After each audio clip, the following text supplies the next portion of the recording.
The Bloodsucker, a character from Onmyoji, awakened from her slumber to find the entire world transformed. Gone were the days of her father, Seimei, and her numerous companions. Those cherished moments in Heian-kyo had become a distant memory. She decided to hitch a ride with the Straw Hat Pirates in search of her father. "Oh, Mr. Sanji, your blood smells delectable. Would you be so kind as to become my reserve supply?" Sanji embraced the little demon perched upon him. "Very well, I shall allow you to drink from me for a lifetime. But please do not harm others any longer, alright?" Chapter 1. Hey, have you ever seen a living corpse? What nonsense!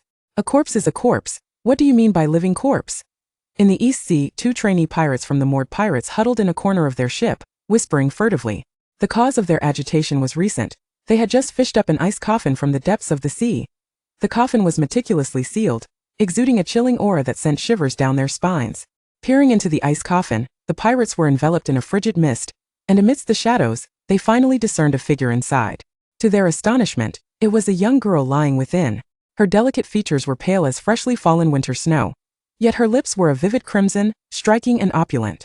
Dressed in a traditional Japanese garment adorned with intricate crimson threads embroidered with mesmerizing bianhua, higanbana, she resembled a lavishly unfurling painting, exuding an air of noble elegance. Some onlookers were so captivated that their eyes glazed over, and they unconsciously swallowed hard. Suddenly, one individual trembled and pointed at the ice coffin, exclaiming in shock, her chest is moving. She is still alive." The surrounding pirates recoiled in horror, their hearts racing. Alive? What kind of monster is this? The crowd erupted into chaos, the noise escalating like a swarm of buzzing flies, breeding irritation. Captain Mord, perched upon the platform, darkened in countenance, crushing his wine bowl in his grip. The pirates gulped nervously, falling silent as their calves quaked in trepidation. Mord stood up, grasping a massive iron hammer, its surface stained with crimson blood and bits of flesh. Despite being lesser in comparison to the notorious Kurok pirates, the moored pirates ranked among the top 5 in strength within the East Sea. Their reputation hinged upon their captain's infamous weapon, the Bloodhammer Mord, with a bounty of 10 million berries. Captain Mord had a penchant for bloodshed, relishing in reducing foes to mere pulp with his hammer. As he approached the ice coffin, the icy aura sent a shiver coursing through his body. Gazing down at the beauty within, an inexplicable sense of dread crept into his heart. Such fear was unfathomable. A figure of his renown should not be so easily intimidated by mere beauty. It was as if his instincts were urging him to heed danger. Mord scoffed, dismissing his own apprehension. Why should he fear? Whether the woman inside was alive or dead mattered little. If she were dead, such a fresh corpse must possess valuable preservatives. If she were alive, her potential worth would be far greater. Noblemen often had peculiar interests. With that thought, Mord raised his blood hammer and brought it down with force. At that moment, as he beheld the girl's exquisite visage, the previously suppressed dread blossomed anew within him. With a resounding thud, the hammer struck the ice, the sound echoing not loudly but sending a jolt down his spine. A crater formed upon the coffin's surface, blood obscuring his vision as cracks spread like a spider's web across the naturally formed ice, shattering it with a series of delicate pops. Wow! Captain, what a display of might! To think you shattered the ice coffin in one blow, Captain! Your prowess remains unmatched. We should all aspire to your greatness. Captain, hurry and search this beauty for treasures. The flattery from the crowd caused Mord to instinctively release the breath he had been holding. Perhaps nothing truly catastrophic had occurred? His face flushed with embarrassment, he silently chastised himself for having grown so timid, buoyed by the cheers surrounding him. Ah, treasures! Silence, let me thoroughly inspect this beauty for any valuables. As those words left his lips, Mord chuckled, the others sharing a knowing glance. With the ice coffin no longer a barrier, they could fully admire the girl's beauty. Mord swallowed hard. She was truly stunning, unlike anyone he had ever encountered. Her regal bearing suggested she hailed from a prominent noble family. The crew aboard the moored pirates were hardened men, unaccustomed to reverence for the dead. They were likely to desecrate her before any sail. While Mord contemplated his sordid intentions, he gazed upon the girl, feeling a surge of impulsivity, his hand reaching out to caress her delicate face. Yet, before he could make contact, the girl he presumed to be lifeless suddenly opened her eyes. In that moment, a chilling silence enveloped him. Those were lifeless green orbs, but when they met Mord's gaze, his scalp prickled with an overwhelming terror, the earlier fear flooding back like a deluge. Under the scrutiny of those green eyes, his body went rigid, unable to move, while his mind screamed for him to flee. Escape at once. It was the most primal instinct, a warning of impending doom. No, he was mistaken. Before he could react, a flash of red sliced through the air, and his head was severed from his body. In his final moments, he beheld the azure sky, the white clouds and the fluttering skull flag. As Mord collapsed, blood began to seep from the severed neck, quickly forming a large pool of crimson. It was only when the stench of blood reached their feet that the remaining pirates jolted from their stupor. "Captain, is he dead? Dead? How could he be dead?" The girl slowly sat up, her once delicate pink nails transformed into sharp black claws, the prior attack appearing to be a reflexive action. It was as if she had awakened from a long slumber. The air was thick with the metallic scent of blood, igniting a deep-seated hunger within her, a yearning for something elusive. She tilted her head towards the remaining pirates, her small pink tongue flicking out to moisten her parched lips, a smile gradually unfurling on her otherwise expressionless face. That smile was akin to the arrival of a demon, invoking visions of hell itself. Her lifeless green eyes morphed into cold, golden slits, reminiscent of a venomous serpent, the whites stained with blood, a surge of crimson energy erupting from her eyes like flames flickering wildly simultaneously. A pair of black demonic wings sprouted from her shoulders, the flesh connecting the bones glistening with blood, contracting rhythmically like a breath. The harbingers of fear and death descended upon everyone present, and the next instant, the bloodsucker vanished, transforming into a myriad of bloodbats that obscured their last glimmer of hope. Monsters! Demons! The anguished cries were gradually drowned out by the cacophony of terror from the swarm of bats, until silence reigned once more. Aboard the moored ship, the bloodsucker felt a fleeting sense of satisfaction wash over her. Her hunger momentarily quelled, yet her mind was clouded with confusion. Why had her contract with her father Seimei been severed? Where were the other Shikigami? Where was she? What has transpired here? Upon her awakening, an overwhelming and searing hunger consumed her reason, compelling her to instinctively drain the lifeblood of every soul aboard the vessel. Yet, the meager yield left her strength restored only to a fraction of its potential. The vampiress, exhibiting signs of impatience, was reluctant to linger any longer in this place. With her demonic wings unfurling from her back, she ascended into the air, soaring away from the corpses of the pirates who still bore expressions of terror. No matter where fate might cast her adrift, regaining her power was imperative to avoid such vulnerability. Not long after her departure, her thoughts of her father Seimei stirred a sense of unease within her. Suddenly, she sensed a flicker of danger behind her, prompting her to halt abruptly in midair and glance back. That fleeting sense of peril, however, was not directed at her. From the depths of the tranquil sea emerged a monstrous creature of formidable proportions, measuring several hundred meters in length with its fearsome fangs bared. It effortlessly devoured the very pirate ship she had just abandoned.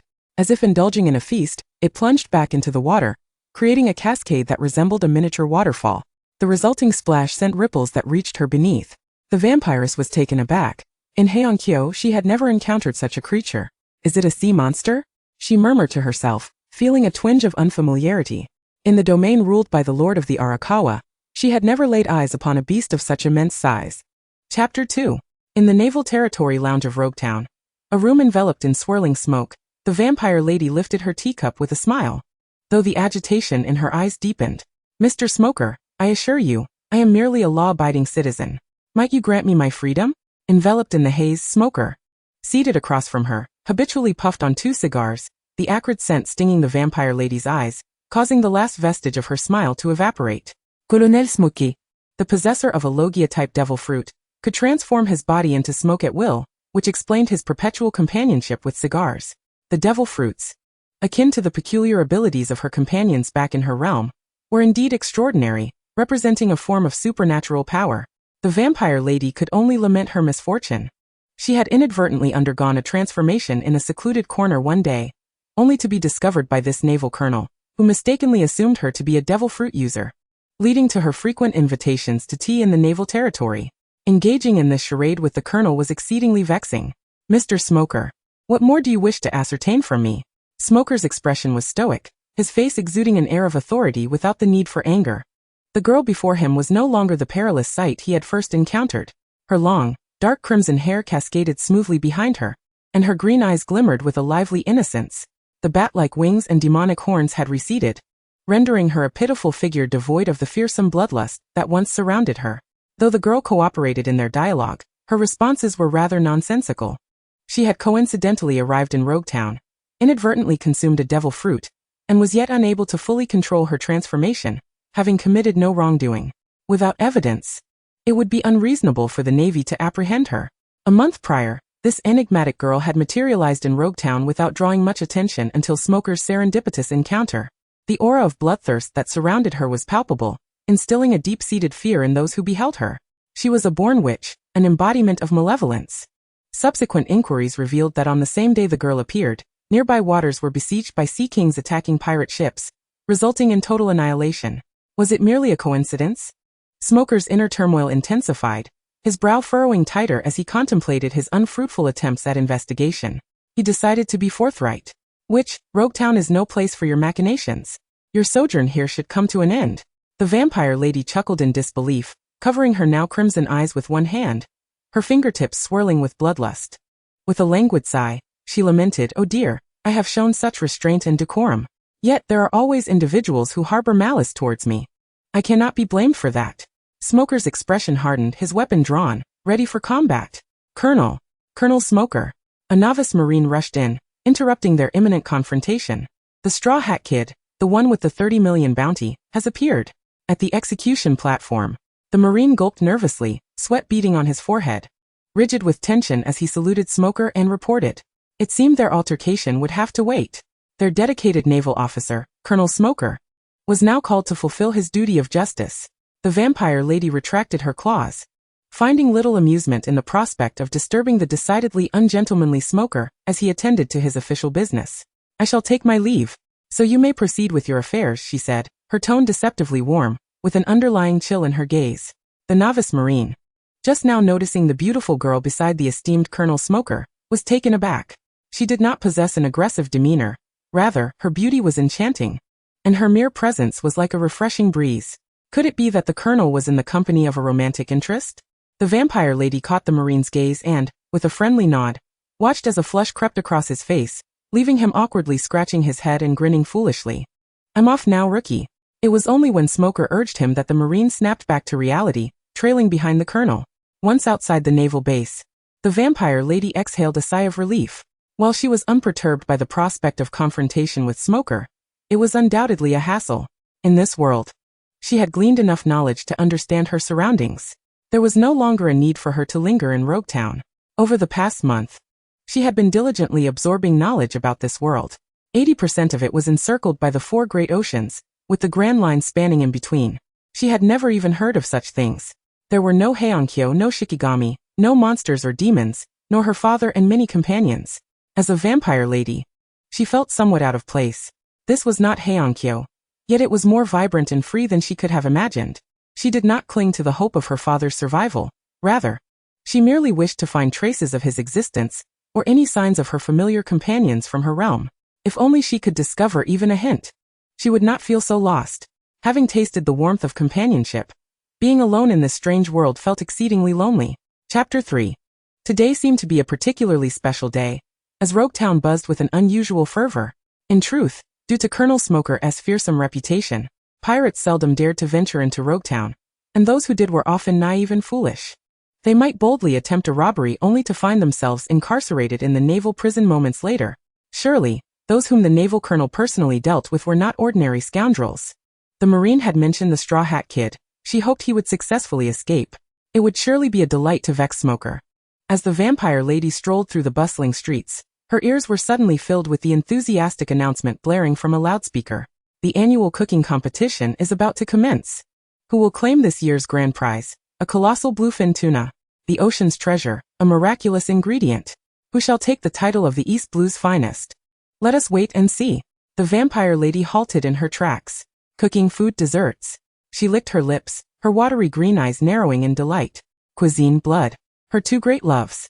However, the area was already crowded with eager spectators, and she had no desire to engage in anything undignified. "Hey, wait, you." Just as she contemplated retreating, she was unexpectedly seized by a long-nosed fellow who enthusiastically pulled her into the throng. Amidst the bustling crowd he was shouting, "Nami! What a lively scene. Hey, buddy, you've mistaken me for someone else." She protested, attempting to push him away, only to stumble backward, colliding with the enormous backpack he was carrying, which resembled a small mountain. Just as her annoyance began to surface, her fingertips tinged with bloodlust, she found herself successfully drawn into the inner circle. The long-nosed fellow, spotting someone familiar on the competition stage, excitedly pointed and turned to her. "Nami, look. Isn't that, huh? Miss, who are you?" At the same moment, a feminine voice called out from his right, "Usopp. Who are you talking to?" The long-nosed gentleman, known as Usopp, stared blankly at the beautiful girl whose cheeks were flushed with anger. He then glanced at Nami, who was equally astonished, and it seemed that realization struck him, causing his entire face to turn crimson. Igregajes. My apologies, miss. I mistook you for someone else. Usopp's hands hung limply before him as he abruptly bent at a precise 19-degree angle in a bow, profusely apologizing with utmost sincerity. However, he had slightly underestimated the weight of the backpack behind him. As he bent forward, the enormous pack slipped upward, crashing down and sending him sprawling to the ground with a thud. Oofed. The vampire girl had initially been somewhat irritated, but the comical way Usopp apologized made her burst into laughter. Her waist-length hair framed her delicate face, accentuating her features.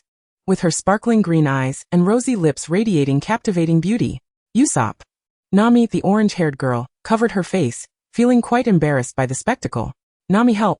Usopp, unable to move half of his face due to the weight of the backpack, could only utter desperate pleas. I couldn't care less. Nami retorted, unable to bear the sight, and bypassed Usopp to awkwardly apologize to the vampire girl. Miss, Usopp didn't mean any harm. He probably mistook you for me. I sincerely apologize on behalf of my friend. Seeing the orange-haired girl approach her and express such gallant sentiments, the last remnants of the vampire girl's irritation dissipated. Yet, were they truly companions? You are too kind, but I was just thinking of entering to observe the competition. Despite the misunderstanding, I must thank this long-nosed gentleman for his assistance. Her well-bred demeanor allowed the vampire girl to smooth over the awkward moment, playfully winking at Nami. Nami turned away, clutching her chest, and mused, this girl is just too adorably unfair. I'm completely smitten. Usopp, how could you be so rude to a lady? A sharply dressed man emerged from the competition area, standing tall in the sunlight, his golden hair radiating a warm glow that elevated the surrounding temperature. He effortlessly lifted Usopp in his backpack with one hand, placing a reassuring hand on his partner's shoulder, and gently bent forward with a gentlemanly demeanor. Miss, I apologize on behalf of my friend. His behavior was indeed discourteous, and I hope you can forgive him. I'm Sanji.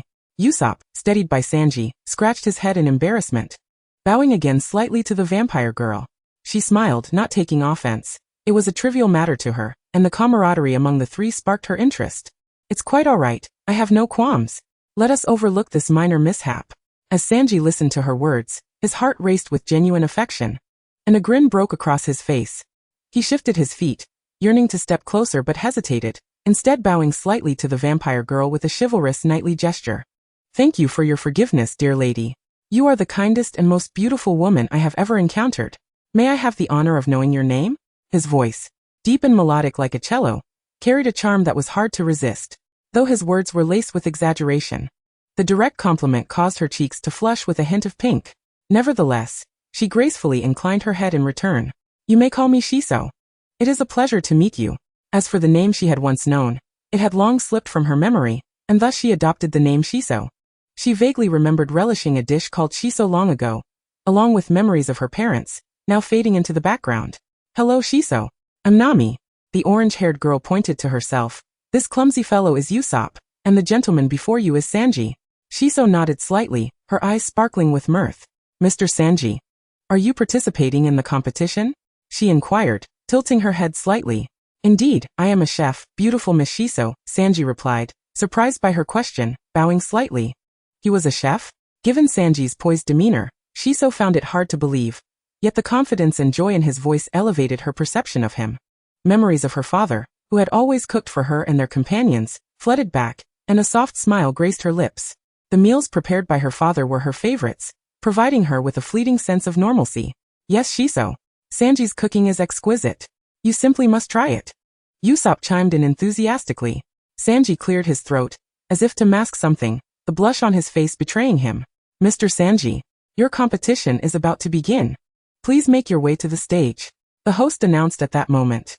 Miss Shiso, would you cheer for me? Sanji asked, his cheeks tinged pink, yet his resolve unwavering as he gazed earnestly at Shiso. With a gentle smile in response to his hopeful gaze, she nodded in agreement. As Sanji stepped onto the competition stage, the enamored expression on his face lingered, making him look rather foolish.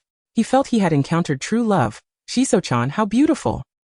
It was indeed a moment of splendid serendipity. However, such foolishness evaporated as the competition commenced. Shiso sat among the audience, watching Sanji's performance alongside Nami and Usopp.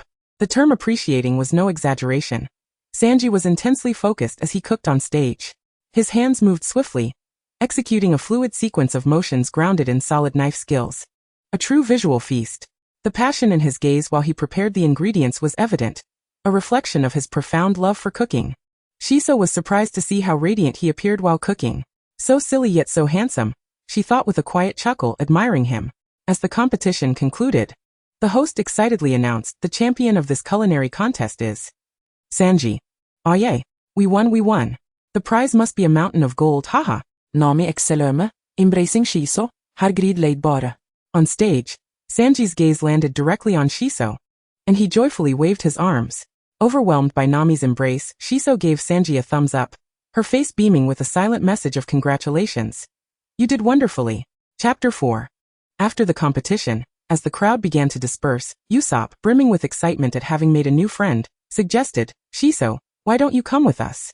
Though their time together had been short, he felt an undeniable connection with her. Just as he was about to extend an invitation for her to visit their ship, Nami unexpectedly stepped on his foot, abruptly cooling his enthusiasm. As if awakening to a profound realization, Zisu observed their facade, her heart gradually gaining clarity. Ultimately, they were on divergent paths. She murmured to herself, "It has been a pleasure to meet you all, but I have matters to attend to. My apologies, Nami, Usopp. And Mr. Sanji.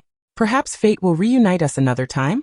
No sooner had Zisu uttered these words than Nami rushed forward, her eyes glistening with unshed tears, enveloping her in a heartfelt embrace. "I'm sorry, my adorable Zisu. You must remember me. I truly adore you," Nami exclaimed. "Zisu, why don't you join us?" "Ah." Usopp's words were abruptly cut short by a swift and painful kick from Nami, leaving him to swallow the rest of his sentence. "Well, my adorable Zisu." Zisu chuckled softly, gently patting Nami's back in a comforting manner, while Usopp hopped about in pain. Her gaze shifted to Sanji, who seemed to hesitate, a look of inner turmoil on his face. He opened his mouth to speak but ultimately let out a sigh, offering Zisu a warm smile. Though his heart was heavy with sorrow, as they prepared to part, she stepped forward, embracing each of them in turn. When she wrapped her arms around Mr. Sanji, her height necessitated a gentle clasp around his waist.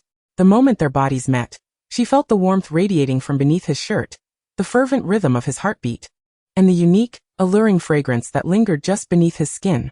Mr. Sanji's blood must be exceedingly sweet. Sanji froze, unsure of where to place his hands. His face flushed crimson as he struggled to suppress a goofy grin, fearing he might startle his dear Zisu. Oh, how he longed to be by her side for eternity. Town was his all blue. Nami tugged at Usopp and a reluctant Sanji as they departed. After bidding farewell to the trio, Zisu sipped on her drink and strolled leisurely toward the port. Mr. Sanji's parting beverage was rather delightful, precisely to her taste.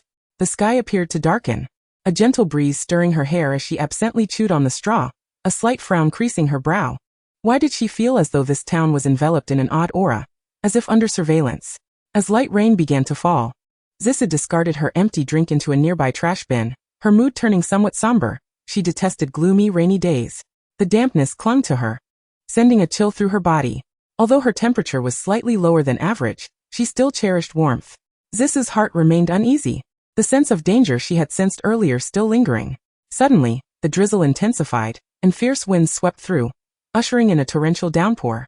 The sky darkened ominously, and a thunderous bolt struck nearby, sending chills down her spine. Zisu turned sharply toward the sound, her heart racing. What was happening in the central square?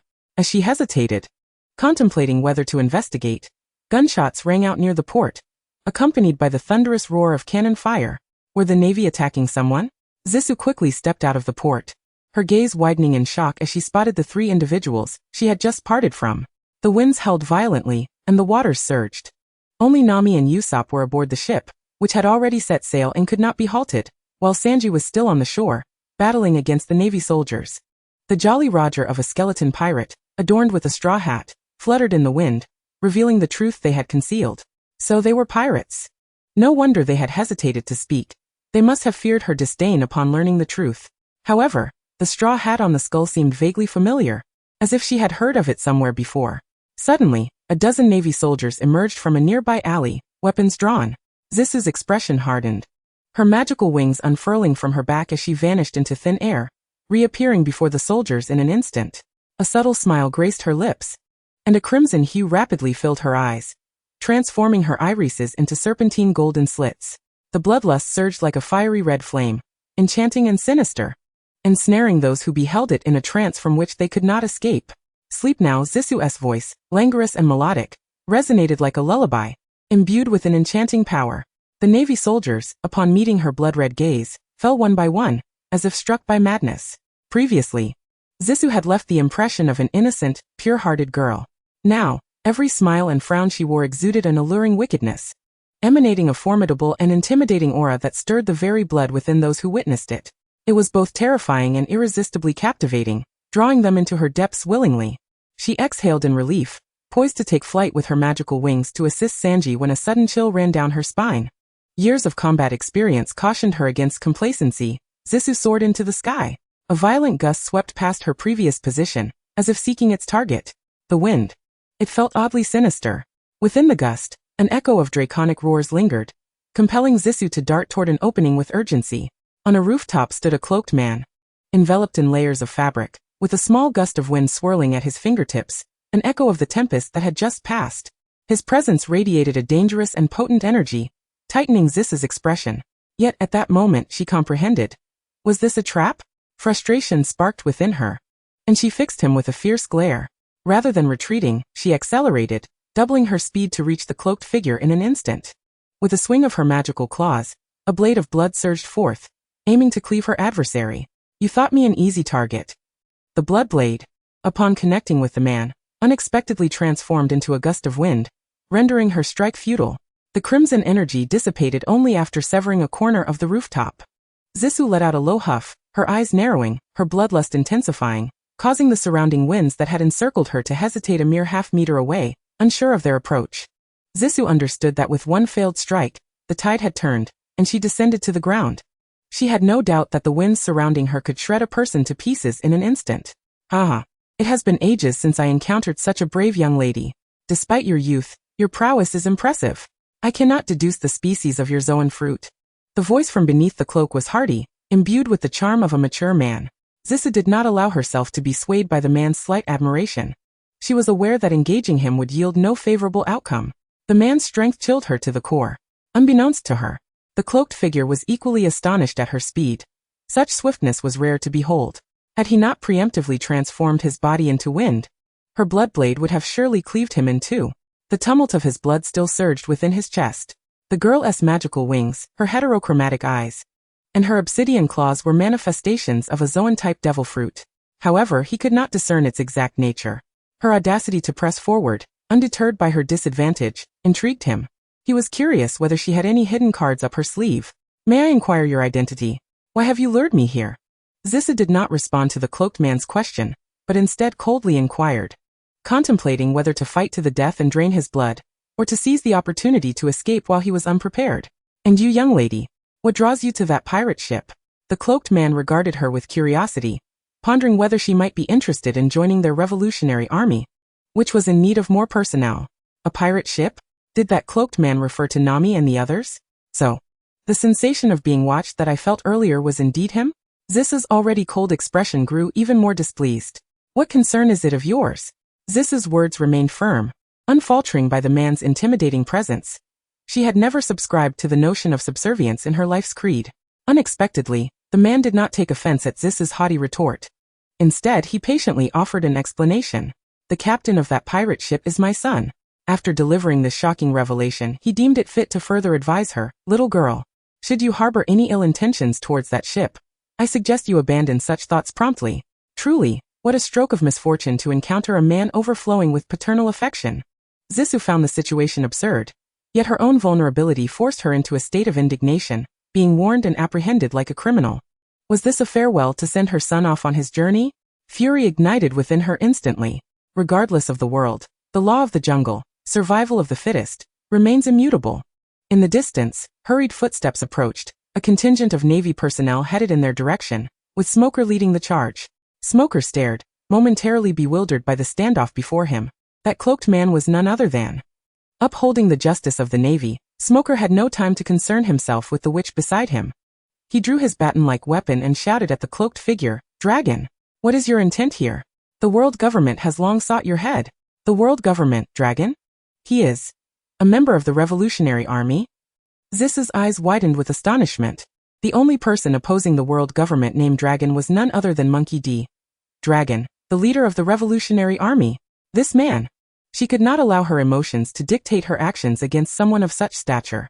With the Navy now present, caught between two forces, she had to make her escape swiftly. Gritting her teeth, Zissou resolved that while Smoker engaged with the man, she would subtly begin to fade from sight. Suddenly, from her skin, a multitude of crimson light erupted, and in the blink of an eye, countless bloodbats took to the sky. They scattered in every direction, some piercing the air towards the horizon, while the majority emitted a cacophony of piercing shrieks. They swiftly coalesced into a gigantic blood hand, reaching out toward the cloaked man. Although Dragon suspected the girl would not be intimidated by his assault and had a backup plan, he was nonetheless taken aback by her escape tactic, marveling at her audacity. It was indeed rare to encounter someone who would attack after learning his name.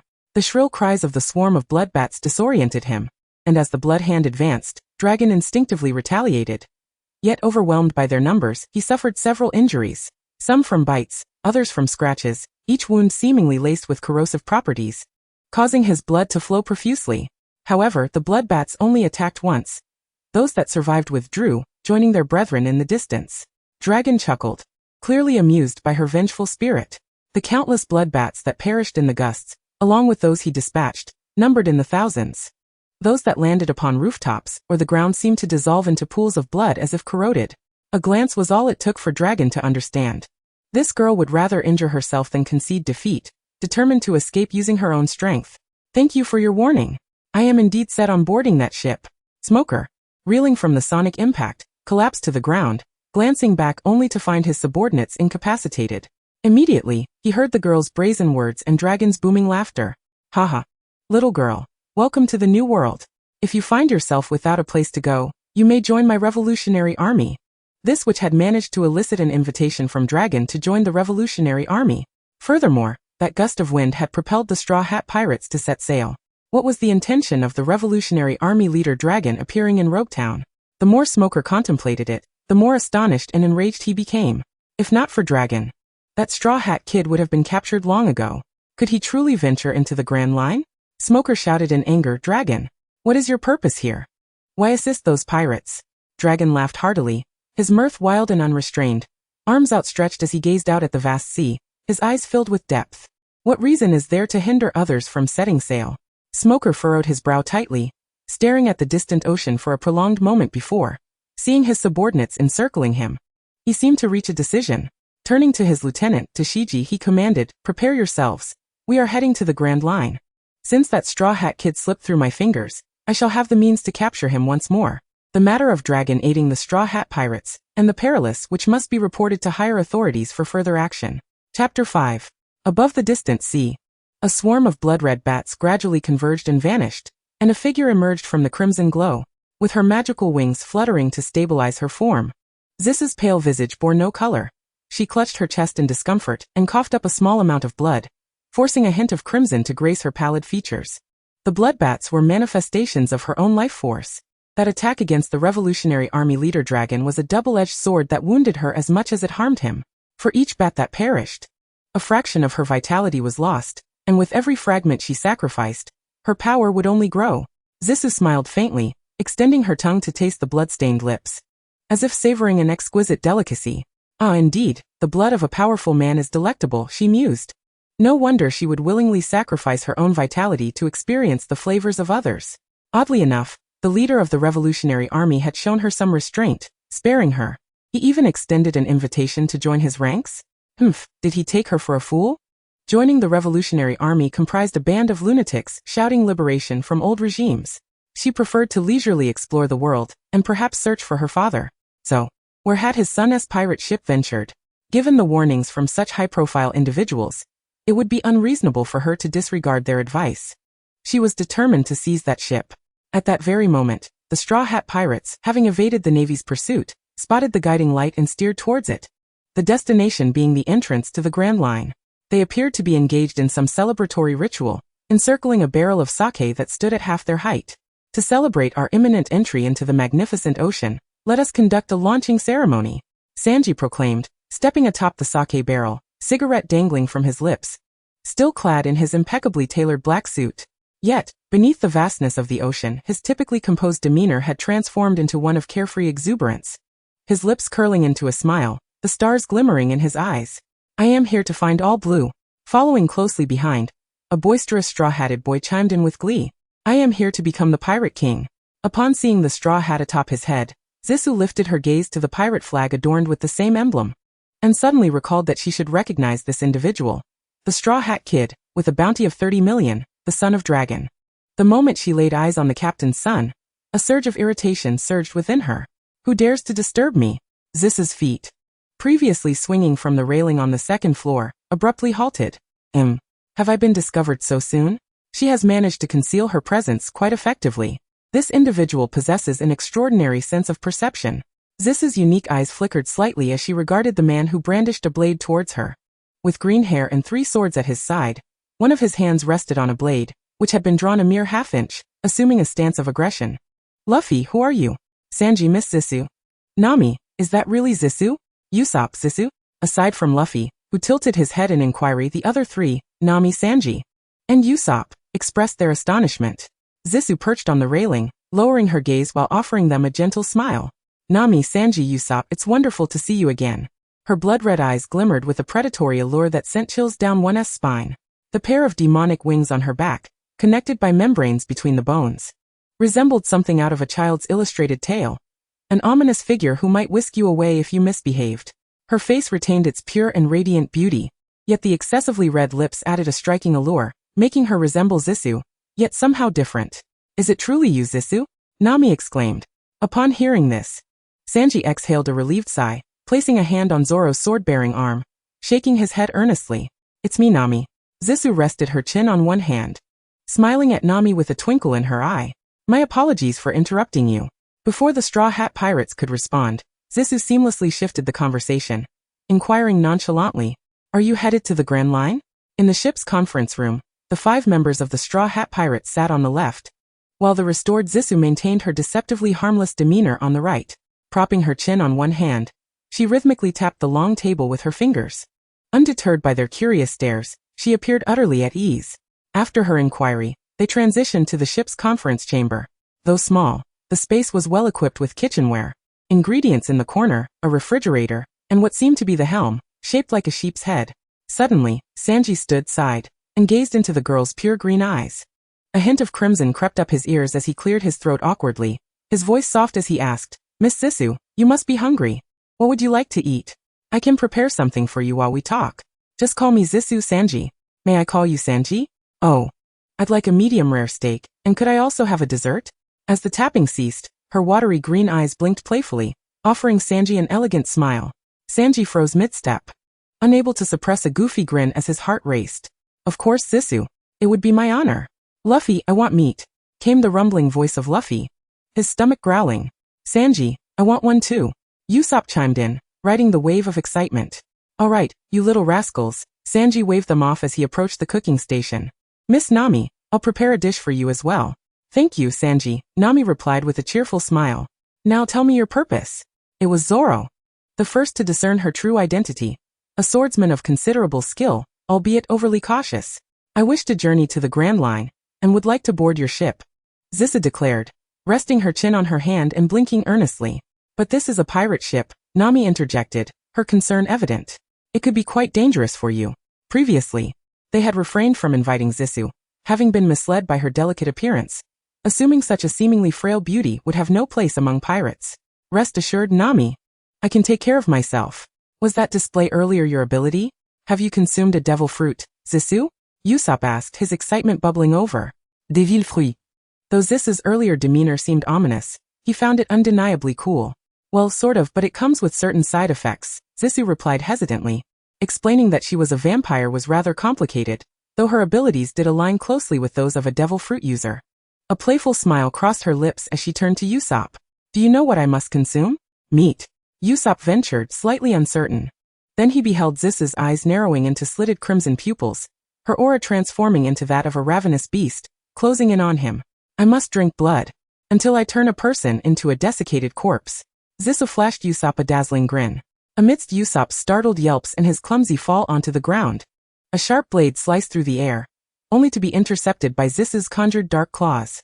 The blade halted just before her slender neck, stymied by her enchanted claws, unable to advance a fraction further. At the same moment, a leg rose, halting before the blade wielder. Green algae head, do not threaten the lady, Sanji admonished. Placing a perfectly cooked steak before Zissou, his brows furrowing in disapproval as he glared at Zoro, who had drawn his sword. Zissou's smile vanished, her expression turning serious. Mr. Swordsman, do you no longer desire your blade? Usopp, momentarily taken aback, quickly attempted to defuse the situation, restraining the agitated Zoro alongside Nami. Zoro, don't be so jumpy. Zissou was just joking with me. Why are you so serious? Right? Haha, Zissou, a man with 8,000 subordinates, would never be frightened. Not a joke, Usopp. Zissou's tone turned somber, silencing the room once more. Only when Sanji's gaze fell upon her did she relent, her blood-red pupils gradually reverting to their verdant hue. Tilting her head slightly, her eyes drifted to a corner before shifting her tone. I apologize, Usopp, I was indeed joking. Such words are hardly believable, even to a 3-year-old. Her voice was low, yet clear in the hushed room, with an unmistakable hint of regret seeping through. There was even a rare touch of childlike innocence. Usopp's flowing black hair swayed slightly as Zissou turned her head, brushing against Sanji's palm. He instinctively retracted his hand, suddenly wishing to reach out and ruffle the girl's hair. She was simply too adorable. I certainly knew it was a joke. I said so. I, the great Usopp, would never be scared. Zoro sheathed his sword. And Zissou withdrew her claws, elegantly picking up a knife and fork to cut into the steak, savoring each bite. The steak, exquisitely cooked by Sanji, was crisp on the outside and tender within, the meat a luscious red with hints of blood. The texture was exquisite, especially with that subtle taste of blood that made Zissou lick her lips in delight. She had feared that Sanji might have cooked it too thoroughly, losing that tantalizing flavor. This is absolutely delicious. Sanji, your culinary skills are remarkable. She gave him a thumbs up. Hearing Zissou's praise, Sanji's lips curled into an involuntary smile. He nodded slightly, placing his hand on his chest in a knightly gesture, and replied warmly, "It is my honor." Zoro remained with a scowl on his face. In fact, he had never relaxed his vigilance since the moment the woman boarded the ship. Letting her on the ship? Absolutely not. Zoro, what's the problem? Zissou is both adorable and formidable. I have faith she won't harm us. Nami asserted confidently, hands on her hips. Although she found Zissou's previous demonic appearance quite unsettling, she did not feel particularly afraid. She believed Zissou meant them no harm. This ship doesn't seem to be under the swordsman's authority, does it? Zissou mused, her eyes shimmering with a hint of mischief as she glanced at the straw hat boy who was seated in the center, devouring food with abandon. To get back to the point, Captain, may I board your ship? Call me Luffy. He stretched out his arm, stealthily snatching a piece of meat from Zoro's plate. His mouth stuffed to the brim as he spoke. Luffy. Zissou readily complied. That's cool. Are those wings you just had like the ones of a bird, man? Can you take me flying with you? In stark contrast, Luffy readily accepted Zissou's request to board, his eyes sparkling with excitement as he exclaimed joyfully. Does he intend to make her a living mount? Zissou pondered. That won't work. I'm not strong enough to carry you. Ah, this is so boring, Luffy lamented, resting his chin on the table with a sigh, which was echoed by Usopp. Zissou interjected, since I'm on the ship now, that makes us companions. Sanji, bring over a few more plates of meat. Oh, I want 100 plates. Luffy suddenly regained his vigor, raising his arms in a cheer after just a brief moment of sighing. Brat, there isn't that much meat, Sanji exclaimed, stepping on Luffy's head. Did you say companions? Indeed. Now that I'm on board, we are companions. Sanji, shall we throw a welcome party? Bring on the 100 plates of meat. Luffy joyfully clanged his plate. Sanji replied, a welcome party is a possibility, but we're running low on ingredients. Zissou interjected, no, Captain, I don't wish to be your companion. I only need to stay for a few days to traverse the Grand Line. As soon as she finished speaking, Zoro scoffed, casting a disapproving glance at Luffy. Luffy, are you really going to let her on board? This woman is dangerous. Sanji, catching Zoro's tone, grew equally displeased. Green algae head, could you be any ruder? I'll kick your head in. Chef. If you keep acting like a fool, I'll take you down with him. What did you say? Are you looking for trouble? Nami interjected, her patience wearing thin. Enough already. What are you all arguing about? Luffy mumbled through his mouthful of meat. It doesn't matter, Zoro. Nami, Sanji, and Usopp all know her and agree.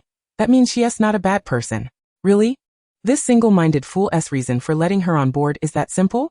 Yet upon reflection, Luffy's decision stemmed from his trust in Nami and the other two. Thank you, Luffy. I'm quite strong. You can consider me a valuable ally. Luffy, Sanji, Nami, and Usopp exchanged glances and smiled at Zissou. The Straw Hat Pirates welcome you. Zzz. As night fell, Zissou lay in her bed, listening to Nami's soft breathing beside her and the gentle sound of water lapping against the ship. Feeling an odd sense of disbelief. She had joined a pirate crew and found a new home. Moreover, the people on board seemed rather amiable, lacking in ulterior motives and treating her with kindness, despite some lingering hostility from a few. Father, I miss you a little. Yet, with the company of these individuals on her recent journey, she would not be too lonely at least. That night, Zissou was troubled by a myriad of thoughts. Unable to sleep, she quietly slipped out of bed to catch some fresh air on the deck. As she ascended the stairs, she spotted a familiar green-haired figure. Remembering Sanji's nickname for him, Green Algae Head, she stifled a laugh. It was indeed quite fitting. Zoro sat at the bow, wrapped in a blanket, holding his sword with a vigilant grip, his eyes filled with wariness. It was because of her presence that he was so on guard. He must have recognized her the moment she stepped onto the stairs. Zissou found a spot not far from him, leaning against the railing. The night air was slightly chilly, but the cool breeze uplifted her spirits. She even playfully asked Mr. Zoro, "Are you keeping watch? What are you doing here?" Zoro relaxed his grip on his sword, adjusting his blanket, and turned his gaze away from her, just enjoying the breeze. Zoro wasn't keen on conversation and lacked Sanji's eloquence, so he fell silent. The atmosphere became awkwardly quiet. Zissou didn't mind. She took a deep breath, feeling quite at ease. She had never been to sea, unaware of its vastness, tranquility, turbulence, and inherent dangers. This was an entirely different kind of life she had never experienced. I forgot to bring a jacket. It feels a bit chilly. Zoro caught sight of her shivering slightly and frowned, irritated. If you've had enough of the breeze, go back to sleep. Zissou regarded him skeptically, and upon noticing his discomfort as he averted his gaze from her, she understood his intent. Alright, I'll head back, she chuckled. Not wishing to linger, Zissou decided to return to her room. The night was long. Oh, and suddenly she recalled something, her fingertips glowing crimson as dozens of bloodbats erupted from them, scattering around the ship to keep watch. Mr. Zoro, these bloodbats are akin to my spiritual energy. Should anything occur during the night, I'll be alerted. And since Nami shares a room with me, I can wake her if necessary. If you trust me, you can rest easy in your cabin. Of course.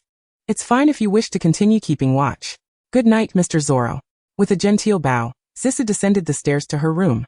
The bloodbats, indistinct under the night sky, appeared as small, vague clusters with pairs of crimson eyes glaring in the darkness, a tad unsettling. Zoro shivered involuntarily, pondering.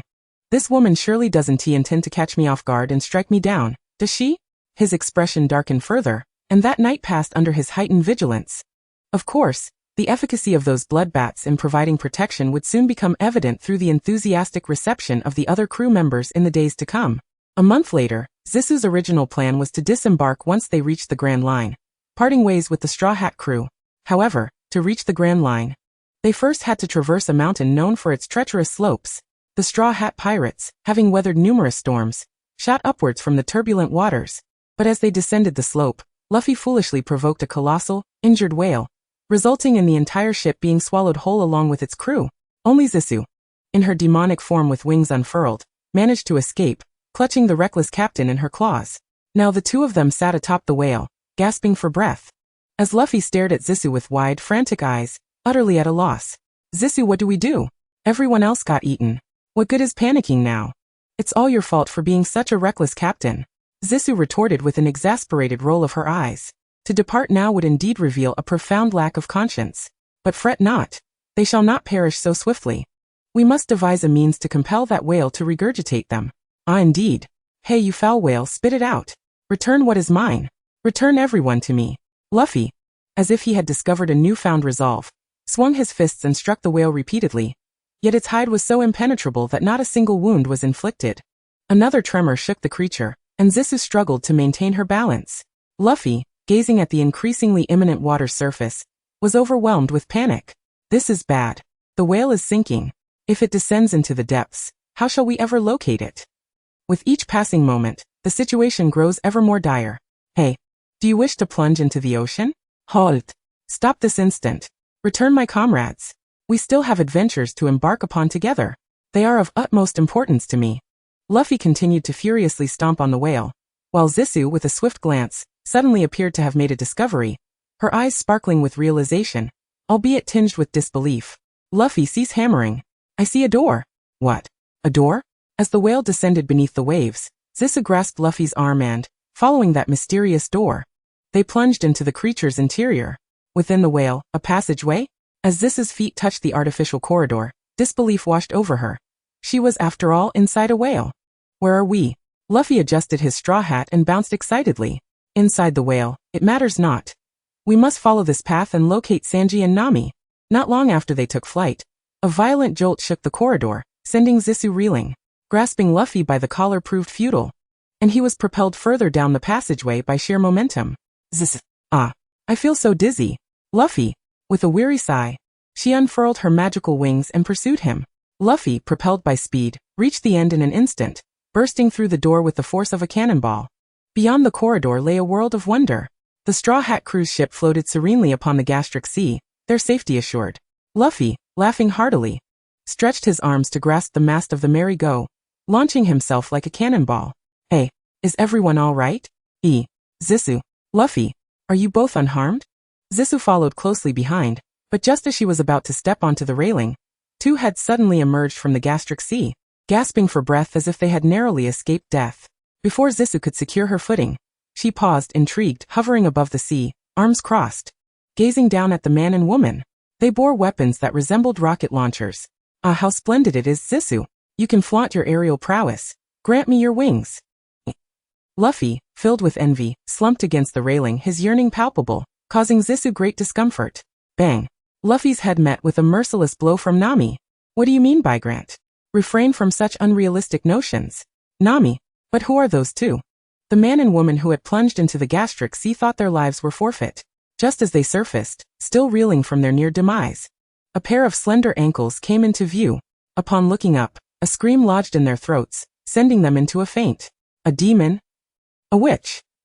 As they sank beneath the waves once more, Zisu's previously displeased expression darkened further, extinguishing any thoughts of interrogating them.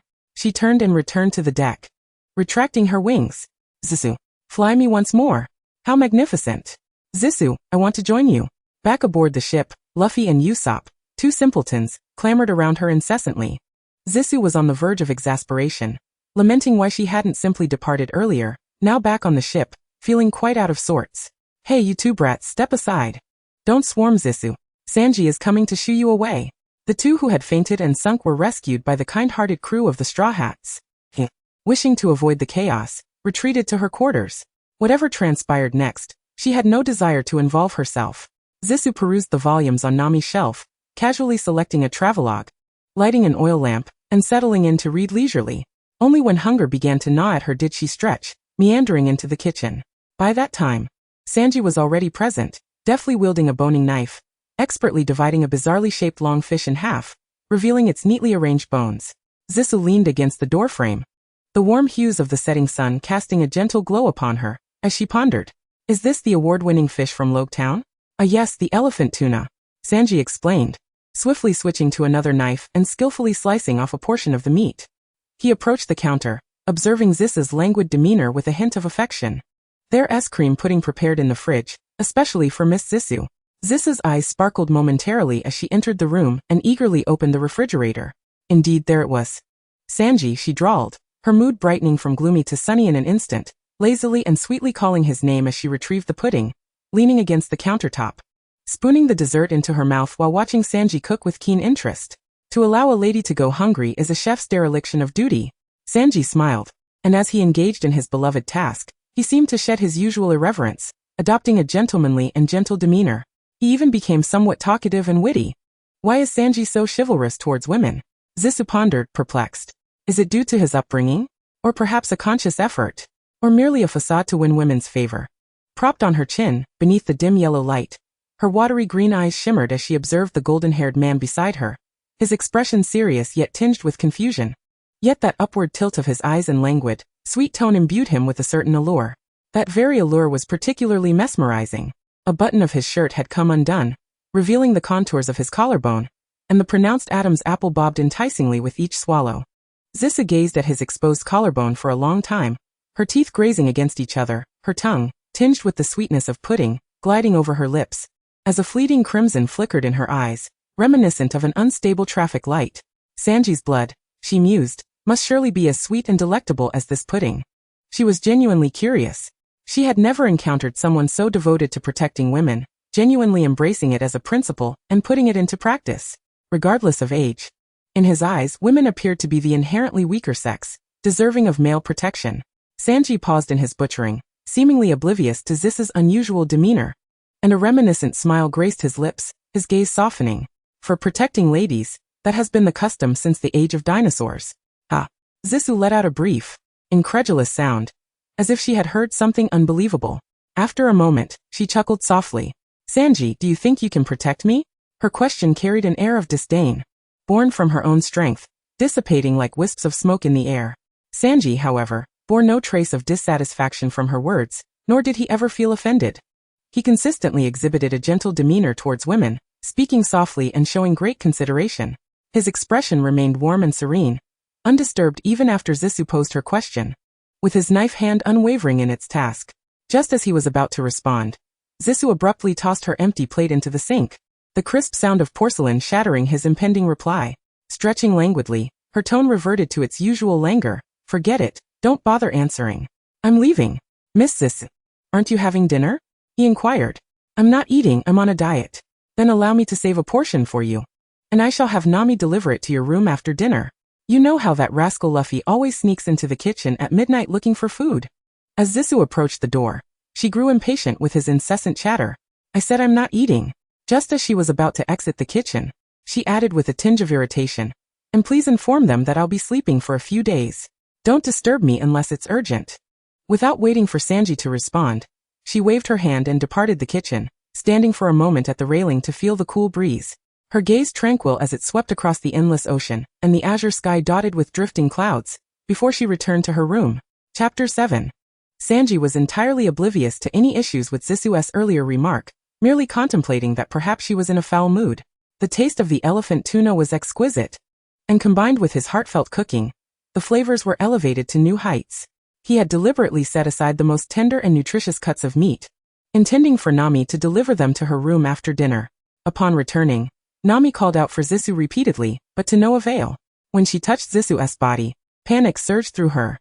A large group had gathered around Zisu's bed, realizing the gravity of the situation. Zisu's body felt as if it had been submerged in ice, her temperature frighteningly low. It was nothing like the warmth of a living human. Her skin was chillingly cold to the touch. Had it not been for the faintest breath escaping her nostrils, they might have believed her to be lifeless. It's all my fault. If only I had noticed something was wrong sooner, perhaps this wouldn't have happened. Sanji lamented, pacing back and forth in distress, his frustration manifesting as he struck his fist against the wall, as if to release all the anxiety pent up within him. She left a note, didn't she? That means she knew something like this could happen. At least it's not poisoning or an assassination, it's a problem within herself. Zoro calmly analyzed the situation.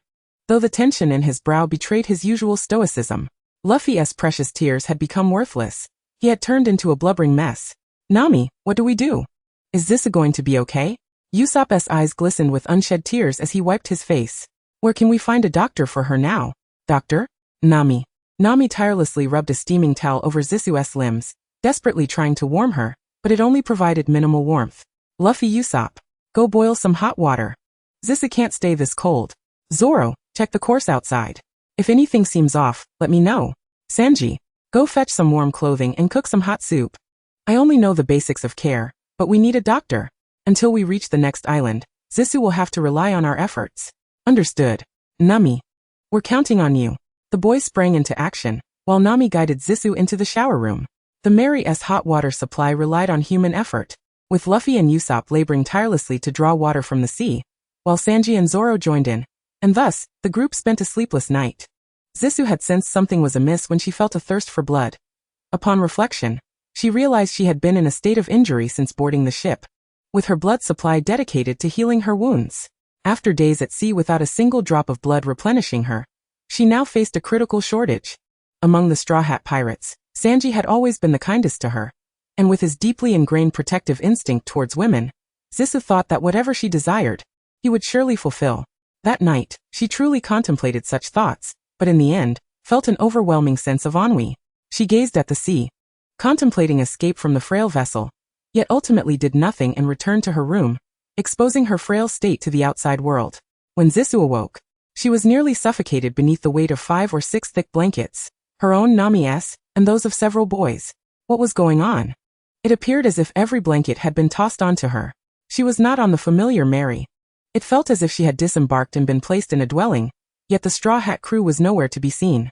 With a creak, the heavy door opened, and Zisu stepped outside, bathed in the moonlight, the stars shimmering brightly. A multitude of armed individuals surrounded the area, their appearances reminiscent of local townsfolk. But the malice in their eyes was unmistakable. Zoro, hearing the commotion behind him, felt a twinge of relief upon seeing the culprit of their sleepless nights finally awake. Yet, his words of comfort were far from kind. Gripping his sword tightly, he raised an eyebrow and remarked, "Well, our little witch has finally awakened."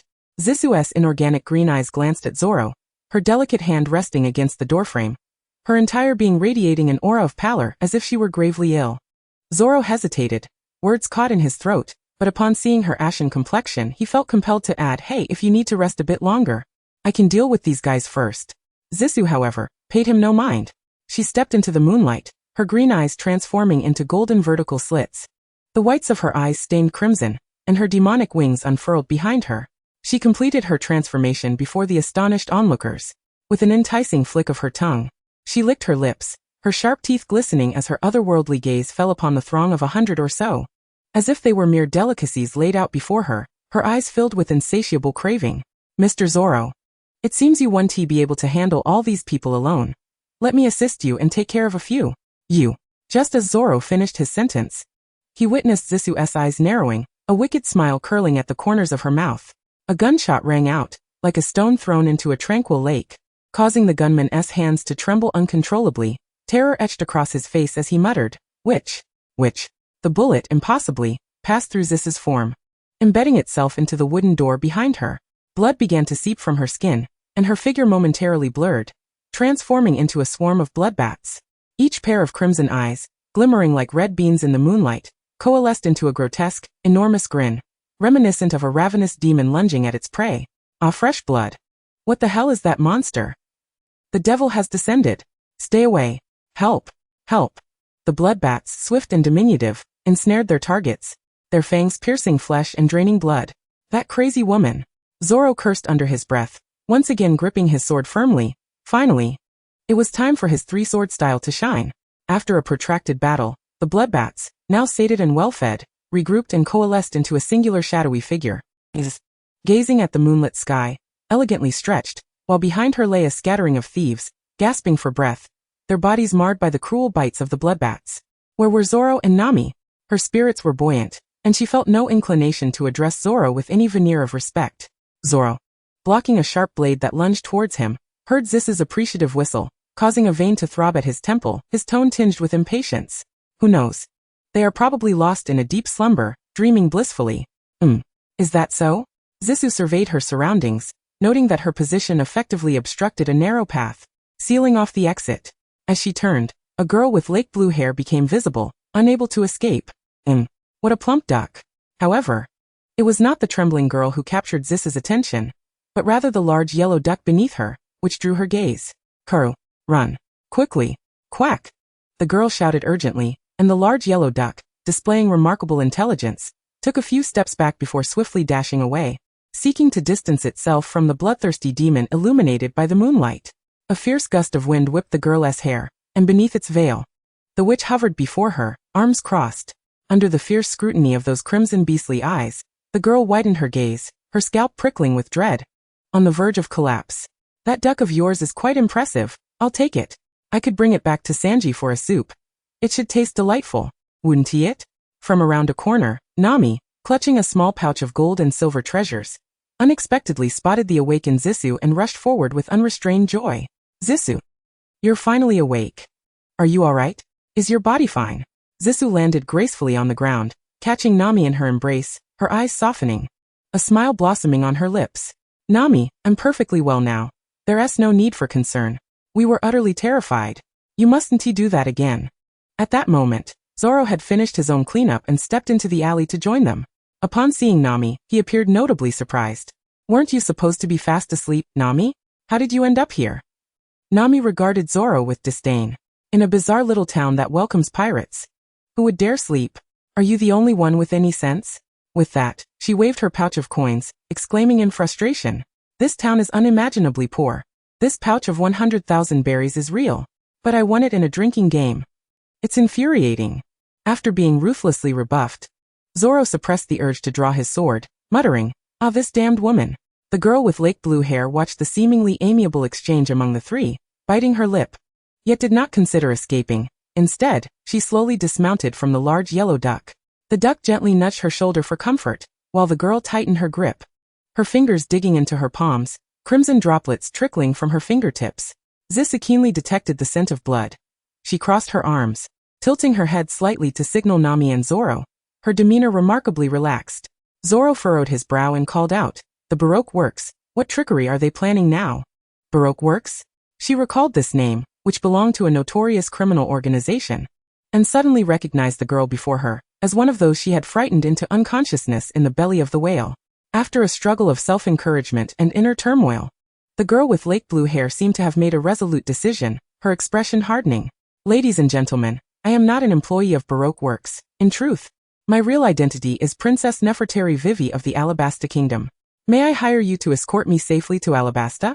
In return, you will receive a substantial reward. This is a fair exchange. With the relentless pursuit from my superiors, I cannot evade them. If I could secure the protection of such powerful individuals, I might stand a chance." Princess Vivi, akin to a fish caught on a sticky board, was willing to reveal her identity, laying down an enticing proposition, gambling everything. Huh. A princess of a nation? Such troublesome individuals we. Wait. Just as Zoro was about to refuse, that familiar, oppressive voice that always exploited her interrupted him. Nami twirled the pouch of berries in her fingers, seizing on another crucial point. "You mentioned a substantial reward? Escorting you is no problem. I'll take 1 billion berries. Is that a deal? 1 billion. The audacious amount Nami proposed left even the princess stunned. Zisu watched in disbelief as Vivi's expression darkened. How could a princess of a nation be worth merely this trivial sum of 10 billion? Just agree. Nami's demeanor and persuasive tactics resembled that of a nefarious kingpin, compelling Zisu to stifle a laugh. "Nami, associating with this woman signifies endless troubles," Zoro kindly cautioned. "What's wrong? Aren't you here? Zoro, you're so weak. Can't you handle them? Zisu will surely assist me, won't she? You wretched woman, what are you saying?" Zoro, in a fit of irritation, rolled up his sleeves, his brows furrowing deeply, exuding an aura of impending confrontation, clearly frustrated. "I said, Zoro, you're so weak. Can't you handle them? Damn it. Don't repeat my words verbatim." Amidst this clamor, it was the princess's long-anticipated agreement that finally quelled their discord. "Very well, I accept your terms."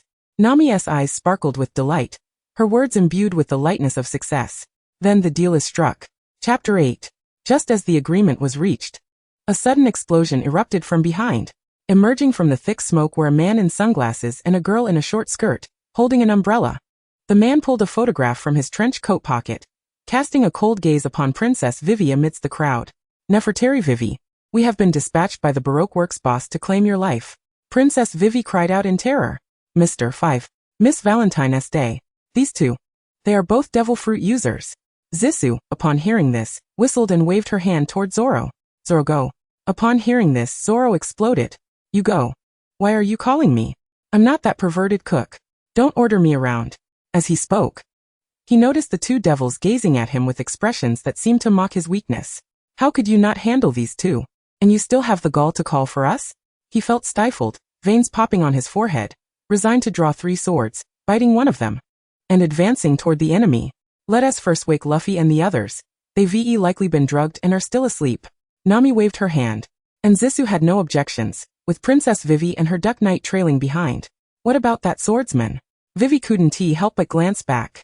The thunderous explosions behind them were particularly alarming, and the smoke obscured the ongoing battle's details. Amidst the swirling smoke, the woman with the umbrella suddenly darted forth, pausing momentarily in midair until her gaze locked onto Vivi's. With a sinister grin, she resumed her pursuit. Vivi's breath caught in her throat, her footing faltering just enough to nearly send her tumbling to the ground. Meanwhile, from beside her, a swarm of blood bats emitted a piercing shriek, ascending chaotically to encircle the woman. To Vivi's eyes, it appeared as though the woman was entirely consumed by the horde of blood bats. Several streaks of crimson light seeped through the gaps in the bat swarm, staining the moonlit night a deep scarlet hue, strangely enchanting. The woman's anguished cries echoed. But before long, she fell silent. The swarm dispersed, transforming into wisps of sanguine energy that seeped into Zisu's body, while the woman above descended soundlessly to the ground behind her.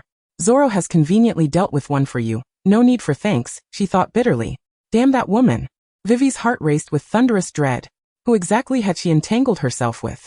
Zisu kicked aside a few empty bottles, her emerald green eyes, shimmering with curiosity, cast a disdainful glance at the blonde man sprawled on the sofa, revealing only the back of his head. With an air of impatience, she nudged the inebriated figure with her foot, her actions steeped in annoyance. The man turned over, his flushed face breaking into a foolish grin, his eyes half closed, and his hand restlessly grasping at Zisu's garment, mumbling, "Ladies, we had promised to meet again, right?" Rubbing his bleary eyes, as if awakening from a slumber, he absent-mindedly murmured, "I still need to make soup for Miss Zisu." "Soup? Get up. I want dessert." Zisu interjected without hesitation, delivering another sharp kick to the man. A gluttonous chef, lost in a world of indulgence. The slight sting at his feet abruptly roused Sanji from his stupor. Blinking in confusion, the person he had longed for and felt guilty over appeared before him, just as he had wished. "Miss Zisu, you're awake. You're awake," he exclaimed involuntarily, repeating his delight. "How are you feeling? Is there anything bothering you? What do you want to eat or drink? I'll prepare it immediately." "Ah, God has finally heard my prayers. Today is surely my lucky day. A day of romance. A day of reunion. I'm glad you're well." She observed Sanji's exaggerated enthusiasm, her expression radiating pure joy, as if she had finally shed all her worries. "I told you, I want dessert." Zisu turned to stride toward the door, subtly beckoning Sanji to follow. "All right, leave it to me. I promise to create the most delectable dessert, infused with all my love," Sanji declared, his long limbs striding with purpose, encircling Zisu like a diligent bee among blossoms, yet without being bothersome. Aboard the Thousand Sunny, Vivi and her large yellow duck named Karu embarked, while Nami recounted the mission of escorting Princess Vivi to the rest of their companions. Usopp was filled with trepidation. Baroque works. Could it be a killer organization? Won't there be many pursuers? Hey, are you all serious about this? Naturally, Nami kept her billionberry transaction under wraps, while Luffy, endowed with a decisive vote, grew excited as Nami had anticipated. "Sounds exciting. Haha. Vivi, don't worry. We will surely ensure your safe return. And you must treat me to a grand feast afterward." Vivi gazed at the crew surrounding her, yet her furrowed brow remained unyielding. After some contemplation, she decided to speak candidly. "My infiltration into Baroque Works was not without merit. The leader of Baroque Works is one of the 7 warlords of the sea, Crocodile." There was no regret to be found for Nami, and the billion berries were a burden she bore in silence. She silently rejoiced, fortunate that her previous promise to the princess was merely to escort her to Alabasta. Surely, a figure as significant as a warlord would not deign to pursue them, right? As noon approached, the sun shone warmly, the weather clear. Zisu reclined on a folding chair, her eyes closed in feigned slumber. The sunlight graced her fair visage, illuminating her features with a sweet serenity that compelled those nearby to lower their voices, treading carefully. Beside her, the trio of Luffy, Usopp, and the duck Karu, who had somehow become quite familiar with the two, were under strict orders to remain quiet. At that moment, they seemed to perform a silent comedy, contorting their faces, jamming chopsticks up their noses, and making an array of ridiculous expressions, as if competing to see who would crack a smile first. Usopp exchanged a mischievous glance with Luffy, both of them eyeing the unsuspecting Karu, approaching stealthily from behind, and then simultaneously lifting their feet to deliver a merciless kick to the duck's rear. Quack! Came the anguished cry. Karu tumbled to the ground, twisting its head in fury towards the two culprits who were now linked shoulder to shoulder. Yet an ominous aura suddenly enveloped the area, sending chills down Karu's spine. It sensed something amiss, freezing its breath and slowly turning its head to face the witch sleeping in the folding chair. Zisu had propped herself up halfway, her expression radiating evident irritation from being awakened. Her usually gentle emerald eyes had transformed into cold, unyielding slits, their icy cruelty suggesting that, in the next moment, Karu's very existence could be obliterated. "Ha! Silly Karu. Ha ha ha. You deserve it." Zisu's gaze shifted, effectively silencing the two instigators. "Do you wish to tempt fate?" Zisu's airy 4 words sent the three into a frantic head-shaking frenzy, their faces stricken with terror. Sanji's timely appearance saved them. "Hey you rascals, would you like to try my special drink?" Sanji emerged from the kitchen, carrying several cups of special beverages, setting them on the deck to beckon them. He then retrieved a uniquely adorned drink, complete with a tiny umbrella, and swiftly approached Zissou, presenting a plate of pear tart with a flourish, as if offering a treasure. Before Zissou could take it, Luffy rushed in, darting close, but Sanji swiftly kicked him away before he could snatch the plate. I want some too. Don't steal. Get lost, you brat. Zissou's eyes sparkled with amusement as she accepted the plate, reclining leisurely in her chair, savoring the delightful flavors that brought her immense satisfaction. Each day offered a new, exquisite dessert, each one distinct from the last. Thank you, I truly enjoy the dessert. For the majority of her time, Zissou embodied a languorous demeanor, seemingly disinterested in her surroundings. The elegance nurtured by her father had not alienated her from the crowd. Rather, it was this beautiful and graceful noble girl that drew the most attention at first glance. To receive Miss Zissou's admiration is my honor. After finishing her dessert, Zissou turned her gaze back to the now vibrant daily antics of the crew, letting out a soft sigh of concern.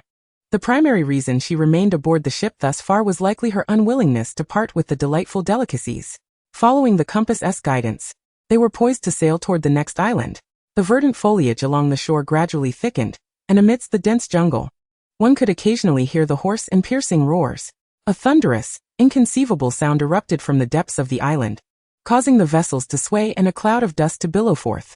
Nami, clutching onto Zissou, was drenched in cold sweat, her eyes wide with terror as she exclaimed, "Is this a sound one would expect from an ordinary forest?" Usopp, like a frightened child, grasped Nami's arm in succession, trembling as he lamented, "I've decided not to set foot on this island." Suddenly, a beast of the wild, a king among creatures, emerged from the thicket, its massive form nearly twice that of a human, prowling by the riverbank, its predatory gaze fixated upon the crew, drooling hungrily as it kept pace with their ship. In an instant, the tiger appeared to be struck by some unseen force, violently coughing up blood and emitting a wretched howl. Usopp gasped, "What? Is it dead?" Nami, in a state of despair, cried out, fiercely gripping Zissou's arm. "Why is the king of the jungle, the tiger, collapsing in a pool of blood? What on earth is happening on this island?" Zissou sighed in exasperation, feeling defeated by the duo. Zoro cast the anchor, and the Mary halted at the shore. In stark contrast to the two cowards, Luffy was exuberantly bouncing about the ship, radiating an insatiable thirst for adventure, eagerly awaiting Sanji to prepare his meaty pirate lunch. He hastily disembarked. Vivi, seeking a reprieve, mounted the disillusioned Karu and followed Luffy ashore. Thus the 7 crewmates and 1 duck ventured forth, 3 in total. Stretching lazily, Zoro twisted his neck and leaped off the vessel, remarking, "Well then, since I have nothing else to do, I shall take a stroll." "Oh. Now there are 4 of us," Zissou noted, glancing at Sanji. Sanji shrugged helplessly, offering Nami an apologetic smile as he explained to Zissou, "We're running low on provisions aboard the ship. I must go hunt some edible beasts." After a brief cough, he blushed and extended an invitation. Miss Zissou, would you care to join me?" Zissou felt Nami's grip on her arm tighten suddenly, only to be followed by an even more fervent clutch. Go. Hurry and leave. Don't take my precious Zissou away." Reluctantly held captive, Zissou had no choice but to abandon her thoughts of a leisurely stroll and shrugged at Sanji. "Then I'll just stay on the ship. There's nothing for me to do." Watching Sanji depart, Zissou withdrew her gaze and comfortingly patted Nami. "All right. Can you let go now? I'm not going anywhere." "Well, Zissou, you're the best." Nami and Usopp embraced each other in tears. Someone had to stay behind to guard the ship, and these 2 timid souls truly left her feeling uneasy. Chapter 9. Just as Nami and Usopp's frayed nerves had not yet settled, Zissou's expression suddenly hardened, swiftly positioning herself before them and speaking in a low, grave tone, "Be cautious. Danger approaches." Danger? What sort of peril could provoke Zissou to adopt such a serious demeanor? Bang! Bang! As Zissou's words fell, a series of resounding booms echoed from afar. Akin to a minor earthquake, a colossal shadow loomed closer, as towering trees were trampled beneath its weight. In mere moments, the shadow had encroached upon their vessel. Zissou marveled, for the fabled beings of legend truly existed. Giant? Usopp fell to the ground in a state of shock, tears streaming down his face as he gazed at the immense figure. The giant's enormous face suddenly loomed near the ship, yet it bore no hostility. Initially, it emitted a hearty laugh before inquiring, "Do you have any alcohol?" "Nami, there should still be some in the storeroom," Zissou turned to ask her. Nami nodded vacantly. "All right." Zissou regarded the giant, raising an eyebrow. "We have alcohol. Would you like some? In exchange for something." Nami quickly covered Zissou's mouth, fearful she might inadvertently begin bargaining with the giant. Yes, we'll give you everything." With Zissou's mouth covered, she could only silently laugh. "Haha, thank you." I am Brogi, the strongest warrior of Elbaf village. Allow me to treat you my guests. The giant stood tall, wielding a colossal axe with cheerful demeanor. Z, sensing no malice from the approaching giant, readily accepted the invitation. As Brogi hoisted Zissou onto his shoulder, she was flanked by Nami and Usopp, who clung to her tightly as if grasping a lifeline. With a sigh, she gently reassured the two frightened souls, relax, this giant uncle means us no harm. Did we not just offer him our alcohol? Though spoken with reassurance, fear still lingered. Zissou, resigned, allowed them to cling to her. Perhaps they might grow accustomed to it soon. All right, the meat is ready, a token of gratitude for your alcohol. Come eat. The giant uncle had casually slain a dinosaur along the way, bringing its carcass back, and the roasted dinosaur meat was laid out upon leaves, warmly presented before them. With a flick of her fingers, Zissou conjured a blade of blood from her fingertips, slicing the meat into manageable portions for Nami and Usopp. Oh, by the way, giant uncle, may I inquire how long the magnetic force of this island needs to be stored? Nami recalled the matter of the record pointer, and hastily asked. About a year, not too long, the giant uncle casually replied, gnawing on the dinosaur meat. A year? The island's magnetic force must be stored for a year. Though Princess Vivi had not stipulated a time frame for reaching Alabasta, her anxiety was palpable, suggesting urgency. Even they felt that a year spent on this desolate island was far too lengthy. Is there no other way, giant uncle? I do possess a permanent pointer from Elbaf. However, it seems of little use to you. Haha, the giant uncle jested. Zissou frowned. This was indeed a troublesome predicament. She promptly decided to bid farewell to the giant uncle, and sought out Luffy to regroup with him first. Yet gazing at the two timid souls, Zissou felt a headache coming on. As she aimlessly roamed the island, both arms were tightly ensnared by Nami and Usopp. The island remained steeped in prehistoric civilization, teeming with dinosaurs and fraught with danger, with tigers being the weakest of the bunch. Yet, Zissou's leisurely demeanor suggested she was more akin to taking a stroll than searching. However, her casual walk was not without its difficulties. Zissou sighed in exasperation. I told you to stay with the giant uncle. It was safe there. Why must you insist on following me? Nami and Usopp wept profusely. Zissou was their bastion of safety. They were genuinely terrified at the thought of her leaving them behind. Nami, on high alert, suddenly froze upon catching sight of a green head peeking from the foliage. She tugged at Zissou's arm, pointing at the figure behind the trees. Zissou, is that Zoro? Upon spotting the green-haired figure, Usopp's face broke into a grin. Hey, Zoro, what are you doing here? He joyfully approached. But Zissou's gaze darkened as she grasped Usopp's arm. There's no trace of life, it's a decoy. If Zoro were to appear in such close proximity, it would be impossible for her to remain oblivious. Here lies an enemy. Are you emerging on your own accord? Or shall I compel you to do so? Zissou spoke coldly. The little girl possesses quite the audacity. My masterpiece has been uncovered by you. From behind the shadows of the trees emerged two figures.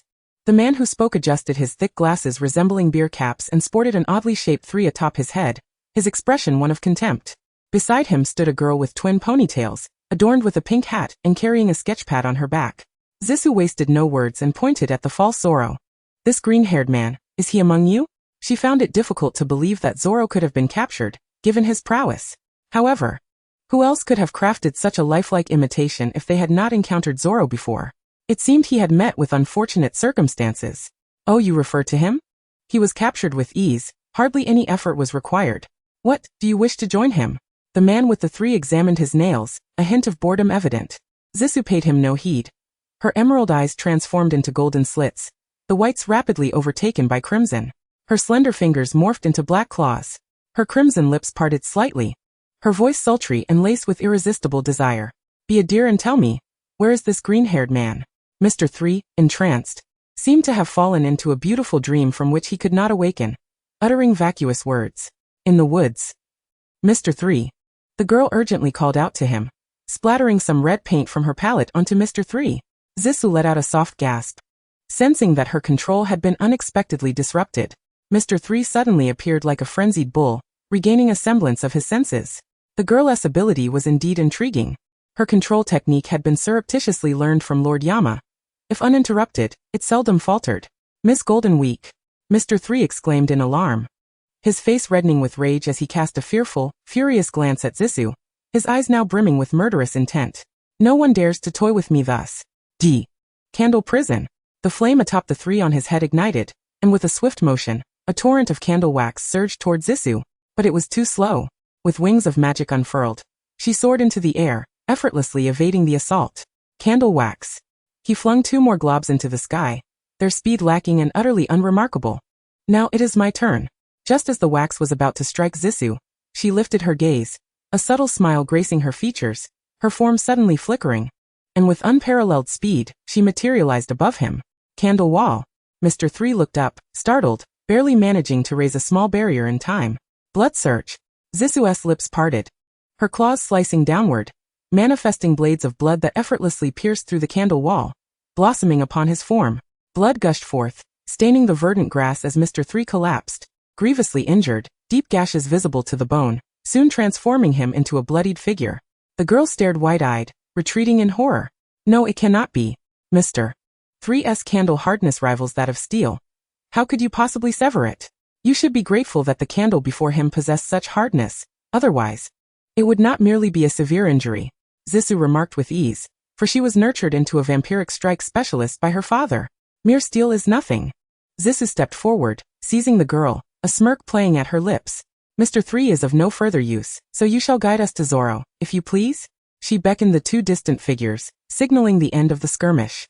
Nami and Usopp rushed forth, with Nami embracing Zissou, wiping away tears of relief. My dear Zissou, you are indeed reliable. Usopp inquired. Is this person dead? Soon to be. Zissou gestured at Usopp, indicating for him to take Mr. 3, with the girl leading the way. They soon discovered Zoro, bound by candles. Oh. Zissou cheerfully waved at him, observing his disheveled state. How did you all end up here? Zoro exclaimed, incredulous, his face flushing. Were they not on the ship? He had briefly spotted a fake Nami, which led him to be caught off guard by the enemy. Zissou lightly traced her fingers, the crimson blades dissipating, and the candles were cleaved apart. Zoro raised an eyebrow, forcefully crashing his hands together, shattering the remaining candles binding him. Thanks. Zoro turned away, nonchalantly scratching his head. The sight of this green-haired fellow in such a predicament is a rare treat, Zissou chuckled. As Zoro's hand neared the hilt of his sword, she finally managed to stifle her laughter. With Zoro's assistance, they traversed the path without incident. Finally reuniting with Luffy and Vivi. Gathered together, they commenced strategizing. This island's magnetic field truly requires a year to stabilize. What shall we do? We'll sail wherever fortune takes us. Nami delivered a punch to Luffy's head. Luffy, could you please be quiet? Rustling in the bushes indicated an approaching presence. A nervous blonde man emerged from the woods, exhaling in relief upon seeing everyone unharmed. It's Sanji. Everyone. Are you all alright? I just finished a call with Crocodile and learned that the Baroque Works agents are headed this way. Have you encountered them? Usopp pointed to the captives on the ground. Sanji. Crocodile mistook me for Mr. 3, inquiring about the situation, and I informed him that the princess and the Straw Hat crew had been dealt with. Everyone's eyes brightened. So he believes we are all dead? Sanji nodded, a smile creeping onto his face, producing something from behind his back. Moreover, I unexpectedly acquired a valuable item, the permanent log pose for Alabasta. If that is the case, the problem is easily resolved. Vivi joyfully leaped into Sanji's arms, overwhelmed with emotion. Thank you, Sanji.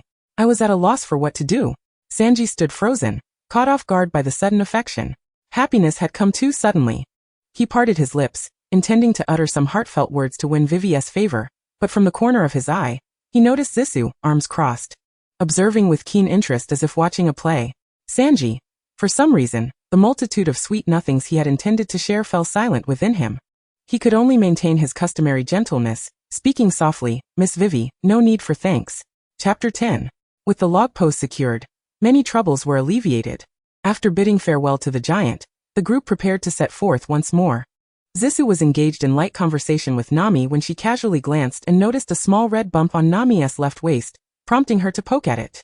Nami. What's that red spot on your waist? Nami looked down at her side. Indeed. She felt no pain or discomfort. It must be an insect bite, no worries. A little ointment back on the ship will suffice. Nami pinched Zissou's delicate face and laughed. My little darling. How attentive you are, haha. Zissou rolled her eyes in response, allowing herself to be pinched.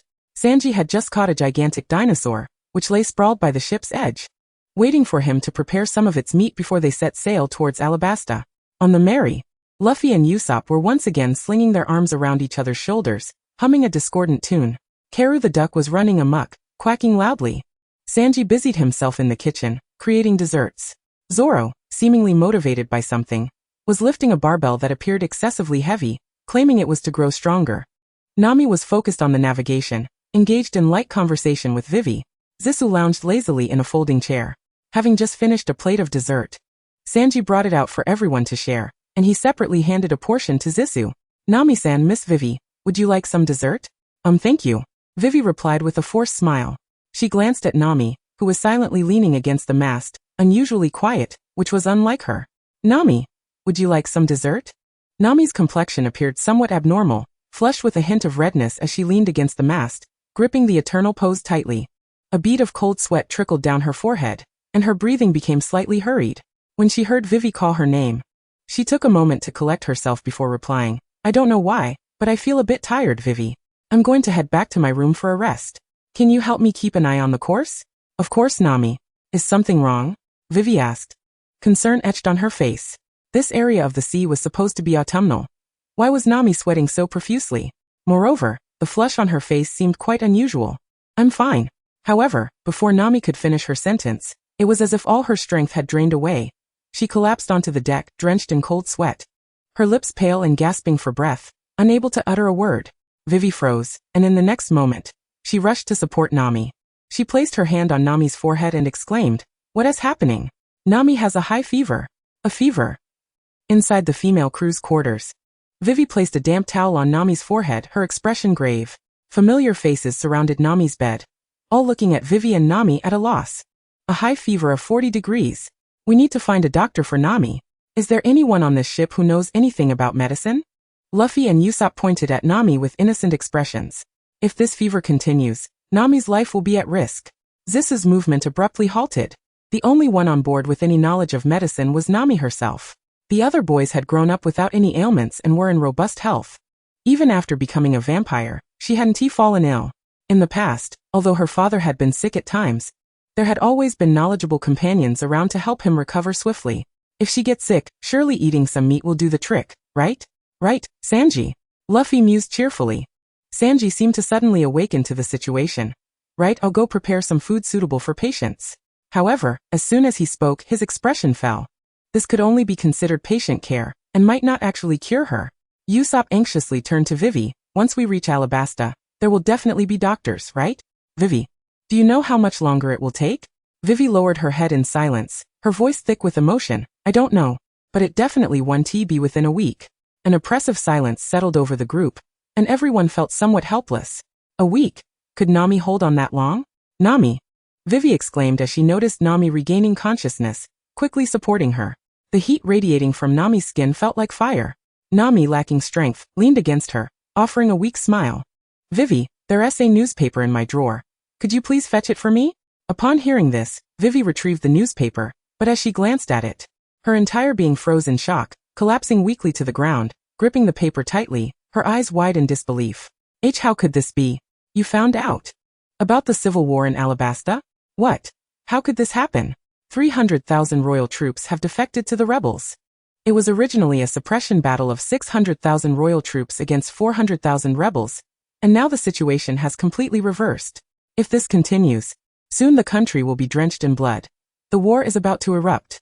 If we don't stop this from happening, the Alabasta kingdom will be doomed. The country will be taken by crocodile. I can't wait any longer. I must hurry back. If we delay, 1 million citizens will start meaningless self-destruction. Luffy jumped up in shock. 1 million people. That is so many. Vivi, her face contorted in pain, pressed the newspaper against her face. Her small frame trembling with intense hatred. Veins bulging on her hands. Her words piercing like sharp needles into her frail body. Alabasta, such a shocking truth. The others had only speculated that Vivi was anxious to return because something was wrong in Alabasta, but they never imagined it was this severe. This princess bears the weight of 1 million lives? Perhaps Nami, upon realizing the truth from the newspaper, felt a pang of compassion, which led her to care for this princess, who was initially just a transactional escort. The situation in Alabasta is urgent, but then there's Nami's illness. Nami comforted Vivi with a smile. Of course, I promise to get you back home as quickly as possible. I'm fine, I know my own body. As if to prove her well-being, Nami struggled to rise from the bed, but Zisu firmly grasped her shoulder, compelling her to lie back down. Zissou held Nami's weak hand, stopping her from getting up, tucking her arms back under the covers, and soothingly said, "You're a patient. Don't think too much. Just rest well. We'll find a way."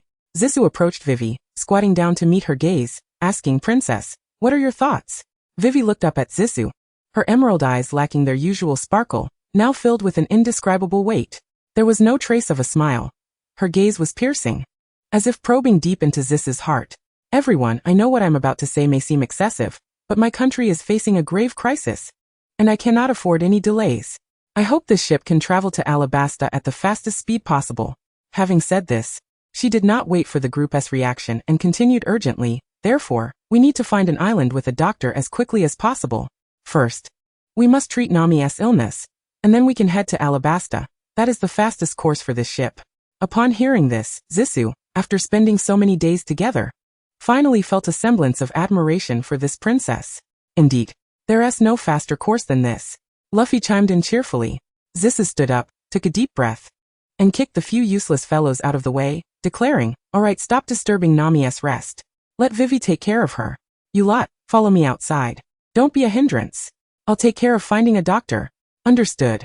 On the deck, Zissou conjured a blood bat with her fingertips, pondering for a moment before sending it fluttering into Sanji's palm. "Sanji, keep an eye on my blood bat. Everyone, I leave the ship in your hands. Be cautious." The blood bats left behind serve as a means of navigation, ensuring she does not lose her way. Those few befuddled souls cannot be trusted to watch over her. It is better left to Sanji. "Embrace of blood," Zissou murmured softly, her form wavering before transforming into a myriad of blood bats that dispersed into the surroundings. Her tireless efforts could be likened to purchasing a ticket for a voyage. Sanji cradled a diminutive blood bat, captivated by its pea-sized crimson eyes and delicate wings. The more he gazed, the more endearing it became, compelling him to gently ruffle its little head before placing it upon his shoulder. Now, it is time to prepare some sustenance for Nami's well-being. When Zissou returned, the tumultuous weather of the Grand Line had inexplicably plunged the climate into winter. Snowflakes danced down, blanketing the deck in a thick layer of ice. As she shivered from the cold, a thick coat was draped over her shoulders from behind. Turning to see Sanji, who had just withdrawn his hands from her shoulders, he smiled at her with a sigh of relief. He too had donned winter attire, his shoulders scarf, and hair dusted with snowflakes, resembling a fool who had lingered too long in the snow. Yet, Zissou's coat remained dry, still holding a trace of warmth. A warmth blossomed within her heart. "Hey, brothers, Zissou has returned," Sanji called into the ship. Shortly after, the crew emerged from Nami's room, drawn by the commotion. "How did it go, Zissou? Did you find the island?" Zissou shot them a sharp glare. Had she not instructed them not to disturb Nami's rest? Only when they shrank back, acknowledging their mistake, did Zissou brighten her eyes and declare, "To the north, there lies a winter island." "An island? Luffy, did you hear? Nami is saved," Usopp exclaimed, tightly embracing Luffy. "Oh, island, island, island." Luffy laughed heartily. "Brothers, north, north. Let us set sail." With Zissou's guidance, the Going Merry sailed for a while before finally sighting the island. It was a small isle adorned with pristine snow, glistening under the sun's rays like a silver treasure. From a distance, several peaks resembling chimneys rose majestically from the center of the island, imposing and awe-inspiring. As the Going Merry docked, just as they dropped anchor, several figures emerged from the shore, brandishing firearms aimed directly at them. "This is as far as you go, pirates." The palpable hostility reached Zissou even from a distance. Is this truly how people perceive pirates? Upon closer inspection, their faces were contorted in disdain, their eyes revealing unmasked contempt, creating an intensely tense atmosphere. A man, towering and clad in armor, stepped forward, his brow furrowed as he addressed them. "Pirates, leave this place at once. Depart immediately." Vivi stepped forward, bowing slightly in supplication. "I apologize, but we are here to seek a doctor. One of our comrades is ill. Is there a physician on the island?" Her earnest plea, however, only incited further agitation among the crowd. "We won't fall for your tricks, vile pirates. This is our island. You shall not set foot here. Leave at once." Zissou's expression hardened. The animosity was palpable, and this was merely their first encounter. She stepped forward to speak, but the people on the shore, whether out of fear or aggression, fired a shot that struck the deck beneath her feet. "Miss Zissou, how dare you fire at them?" Sanji's demeanor shifted abruptly, his usual gentleness replaced by a chilling fury. "How dare they?" As Sanji prepared to retaliate, Zissou felt a sense of foreboding. Another shot rang out, this one aimed directly at Sanji. "Zissou, Multiple voices cried out in alarm. Zissou instinctively positioned herself before Sanji, gripping his arms tightly as the bullet struck her side, blooming a crimson flower upon her waist. She collapsed into Sanji's embrace. How dare you? The faces of all present turned grim. Luffy clenched his fists, Zoro's hand hovered near his sword, and Usopp readied his slingshot. Even Vivi lost her composure. Chaos was imminent. Stand down. Iem me fine. Zissou lay half reclined in Sanji's arms, her complexion pale, urgently halting the others. She wore a fragile expression. Her voice barely a whisper, as she implored the people on shore, please, save my comrade. We need a doctor. The onlookers exchanged uncertain glances, some even chastising the one who had fired the shot. The pirates on the ship made no move to resist. Perhaps they could be trusted? The towering leader silenced the crowd, addressing them in a grave tone. Come ashore. I will take you to the village. At last, a glimmer of hope. Zissou smiled through her pain as she looked up. Yet, when she saw Sanji's dark, fear-laden expression, she froze. His body trembled slightly. Sanji. Her companions had gathered around, each expressing their concern. Usopp. Zissou, are you alright? Do you need to stop the bleeding? Zoro, hey woman. Are you okay? Vivi, Zissou. You need to get treated immediately. Love, Zissou. I despise those people. Zissou's expression darkened. That insufferable brat. Luffy, you are the captain. If we had clashed with them, what would have happened to Nami? Can mere bravado resolve every issue? Luffy fell silent, contemplating Nami, still bedridden with fever, and the wounded Zissou. He pursed his lips and finally admitted, you're right, I was wrong. Em sorry. Don't worry about me, my abilities can manage my injury. First, let us get Nami and tidy up. We need to go ashore. Alright. Zissou struggled to rise, feeling lightheaded from blood loss. She needed to remove the bullet swiftly. Yet, as she attempted to stand, Sanji held her firmly in place. His eyes were red, one hand pressed against his waist, blood staining his palm. When Zissou had shielded him, Sanji felt his blood run cold. In that moment, his mind went blank, consumed only by the sight of her blood, as if the air had been siphoned away, making breathing a challenge. Slowly, Sanji leaned down to embrace Zissou, his voice trembling, sharp as a blade, his words laced with the scent of blood. You are never to stand in front of me again. Her cold body was enveloped in warmth, saturating her very being. Nestled within Sanji's embrace, she could detect his faint, pleasant scent of tobacco, could feel the contours of his back, could hear his breath beside her ear. It was too close, too intimate, rendering her mind blank. With a fierce determination, Zissou pushed him away slightly and stammered, I must remove the bullet first. As the vampiric healing abilities surged within her, the wound visibly shrank. Yet the bullet hindered her progress. Zissou's delicate fingers morphed into black claws as she inhaled deeply, the tips piercing the wound to locate the bullet. Zissou clutched Sanji's wrist tightly, using it as leverage, her teeth clenched together, cold sweat beating on her forehead as her mind raced with thoughts. How could she have been so foolish to rush in when Sanji, with his skills, should have never been hit by a bullet? Although it was intended as a ruse to deceive the masses, why should she suffer?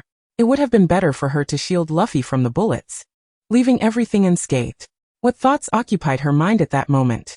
Zissou let out a soft grunt, swiftly extracting the bullet with her sharp claws, which clattered onto the deck as she propped herself up, gasping for breath.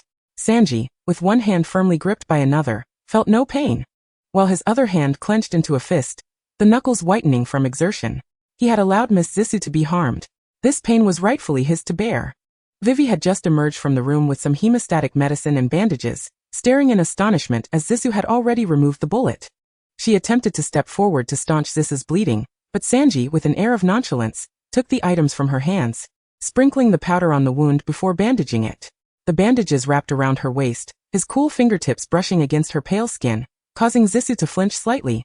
A flush creeping onto her ears, fortunately concealed by her long hair. Truth be told, the injury did not require such attention, it would heal swiftly. Her voice was barely above a whisper, laced with a unique sweetness.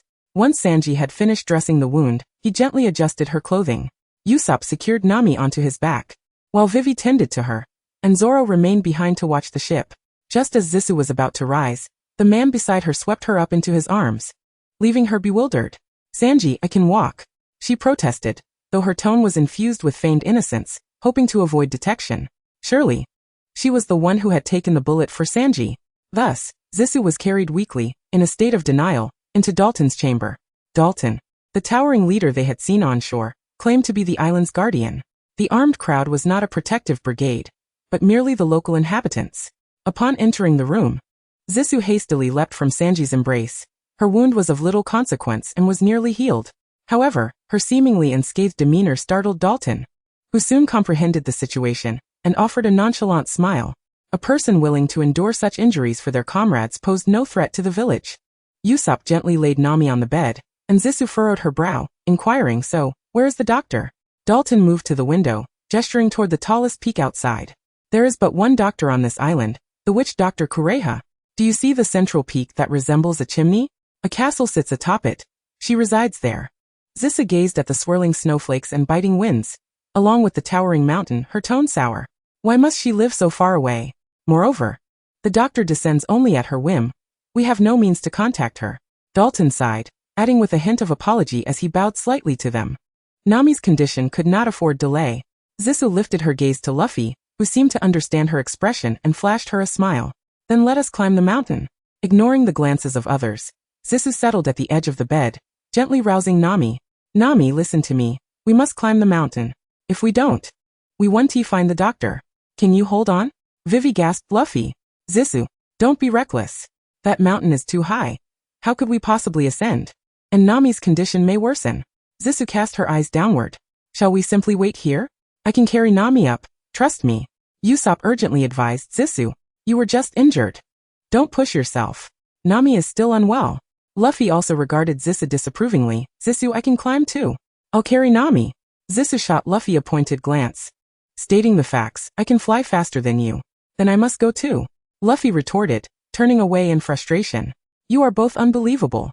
Nami, in a dazed state, seemed to comprehend, reaching for Zissou, reminiscent of a resilient green plant in the desert, evoking a poignant sense of tenderness. With a smile she spoke. "If I don't recover quickly, I'll have to get better for Vivi's sake. I'm counting on you." Outside, Zissou embraced Nami, while Vivi secured a long rope, binding Zissou and Nami together. Nami leaned against Zissou's shoulder, slipping back into slumber. Vivi fastened the rope, anxiously advising, "Zissou, remember, Nami cannot endure any turbulence, so you mustn't fly too fast, understood?" Luffy poised himself, ready to spring forward. Sanji placed a hand on Zissou's shoulder with gentle pressure, his gaze serious and dark with concern. "I know I cannot stop you. I will follow. Just be cautious, alright?" Zissou turned her head away, feeling slightly uncomfortable under his gaze. "Well then, Nami, we are about to take flight."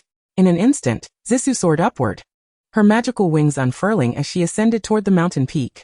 "Then let us depart as well, Luffy." Oh. Chapter 12. The situation was far more dire than Zissou had anticipated. This winter island was already frigid, and the higher she flew, the more the wind and snow raged. Her blood felt as if it were encased in ice, rendering her body rigid. Snow coated her features, leaving no time to wipe it away. The thin air and biting winds gradually obscured her vision. Her mind became a haze, her body acting purely on instinct as her wings flapped mechanically. She could not even recall when she lost consciousness.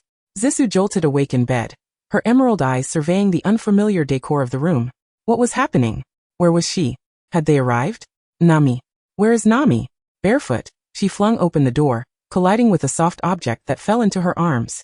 The little creature, knocked over by her, scattered the herbs it had been carrying across the floor.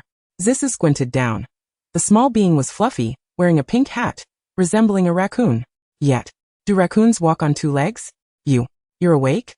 Are you feeling any discomfort? The little raccoon-like creature smiled shyly at her, extending its paw as if to touch her.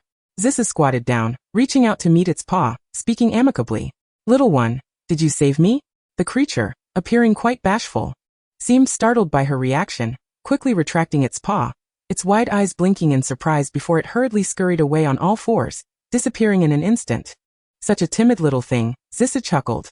She tidied the herbs on the floor, and shortly after, a fashionable old woman emerged from the adjacent room. She took a swig from a bottle of liquor, then, upon seeing Zissou awake, called out to her. "Young lady, would you like to know the secret to eternal youth?" "Excuse me?" Zissou replied, "Hello, have you seen a girl with orange hair who was with me?" The old woman leaned against the doorframe, lifting her liquor bottle and gesturing toward the room, her meaning clear. "Oh, and there are also two boys who came up. They must be looking for you." She took another sip of her drink and ambled toward the next room. "That little reindeer, named Chopper, is also a doctor. If you need anything, just ask him." So it wasn't a raccoon, but a reindeer? Hearing the old woman's words, it seemed that both Luffy and Sanji had safely made their way up. Zissou stepped into the room, and upon her entrance, the reindeer startled and tumbled off its chair, hastily scurrying behind the cabinet to hide. However, its hiding position was rather comical, with its 2 front hooves resting on the cabinet, its head tucked inside, yet its body awkwardly twisted outside, leaving it utterly exposed. Zisu kindly pointed out, "You're hiding the wrong way." The little creature squeaked in surprise, hurriedly rearranging itself, peeking at her with its little head. Zisu couldn't help but chuckle. "Are you the one who saved us, Dr. Chopper?" "What doctor? You idiot. Don't call me a doctor," it exclaimed. The first part with a slightly fierce tone, even baring its teeth, while the latter part shifted to an entirely different mood, revealing its delight at being called a doctor, causing it to prance about joyfully. Zisu smiled softly. It appeared this little one was not adept at concealing its emotions. Truly adorable. Zisu settled by the bedside, observing the peacefully sleeping Nami. Chopper, sensing her concern, timidly approached and began to explain Nami's condition. "Your friend was bitten by a creature known as Caskia, resulting in a severe infection that caused her persistent high fever. It is also referred to as the 5-day illness. Without timely treatment within 5 days, it would be fatal. Fortunately, you arrived just in time. Dr. Kureha's medicine is quite effective, and she has already started to recover." Zisu's eyes softened as she sincerely thanked the little creature. "Thank you, Dr. Chopper." Chopper blushed and fidgeted with joy for a while before cautiously inching closer, extending its hoof to gently touch the back of her hand resting on the bed, then quickly withdrawing, nervously inquiring, "Are you pirates?" "How did you know?" Chopper hesitated before quietly replying, "Earlier, when you fell with your friend at the door, Dr. Kureha and I wanted to separate you, and you said, 'Please save her.' Save my friend." Later, 2 injured men collapsed at the door, asking if 2 girls had arrived here. "They are their companions." So, she had unconsciously uttered the word companion? Zisu held Nami's hand and chuckled softly. "Yes, we are pirates." "Do you have a pirate flag?" Chopper asked curiously. Zisu patiently responded, "Indeed, it's hanging on our ship." "Are you interested in pirates?" Chopper was taken aback by her question, jumping up and stumbling back a few steps, crashing into the bookshelf, causing several books to tumble down with a loud thud. "Absolutely not. You fool." Zisu observed the little creature's evident panic, feeling as though she had struck a nerve. She didn't call it out but instead rested her chin on one hand, her gentle gaze sparkling with kindness as she invited, "The ocean is vast. Would you like to join us?" Chopper seemed momentarily stunned by the invitation, eyes wide with disbelief and excitement. However, in the next moment, it trembled, its emotions flaring up as it exclaimed angrily, "Stop lying. I'm a reindeer. How could I possibly be with humans? Aren't you scared? I'm clearly a reindeer. Yet I stand on 2 legs. And I can speak. I even have a blue nose." Chopper dashed away in a flurry, and Zisu pondered its words. What did it mean? Was there a notion that reindeer and humans could not coexist? It sounded as if the little one lacked confidence in itself. It was undeniably adorable, and could even talk. Suddenly, a commotion erupted outside, followed by a frantic cry, "Hey! Don't eat it raw. Hurry and catch him. Let me prepare the venison first. Get away, you fools." The panicked reindeer scrambled back into the room, seeking refuge behind Zisu. Moments later, Luffy and Sanji burst in, brimming with energy. Luffy had a suspicious liquid at the corner of his mouth, as if he intended to butcher something for a meal. "Zisu, you're awake. Are you hurt?" Upon seeing both Nami and Zisu safe and sound, they paused their pursuit, gathering around her. With a gentle smile, Zisu reassured, "I'm fine. And so is Nami." The reindeer timidly rested its hooves on Zisu's back, peeking at them. "Oh, by the way, let me introduce you to Dr. Chopper. He was the one who saved us." Zisu's eyes sparkled as she praised, "Dr. Chopper's medical skills are remarkable." "You fool. I'm not as amazing as you say. Stop blabbering. Even if you say that, I won't be happy." The little one was clearly flustered by the compliment, covering its face and joyfully spinning in circles. "Wow. Sanji, this guy can talk. And walks on 2 legs. Ha ha ha. Thank you for saving us. You're so interesting. Would you like to join us as our companion?" Slow on the uptake, Luffy only now noticed the reindeer's uniqueness thanks to Zisu's words. "If you join us, everyone will be so happy. Hey reindeer, come be our companion." "No, I don't want to." Little Chopper panicked and darted around, with Luffy eagerly chasing after it. "Hey, reindeer, come sail with us." Before long, Nami woke up, still a bit weak but eagerly chattered to Zisu about Vivi, expressing her desire to hurry to Alabasta as she felt her health improving. Zisu felt a headache coming on and called out to Sanji to find Luffy outside, reluctantly agreeing to her request. She sighed, "Don't push yourself, Nami. The doctor said you need at least 3 days of rest, You know Vivi wouldn't want to see you like this. You know how dire the situation is in Vivi's country, and now due to my issues, we've delayed a day. I really can't lie here any longer. Feeling helpless, wanted to tell Nami to disregard Vivi's matters and focus on her recovery, but after spending those days with the princess and kneeling on the ship, she found herself unable to voice those thoughts. Nami suddenly hugged her, the residual warmth of her fever bringing a surge of warmth to Zisu's heart. Thank you for everything. Zisu lowered her gaze and softly replied, you don't need to thank me for anything. After waking up for a while, Nami, still weak, soon drifted back to sleep. Zisu tucked her in and strolled to the window, lazily leaning against the back of the chair, gazing at the snowy scene outside. The room fell into a tranquil silence, the occasional crackle from the fireplace granting Zisu a rare sense of leisure. She even found time to reflect on Luffy's antics. It seemed he wouldn't rest until he had someone aboard. The journey ahead with an adorable little companion should be quite delightful. Plus, having a doctor among them would provide an added layer of security. Yet, when did she begin to think of that group of people? Suddenly, the closed door burst open, and a large figure, enveloped by the wind and snow, stormed into the room. Upon realizing the situation inside, the newcomer burst into hearty laughter, pointing at Zisu with a triumphant grin. Ahahaha, you're from the Straw Hat Pirates, how lucky. Zisu returned the smile, her eyes crinkling at the corners as she softly replied, yes indeed, quite fortunate. Bloodbath. What has happened? Zisu inquired. Nami's dazed voice emanated from beneath the covers. Grasping her captive, opened the door, and upon hearing Nami's inquiry, responded with a smile, it's nothing, just rest well, I will go find Luffy. As the door closed, Zisu's expression instantly hardened. She dragged the half-dead scoundrel downstairs to locate Luffy. Her scarlet eyes burned with ferocity, her brows knitted in irritation, and a thin veil of anger adorned her face, as her demonic wings unfurled, surrounded by a palpable aura of bloodlust. A voice echoed, this person, I should have been the one to defeat him. Hearing Luffy's loud outcry, Zisu scoffed, tossing the individual at his feet before delivering a powerful punch to Luffy's head. You let this person get into Nami's room. How could you let an enemy come here? Oh, I'm sorry, Luffy said, covering his head and admitting his fault. Chopper, watching from the side, gulped as Zisu emerged from the castle, instinctively commenting, so strong. Is this what being a pirate is like? Chapter 13. Could she also be a devil fruit user? She appeared completely different from before. Those wings, those blood-red eyes, the aura surrounding her, and her striking demeanor, along with her formidable strength. How incredibly cool. Zisu. Luffy. Sanji. Is Nami okay? Haha, how did you all come up here? The anxious crowd, led by Dalton, had finally made their way up, worried. Luffy, grinning, stretched out his arm to grab Zoro and Usopp, and with a whoosh, all three tumbled into the snow, creating a chaotic scene. Zisu chuckled, turning to Vivi, Nami is resting in the castle. I'll take you to see her. Dalton, unable to conceal his astonishment, gazed at the near-lifeless figure on the ground, excitement causing him to cough despite his injuries. What? You defeated him? Zisu, noticing his odd reaction, casually replied. It must have been Luffy who defeated him. She then pulled Vivi into the castle. Glancing back, she saw Dalton kneeling before Luffy, expressing his gratitude. TSK, what a bother. Vivi realized the significance of the wound on the defeated man.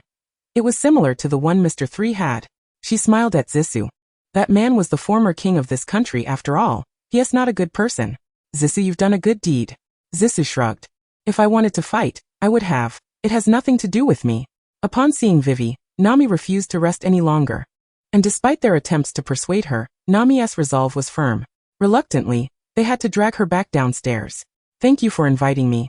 But I'm just a reindeer, a blue-nosed one. I walk on 2 legs and can talk. Of course, I would love to be a pirate. But I am different from you humans. I'm a monster. So I am truly grateful to you all. Zisu happened upon the little one, who was sobbing uncontrollably, looking utterly pitiful. What nonsense. Let us go. Luffy interrupted, disregarding Chopper's attempts to speak, raising his arm in cheer. Zisu approached, squatting in the snow, gently patting Chopper's pink hat. Her shimmering aquamarine eyes radiated warmth as she looked at Chopper, reminiscent of her former self. Don't you think being called a monster by others is a powerful symbol?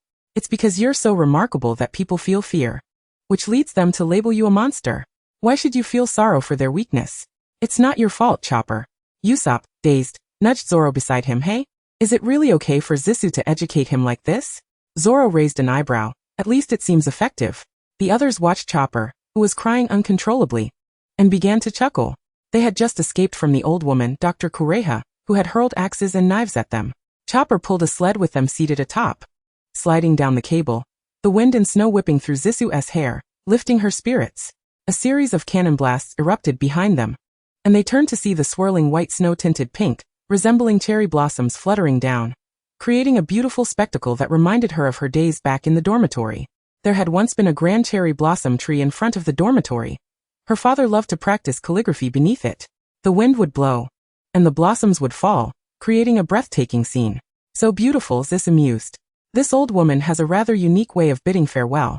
One moment she is shouting and the next, she is pulling at heartstrings. Zis aside, glancing at Chopper, who was still sniffing on the ship. Ah, the little one is such a crybaby. Chopper sat alone at the edge of the ship, gazing at his distant homeland. She was about to approach him with some comforting words when Sanji placed a hand on her shoulder. Let him have some quiet time.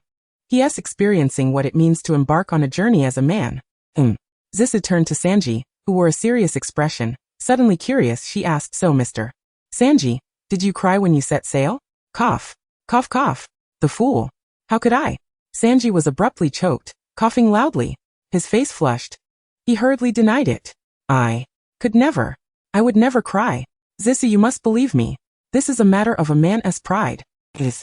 With a smile in her eyes countered. Then how did you look when you sailed away? Sanji opened his mouth, but no words came out.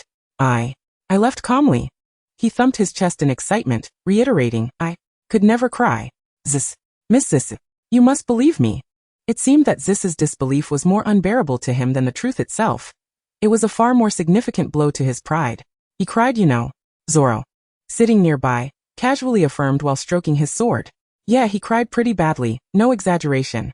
Usopp chimed in, adding another layer of confirmation. Ptahahaha. Zissa burst into laughter, her eyes glistening with mirth. Sanji's forehead twitched in exasperation.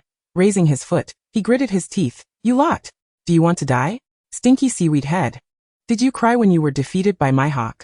Zoro tightened his grip on his sword, a similar expression of irritation forming on his forehead. Stupid chef. What did you say? Do you want to fight? Come on. I'm not afraid of you. You green-haired freak. You circle-browed freak. Hey, don't you dare hit me. How dare you assault Captain Usopp? Luffy exclaimed, haha, this looks like fun.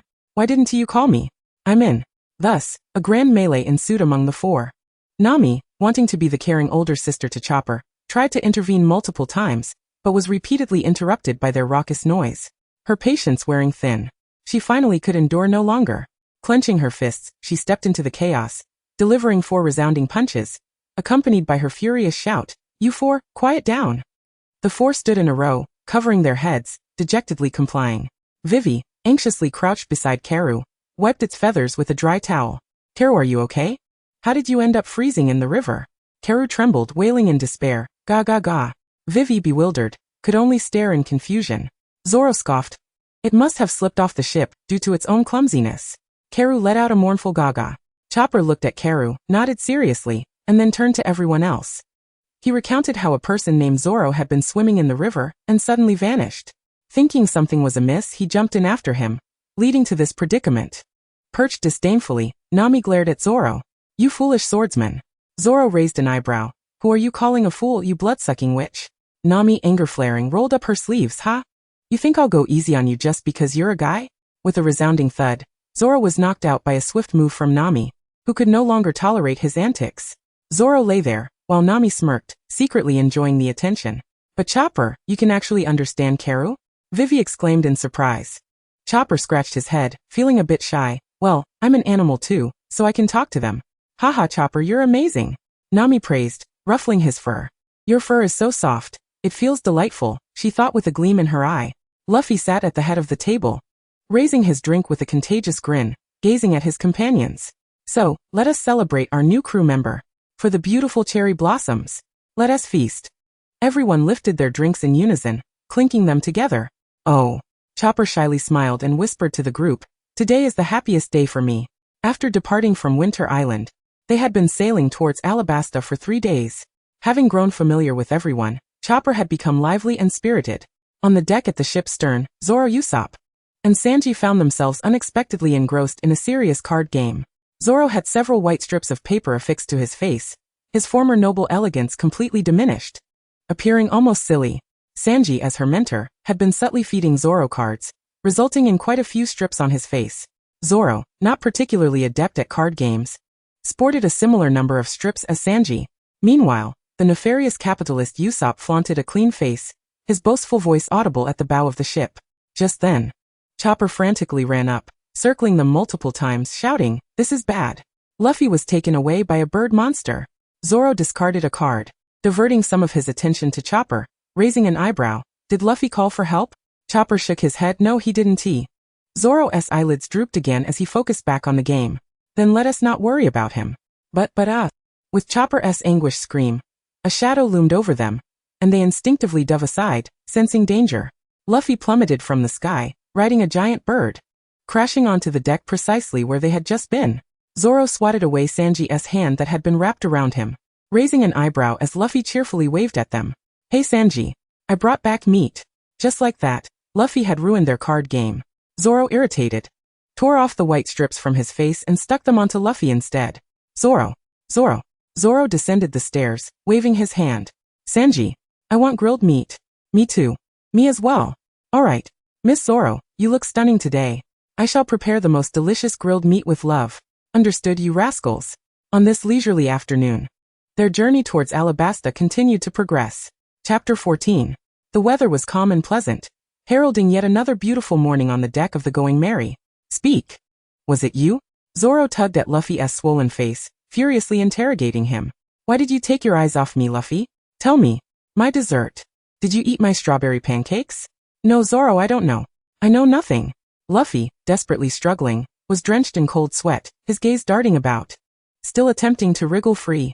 "Stop resisting futilely. You're simply not good at concealing your thoughts." Zoro stood up, joining a stoic Sanji, both glaring at Luffy. It was her fault for being too easygoing. Luffy had the audacity to steal her dessert. He must have wanted to be punished. How dare he maintain his stubbornness here? It had been 3 days since Luffy captured a bird monster, and the large mouse trap had failed to ensnare him. Last night, Luffy brazenly devoured all their food, leaving nothing behind. At this point, Sanji was no longer inclined to pursue the culprit, sighing as he rolled up his sleeves, comforting Zoro. "Miss Zoro, don't worry. Let us check the storeroom for anything to eat. You rascals, hurry up and go fishing." "Yes, yes." The accused and his accomplices straightened their bodies, responding loudly. "Alright, I'll go with you." Zoro sighed, feeling quite helpless. Until Sanji and Zoro entered the storeroom, the rest finally released their held breaths, relaxing their tense bodies while holding empty fishing rods, hoping to catch a few foolish fish to soothe their empty stomachs. The storeroom was essentially a storage closet. In the center stood a cannon, rarely used, beside which were several barrels of drinkable fresh water. In the corners lay Nami's locked treasure chest, where all her little treasures were kept. Usopp's toolbox and Zoro's discarded hammer were also piled here. Thankfully, Luffy was a carnivore, so he hadn't completely cleaned them out. Zoro casually rummaged through, discovering some moldy potatoes. "Can this still be eaten?" "Ugh. Sanji, what's wrong?" A faint gasp came from behind Zoro. She approached, a subtle sweet metallic scent piercing her nostrils. A faint crimson light flickered in her eyes, akin to a long-awaited rain in a drought, causing a slight shudder. "It's nothing. Just a little splinter. It's not a big deal." Before Sanji could finish, his hand was grasped by a delicate, pale hand. Instantly, the girl parted her lips and lowered her head, taking the injured finger into her mouth, savoring the droplet of blood that was about to fall. The exquisite taste exploding on her palate made Zoro's vibrant green eyes shimmer, with a hint of rosy pink. Her expression was one of blissful focus, the pink tongue lovingly enveloping Sanji's finger, as if indulging in some extraordinary delicacy. Sanji's face flushed instantly, and he hurriedly covered his nose to prevent a nosebleed, his heart racing, feeling as though her small hands had reached through his chest to grasp his heart, capturing his very lifeblood. Sanji felt he had reached the pinnacle of his life. He was about to explode. "Miss Zoro, what are you doing?" Zoro, oblivious to Sanji's awkwardness, was simply captivated by the blood, instinctively acting on her nature. The injury was minor, and only when the taste of blood faded did she reluctantly release him, a look of regret on her face. "Don't waste it," she explained herself thus. However, upon witnessing the explosive flush of red upon Sanji's face, the atmosphere fell into a momentary stillness. It was only then that she realized her previous actions had indeed taken on a somewhat ambiguous tone. For the first time in her life, Zisu felt a hint of embarrassment, a rosy hue creeping onto her cheeks, as she continued to awkwardly elucidate. Ahem, you know, I haven't had blood for several days. Sanji's muddled mind began to clear slightly with this explanation, whether it was disappointment or something else. His heart raced as though it might leap from his throat at any moment, his palms slick with nervous sweat. His gaze was fervently fixed upon the girl before him, and from the depths of his being, a surge of longing erupted. He pondered, Miss Zisu, do you wish to drink again? The stammered inquiry, though simple, sent a jolt of electricity through Zisu, each word weaving together into the most tantalizing melody, rich with temptation. Instinctively, she sought to decline, parting her lips to articulate her thoughts, yet Sanji hurriedly interrupted. I fear Miss Zisu might fall into that previous state of unconsciousness again. It's just a bit of blood, my health is robust. Moreover, it would be an honor to assist you, Miss Zisu. I am genuinely elated. I hope you feel no burden. Zisu thought, why does one who has been drained of blood display such a fervent gaze? Isn't this against the rules? After a lengthy internal struggle, she finally nodded slowly. Sanji's eyes sparkled for an instant. He loosened his collar, revealing his neck. As he swallowed, Zisu leaned closer, placing her hands on his shoulders and gently rising on her toes. It might hurt a little. It's fine. A slight sting was swiftly followed by an exhilarating rush akin to soaring through the clouds. Sanji embraced the girl who boldly offered herself, letting out a deep sigh. He thought to himself he was doomed. He was truly finished. Regardless of the uproar caused by those raucous boys outside, in this small sanctuary, it was just the two of them. Zisu, satiated, squinted her eyes contentedly, while Sanji, feeling a sense of loss, released his embrace and instinctively covered his neck with his hand, the lingering warmth still causing his heart to quiver. His heart thumped uncontrollably as he stared intently at the girl before him, his expression one of an unprecedented focus he was unaware of. Zisu looked at Sanji with an apologetic gaze, preparing to say something further, when the warehouse door was abruptly flung open from the outside. Usopp, with a look of terror, called out to them, as if he had urgent news. Zisu cleared her throat to mask her surprise and asked, "What's wrong?" "We encountered MR2. Zisu frowned. "MR2? Wasn't he one of Crocodile's subordinates?" Usopp pointed to a pirate ship sailing away in the distance, his expression one of sheer horror. "He just danced with us and performed an impression. I thought he was a decent friend." "Well, you all are quite impressive, aren't you?" Vivi knelt on the deck, her fists clenched, brows furrowed, cold sweat dotting her forehead as she spoke hoarsely. "Among those he just imitated was my father's face. Why would he portray my father's visage?" Zoro's gaze hardened, his expression grave. If he were to don the face of a king, he could commit all sorts of nefarious acts. Indeed, if he were to act outlandishly while bearing the visage of a king, the ignorant would be the citizens. Vivi suddenly recalled something and said, "The dance powder was also among those he imitated." "Dance powder? What is that?" Nami explained to Luffy. "It's a powder that can artificially induce rain, and its manufacture and possession are prohibited by the world government." Luffy tilted his head in confusion and asked, "Isn't that convenient? Why ban it?" "Because dance powder operates by depriving neighboring nations of their rain to allow one's own country to receive it, which can lead to incessant conflicts between nations. Thus, it has been banned by the world government." Vivi trembled, her voice quivering. 2 years ago, a large quantity of dance powder was delivered to the ports of Alabasta, and at that time, apart from the palace where the king resided, there was an unusual phenomenon where no rain fell elsewhere. Common people would surely suspect the king, believing he used that powder to monopolize the rain. Zisu spoke, her expression inscrutable. "My father would never do such a thing. But there are rumors that he was seen going to the port to welcome those cargo ships, and subsequently transporting dance powder into the palace." Vivi struck the railing repeatedly with her hand, saying vehemently, "This is all Crocodile's scheme. The rebellion has occurred just as he desired. He aims to take advantage of the king's army and the rebel forces battling each other to the point of mutual destruction, and then seize everything, establishing his ideal kingdom. Yet he is treated as a hero in Alabasta, gaining the trust of the royal family, the reign, even the lives of the people. He has plunged Alabasta into suffering. This girl bore an immense burden. Do not worry, Vivi. We are all by your side, and we will surely stop the rebellion." Once Vivi's emotions had calmed, the group gathered to discuss countermeasures. Without explicitly mentioning farewells, they resolved to stay and see if they could assist in preventing the rebellion in Vivi's country. Since MR2 possesses the ability to impersonate others, if he discovers we are enemies, he will disguise himself as one of us, causing us to lose trust in one another. He may even target Vivi. Therefore, we must devise a method to discern our true companions. Zisu furrowed her brows, touching the white cloth tied around her arm.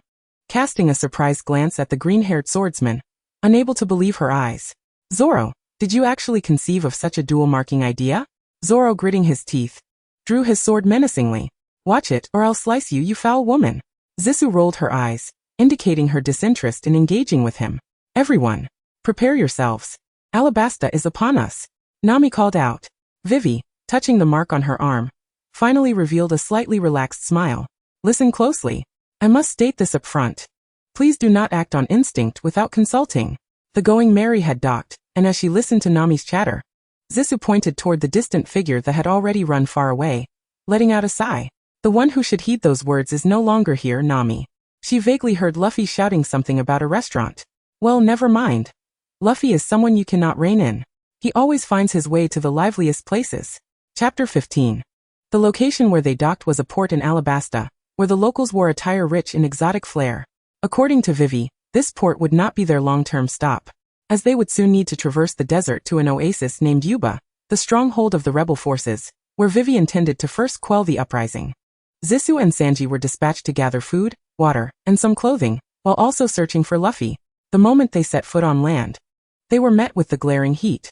They wandered through the streets, which at the very least, remained relatively peaceful, untouched by civil strife. The vendors they passed eagerly promoted their wares, showcasing their culinary ingredients with fervor. According to Vivi, this quaint town was renowned for its perfumes, and the sight of the lovely ladies adorned in refreshing attire stirred something within her.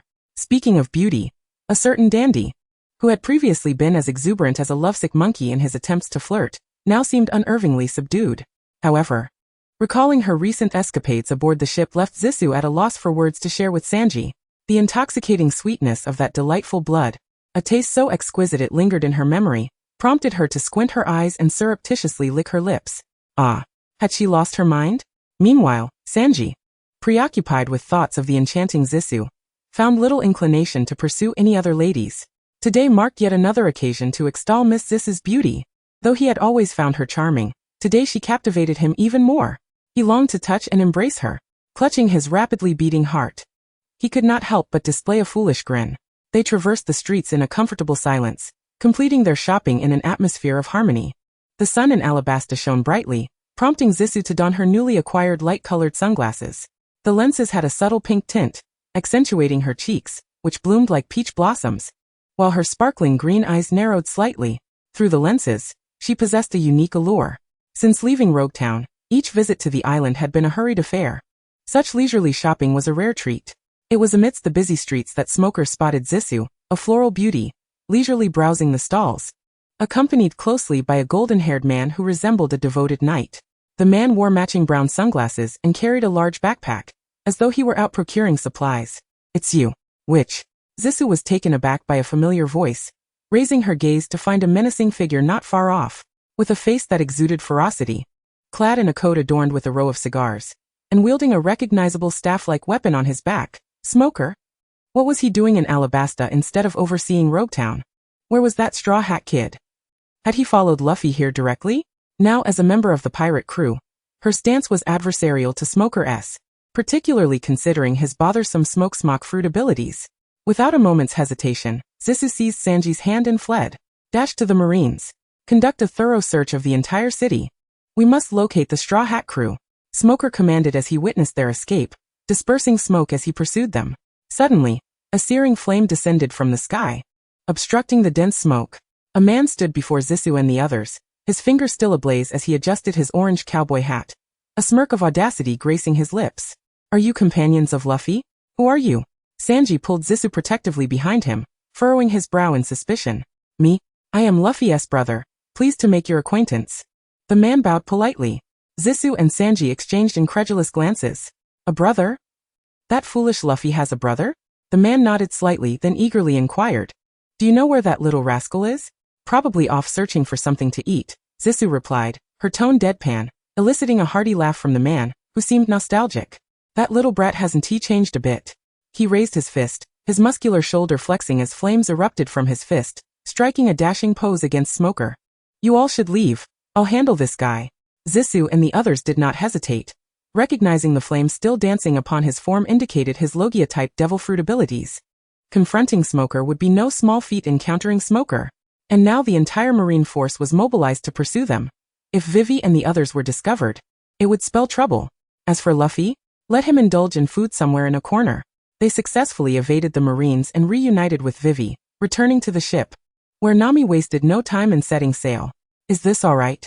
Setting sail without Luffy? Chopper looked up at Nami. The Marines had reached the shore, raising their weapons to fire upon their ship. Nami, busy directing their course, managed to reply, "The port is surrounded by Navy troops. We must hide the ship and wait for the commotion to subside before anchoring to find him." Honestly, that unreliable captain. Usopp grumbled at the helm. "Hey, everyone. I'm over here." Hearing a familiar call, Zoro lifted his binoculars for a better view. Luffy stood on the shore, excitedly waving his tiny arms, his body riddled with holes from marine fire, only to have them bounce back thanks to his rubbery physique. Then he extended his arm, grabbing hold of the merry-go, and swooped over, colliding with the unfortunate Zoro. Zoro, with a grim expression, climbed to his feet, having served as a cushion for Luffy. "Aha, sorry Zoro."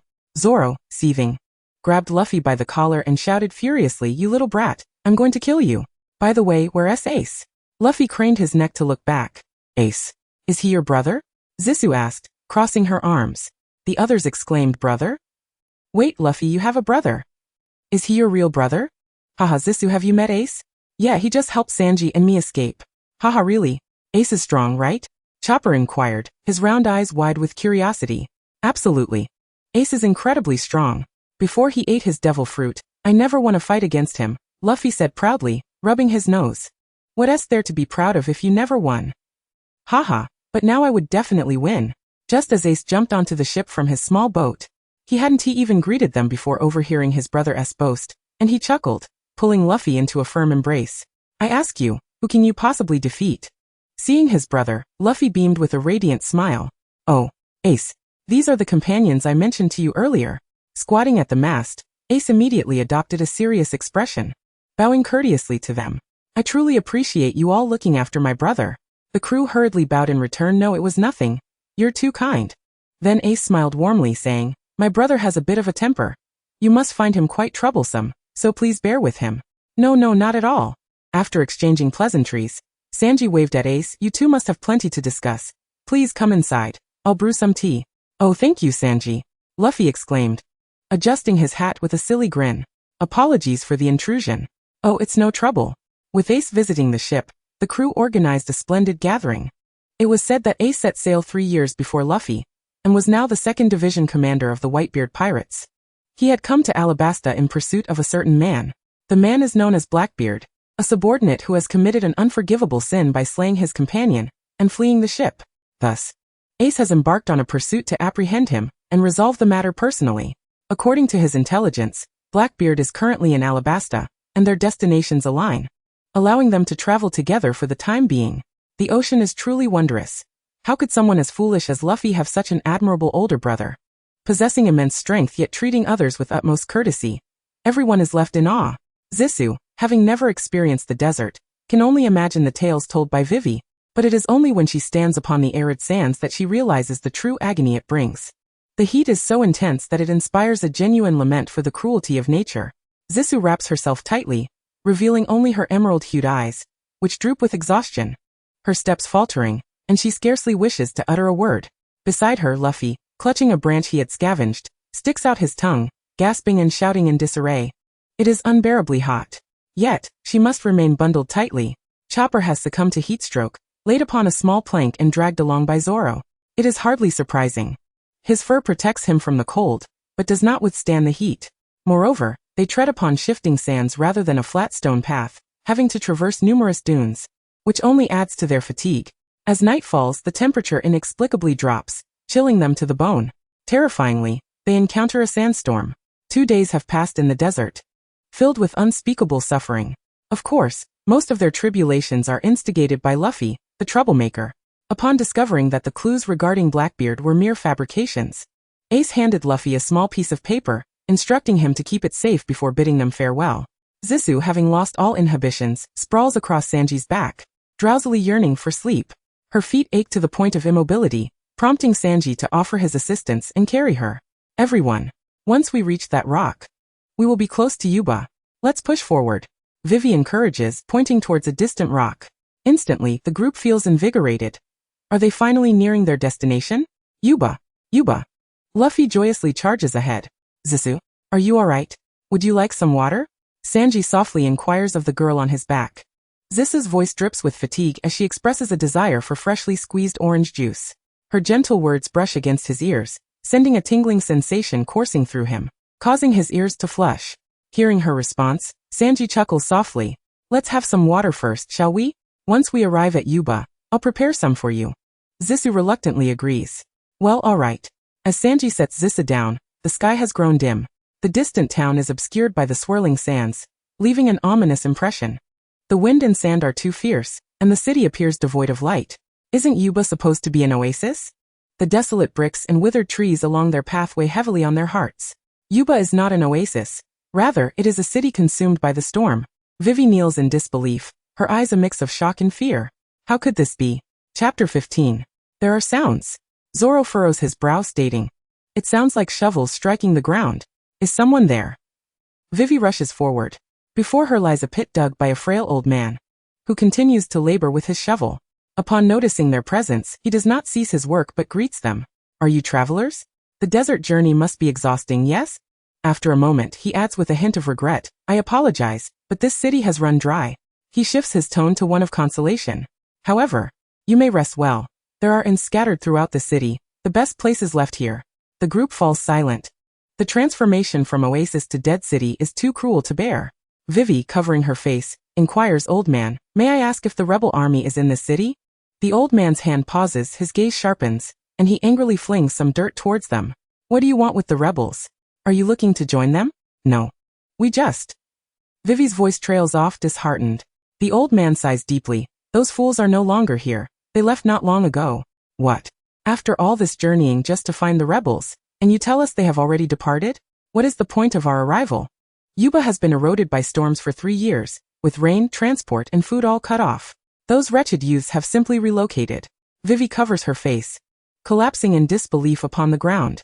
As night descends, they seek refuge in an inn, planning to regroup and devise a strategy by morning. Luffy runs out to assist the old man with his digging. The second floor is designated for the girls' rest, while the boys downstairs continue their raucous chatter. Vivi sits on the edge of the bed, her demeanor restless. Zisu sighs, exchanging a glance with Nami, and approaches Vivi's side. I'm so tired, Vivi confesses. Yes. It has indeed been exhausting lately. Zisu and Nami flank her, both embracing her as they surround her on the bed. Then let us sleep together. They propose. Zisu and Nami settle beside Vivi, wrapping her in their warmth. The bed is spacious enough for the 3 girls. Sleep well, Vivi. Zisu yawns, pulling the blanket over them. In that comforting embrace, warmth floods through Vivi's limbs, and she cannot help but smile. As a princess, she has never had close female friends. The companionship and solace feel wonderful. Good night. In the morning, the city, still ravaged by sandstorms, sees the old man finally unearth some water from Yuba, which he places in a small wooden barrel and offers to Luffy. After bidding farewell to this city, they venture back into the desert. Following a brief inquiry with the old man, they resolve to locate the new base of the rebel army. Vivi, having known the leader of the rebels since childhood, believes that finding him could halt the uprising. As they walk, Luffy suddenly halts, sitting on the sand with his hands on his hips, exclaiming, I don't want to do this anymore. What mischief is that rascal Luffy plotting now? The group stops and turns to look at him. Vivi approaches Luffy, concerned. What's wrong, Luffy? Hey Luffy, we can't afford to waste time here playing around. Usopp chimes in exasperatedly. We still need to find the rebels. For Vivi's sake. Please stop messing around. Nami massages her temples, feeling the weight of fatigue from their continuous travels. Luffy calls out to Vivi, his expression unusually serious. His tone filled with anger and intensity. Vivi, I want to take down Crocodile. Even if we stop the rebels, can you stop Crocodile? We are pirates, after all. Even if we find the rebels, it has nothing to do with us. Perhaps it is better not to go at all. Unlike his usual demeanor, he appeared as if he had become an entirely different person. Vivi felt a wave of panic wash over her, struggling to find the right words as she faltered at the precipice of speech. Indeed, Luffy's blunt observation struck a chord, resonating with an unsettling clarity. Initially, Vivi had merely implored us to escort her to Alabasta.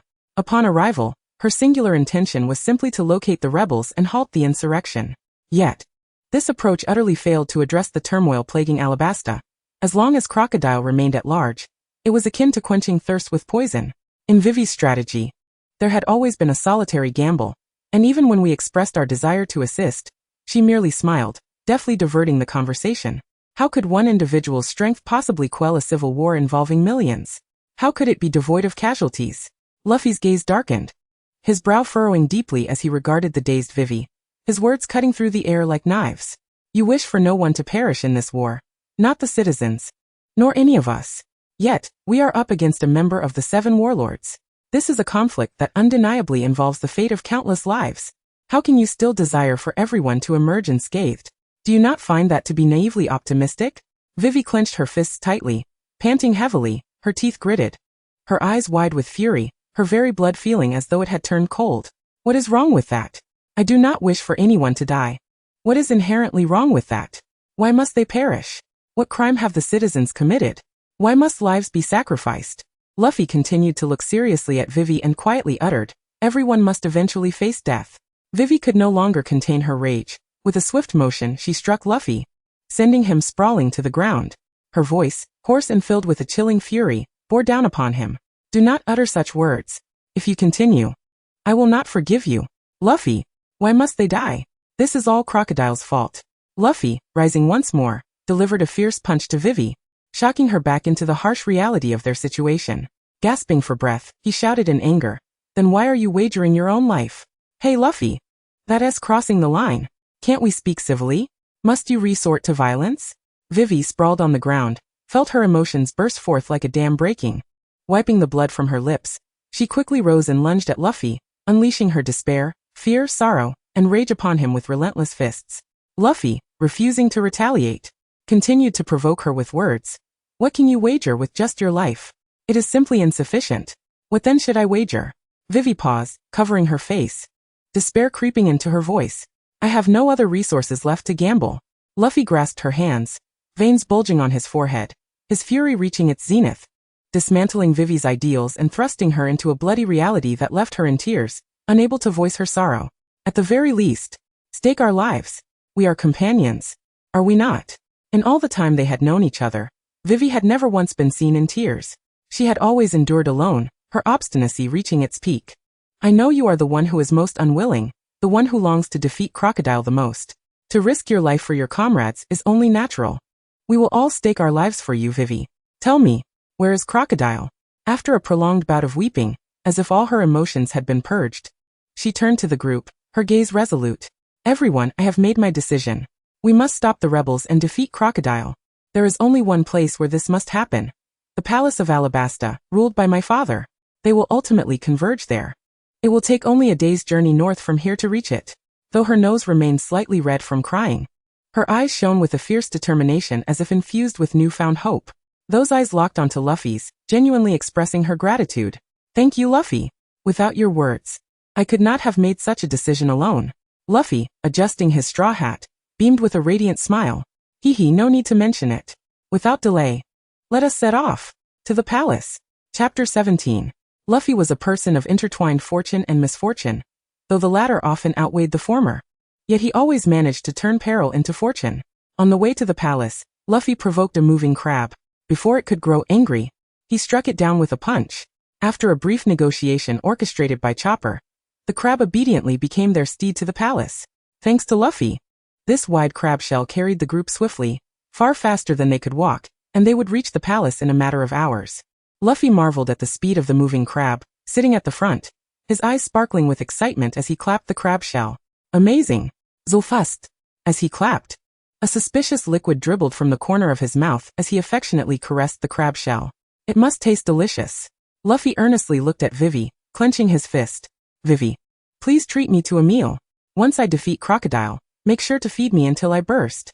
Vivi, momentarily taken aback by the drool at the corner of his mouth, chuckled in response. Yes, Vivi, you must not skimp on the promised reward. Nami leaned in. Her face darkened, playfully threatening Vivi with a greedy demeanor. Hey, I'm telling you, this woman is terrifying. Zoro quipped with a raised eyebrow. Zoro, have you forgotten you owe me 400,000 berries? How did you suddenly increase it by 100,000?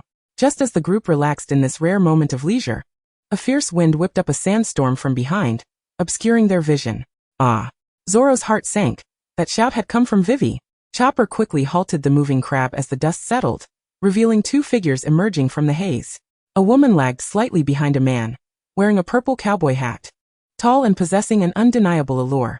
The man, towering over 2 meters, donned a fur coat, wielding a golden hook in his left hand, his arm encircling a restrained Vivi. A cigar clenched between his teeth, a horizontal scar marking his face, his eyes glinting with a ruthless coldness. "You are the Straw Hat Crew?" Though it was a seemingly mundane question, it sent shivers down their spines, as if crushed beneath his menacing aura. Even the tone of his voice carried a hint of menace.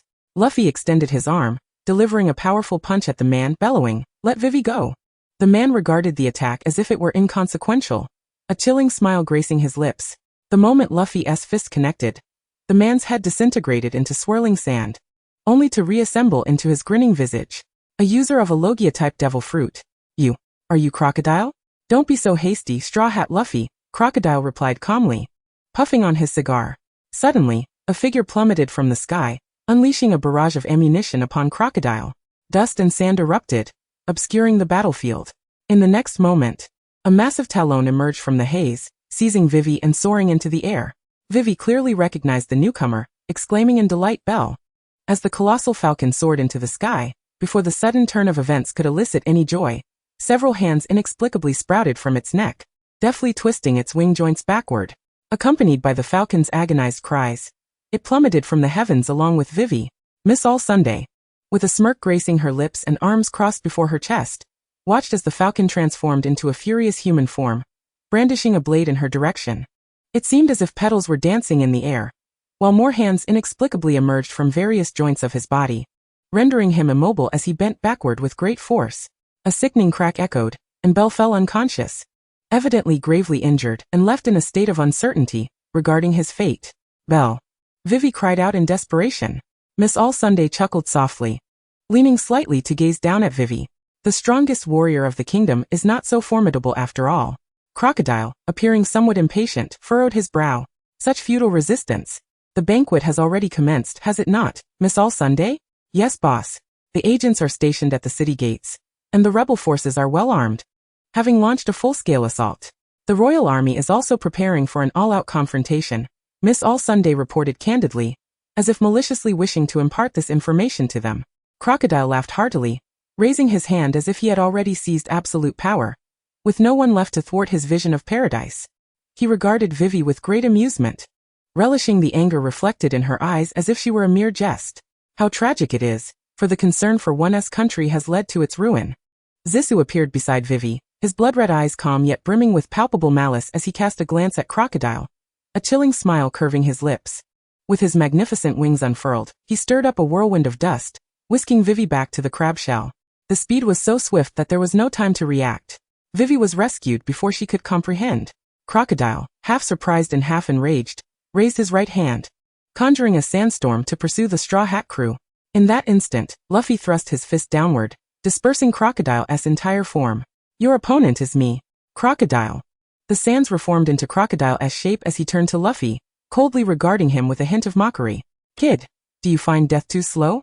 The sandstorm roared around Luffy, his straw hat flapping violently as he faced the man before him, clenching his fists with fervent battle intent that set his very blood ablaze. He turned to his comrades and instructed, "You all go ahead. Make sure to protect Vivi." The moving crab hastily fled, and Vivi knelt atop its shell, shouting toward the receding figure of Luffy, "Luffy, we will wait for you in Alabasta. You must come back. You must." Behind her, the sandstorm rose, shrouding the area in dust and thunder, transforming the landscape into a realm of chaos. The swirling sands obscured the fight, and Zissou gazed back for a long moment until the scene became indistinct, before withdrawing his gaze. Zoro stood tall, his eyes piercing the horizon, a glint of icy resolve flashing within. The fierce winds tousled his hair, and his voice, sharp as a blade, roused Vivi from her stupor. It awakened everyone. Crocodile would let Luffy handle it. The moment the rebel forces commenced their total assault, the kingdom had already begun its countdown. "Vivi, you are the only hope to prevent all of this. Therefore, no matter what happens to any of us, you must survive against all odds." Sanji lit a cigarette, resting a hand on Vivi's shoulder, as if imparting strength to her. His gentle smile and reassuring words radiated comfort. "Zissou is right. Do not think you are fighting alone, Vivi. Vivi, do not worry. I, Usopp, will protect you." Usopp stammered, trembling as he pounded his chest. Everyone. Zissou furrowed his brow and asked Vivi, "How far is it to the palace?" "Soon, about half an hour away," Vivi replied. Her voice tinged with a hint of cold determination. Her verdant eyes resolute as she looked at everyone. Earlier, it was said that the agents are stationed at the city gates. The palace gates represent the final line of defense. Vivi must not be disturbed in her efforts to thwart the rebellion. Thus, we must eliminate those agents one by one. Moreover, we need to assign someone to ensure her safety. Sanji understood her intent and nodded slightly. "Disguise as Vivi." Zissou smiled, extending his arm as he addressed the group. "Once the rebellion is quelled, we shall revel together." One by one, they placed their hands atop one another, faces adorned with smiles, arms raised high, embodying an unwavering and resolute determination. All right. The moving crab crawled directly to the foot of the city, the shell now empty of occupants. The comrades, cloaked tightly in their capes, leaped down from the shell, dividing into 3 routes to lure the enemies away. Zissou led Vivi out from behind the rocks, concealing his own concerns, as they stood before the city gate. In the distance, a cloud of dust billowed, accompanied by the thunderous sounds of many hooves and the battle cries of warriors, echoing like a tempest within the hearts of the people. Then came a striking scene. Millions of rebel forces raised their weapons, fervently charging toward the palace. Vivi stood resolute, unafraid, arms outstretched in a desperate attempt to halt the senseless war. Her voice hoarse from the effort. "Stop. Rebels. This battle is a conspiracy. Stop. Rebels. This battle is a conspiracy." At a distance of nearly 1,000 meters, 800 meters, 300 meters, and finally within 100 meters, Vivi's cries rang incessantly. Suddenly, a cannon fired from above, exploding in a blaze of light, sending up a cloud of dust that obscured their view. The royal army engaged in fierce combat at that moment. "Do not falter. It is merely dust. To protect our nation. For our country. We cannot spare the king. Do not. Stop." As the thundering hooves approached, Zissou scooped up Vivi, stretching his magical wings to soar into the sky. A war involving millions was too overwhelming. Vivi alone could not withstand it. "What should we do?" "Zissou. No matter how hard we try, the rebellion has already begun." Vivi clutched Zissou's collar, tears brimming in her eyes, her voice tinged with despair. She clenched her teeth, quickly regaining her composure, and resolutely declared, "Zissou, take me to the palace. No matter how many times I must try, I will stop the rebellion." "All right, Vivi, do not look below." Zissou placed her head on his shoulder, the bloodthirsty aura emanating from his eyes. With a powerful flap of his wings, he swiftly took flight toward the castle. Below, the rebel army and the royal forces clashed fiercely, fighting for their lives. Fueled by hope for their country and future, they wielded weapons, gunpowder, and artillery, blood soaking their bodies, wounds covering them. With each passing second, lives were lost amidst anguished cries. The stench of blood, smoke, the clash of weapons, the sound of explosions, and the wails of the fallen intertwined, creating a mournful symphony for this cataclysmic disaster. Vivi bit her lip fiercely. An idea began to form in her mind, to create a grand spectacle, drawing everyone's attention solely to her. She intended to blow up the palace. Zissou dove with Vivi, evading gunfire, landing before the palace gates. The captain of the royal army shouted, "Enemy attack." "Gaka. It's me, Princess Vivi. Your Highness. It's the princess." The royal army ushered them into the palace, and Vivi's pupils constricted as she urgently grasped Gaka's collar. "Gaka. All we need is to capture everyone's attention for a few seconds, and then I will come up with a plan. Your Highness Vivi. This palace has stood for thousands of years. It has been home to generations of kings. If it were to be destroyed, is a palace truly more valuable than the lives of millions of citizens?" Vivi furiously pushed Gaka away, her anger piercing through the hearts of the royal army like a tangible force. Gaka stood frozen for a moment, his eyes reddening, and half in excitement, half in pride. Knelt before Vivi. "Yes, as you command." He then issued a series of commands to his subordinates. "Prepare the explosives. Surround the entire palace. Hurry." "Yes." Vivi ascended the battlements, observing the chaos below, her frail spine straightened with unwavering strength, having endured the trials of warfare and withstood all the pressure. Nefertari Vivi, the Princess of Alabasta, the heir to the throne, the nation's sole hope. In the palace, where the king had vanished, everyone moved with the precision of a well-oiled machine, preparing the explosives. "Luffy, you must defeat Crocodile. Otherwise, peace will never return to this ravaged land." Chapter 85. You really know how to do a good deed. This will soon be my home. Zissou's body stiffened, and she raised her head in surprise. Clad in his iconic mink coat, his left hand glinting with a golden hook and a cigar clamped between his teeth. A scar marred his face. Crocodile. He transformed into a sandstorm, sweeping from the high platform to the battlements, then coalescing into human form. Behind him, two figures emerged. Miss All Sunday and Daddy, Vivi exclaimed. But Zissa tightly gripped her, pulling her back. The king's condition was dire. He was suspended, impaled upon a stone pillar, the long spike piercing through his elbow, blood trickling down the white stone, leaving him in a state of utter weakness. Hearing Vivi's cry, the king struggled to lift his gaze, weakly asking Vivi, "Why are you here? Where is Luffy?" The aura of bloodlust surged, and the blood-red eyes stared coldly at Crocodile, reflecting a gaze hardened by years of battle, one that had transcended life and death, exuding a chilling indifference. Crocodile felt discomfort under that deathly gaze. A fleeting pain pricked his consciousness like a needle before he regained his composure. His slitted eyes, as ferocious as a sand crocodile, locked onto the young girl before him, a shiver coursing down his spine. Crocodile's lips curled into a slight grin, intrigued by the recent pain, contemplating with a hint of excitement whether the girl's peculiar blood-red eyes would retain such potency once extracted. He is dead. A newcomer, all talk and no substance. There are plenty like him in the Grand Line. With a cruel tone, Crocodile said each word as if mocking her.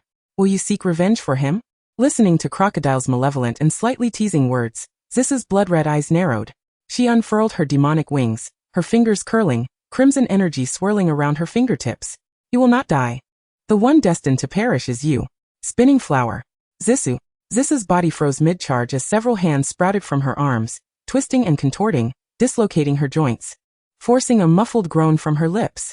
Her arms fell limp, blood gushing from the dislocated joints, rendering her hands useless in an instant. Crocodile's sandstorm gradually dissipated, casting a cold glance at Miss All Sunday, a fleeting chill passing through him as he warned, "Nico Robin, do not meddle." Miss All Sunday nodded slightly. "Boss. Do not forget the main objective." Crocodile, momentarily distracted, shifted his gaze to the impaled king, coldly inquiring, "Where is the underworld king?" The king, aghast, coughed up blood. His complexion ashen. "You. How do you know that name?" Crocodile raised his arms. "With it, I can establish the world's most formidable military empire, powerful enough to rival the world government. If I told you I placed a 5-kilometer diameter bomb in the central plaza, set to explode in 15 minutes, would you tell me where it is?" A mocking smile flickered in Crocodile's eyes as he spoke leisurely. I truly do not know of its existence. I do not even know if it still exists." Crocodile's gaze turned frigid, and the smile faded from his lips, dissatisfaction radiating from him as he changed his question. "Then tell me where the historical records of the royal family have been passed down. I will take you to the shrine." Crocodile erupted in laughter, his eyes lighting up. "Indeed. What a wise ruler you are, Cobra. Nico Robin, take him to the shrine." With a swift motion, Miss All Sunday extended her hand, causing 2 arms to sprout from the king's body, grasping the spikes and yanking them out forcefully, then leading him away. Zissa stared at her own limp arms, blood cascading down her claws onto the stone, her gaze fixated on the crimson droplets, a hint of contemplation flickering in her eyes as she moved her fingers. Then, a faint cracking sound emanated from her arm joints, the movement of her fingers gradually becoming more pronounced until they regained their original dexterity. Zissou watched the departing figure of the woman, a smile curling at the corners of her lips. Blood assault. Blood splattered on Zissa's face from a deep gash on Crocodile's back, and she savored the moment, licking her tongue over her lips, the sweet taste of blood stirring her senses, causing her to squint in delight. You. Crocodile's eyes narrowed, a deep gash etched across his back, blood quickly saturating his entire torso, the searing pain forcing him to spit blood in response. "Your time of death has arrived, Crocodile," Zissa stated calmly, her eyes coldly fixed upon him. "Who do you think you are?" Crocodile's slitted eyes radiated murderous intent, his palm summoning a colossal sandstorm, hurling it towards Zissou. Zissou leaped off the battlements with Vivi in tow, the sandstorm brushing past them, swirling toward the center of the plaza. Vivi suddenly froze, gazing up at the 2 figures in the sky, covering her mouth as tears streamed down her cheeks, crying out, "Luffy!" Zissou. Vivi. Zissou looked up to see Luffy descending from the sky on the back of a giant falcon, landing in front of them. She smiled brightly, calling out, "Luffy!" Luffy beamed back, but his expression darkened upon seeing Zissa's blood-soaked arms, his face contorting with anger. His lips were still stained with blood, numerous scratches marked his body, and a deep crimson bruise marred his abdomen. Zissou could detect the familiar scent of blood on him, thick and unmistakable. He bore a large water barrel on his back, a hose held firmly in his hand. It appeared he had discovered the key to defeating Crocodile. Zisu, who did this to you? Zisu felt a blend of amusement and warmth. Despite her own severe injuries, he still found the time to worry about her. It seems that she possesses a certain endearing naivete, coupled with an inclination to stir up trouble. Just as she was about to speak, a few familiar voices engaged in playful banter interrupted her. Luffy is still alive. Vivi. Luffy. I told you. Luffy is alive. Wah. Do you really seem to know anything, Usopp? Usopp, bandaged from head to toe, was being carried by the anthropomorphic Chopper on his back, and upon seeing their well-being, he burst into tears of joy. Sanji, cigarette in mouth, walked alongside them, tugging at his cravat, appearing somewhat disheveled. Vivi. Luffy. Everyone. Haha. Nami, perched on Zoro's back, waved cheerfully at them. You insufferable woman. Don't squirm around on my back. Be careful, or I might just throw you off. I'm injured and can't walk, you jerk. Nami retaliated by tugging at Zoro's hair. Clearly, my injuries are more severe than yours. Zoro, bearing Nami on his back, gritted his teeth. How annoying. A man should not be so whiny. Zoro seemed to be gravely wounded, with several deep gashes on his chest and abdomen, yet the fact that he could still bicker suggested he might be alright. Seeing everyone safe, Zisu's anxiety dissipated, and a radiant smile graced her face. How wonderful. After the group had gathered, Luffy gazed solemnly at Crocodile atop the castle tower. I apologize, everyone. I have been defeated by him once before. He extended his arm, reaching for the castle, his eyes ablaze with fierce determination. Thus, I shall not be defeated again. The rest is up to you. Luffy, carrying his enormous water barrel, charged towards Crocodile. Crocodile, I will defeat you. Now there was another matter that relied on them. What? A powerful bomb with a 5-kilometer radius has been planted in the central square. If the range is 5 kilometers, both the Royal Army and the rebel forces will be annihilated. 10 minutes left. What are we going to do? Zisu's eyes narrowed, resolute. Find the artillerymen. We must locate them within 10 minutes. There's no time to waste. Let us split up. Our lives depend on it. The group immediately dispersed. Zisu soaring into the sky with her magical wings. The artillerymen must be at a high vantage point if the range is 5 kilometers. However, there are numerous tall buildings in the square. Eliminating each one will consume precious time. Suddenly, a red smoke signal shot into the air. Is that Usopp's signal flare? Zisu, take me up. To the clock tower. Vivi urged anxiously. Zisu glanced at the clock tower, noticing the artillery positions had been revealed. She soared upwards with Vivi, landing before the clock tower. The countdown reached its final 30 seconds. Zisu dispatched 2 artillerymen, and Vivi wielded a peacock saw to sever the fuse. Finally, they caught up. Vivi. Before Zisu could rejoice, she noticed Vivi's expression was off. Vivi stood before the cannon, staring at the shell with a look of sheer terror, helplessly gazing at Zisu. Zisu, it's on a timer. The bomb is set to detonate. She knelt on the ground, her hands gripping the stone slab tightly, leaving trails of blood. Then, with clenched fists as if self-harming, she let out a mournful wail, slamming her hands onto the ground. We searched for so long. We stopped the bombardment. Why is it on a timer? Was the explosion unavoidable from the very start? Crocodile. To what extent does he intend to mock humanity? The ticking sound echoed ominously in her ears, like a death knell. Was there truly no way to prevent this? At this moment, they were left without any solutions. Just as despair engulfed them, a figure descended from the sky, landing before the clock tower. Surveying the area with a tone of nostalgia, his gaze toward Vivi imbued with a familial warmth. It was the Great Falcon Bell. What a nostalgic place this is. I remember, this was Your Highness Vivi's secret base. You brought me so much trouble in your youth. Bell. The bomb is on a timer. It's about to explode here. Bell seemed to disregard Vivi's urgency, maintaining a calm demeanor, gazing tenderly at her, even with a hint of reluctance in his eyes. To be able to serve the Nefertari royal family, I feel an immense pride from the depths of my heart. The last sight Zisu beheld was him transforming into a giant falcon, his claws gripping the timed bomb as he soared into the sky. Following closely, a blinding light accompanied by a violent tremor surged from above, crashing to the ground. Zisu shielded her forehead as she rose from the ground, her expression suddenly filled with shock. This man had sacrificed himself to save the nation. After the sound of the explosion faded, the war seemed to momentarily pause. But this tranquility did not last long.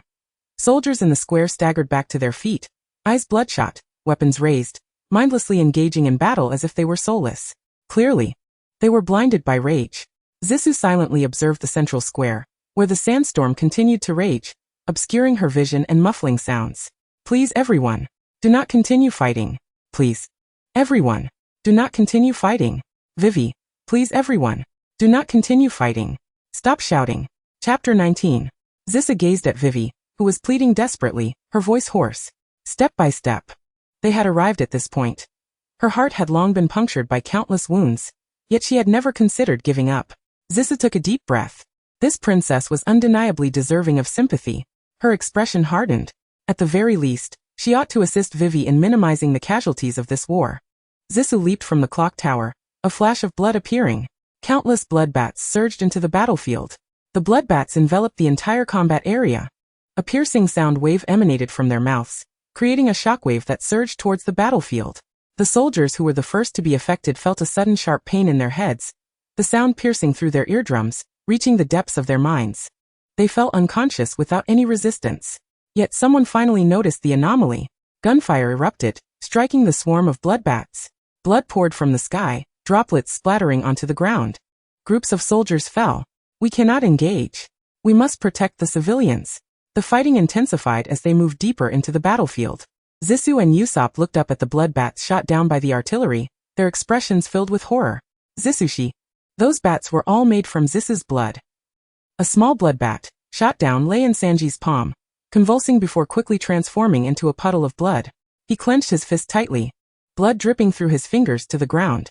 His typically gentle eyes were now filled with urgency, as if a pair of merciless iron hands were ruthlessly constricting his throat. And the harshness of war had reddened his eyes. Damn it! What are you all dawdling for? Do whatever it takes. Hurry and stop the rebellion. Even if it's just one life, we must minimize the sacrifices. Go now. Nami fiercely shoved the already exhausted men toward the chaos, tears streaming down her face uncontrollably. Hurry and help Zissou. Hey, you insufferable cook. As Zoro shouted in alarm, Sanji, without uttering a word, recklessly plunged into the chaos of battle. Life and death were starkly defined in that fleeting moment. Zissou herself was unaware of how long she had persisted, long enough for the sensation of raindrops to fall upon her bloodied form, before she finally coalesced into human shape, plummeting straight down from the sky. Her body felt frigid, as if the remnants of her blood could no longer sustain even the most basic warmth, cold enough to make her very bones shiver. And then, she fell into a familiar, extraordinarily warm embrace. How utterly exhausted she felt. Sanji knelt upon the ground, cradling the unconscious girl. His fists clenched tightly. Blood blurred his vision, and a single tear fell from his pale, disheveled face as he bellowed, "Chopper! Hurry!" After Zissou fell into unconsciousness, Crocodile was ultimately defeated by Luffy, and the long-awaited rain that had been absent for 3 years finally graced the entirety of Alabasta, dispersing the sandstorms and halting the chaos of war. Chopper declared that Zissou had lost 2/3 of her blood, an amount that would ordinarily herald certain death, but it had merely cast her into a deep slumber. This revelation did not bring joy. Her sleep left one wondering when she might awaken. Perhaps tomorrow, perhaps a week, a month, a year, or even longer. Continuous streams of blood flowed from her comrades, channeled through syringes and infused back into her body. On the first deep night after the cessation of hostilities, the rain fell incessantly, mingling with the jubilant sounds of the townsfolk celebrating in the streets, their joy echoing even to the palace. Sanji stood on the balcony, smoking, while within the chambers their companions, exhausted from the day's battles, had succumbed to a deep slumber. Occasionally, the sound of Usopp's snoring could be heard. He cast his dark eyes downward, silently observing the midnight rain, the ravaged state of Alabasta, and the myriad lights illuminating the homes. Footsteps approached from behind, and Vivi called out to him. "Sanji." He turned his head, smiling at Vivi. "Miss Vivi, can't you sleep?" Sanji extinguished his cigarette. Vivi stepped onto the balcony, inhaling the crisp night air, cool yet laced with the lingering scent of gunpowder from the aftermath of battle, which surprisingly eased her tension. She did not look at Sanji but instead gazed into the night, and suddenly, she remarked with a sense of wonder, "Zissou saved hundreds of thousands of citizens in Alabasta." Listening to the distant cheers of the crowd, Sanji felt an impulsive urge to smoke once more. Vivi paused, as if recalling a memory, a smile gracing her face. "When I first met her, I was terrified. Those blood-red eyes made me fear that I would be killed in an instant. But once aboard the ship, I realized she was a truly simple-hearted and kind person. Despite appearing quite young, she always took great care of everyone on the ship. Nami, Usopp, Chopper, and myself. I have never encountered such a powerful girl. Her abilities are remarkable, and her heart is braver than anyone else's. I am truly grateful to her. Zissou and Luffy will awaken surely. Indeed, came Sanji's low voice of agreement, imbued with myriad emotions. Zissou was precisely that kind of person, sharp-tongued yet tender-hearted, believing herself to be cold and unfeeling, while in truth, her heart was kinder than anyone else's. Sanji opened his palm, as if trying to grasp the lingering chill of Zissou's fall into his embrace. He had promised to protect her. Why had he failed to do so? Zissou awoke 3 days later in the evening. Just as she attempted to raise her hand, Nami, who was holding her hand, sensed the movement, jolting awake and screaming as she clung tightly to her. This scream startled the 5 heads resting beside her bed. Chopper, armed with an array of medical instruments, forcefully pushed aside those eager to crowd around, conducting a physical examination. Luffy extended his arm, attempting to offer her a piece of meat, only to be harshly rebuffed by Nami. With a serious expression, Dr. Chopper, equipped with a stethoscope, inquired, "Zissou, do you feel any discomfort?" Discomfort? Zissou silently assessed herself. Her fingertips morphed into dark claws before retracting. Her abilities appeared intact. Her body felt neither hungry nor pained, and her injuries seemed to have healed. Was she truly in good condition? How could she not be hungry after such significant blood loss? And it appeared they were still in Alabasta. Had the chaos truly been quelled? Why had she awakened so soon? Moreover, why did the faces of those surrounding her lack any color? Zissou, her expression icy, posed a question. "Did you all give me blood?" Chopper, flustered, dropped his stethoscope and waved his hands in denial, stuttering, What blood transfusion?" Zissou silently scanned the faces of her companions, then turned to Luffy and asked, "Luffy, did you give me blood?" "In no way." Zissou observed Luffy turn away, unable to meet her gaze, his demeanor shyly shaking his hands, and she understood everything. The reprimand she had intended to voice evaporated as she saw their heads bowed in guilt, yet filled with concern. The anger in her heart, like a deflated balloon, dissipated entirely, replaced by an overwhelming surge of gratitude. She was acutely aware of her blood loss. Even if they replenished her, it would still be far from sufficient. Blood was her energy, and energy would prioritize healing her injuries, thus depleting her blood supply. These foolish friends. Vivi timely shifted the conversation. "Now that Zissou is awake, I believe dinner should be ready. Shall we eat first?" Then they heard a loud growl emanating from Luffy's stomach. I've missed 15 meals." Zissou paused, a faint smile tugging at her lips. "Then let us go eat." "All right." At the long banquet table in the palace, a magnificent array of delectable dishes was laid out. The king, the princess, and the Straw Hat Pirate sat together in a delightful yet oddly harmonious atmosphere, their laughter resonating loudly. The clattering of plates and the symphony of clinking utensils, along with the raucous banter of pirates, filled the hall, creating a scene both ludicrous and joyous. The guard soldiers could not help but be swept up in the mirth, transitioning from stunned silence to hearty laughter. The palace had not been so lively in a long time. It seemed they had been well fed with blood, for Zissou felt no hunger at all. She merely sampled some desserts. Propping her chin on her hand, she watched her companions, who were too engrossed in their meals to eat properly, her emerald eyes glimmering with warmth. "Father, I do not wish to sleep at all now." She feared her companions would worry. With such injuries, if she did not receive blood, her body would take an eternity to recover. Perhaps it would take so long that their adventures would end before she awoke. Here, aboard this ship, she had found a glimmer of belonging. "Father, here I have encountered such wonderful companions. If she could see her father again, she would be delighted to introduce them to him," she mused, her smile lingering at the corners of her lips. After dinner, Vivi invited everyone to take a bath together. Zissou reclined in the large bath, lazily closing her eyes and resting her head on her arm, allowing Nami to scrub her back.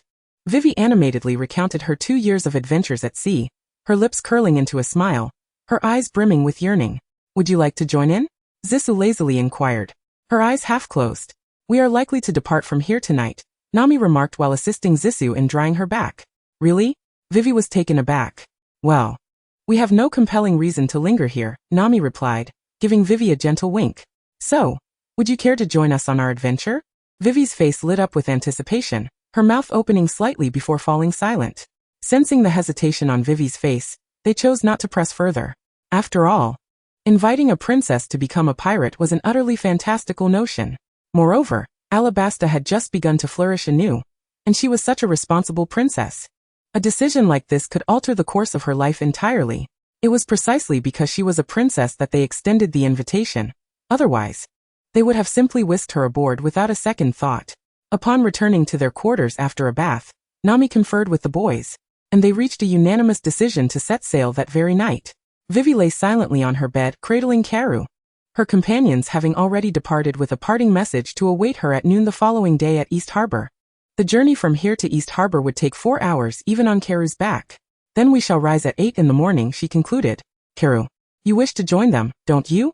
She said, gently patting Karu's wings as she drifted into slumber.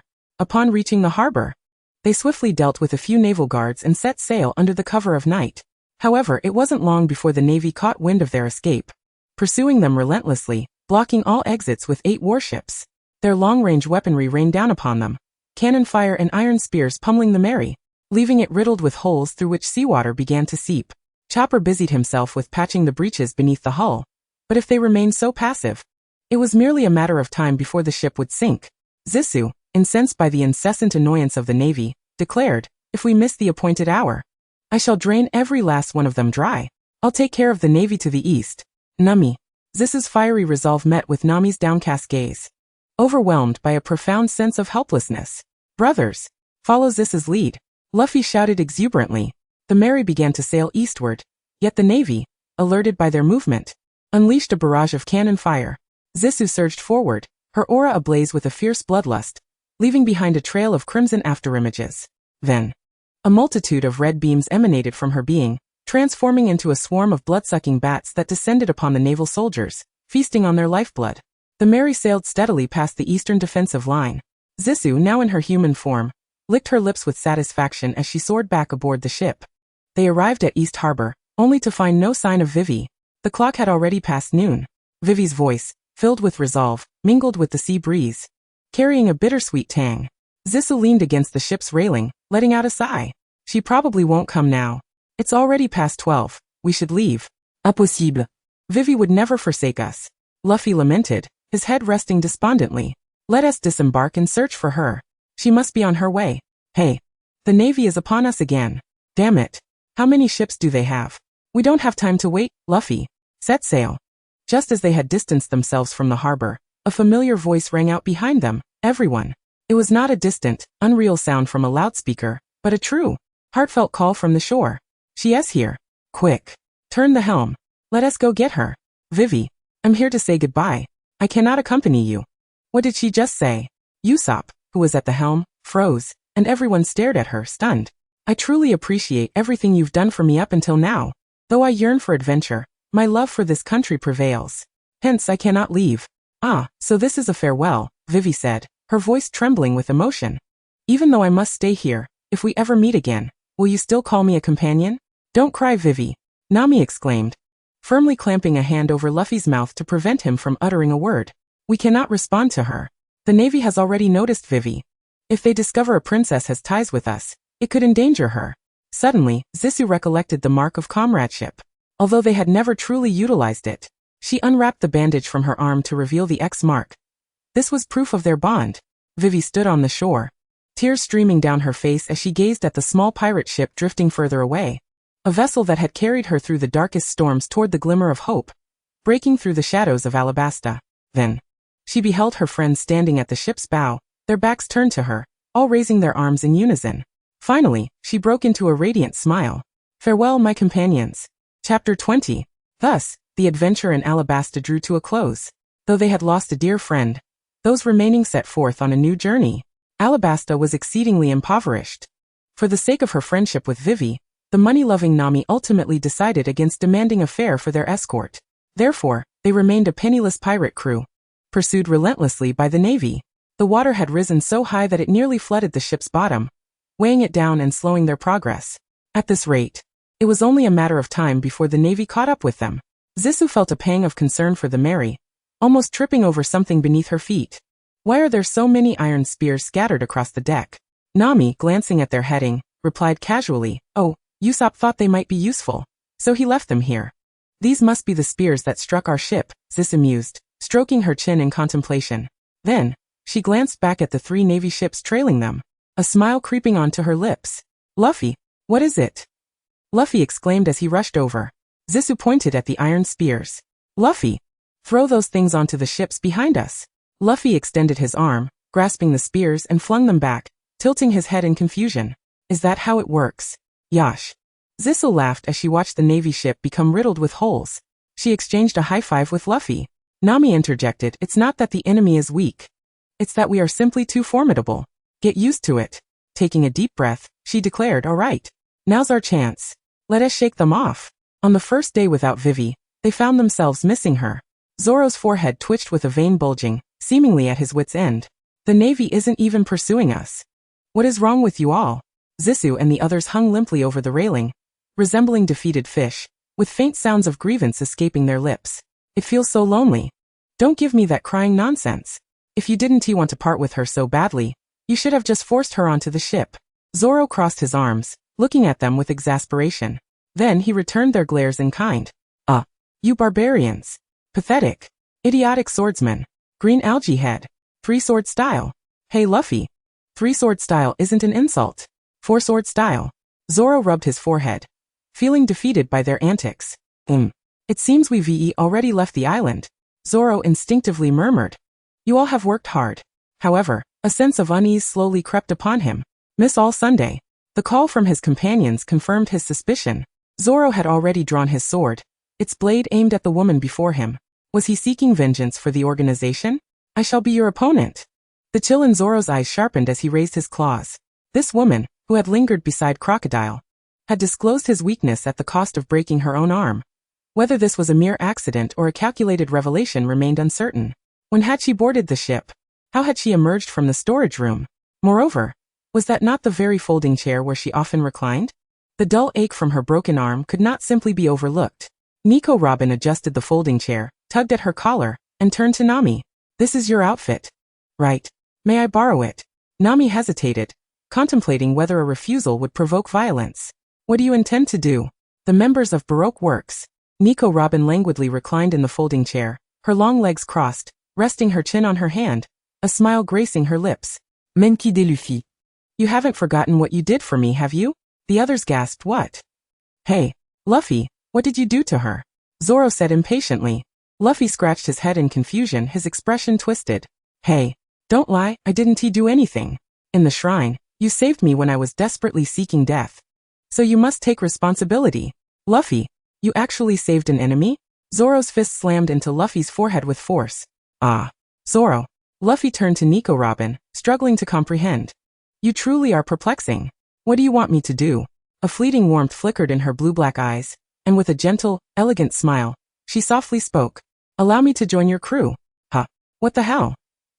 Zoro, taken aback, released his grip, while Luffy stepped closer, only to hear her continue. I have nowhere else to go. Since you saved me, let me remain aboard this ship. Luffy listened intently, then suddenly realized, oh I see, then it can't be helped. Sure. Luffy, don't worry, this gal isn't a bad person. Luffy flashed his trademark goofy grin, and turned to reassure them. Indeed, Luffy was easily swayed. They had little expectation. Zoro leaned against the stairs, arms crossed, coldly observing as Usopp scrutinized the woman. Usopp dragged a chair over, seated himself before Nico Robin, fetched some paper and a pen, cleared his throat, and began to interrogate. Stop looking around. Answer my questions honestly. I'll ask again. What is your name? Well, I'm Usopp. Nice to meet you. Zoro, I am Nico Robin. Very well. Nico Robin. What is your occupation? Archaeologist. Oh, sounds quite impressive. Indeed. My family has been in this profession for generations. Such a lineage, Usopp noted in silence. And then? I was wanted by the world government at the age of 8. And for the subsequent 20 years, I lived in hiding. Since you were 8? Alone all that time? Well, even if I said so, an 8-year-old can't sail, can they? Thus, to protect myself and achieve my goals, I dealt with various villains. Crocodile was one of them? Indeed. In pursuit of historical texts. What are historical texts? I've never heard of them. Nico Robin paused, her fingers tapping the table as if suddenly recalling something. Her expression momentarily distant. She lightly laughed and retorted. Do you know that the history of this world has been blanked out for 100 years? Zoro abruptly turned his head, eyes widening at Nico Robin. Blanked? Why? Her hands gripped the railing tightly, as if she had heard something incredible, a hint of excitement spilling forth. Continue. Nico Robin regarded the young lady, a hint of doubt creeping in, yet it did not hinder her inquiry. If one were to gather all the historical texts at the end of the Grand Line, Raftel, and connect them. One could uncover the history that has vanished for 100 years. Seeing the evident intrigue in the young lady's eyes, Nico Robin allowed a smile to curve her lips before abruptly declaring, "In this world, I alone can comprehend the historical texts." She locked eyes with the adorable girl, a triumphant smile gracing her features. The missing history of 100 years. Is the news about my father, the renowned Professor Clover, hidden therein? The mere thought of this hypothesis quickened Zoro's breath.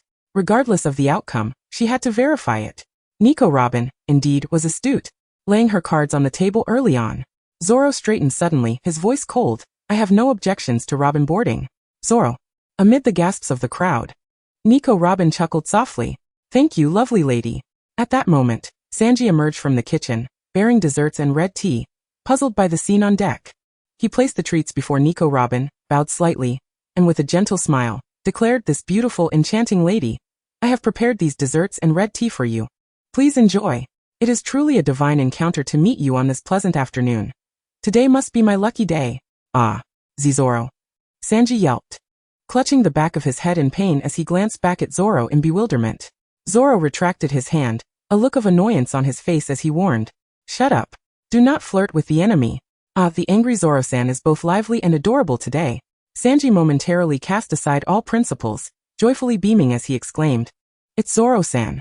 The kitchen fridge still holds the tiramisu I made for you, along with a specially concocted beauty juice. I'll fetch it right away." Luffy Usopp and Chopper chorused, "Ah, Sanji, we want some too." "The beauty juice." Sanji narrowed his eyes, coldly retorting, "What do you brats need such good skin for?" "Hua hua hua. Bye bye bye. We want it." "Got it. You brats are so annoying." Nico Robin stole a glance at them, then smiled politely at Sanji. "Thank you." She turned back to Zoro, inquiring, "Is your crew always this lively?" Zoro, not particularly fond of this woman with unclear intentions, wore a somewhat unfriendly expression, but refrained from being overly confrontational. "Indeed, it has always been so. It truly is noisy and full of energy. It's quite vexing at times when one seeks a moment of peace." Nico Robin observed the charming young lady's unguarded smile, and found herself mirroring it. That is indeed something to envy. Sanji is undoubtedly welcoming towards this enchanting older sister, while Nami's weaknesses are glaringly obvious. A small pouch filled with sparkling gems could easily incite her rebellion. Usopp is a coward, Chopper is overly naive, and Zoro, though slightly more formidable, is not one to be overly concerned about. Nico Robin, that perilous woman, seems to have forged a connection with the Straw Hat Pirates akin to her initial arrival on the ship. Chapter 21. The climate along the Grand Line is notoriously capricious.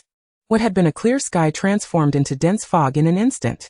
Luffy, seated in his special sheephead seat, wore a frown as he gazed around, only to find himself enveloped in a blanket of white mist, rendering everything indistinct. "Damn it, this fog is like spilled milk, obscuring everything ahead," Usopp grumbled, lowering his self-made head-mounted telescope. With the aid of the eightfold magnification, he could vaguely discern the silhouette of a massive ship looming ahead. "Hey, there's a gigantic ship ahead. Quickly turn the helm." In a moment of crisis, their timely maneuver to starboard narrowly averted a collision with the vessel. However, the situation did not improve significantly, as they soon realized they had unwittingly entered a naval shipyard. Usopp trembled in fear at the sight of at least dozens of colossal warships surrounding them.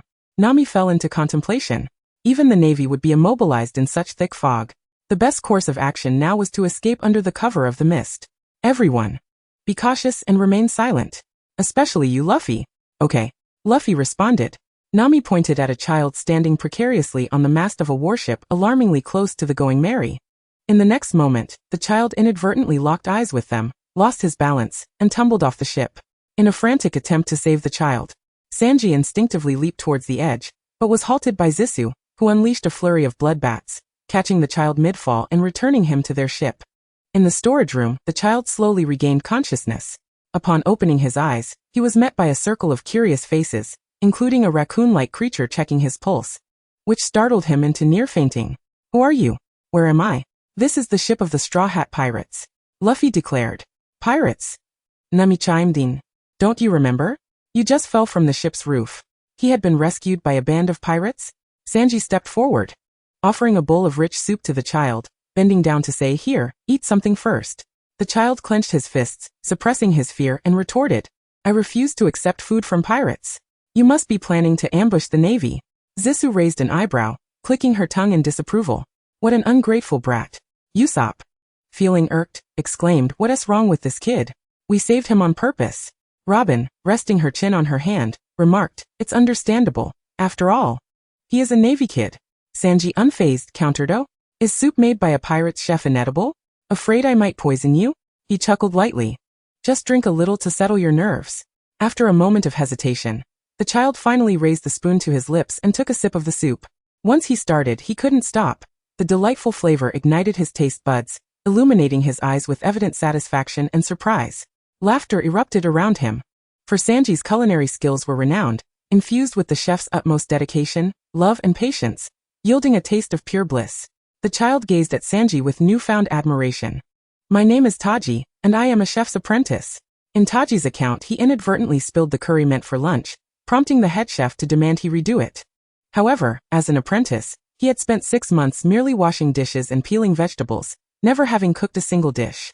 The prospect of creating a curry that would satisfy the higher-ups seemed utterly impossible. Sanji pondered for a moment and replied, "Then you must plead with the head chef." "No. That's not an option. He would throw me off the ship." Taji's vehement protest caught everyone's attention. Nami, perplexed, asked, "Why do you insist on staying aboard? Is there a reason?" Taji's gaze flickered and lowering his head, he focused intently on his toes, hands clenched tightly in nervousness. Suddenly he summoned great courage, raising his eyes with determination and declaring, "Do you know about All Blue?" The words tumbled out with difficulty, yet he transformed into a vibrant individual, excitement radiating from him as he painted a vivid picture of a miraculous sea. All Blue is the place where the seafood from the West Sea, East Sea, South Sea, and North Sea converge. It is the treasure sea every chef longs for. My seniors scoff at my dreams as fanciful, but I firmly believe that All Blue exists." He continued, "Taking a Navy ship could lead me there, so I cannot be thrown off." When Taji mentioned All Blue, everyone instinctively turned their gaze toward Sanji. Zisu recalled her own initial arrival on the ship, sitting at the second-floor railing while watching Sanji rest his leg on a barrel, his radiant smile gleaming with starlight as he boldly proclaimed, "I am searching for All Blue." Such a shared dream. Zisu gazed at Taji as if he were a miniature version of Sanji. As a child, did he not also face ridicule from seniors for his unrealistic aspirations, yet tirelessly pursued them without ever giving up? Originally, she had intended to leave this place quickly, but now, the immediate priority should be to return this child safely. "What do you think, Sanji?" Sanji, who had been rooted in place since Taji mentioned All Blue, finally moved, stepping in front of Taji and ruffling his hair. He then offered Nami an apologetic smile, saying, "Miss Nami, I'll take him back. Don't worry, I won't take long." His gaze shifted to Zisu, hesitating as if he had something further to say. Zisu, understanding his intentions, unleashed a swarm of bloodbats that, under Taji's terrified gaze, carried them both to the adjacent warship. "Well then, I might as well take the opportunity to observe the Navy's rations." Zisu seemed intrigued, waving goodbye to her companions amidst Luffy's lamenting pleas for her to take him along, before spreading her magical wings and soaring away. Taji led them into the kitchen, and with Sanji's encouragement, he resolved to remake the curry. As Taji ground the spices, Zisu leaned against the wall beside Sanji, who kept a watchful eye on Taji's progress while reminiscing about his childhood. "When I was at the sea restaurant, neither the owner nor the head chef taught me anything." He raised his head slightly, hands tucked into the pockets of his trousers, his posture relaxed, and a nostalgic softness graced his sharply defined features. "Every day, they only made me wash dishes and peel vegetables. If I peeled too thickly, I would get scolded. For an entire year, I never understood why it was necessary. Every day, I find myself lamenting, even doubting whether the chefs are deliberately targeting and ostracizing me." When Sanji voiced this, he even chuckled lightly. How naive it was back then. "Oh, and who after that came to guide your former self, much like now, claiming to merely experience the Navy's kitchen? She so casually picked an apple to munch on." The sounds of Taji's frantic yet diligent cooking filled the air, blending with the gradually pervading aroma of curry that wafted through the entire room, accompanied by Sanji's deep yet warm voice, reminiscent of a cello's soothing melody, slowing down the passage of time. "He is known as Chef Zeph, my savior. Truly, he is a cantankerous old man with a fiery temper." As Sanji painted this picture, she so envisioned scenes before her, washing dishes, serving plates, sweeping the floor while complaining incessantly, wincing in pain from a cut inflicted by a knife, and finally, the elation of receiving praise from the chef after countless attempts to perfect a rich soup. These small experiences in the restaurant at sea coalesced into the matured Sanji, a man of exceptional culinary skill, a gentleman with a gentle demeanor, the Sanji she had come to know. While conversing, Sanji inadvertently offered guidance to Taji several times, allowing him to rectify numerous mistakes, until the curry was nearly complete, prompting them to leave the room ahead of schedule. Just as they intended to slip away quietly, they had barely reached the bow of the ship when a child came sprinting towards them. Mr. Sanji, thank you for your guidance. He bowed deeply in gratitude. Shiso, biting into the sweet apple, heard Sanji firmly yet kindly respond, no need to thank me, Taji, because I too believe in its existence. At this moment, his eyes widened with a childlike gleam, and a smile blossomed, brimming with longing. All blue. Shiso raised the apple core she had just finished, chuckling softly. And thank you for the Navy's apples, Taji. Taji was overwhelmed by this immense surprise. The golden rays of the setting sun filtered through the thick mist, enveloping the two in a layer of light. The girl, with her flowing hair and enchanting smile, stood beside the boy, tall and graceful, radiating warmth like jade. They appeared as if they had stepped out of a mural, perfectly matched. Taji opened his mouth, his face suddenly flushed, as if he had come to a realization. Mr. Sanji, I wish you happiness. Taji closed his eyes and bowed deeply again. Shiso and Sanji exchanged bewildered glances. Huh? What on earth is this kid talking about? Suddenly, commotion erupted ahead, followed by an unexpected figure leaping up from the stairs, waving cheerfully at them. Sanji. Shiso. I'm here. Haha. Luffy. How did you come here all by yourself? Hee, let's run. Not only had he come running on his own, but he also brought along a horde of pursuing Navy soldiers, causing chaos. Shiso rubbed her forehead, exasperated by this troublemaker who could stir up mischief anywhere. In a moment of desperation, Shiso drew close, wrapping her arms tightly around Sanji's waist. Caught off guard, she spread her wings and soared into the air. And Miss Shiso. Sanji's hands instinctively reached to encircle her neck, breath hitching, his face igniting with warmth, his vision obscured by the tousled strands of hair, while his heart raced uncontrollably. Amidst the thick mist and strong winds, he could still catch a whiff of a fragrance that belonged solely to her. This exhilarating sensation lasted only a few seconds before they returned to the Going Merry. As soon as they landed, Shiso released Sanji. Their companions gathered around, oblivious to Sanji's dazed state, for his flushed visage was a common sight. The heat still lingered at Sanji's waist. Every inch of him that had been close to Shiso felt as if it had been seared. He caught a glimpse of Shiso's apologetic yet slightly embarrassed eyes searching for him among their friends, and his heart raced anew, even igniting a desire to hold her close once more. Since their movements had been discovered by the Navy and a wish had been fulfilled, they swiftly fled under the cover of the mist. On a moonlit night, with a gentle breeze caressing their ears, they landed on a small island to replenish their supplies. After traversing a gentle slope and stepping into the town, they learned from the enthusiastic locals that they had fortuitously arrived just in time for the town's annual fireworks festival. Shiso and her companions struggled through the bustling crowd to secure the best vantage point for viewing the fireworks. The townsfolk wore beaming smiles, celebrating with their loved ones and children. This joy was contagious, filling the very air with a delightful essence of happiness. Golden flames trailed long tails as they burst through the inky night sky, blooming into countless dazzling fireworks, resembling a shimmering river of stars. Sanji positioned himself half a step away from Shiso, raising his hand in midair to shield her from the crowd's jostle. How beautiful! The fireworks illuminated Shiso's pure face, casting a radiant glow that rivaled the night sky. Her exclamations of delight mingled with the explosive sounds of the fireworks, igniting a flutter in his heart. On their return journey, Nami had left them some pocket money and granted them an hour for shopping. The streets of this small town were adorned with a festive atmosphere, and Sanji lingered at a stall with Shiso. It was a vendor specializing in animal masks, showcasing exquisite craftsmanship. The charming creatures painted on the masks captivated the attention of many girls. Shiso sifted through the masks, her eyes sparkling as she picked up a fox mask and placed it over her face, obscuring most of her visage, leaving only her rosy lips visible with a playful curve. She then picked up a frog mask, adorned with a tiny crown, and with her mesmerizing green eyes glancing sideways at Sanji, she raised her hand, beckoning him to bend down. Sanji complied, and in the next moment, his pupils dilated. She was so close, her hands resting on his shoulders, tilting her head up. The faint fragrance he had caught earlier now filled his senses once more. It was sweet and clear like mountain spring water, with a subtle, enchanting aroma reminiscent of a hidden valley in bloom. Her pure gaze reflected his wide-eyed astonishment. Suddenly, his vision darkened as Shiso gently placed the frog mask on his face.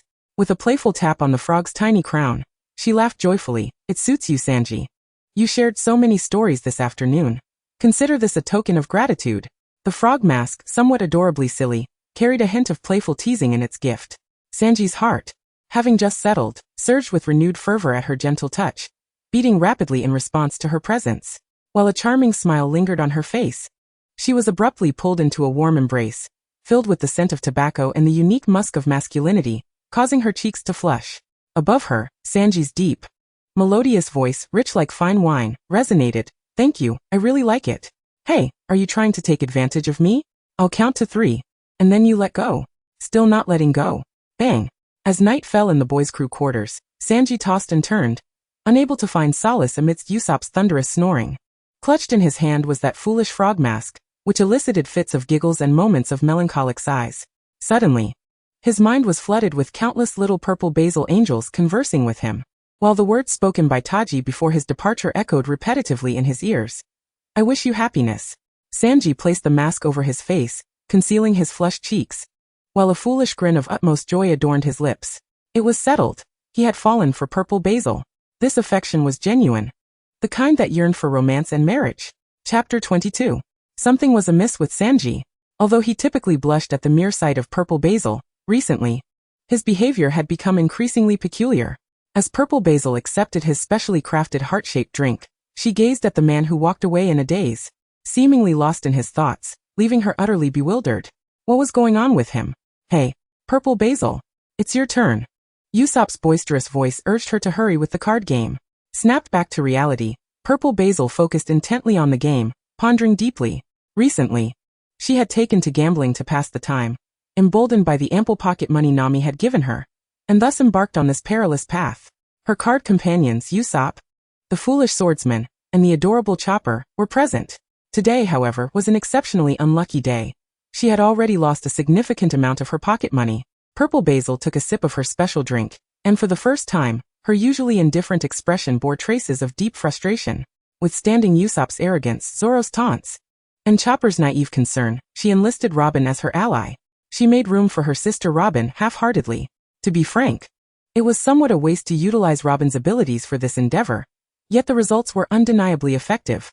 In just a few rounds, Robin helped her recover a substantial portion of her losses.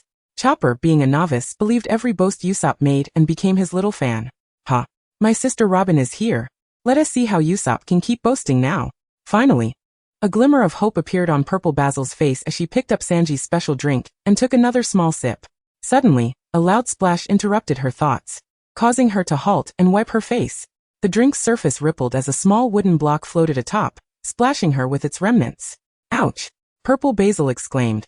The card players looked up, offering a moment of silence for her misfortune. "It seems today is not your day," Robin remarked coolly. "Where did that little wooden block fall from?" Purple Basil exclaimed in anger, only for her eyes to widen in shock. "Get down. Hold on to the ship." First, small wooden splinters rained down like a storm, followed by a cacophony of larger wooden pieces crashing upon the Going Merry.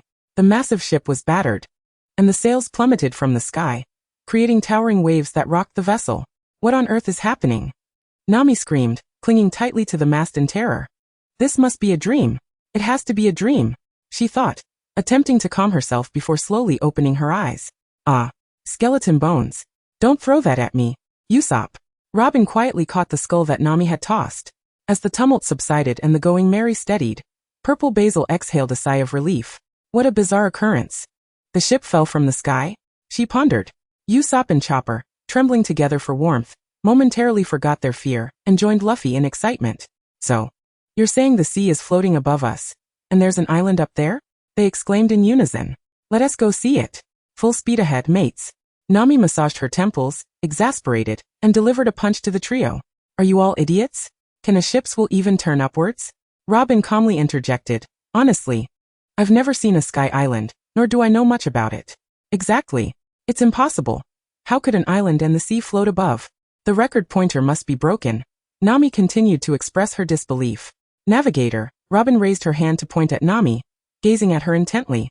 "What you need to consider now is how to reach the sky island. The record pointer does not err. The direction indicated by the pointer must lead to an island. This is an immutable rule of navigation." Purple Basil smiled reassuringly at Nami. "Perhaps there truly is a sky island. Let us search for clues. After all, we just witnessed a ship fall."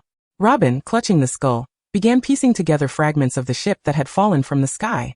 Most of the vessel had sunk into the depths of the sea, but a portion remained afloat. Luffy, brimming with excitement, had already dashed off to explore the floating debris. Any clues, Robin? Purple Basil inquired. So far, we suspect it to be a vessel from 200 years ago. 200 years old. A genuine antique. Purple Basil exclaimed. Luffy returned, triumphantly holding up an object. Hey everyone. I found something amazing. He spread out a map. Sky Island. Purple Basil read aloud, her heart racing. Wait. A map of the Sky Island? This proves it exists. Luffy, it seemed, had an extraordinary knack for uncovering treasures. Yay. We can go to the Sky Island. The Island of Dreams. The three simple-minded companions began dancing joyfully, only to be doused with a cold bucket of reality by Nami. Don't get too excited. There are plenty of deceptive maps in this world. Purple Basil chuckled at the trio's despondent expressions. Nami quickly reassured them. Oh, but there must be. There has to be. Eventually, frustration bubbled over, and she slammed her fist against the mast, arguing with Luffy. Even if it exists, we have no idea how to get there. Aren't you the navigator? Think of a way. You big-headed fool. It's not as simple as just wishing for a way. I don't care. I want to go to the Sky Island. With a resounding crash, Luffy was knocked out cold by a punch. How about we first inquire at a nearby island? Purple Basil suggested thoughtfully. Nami took a deep breath, calming herself before sighing. It seems that's our only option. I'm counting on you, dear Purple Basil. Zisu formed an okay gesture with her fingers, manifesting a bloodbath that lingered on the ship. Her body grew faint for a moment, transforming into countless bloodbaths that soared from all directions. Luffy, squatting on the ground, playfully teased the bloodbath, but was unexpectedly bitten on the fingertip. Its sharp fangs piercing through his rubbery skin, eliciting a yelp of pain from him. After a thorough sweep, Zisu pinpointed their destination, Gaia, the name of this town. Numerous pirate ships were brazenly docked at the harbor, and they had just witnessed a gruesome and one-sided massacre. The island's initial impression was rather uninviting.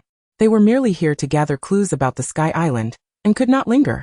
To avoid the record pointer storing magnetic force that would lead them to the next island, Nami took Luffy and Zoro ashore to inquire about the situation. Zisu returned to her quarters to tidy up, shouldering a backpack before following Robin off the ship. Zisu. Robin. Where are you two headed? Usopp's trembling voice reached her ears as she waved them off with a smile. Robin wishes to purchase some clothing, and I shall accompany her. Having tasted the benefits of Robin's abilities, Zisu resolved to cultivate a good relationship with this captivating older sister, for time reveals true character. Sanji immediately chimed in. Let me join you. Before he could finish his sentence, Usopp and Chopper clung to his legs with mournful expressions, their speed astonishing. Sanji, don't go. What if our ship gets attacked while you're gone? Yes, please don't leave us. Sanji attempted to shift his stance, but the two clinging to him mirrored his movements. Zisu shrugged and departed with Robin. Zisu. Miss Robin. Please be careful. Sanji's earnest admonition faded into the distance. After all, compared to these two ladies, the two men indeed required more protection. This town seemed quite suitable for relocation. The townspeople were warm and hospitable. Zisu deftly avoided a flying bottle, contemplating indifferently. When Robin emerged in her new attire, she beckoned Zisu, who immediately responded with enthusiasm. Buy it. Wrap it all up. This mature and intellectual womanly charm had always been her preference, Zisu mused, feeling a twinge of envy. Robin quipped, as if I were the one paying. Let's find a tavern and inquire about the situation. All right, Sister Robin. Robin chuckled lightly, clutching the shopping bags and taking Zisu's hand. They approached the tavern keeper, requesting a map of Gaia. Zisu glanced at the map and pointed to An's mark. What is this? Oh, that? It's the territory of the Monkey Mountain Brothers. I would advise you ladies against venturing there, the tavern keeper kindly warned. Do you really believe in that foolish legend? Zisu turned to look. The man raised his bottle, his leg propped on the table, his tone laced with mockery. Zisu supported her chin, lazily inquiring, May I ask what legend you refer to? It's about one Branculic, who resides there. He claims that a great treasure of gold is buried on Gaia Island. Gold. How could that possibly be true? His ancestor was the notorious Roland, who deceived a king into believing there was gold, and was executed for it. It's merely an attempt to wash away his ancestor's shame. Zisu and Robin exchanged glances. This lead was indeed intriguing, and perhaps they could pay a visit to this one Branculic. Despite the man's unpleasant demeanor, Zisu graciously nodded her thanks. Thank you. This lady. I've divulged so much. Shouldn't you express your gratitude? Express? What should I express? She has already thanked you. The tavern patrons stood up with sinister smiles. Ladies, you must flee. These are ruthless pirates. The tavern keeper anxiously urged from behind. No worries, we appreciate your warning. Zissou and Robin smiled lightly as they walked out. You two beauties must be from afar. I haven't seen you before. How about following me? My bounty is a staggering 40 million berries. 40 million? Just him? Luffy's bounty seemed to be only 30 million berries. Rotating flower. Zissou stroked her chin, keeping pace with Robin as they stepped over a heap of pirates who had fallen, unable to even scream. Robin, are we really that underwhelming? If someone like him can have a bounty of 40 million, what is the world government doing? Robin, what is your bounty? 79 million. Feeling a pang of disappointment, Zissou felt as though she had received a critical blow. Chapter 35. Upon returning to the Mary, Zissou sensed an odd atmosphere. What is going on? Luffy and Zoro bore injuries, and it appeared Chopper had already bandaged them. Nami, however, sat alone, angrily turned away from them, her entire body bristling. Who did you two fight? Upon seeing them return, Luffy shouted, Hey Zissou, Robin, where have you been? Oh, we bought some clothes. Didn't you go to gather information? Zissou's inquiry only served to ignite Nami's fury further. All the humiliating events replayed in her mind. Ha! It's all because of you two. You said there was a Sky Island, and look what trouble it's caused. The moment I mentioned Sky Island, the townsfolk erupted in laughter. What is so funny about it? The implication of her words was clear. Now was not the time to provoke her. However, if she were to share the information they had just gathered, perhaps it would bring her joy. Nami, I have some news about a legend. Huh. I don't want to hear any of that nonsense right now. Legend has it, there is a vast treasure of gold buried on Gaia Island. Gold? Everyone gasped. Nami, Zissou my darling. You're the only one who truly loves me, understands me, and cares for me. Wah. Nami hugged Zissou tightly, weeping tears of happiness. Alright, don't be upset. The others gathered around, and Robin spread out the map, giving a brief explanation. This is the map of Gaia Island, and we are currently at this position. To the east there is an X mark, right? They say a person who was exiled for speaking of dreams resides there. His dream is to find the gold on Gaia Island. You should get along quite well, Captain. Robin said with a light laugh. Haha, that sounds interesting. Let us go check it out. With the captain's command, the Mary quickly set sail. After leaving the small town, they turned eastward, and soon approached the location marked with an X on the map. This was the place. What was it called again? One Branculic. Zissou, is there really gold here? Ah. Who knows? After all, it is merely a legend, Zissou remarked softly, gazing ahead while leaning against the side of the boat. Legends are inherently enigmatic, lacking substantial evidence. However, the mere fact that some individuals believe in them and continuously seek them out is indeed intriguing. The Mary docked along the shore, where a magnificent villa stood, resembling a castle. The sounds of Luffy and Usopp's exuberant exclamations filled the air. Wow, how cool. That guy named Wambaranku Rorando must be incredibly wealthy. Zissou sighed at the folly of her companions. Pay attention, fools, it's merely a painting. The actual house is only half the size. The rest is just plywood. Luffy jumped off the ship, circled around to confirm, and returned disheartened. What the heck? It's just a board. Inside the room, no one was present, and the area appeared desolate. Beyond the small portion of the house lay only forest. What is this? Zissou picked up a picture book from a tree stump, titled The Great Deceiver Rorando. She chuckled at the title, reminiscent of a certain individual. Meanwhile, that very person, with arms crossed, erupted in laughter. What an excellent title. It must be quite captivating. Haha, Usopp. Zissou laughed uncontrollably. Just then, someone approached from behind, carrying a familiar faint scent of tobacco, and snatched the book from her hands. Zissou turned around and accidentally bumped into the person's chest. The Great Deceiver Rorando? A voice emanated from above her. Zissou covered her forehead, took a small step back, and looked up at him. Sanji, you know about it? Yes, it's a well-known tale in the North Sea, Sanji replied. How do you know so much about the North Sea, Sanji? Usopp questioned, puzzled. Ah, I was born in the North Sea. Didn't I mention that before? Zissou shook her head. Indeed, he had never shared such information. Then please tell us the story, Sanji. Zissou sat on the tree stump, her verdant, watery eyes gazing up at Sanji as he opened the first page of the fairy tale book, his voice deep and soothing like a cello. Once upon a time, in a certain kingdom of the North Sea, there lived a man named Wambaranku Rorando. Rorando was an adventurer who recounted his stories with both thrill and exaggeration. However, the villagers were oblivious to the truth of his tales. One day, upon returning from his travels, Rorando reported to the king, claiming he had seen mountains of gold on an island in the Grand Line. The valiant king immediately resolved to set sail for the Grand Line with his subordinates. They braved storms and battled various monsters along the way, ultimately reaching the island of gold. Yet, what the king discovered was a barren jungle. Rorando was sentenced to death for deceiving the king. His last words were, "I realize that the mountains of gold have sunk to the bottom of the sea." But the king no longer believed him. No one would trust Rorando again. Until his final breath, Rorando continued to weave tales in an attempt to deceive the world.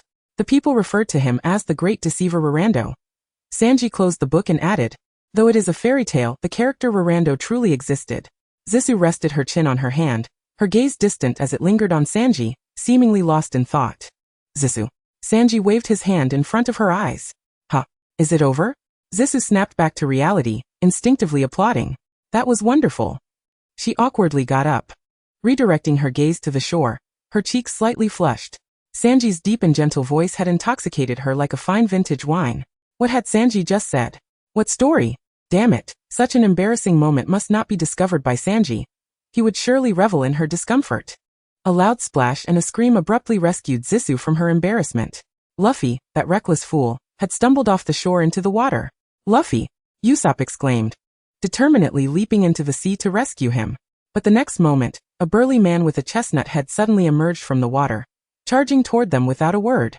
Sanji's gaze turned icy as he stepped forward to intercept the intruder, engaging him in combat. "Who are you? What audacity you have to trespass on someone else's property? Are you after the gold?" The man, realizing his every move was thwarted by Sanji, drew a gun from his waist in desperation. Bang! "Sanji!" Zisu gasped in horror. "Don't worry, he won't hit me." After dodging the gunfire, Sanji managed to reassure them, but soon, multiple gunshots rang out. Damn it! Zisu's blood surged, and she charged forward. Just as she was about to unleash her attack, the fierce chestnut-headed man suddenly clutched his chest and collapsed, trembling violently as if afflicted by an illness. Zisu glanced at Usopp, who had dragged Luffy back from the water, and they exchanged a look, halting their assault. "Chopper! Come check on this man." Inside, Zisu leaned against the wall, observing as Chopper tended to the rugged man. "This man has decompression sickness." "Decompression sickness?" she inquired, puzzled. Chopper placed a cold towel on the man's forehead, speaking with seriousness. "Yes, divers can sometimes suffer from this, but it usually doesn't become chronic. This man must have been diving into the deep sea daily without taking adequate rest, which has led to such severity." Chopper furrowed his brow. "But this is very dangerous. A slight mistake could prove fatal. This man must be Wambaranku Rorando, risking his life to dive into the depths of the sea for what purpose?" The chestnut-headed man stirred and regained consciousness. Luffy moved a chair in front of him and cheerfully asked, "Chestnut Head, I have something to ask you." The man sat up cross-legged, clearly aware that these strangers had saved him. He lit a cigarette and after a moment of contemplation, said, "I appreciate your help. I thought you were also bad guys looking for gold. Do you know how to get to Skypiea?" Luffy asked, his eyes gleaming with excitement. The chestnut-headed man burst into hearty laughter at Luffy's inquiry. "Haha, you truly believe in Skypiea?" Nami, gritting her teeth, swung her fist as if to strike him, but Chopper held her back firmly. "Is there really no Skypiea?" After indulging in laughter, the man sighed. "I don't know." Zisu raised the storybook in her hand and asked him, "Sir, are you a descendant of the great deceiver Rorando?" The man glanced at her in surprise and, with a smile of acknowledgement, replied, "Indeed, I am. In this storybook," Rorando said before he died, "I realized that the gold sank to the seabed, and they depicted him as a fool. The world labeled Rorando as a great deceiver. This tale was so famous that even a child from the North Sea would know it." The chestnut-headed man took a drag from his cigarette and slowly continued. "But in reality, he died with tears of regret." The others exclaimed, "What?" "Because he died believing that the land of Gaia, which he led the king to, was the golden country he had previously witnessed. Thus, he could not convince himself that it was merely a figment of imagination. He argued that it was due to tectonic shifts that the gold had sunk beneath the waves. However, anyone who listened found his reasoning to be a mere pretext. Ultimately, amidst the jeers of the crowd, Rolando was executed and left with the infamy of a great deceiver. Uncle Chestnut, with a cigarette in his mouth, gently closed his eyes. How true. Upon hearing this twist and recalling Uncle's diving illness, Usopp, as if enlightened, exclaimed, "So Uncle, you are diving desperately for gold to clear Rolando's name?" "Nonsense." Uncle immediately retorted loudly, a trace of disdain etched across his brow. "Because of this ancestor, I have lived a life of shame since childhood. and I am still subjected to scorn. I grew up in an environment where strangers continually insulted me. Rather than seeking to redeem my family's honor, it is more accurate to say that I am seeking justice for my own life. It has been 400 years. Countless members of my family have ventured to sea in search of evidence, yet all have vanished without a trace. Only I have arrived at the site of this tale. I believe this is fate. Luffy scratched his head, feeling a bit downcast. So, what does this have to do with Skypiea? I do not know whether Skypiea truly exists, but there is someone who undoubtedly will know. Uncle Chestnut, unfazed, pulled an ancient book from a nearby shelf, flipped through it, and handed it to Nami. Nami, with a hint of skepticism, accepted it. This is Rolando's sailing diary. On May 21st, 1120 of the sea calendar, the weather was clear. According to the recorded compass readings, the ship set sail from the port heading northeast. During the day, I purchased a peculiar item from a passing merchant ship, a single-person boat called a wibba, resembling a snowboard. It can glide over waves even on windless days, truly a strange little vessel. It has now become a means of entertainment for the crew. However, its power source seems to be something only found on Skypiea. I have heard that there are many such bizarre things in the sky, as mentioned by Rolando. Ha ha. It mentions Skypiea. It really exists. Skypiea. Skypiea. Skypiea truly exists. 200 years ago, mentioning Skypiea seemed to be quite commonplace. Zisu watched her companions reveling in joy, and she too chuckled softly. A gentle breeze, fragrant with spring, swept in through the window, and she instinctively glanced outside, yet did not see Sanji's figure. How strange, he was just perched on the windowsill earlier, so engrossed in the story that she didn't notice when he had left. Zisu exited the room and searched around until she spotted Sanji on a secluded shore, his hands braced against the ground, gazing blankly at the endless sea. Zisu approached from behind, frowning at the several cigarette butts scattered on the ground. Why smoke so much? Are you troubled? Sanji looked up as a silhouette bent down under the sunlight, a delicate hand brushing against his cheek, taking away the smoldering cigarette from his lips. Zisu rarely witnessed Sanji smoking. Even when she accidentally stumbled upon him doing so, he would quickly extinguish it. This was the first time she encountered such obliviousness in him. Zisu. Before Sanji could feel joy from her sudden closeness, he noticed Zisu covering her mouth and nose, stepping back with a face full of disdain. Then, he heard her melodious, lazy urging. Although it was a complaint, it instantly cleared the gloom from his heart. Hurry up. You smell terrible, you fool. On the way back, Zisu continued to murmur complaints, as if deliberately making sure he heard. I wonder what kind of melancholy you're wallowing in. Is cooking a good meal for me not better than sulking with a cigarette? One should look forward. Those old grievances should be left to the wind. Sanji chuckled softly, his eyes growing ever more gentle. I understand, Miss Zisu. Am I even speaking to you? Fool. Why would someone born in the North Sea become a chef in a floating restaurant in the East Sea? Why has he always evaded discussing his origins? Respecting others' privacy, Zisu refrained from pressing him further. Yet Sanji's despondent demeanor greatly vexed her. Chapter 24. Uncle Chestnut, wishing to repay the life-saving grace, agreed to assist them in their journey to Skypiea. He shared some intelligence he had gathered, and through his deductions, the optimal time to reach Skypiea would be tomorrow afternoon. Luffy waved his hand exuberantly, and they commenced a celebration party. Amidst the joyous and raucous atmosphere, Robin remained remarkably composed, studying Rolando's sailing diary. Zisu brought a dessert and sat beside Robin. In the right eye of the skeleton, gold was seen. Uncle Chestnut stood before them. And as Robin paused her reading and raised her gaze, she inquired, Gold? That was a tear-stained line written by Rolando before his demise. In the right eye of the skeleton, I saw gold. I have come to Gaia. Yet I cannot fathom the meaning of this phrase.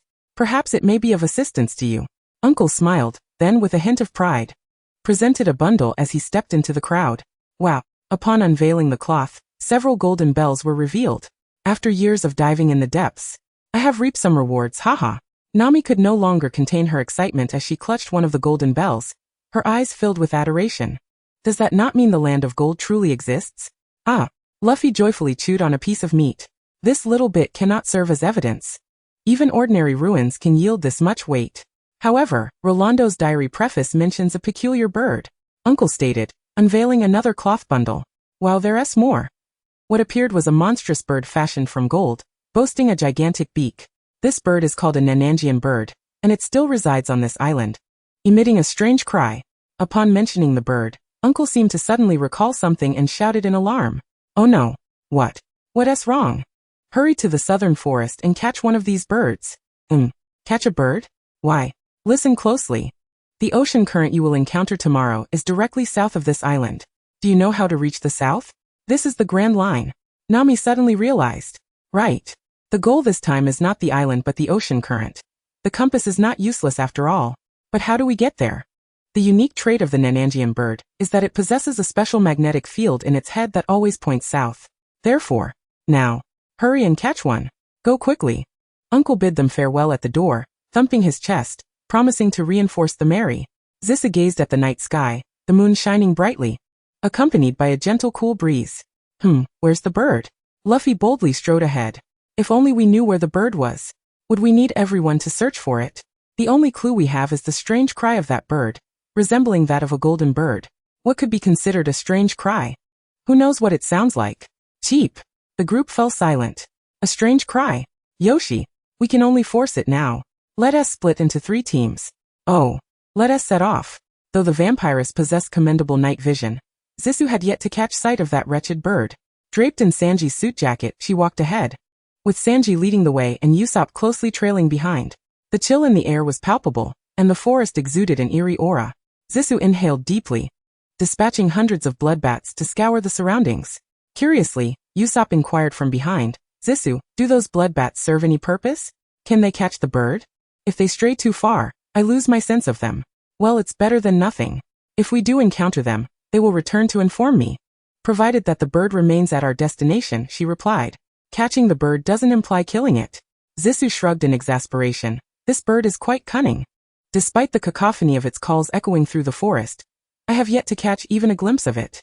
As she proceeded, Zissou's steps suddenly halted, for the bloodbats she had left on the merry had conveyed a warning of impending danger. What's wrong, Zissou? Have you spotted the bird? Usopp nearly collided with her, while Sanji sensed something amiss and turned to face her. Upon seeing Zissou's grim expression, concern washed over his face. Zissou turned to Sanji, her demeanor serious. The bloodbats I left on the merry have sensed an intruder. I must return to investigate. Is the old man reinforcing the ship? Usopp queried. Zissou rolled her eyes at him in annoyance. The old man means no harm. It cannot be him. There's no time for chatter, Sanji. Locate the bird. Regroup with everyone, and return swiftly. With a flick of her magical wings, her bloodlust surged as she flew rapidly towards the forest's edge. She's acting on her own again. Sanji gritted his teeth and barked at Usopp. Usopp, did you hear that? Follow Zissou's instructions. With that he resolutely pursued Zissou. Trembling, Usopp exclaimed, hey? Don't leave him alone in the forest. Spring-loaded impact. Truly impressive, Bellamy. How does the flavor of my captain's spring fruit taste, old man? The old man with the chestnut head found himself pinned down by an enemy's foot, his body marred with bruises and blood. The Mary's bow lay shattered on the shore, the ram's head crashing to the ground. Bellamy, with a raspy laugh, mocked as his subordinate unearthed a bundle of gold from within the house, presenting it as if it were a treasure. Is this what you deserve, old man? The scene before Zissou sent a chill racing down her spine, her expression darkening further. Captain Bellamy, something is approaching. Countless bloodbats stained the moonlight crimson, and waves of scarlet blades howled through the air, accompanied by anguished cries as severed limbs rolled. Drenched in searing blood, Bellamy spat a mouthful of blood, collapsing to the ground in shock as, in mere moments, none of his subordinates remained alive. Survival instincts kicked in, and despite his grievous injuries, he struggled to rise and flee. With a cold, unfeeling gaze, the bloodbats engulfed the fleeing figure. Zissou helped the old man with the chestnut head to his feet, and he looked at her, bewildered. You, he gasped. The swarm of bats returned, merging into her form, draining her eyes of their crimson hue as she stepped forward, her sharp claws piercing Bellamy's shoulder blade, eliciting a faint groan from him. Letting this man die would be too merciful. I've deliberately kept him alive, Zissou declared coldly, dragging Bellamy to kneel before the old man with the chestnut head. Apologize. Bellamy, already gasping for breath and losing consciousness from blood loss, could scarcely process Zissou's words. Ziss, are you alright? Did you sustain any injuries? Turning around, Zissou met Sanji's concerned gaze, and a flicker of relief crossed her face. Sanji, did you catch the bird? Where is everyone? Panting, Sanji responded, I was worried about you, so I returned first. He approached Zissou and upon seeing the old man's injuries and the dire state of the merry, furrowed his brow. What on earth happened here? Who are these people? They're pirates from the town. I suspect they came to covet treasures, the old man lamented, guilt-ridden. I'm sorry, I failed to protect your ship. Usopp, witnessing the scene, was beside himself with anger.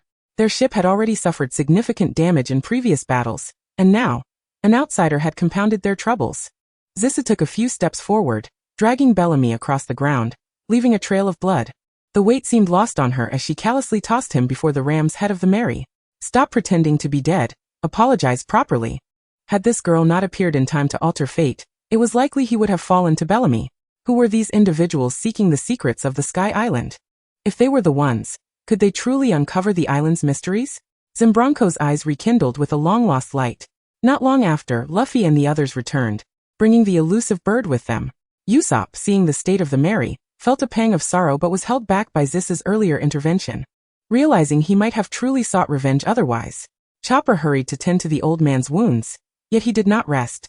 Instead rallying his crew to assist in reinforcing the ship. Despite their efforts to console him, the group joined in, lending a hand as well. After a long night of toil, the Mary was finally upgraded, and the crew stood by the shore, admiring her new form. She looks much more impressive now. Doesn't she, Zissou? Usopp exclaimed, swinging his hammer. Indeed, she is certainly more formidable now. The sides have been fitted with wings for flight, and their stabilizing tail fin added at the rear. Even the ram's head has been adorned with a comb, lending a humorous touch. Zissa's expression was one of mixed feelings. The ship's design had transformed from that of a sheep into what resembled a rooster. Usopp, do you truly believe a chicken can soar? I think a dove would be a better choice. The Mary can do anything, Usopp boasted, flashing a bright smile. After bidding farewell to the old man, they boarded the flying version of the Mary, setting sail under the guidance of the bird's instincts toward their destination. Beneath the looming emperor clouds, the sky in the vicinity turned ominously gray, and the sea churned with a colossal whirlpool, tumultuous and perilous. Their small sailing vessel was swept into the vortex like driftwood. Nami clutched Zissa tightly, evidently frightened, tears welling in her eyes as she cried out, "Zissou! We're going to die." Zissou, exasperated, cast a desperate glance at Robin for assistance. Calmly, Robin pointed ahead. "We're about to be swallowed by the whirlpool." Following her gesture, Zissa gasped as the ship plunged downward. She nearly lost her footing, but was saved by Robin's many hands. They spiraled into the center of the whirlpool, and to their astonishment, found themselves in a tranquil expanse of sea. Has it vanished? How is that possible? Such a massive whirlpool. Nami's eyes widened as she clenched her fists, staring below. Wait. The sea floor is about to erupt. Everyone, hold on to the ship. We're about to take flight. As Nami's voice echoed, the deck trembled with a multitude of vibrations, accompanied by the bubbling sounds emanating from the depths of the sea. Their vessel began to rise and tilt with the surging waves, and in an instant, a colossal column of water erupted skyward. The thunderous roar of the immense ocean currents resounded in their ears, as the ship tilted upward at a sharp 90-degree angle, propelling them vertically along the water spout. They were truly soaring into the heavens. Ahaha! Onward, Mary. This is utterly astonishing. Our ship is genuinely flying. Ha ha ha. The Going Mary has taken to the skies. I knew it could do anything. Ha ha ha, Usopp. This is delightful. Nami, you are incredible. As long as we ride this wind and current, we can soar as high as we desire. What wonders await in the Sky Island? It seemed she had fallen in love with the thrill of adventure. The sensation of passing through the clouds was rather uncomfortable, suffocating in its intensity. Nami's companion, Chopper, peeked out from Sanji's embrace, coughing violently. It felt akin to being pulled from the ocean's depths. Even breathing was a challenge. Sanji helped Chopper to his feet, glancing out at the world beyond the ship. Before them lay an expanse of clouds so vast it seemed infinite, and they were sailing upon them. Usopp. This is bad. Usopp has lost consciousness. Chopper exclaimed, anxiously performing CPR on Usopp. This must be the Sky Sea, Nami mused, gripping the ship's railing, casting a worried glance at the recording pointer on her wrist, which still pointed upward. Robin pondered for a moment, concluding that they were likely only in the midst of the cumulonimbus clouds. Suddenly Usopp jolted awake, his eyes gleaming with excitement as he gazed out at the expansive cloud sea. If this is the sea, then I, the true dragon of the waves, Usopp, must not miss out. Ha ha! Usopp exclaimed, and in a moment of fervor, he began to strip off his shirt, preparing to leap overboard and explore. However, before he could make the jump, he was abruptly yanked back onto the ship by a firm grip around his waistband. Dragon of the waves. This is the sky. Do you really think there would be an ocean here? Are you trying to get yourself killed? Chopper's sarcastic remarks caused Usopp to break into a cold sweat, his complexion shifting from pale to green and back again, as he collapsed onto the deck, fainting once more. Amidst Chopper's frantic attempts to revive him, Zoro surveyed the surroundings through a telescope. Moments later, a glimmer caught her eye. She spotted a cascading cloud waterfall. As they approached the base of the cloud waterfall, they beheld a grand archway. Heaven's Gate. Heaven's Gate? Oh, what an ominous name. They exchanged glances, bewildered. At that moment, several flashes illuminated the area, and from beneath the archway emerged an elderly woman with tiny wings, brandishing a camera, snapping pictures of them. Zoro counted the clicks, totaling 8, corresponding to each of them. Luffy shouted, gazing at the old woman, seemingly unable to process what he was seeing. An angel? She looks like a dried plum. Nami inquired. Excuse me. Where are we? I am the gatekeeper of Heaven's Gate, Amazon. Are you here for sightseeing or combat? Either is acceptable. Is that really a question? Well, I suppose we should say sightseeing. We wish to visit the Sky Island. The elderly woman maintained a calm demeanor, conducting her duties with an air of formality. Regardless of your purpose, you must first pay the entrance fee to heaven, which is 10 billion XDALs per person. 10 billion? XDALs? What even is that? A unit of currency? That means for 8 people, it would total 80 billion. Hypothetically speaking, what if we don't have that much money? The old woman seemed to smirk slightly, her expression turning somewhat unsettling, as a raspy undertone hinted at something unsaid. You may still enter. However, it sounds like a rather hefty sum for an entrance fee, and Nami, who oversees their finances, would certainly not pay it. If the entrance fee is out of the question, they would still go to the Sky Island. So it was decided they would proceed. Are you certain all 8 wish to enter? The old woman inquired one last time. Luffy responded with a cheerful affirmation. Suddenly, 2 enormous fast shrimp burst from the sea, seizing their ship in their massive claws, propelling them skyward with astonishing speed. There was an inkling of a conspiracy lurking beneath the surface. Well, whatever. We'll face whatever comes our way. The fast shrimp delivered them to their destination before plunging into the cloud river. Warm sunlight poured through the clouds, casting a brilliant glow, as white clouds danced alongside verdant mountains, creating a scene of ethereal beauty, as if they had entered a realm of paradise. Skypiea, the Sky Island, had arrived. Before the ship could dock, the exuberant crew had already leaped ashore, racing toward the land. It was truly a rare vacation spot, lifting everyone's spirits. Zora stretched languidly, ready to disembark when Nami pulled her into the cabin. What a bewildering situation! Zora exclaimed. In the female crew quarters, Zora asked, Nami, do I need to change clothes too? She watched somewhat dazed, as Nami rummaged through the drawers for attire. Yes. Let us wear matching outfits, haha. Found it. This one. Nami tossed her a blue and white striped bikini. Having already changed, Nami encouraged her to hurry. Zora glanced at Nami's outfit, noticing that they were indeed matching styles. Though one was horizontal stripes and the other vertical. Matching outfits, my foot. Don't worry, it's your size. I bought it just for you. Nami, you have ulterior motives. Though it may be a bit small, it's fine. I, Zora, am still quite beautiful. Nami. At that moment, Zora looked strikingly different from her usual cool and languid demeanor. Her face radiant as if painted by the sunset, her skin smooth as cream, hands modestly covering her chest, and her slender waist was almost delicate. Her long, captivating legs were mesmerizing, and her eyes sparkled with beauty, exuding an ethereal charm. Why are you covering up? You must accompany me, Zora. We are going to the beach together. Nami pouted, linking arms with Zora. Okay, I yield to you. Zora's eyes curved with a hint of resignation as she acquiesced. Come, let me braid your hair. Nami swiftly tied Zora's flowing hair into 2 ponytails, while she herself styled her orange locks into 2 small buns. The 2 exchanged smiles, hand in hand as they exited. Upon their emergence, Robin raised an eyebrow, crossing her arms at them. Zoro remained on the ship, yet to disembark. Zora leaned on Nami's shoulder, teasingly asking, Zoro, do we look good? Zoro, with a frown etched on his forehead, averted his gaze in silence. 2 little rascals. His line of sight fell upon a blonde figure, and he called out, Hey, pervers chef. Ha, green algae head, are you calling me? Sanji exclaimed in shock, his eyes widening, warmth flooding his nostrils as 2 streams of blood gushed forth, which he quickly wiped away, bewildered by his own intense reaction. Amidst the awkwardness between the 2, Zora stepped off the ship. Under the fervent gaze of someone, Zora awkwardly met Sanji's gaze, raising her fist in a mock threat, clearly annoyed yet flustered.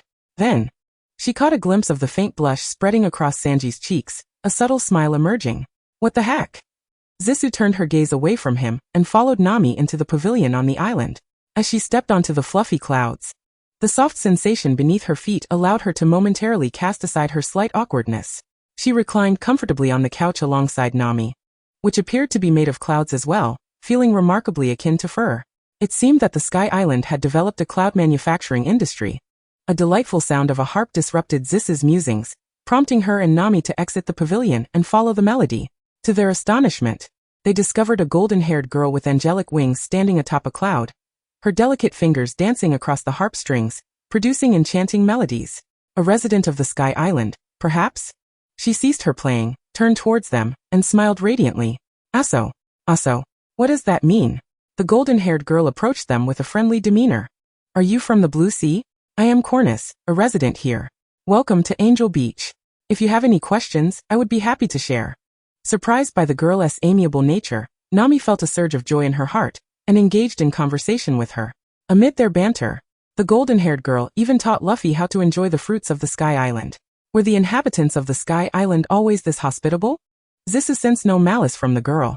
The commotion at the shore interrupted their dialogue as an older man piloted a small boat resembling a snowboard, panicking and careening out of control from the sea of clouds until he crashed into a large tree, coming to an abrupt halt. The man fell awkwardly, struggling to rise, and the golden-haired girl hurried over to assist him. Father, are you all right? It was Cornus's father, who upon learning they were from the Blue Sea, treated them with utmost kindness and even invited them to their home. It turned out that this small vessel was indeed the Viba mentioned in Rolando's diary, the boat that could sail without wind. Nami was eager to try her hand at operating it, and Cornus's father readily lent it to her. She beckoned Zisu with a finger, who understood and, with a gentle smile, settled behind Nami, wrapping her arms around her waist, and together they joyfully sped across the sea. Yahoo! Haha! As a navigator with grand aspirations and extraordinary talent, Nami maneuvered the Viba with seamless grace. Though Zisu could fly, soaring through the sky was a different experience from racing over the sea. The cool ocean breeze brushed against her face, and the salty, wet sea spray splashed upon her, filling her with exhilaration. The rest of their companions followed the father and daughter to their home as well. Meanwhile, Luffy, lacking the privilege of a ride, gazed longingly at the sea, his eyes brimming with envy. Ah, how wonderful Nami and Zisu! How can that annoying Nami ride so well? He pouted in dissatisfaction. Shut up. Sanji kicked him on the head, pulling Luffy by the collar and ushering him indoors. Keep quiet.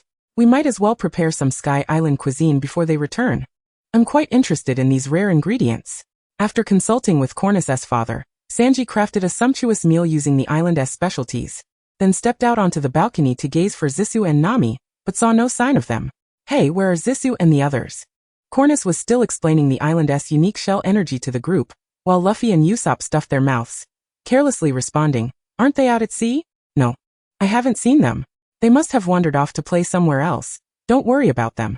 Sanji, feeling a twinge of unease, nervously puffed on his cigarette. At that moment, Cornus paused, casting a hesitant glance at her father. Father, I'm a bit worried. Is there a problem? Yes, Cornus, I too have an ominous premonition.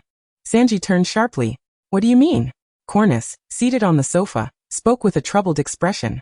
In this divine realm, there exists a forbidden area that must not be entered. A land adjacent to our island. With the Viba, it wouldn't take long to reach. That is the territory of the deity Appiato. If they truly venture into it, it would be a desecration of the divine. They may not return alive. At that moment, Nami and Zisu, as anticipated, had indeed arrived at the forbidden land of Appiato. They concealed themselves in the shadows, witnessing a uniquely thrilling chase, or rather, a farcical game of cat and mouse. 4 figures toyed with a weary illegal intruder, jostling for dominion over his life.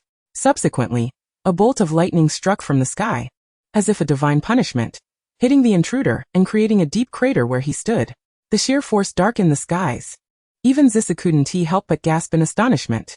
The quartet chattered about their Lord Enel, claiming they had received a notice from the Amazonian matriarch that their next target was the 8 illegal intruders from the Blue Sea. It appeared that this Sky Island was not the idyllic paradise it seemed, akin to a celestial utopia. Illegal intrusion? Divine judgment? It seemed they had already caught the attention of some powerful individuals. Nami, we must return. Since those people are aware of our presence in the divine realm, Luffy and the others might have encountered trouble. We need to hurry back. They rode the Viba back to Angel Beach, only to spot Luffy and a group wearing white berets embroiled in a quarrel, fists raised as if ready to brawl. Are they their accomplices? No. I'll go check it out. Zisu unfurled her magical wings, leaping from the Viba and soaring swiftly towards them. In a matter of moments, she was upon them. Seizing one individual with her black claws gripping tightly around his neck, coldly threatening, "Who sent you? That deity? Or those four? Commander?" Oh heavens, this is... The captured man's forehead bulged with veins, gasping for breath like a fish out of water. Zisu slightly loosened her grip. "Speak." The man, terror-stricken, opened his mouth. Yet through his fear, he could not conceal his arrogance. "You dare to attack the White Beret Brigade. You truly do not know the meaning of death. You are now second-class criminals. What awaits you will be the judgment of the priests of Oppiato." "What the hell? Criminals?" Zisu's expression turned icy. What's going on?" "Zisu. Don't act recklessly." Usopp trembled as he spoke. Zisu clicked her tongue. "I went to a cursed island and just happened to witness 4 of them." "Huh? So they are the priests? They toyed with the death of an illegal intruder, and now claim we are their next targets." At that moment, Nami, riding the Viba closer, shouted urgently, "Zisu, don't act recklessly. Let him go." Usopp, upon seeing Nami, was filled with joy. "Nami, quickly use your private stash to pay the 7 million berry illegal entry fine, and everything will be fine." 7 million berry? Zisu suddenly felt a sense of foreboding. Seeing Nami's darkening expression as she accelerated the Viba straight towards them, she swiftly released the man and darted away. Bang! The man was knocked several meters away by the Viba, losing consciousness, accompanied by Nami's furious roar. "Why don't you just die already? Commander!" Zisu licked her lips, truly impressive. Nami, regaining consciousness, wore an expression of frustration, feeling that everything was irretrievable. They had inexplicably been branded as criminals. The old lady had clearly stated that they could pass without paying, yet here they were, categorized as illegal immigrants. This was nothing short of deceit. Nami seethed with indignation. "Nami, Zisu, what brings you back here?" "Ha! We were just about to embark on a grand adventure to that forbidden place. No, we were preparing to find you." "Haha. I just heard Zisu mention some intriguing foes." Luffy chuckled, scratching the back of his head. However, he was soon met with a fierce beating from Nami. "What grand adventure?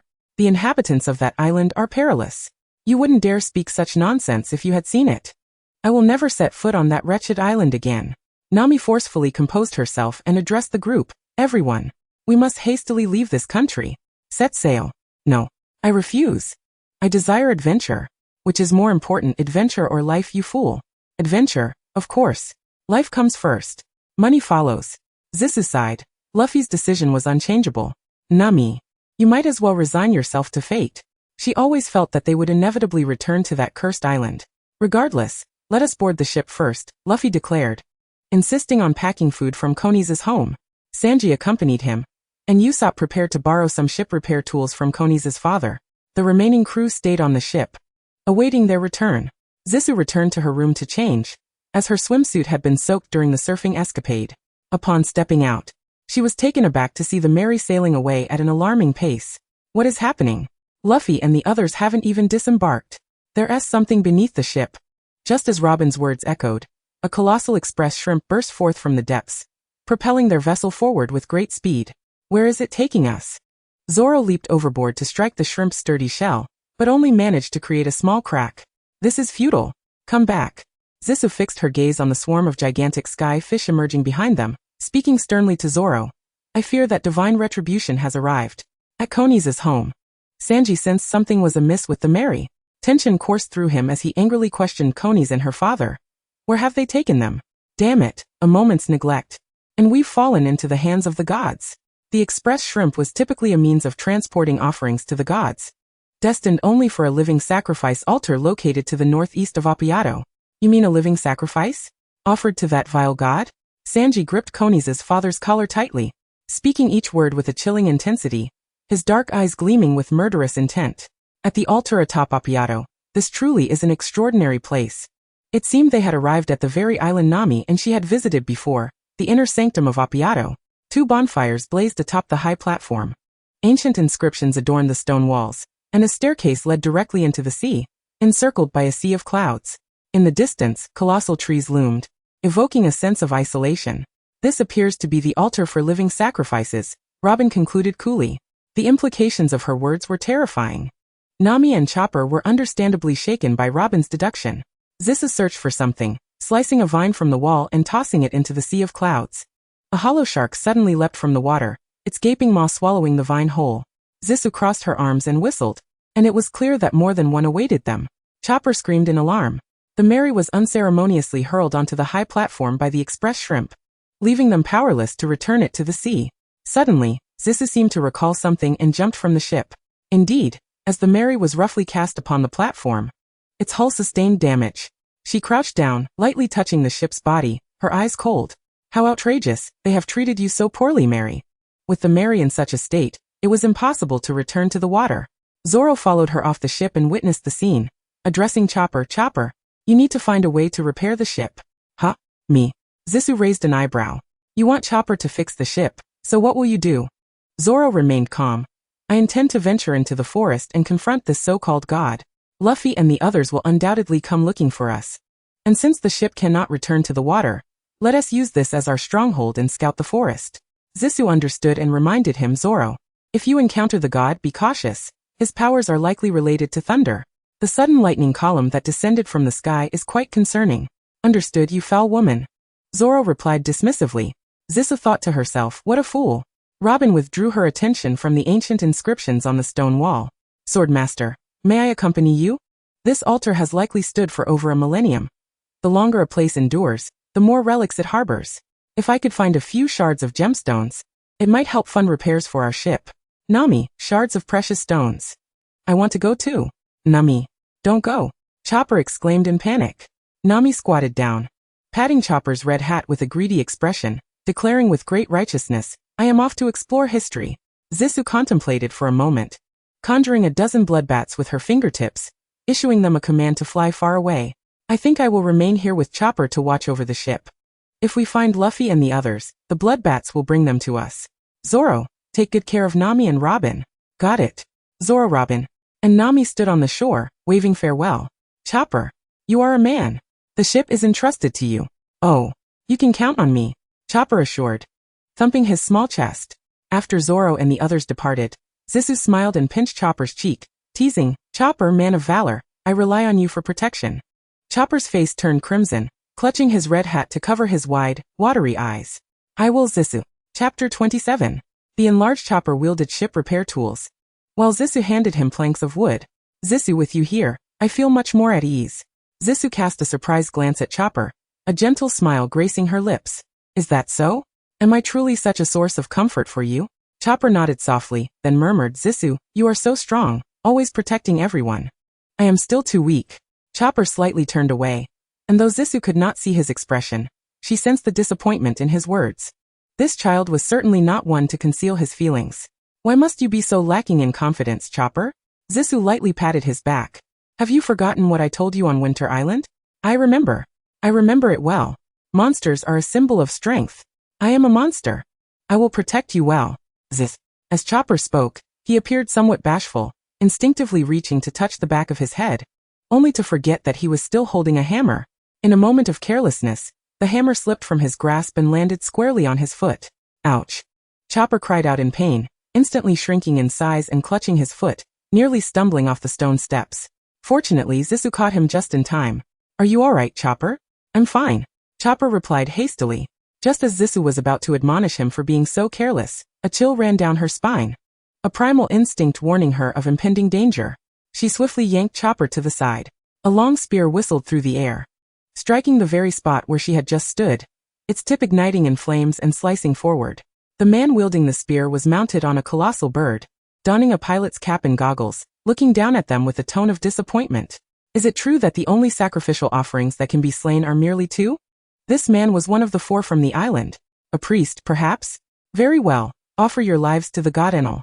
Zissou's eyes hardened as she instinctively tried to shield Chopper behind her, but to her surprise, Chopper had transformed back to his larger form, his eyes wide with anxiety, cold sweat beading on his forehead as he resolutely stood in front of Zissou. Zissou, you go back to the ship. Chopper. The priest scoffed, his voice dripping with mockery. What are you so anxious about? None of you will escape. Just resign yourselves to your deaths. The enormous bird screeched, opening its mouth to unleash a torrent of flames. Chopper hurled Zissou back onto the ship and leapt into the air, enhancing his strength. Rumble ball. Strengthened wrist. Hoof strike. As Zissou steadied herself with her magical wings, Chopper's attack was effortlessly dodged, and he was brutally slammed back down onto the deck. The flames from the bird ignited the sail ropes, causing the fire to spread rapidly. And in a panic, Chopper tore the ropes apart. With fury coursing through him, he swung a powerful fist, only to have it pierced by the long spear, sending him crashing back onto the deck. Chopper, you fool. What kind of heroics are you trying to pull at a time like this? We have 2 of us here. Surely, we have a better chance. Zisu's claws ignited with blood energy as she soared upwards, unleashing 3 waves of blood energy with a fierce intent towards their foe. But the man merely smirked, dodging her attacks with ease. Zisu's expression grew grave. How could her strikes miss? It was as if he had foreseen her every move. The man chuckled lightly, his words laced with disdain. You foolish people of the blue sea. You know nothing of the power of the gods. Begone.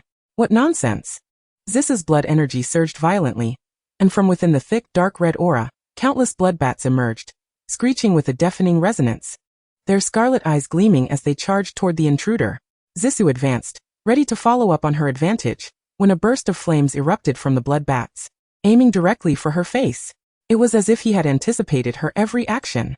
With a frown of determination, Zisu evaded, the flames grazing her as they struck the ship's mast, igniting it in a fierce blaze. Chopper, quickly save the ship. You're such a fool for damaging the Mary. Zisu's expression darkened, her blood-red eyes brimming with murderous intent as she fixed her gaze upon the enemy. The blood bats kept surging forth from her energy, an overwhelming and terrifying number that blotted out the sky, relentlessly attacking their adversary. She had come to a realization. If he could foresee her attacks, then she would refrain from striking directly. She had an abundance of blood bats at her disposal. Once you are dead, the vitality I have lost will be reclaimed from you. Ignorant fool. A single flame is all it takes to. His arrogant words were abruptly cut short as his expression began to shift to one of panic. What on earth? The colossal bird screeched in agony as the flames it spewed did indeed incinerate some of the blood bats. Yet many more clung to its body, their sharp fangs piercing its skin, draining it of blood until it became a mere skeletal frame, with only tattered skin still clinging to its bones as it plummeted into the sea. The esteemed priest was soon overwhelmed. Initially, he wielded his fiery spear to defend himself, but before long, his movements grew sluggish and feeble, his face pale from blood loss, his terrified eyes swallowed by the swarm of blood bats, and with his beloved steed, he too fell into the ocean. The battle concluded. Zisu summoned back her little darlings, taking a moment to sense her own vitality before breaking into a smile. Not bad. It seems I've even replenished a bit. As she landed back on the ship, she found Chopper in tears, looking utterly remorseful. In an effort to prevent the flaming mast from igniting other parts of the ship, Chopper had forcibly snapped the mast and thrown it into the sea. The Mary's mast was entirely gone, and the ship's hull bore numerous burn marks. Their vessel looked utterly tragic. Zisu sat beside Chopper, patting his little red hat, teasing him. Why is a man crying? Chopper wept even more fiercely, throwing himself into her embrace, overcome with guilt. I couldn't even protect the Mary. Everyone trusted me. It's all my fault. I'm useless, Zisu. Zisu sighed in exasperation, giving his forehead a firm tap. What nonsense, Chopper. You did a great job protecting the ship, and you protected me splendidly as well. I'm truly touched. Chopper sniffled, raising his watery eyes, hesitantly asking, really? Indeed. You are the bravest man I have ever met. Chopper's lips quivered, his eyes brimming with tears once more, and he burst into sobs. Zisu remained silent, gently patting his back. All right, stop crying now. A man can't cry. What should I do? I can't comfort him. I can't stand to see anyone cry. Who will come to my rescue? Chapter 25. Finally, after Chopper had stopped crying, the two returned indoors to tend to his shoulder wound. Just as Zoro and the others returned, the sun was setting. Chopper, are you alright? What happened? Answer me. Zisu and Chopper leaned against the broken mast, having enjoyed the sunset, when they heard Nami shouting from the shore. Chopper waddled over to the ship's side, peering over the railing at them, and began to sniffle again. Nothing happened. His expression of grievance was unmistakable. I know. You're the strongest. Quickly tell us what happened. What about Zisu? Zisu sighed softly, feeling utterly drained as she climbed wearily to her feet, revealing herself. Come up. She was truly exhausted from Chopper's crying and had little desire to move. When Nami and the others returned to the ship, Zisu waved them over. Let Chopper explain. Just as Zisu was about to sit down again, her expression shifted, her previously dejected demeanor gaining a spark of vitality. Her blood bats had returned, accompanied by Luffy's boisterous laughter, Usopp's screams and Sanji's calls. The dozen or so blood bats flitted into her body. They had descended in a small black ship from the Cloud River, having knocked out several empty sharks, and made their way to the altar before boarding. Then, upon seeing the mast was gone, Usopp's entire face darkened. What on earth happened to the Mary's main mast? Perfect timing, you all have arrived. Chopper, share the story. Chopper, feeling a bit guilty, hid behind her, his voice small as he recounted the entire incident. Once he finished, he lowered his head, paused clutching his hat, obscuring his little eyes. Usopp remained silent for a moment before asking with concern, Chopper, is your injury serious? Chopper paused, then replied, it's nothing serious. He gently pulled back the little Red Riding Hood, observing Usopp who seemed to exhale in relief, before speaking to him. Using the fire gun. That fellow must be quite formidable. Wouldn't you agree? Fortunately, you weren't burned. Usopp flashed a grin at him, responding casually. We can always find a way to repair the ship. Sanji crouched down, patting Chopper's little hat, and smiled, saying, thank you for protecting Zissou and the ship, Chopper. You truly are a man. Zissou's heart sank as she noticed Chopper's eyes glistening with tears, prompting her to clear her throat hastily. Wiping his tears, Chopper took a few steps to the edge of the ship.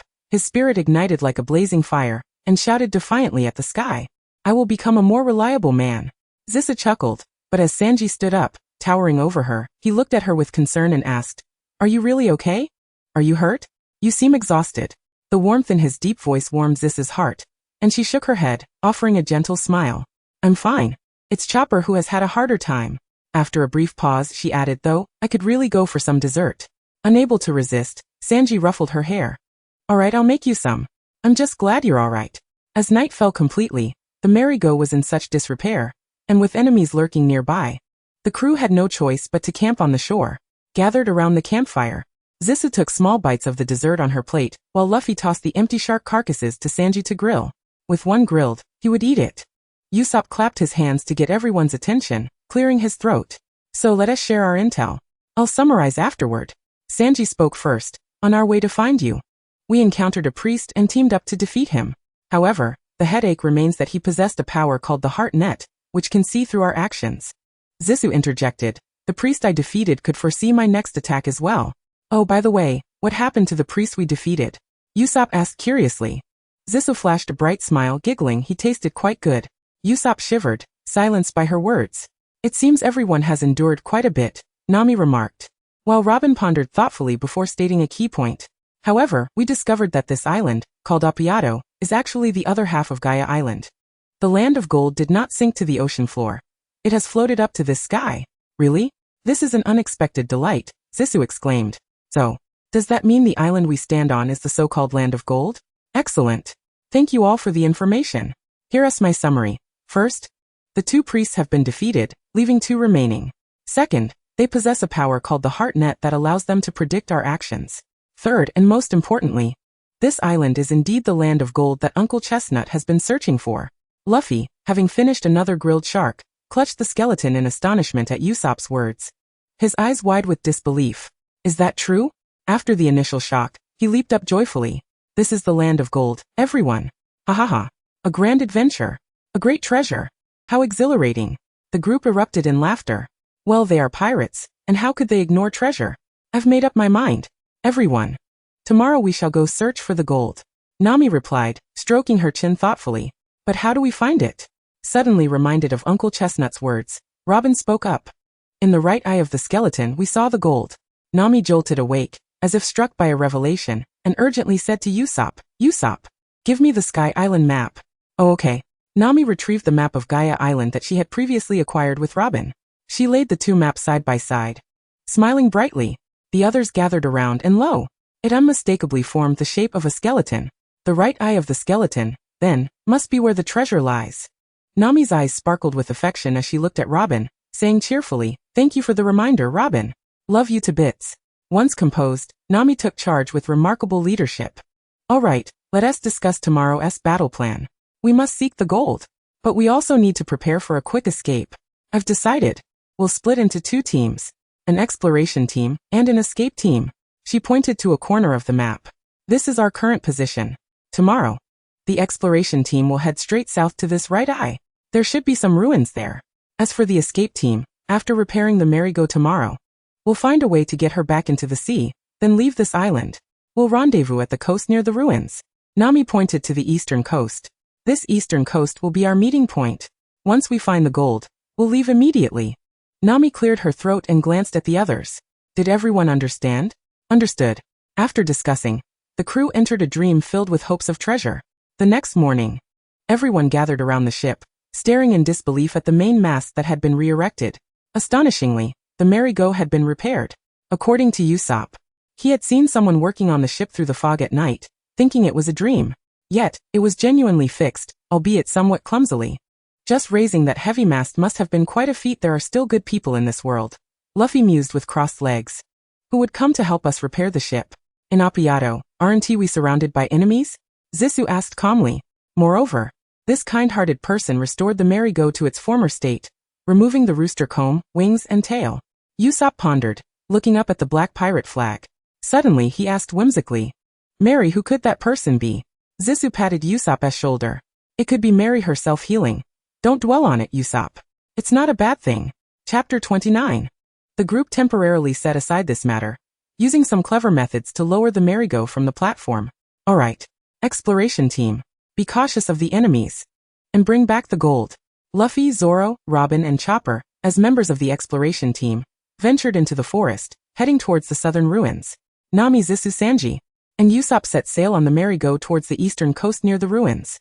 Zissou secretly wished to join the adventure, but was firmly held back by Nami. Sighing softly, Zissou reclined in a folding chair.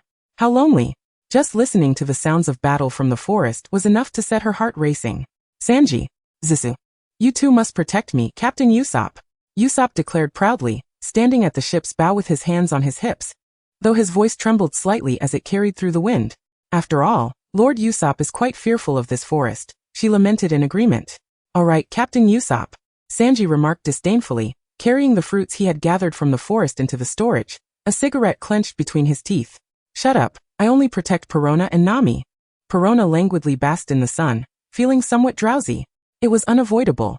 The weather atop the clouds was exceptionally pleasant, and with no battles to engage in, it was exceedingly dull. Suddenly, a shadow fell upon her, prompting Perona to slightly raise her eyelids, and in the next instant, she leaped forward with remarkable speed. Behind her, a tremendous crash resonated as the folding chair she had vacated was reduced to cinders. The perpetrator, who had mysteriously boarded the ship, retreating his finger, still crackling with lightning. Perona! Usopp shouted in terror, collapsing to the ground. A broad palm settled upon her shoulder, and Sanji, with a darkened expression, stood protectively in front of her. His obsidian eyes fixed on the newcomer. It is you, isn't it? You who killed my two priests. The man slightly lifted his gaze, a sinister smile curling at the corners of his lips. The so-called god? Enel? Perona furrowed her brow and asked. The man's tone had been disturbingly calm. Not quite seeking vengeance, yet decidedly unfriendly. Indeed, it is the divine favor that has bestowed upon you. Enel casually waved his golden staff, and in the next moment, the staff surged forward, creating a fierce gust aimed at them. Sanji executed a flamboyant kick to block the staff, his taut muscles bulging with strain as he spat out violent words through clenched teeth. Get lost, you filthy scoundrel. Enel seemed to chuckle lightly, his gaze sharpening as he raised a finger. Perona's pupils contracted as she swiftly pulled Sanji to evade. Blue arcs of electricity entwined around the staff, hissing ominously. Perona's face paled in terror. This power. She absolutely could not be struck. Why the tense atmosphere? I merely came to inform you. Enel retracted his weapon and sat cross-legged, resting his chin on his hand with interest. My survival game has commenced, and you cannot remain unscathed. What the hell? Perona questioned warily. What survival game? Enel raised his palm and laughed heartily. Listen to the whales on this island. This is the survival game I have initiated. In 3 hours, from 82 individuals, only 5 shall remain. Let me see how your blue sea companions are faring. They are still alive, quite impressive indeed. Haha. You are too cunning, attempting to escape. That shall not do. You must adhere to the rules of the game. Otherwise, there will be consequences. You bastard. If you have the guts, don't run. Lord Usopp, will not let you off easily. Get off our ship. Enel impatiently dug at his ear, flattening his lips, and with a single finger raised, a bolt of lightning descended from the sky. Annoying little ants. Usopp. You bastard. Usopp was struck by the lightning, his body charred and emitting white smoke, residual arcs of electricity crackling around him as he collapsed. Perona felt a surge of blood rage. Unable to contain her fury, countless blood bats erupted from her essence, ready to retaliate against the enemy, but Enel leapt into the air, vanishing. The last sight Perona beheld was Sanji's radiant golden hair, and a fraction of his sharply defined profile. Then, a blue arc of lightning struck down, and she fell into a warm embrace. Before her thoughts could coalesce, a sharp pain coursed through her body, and she lost consciousness.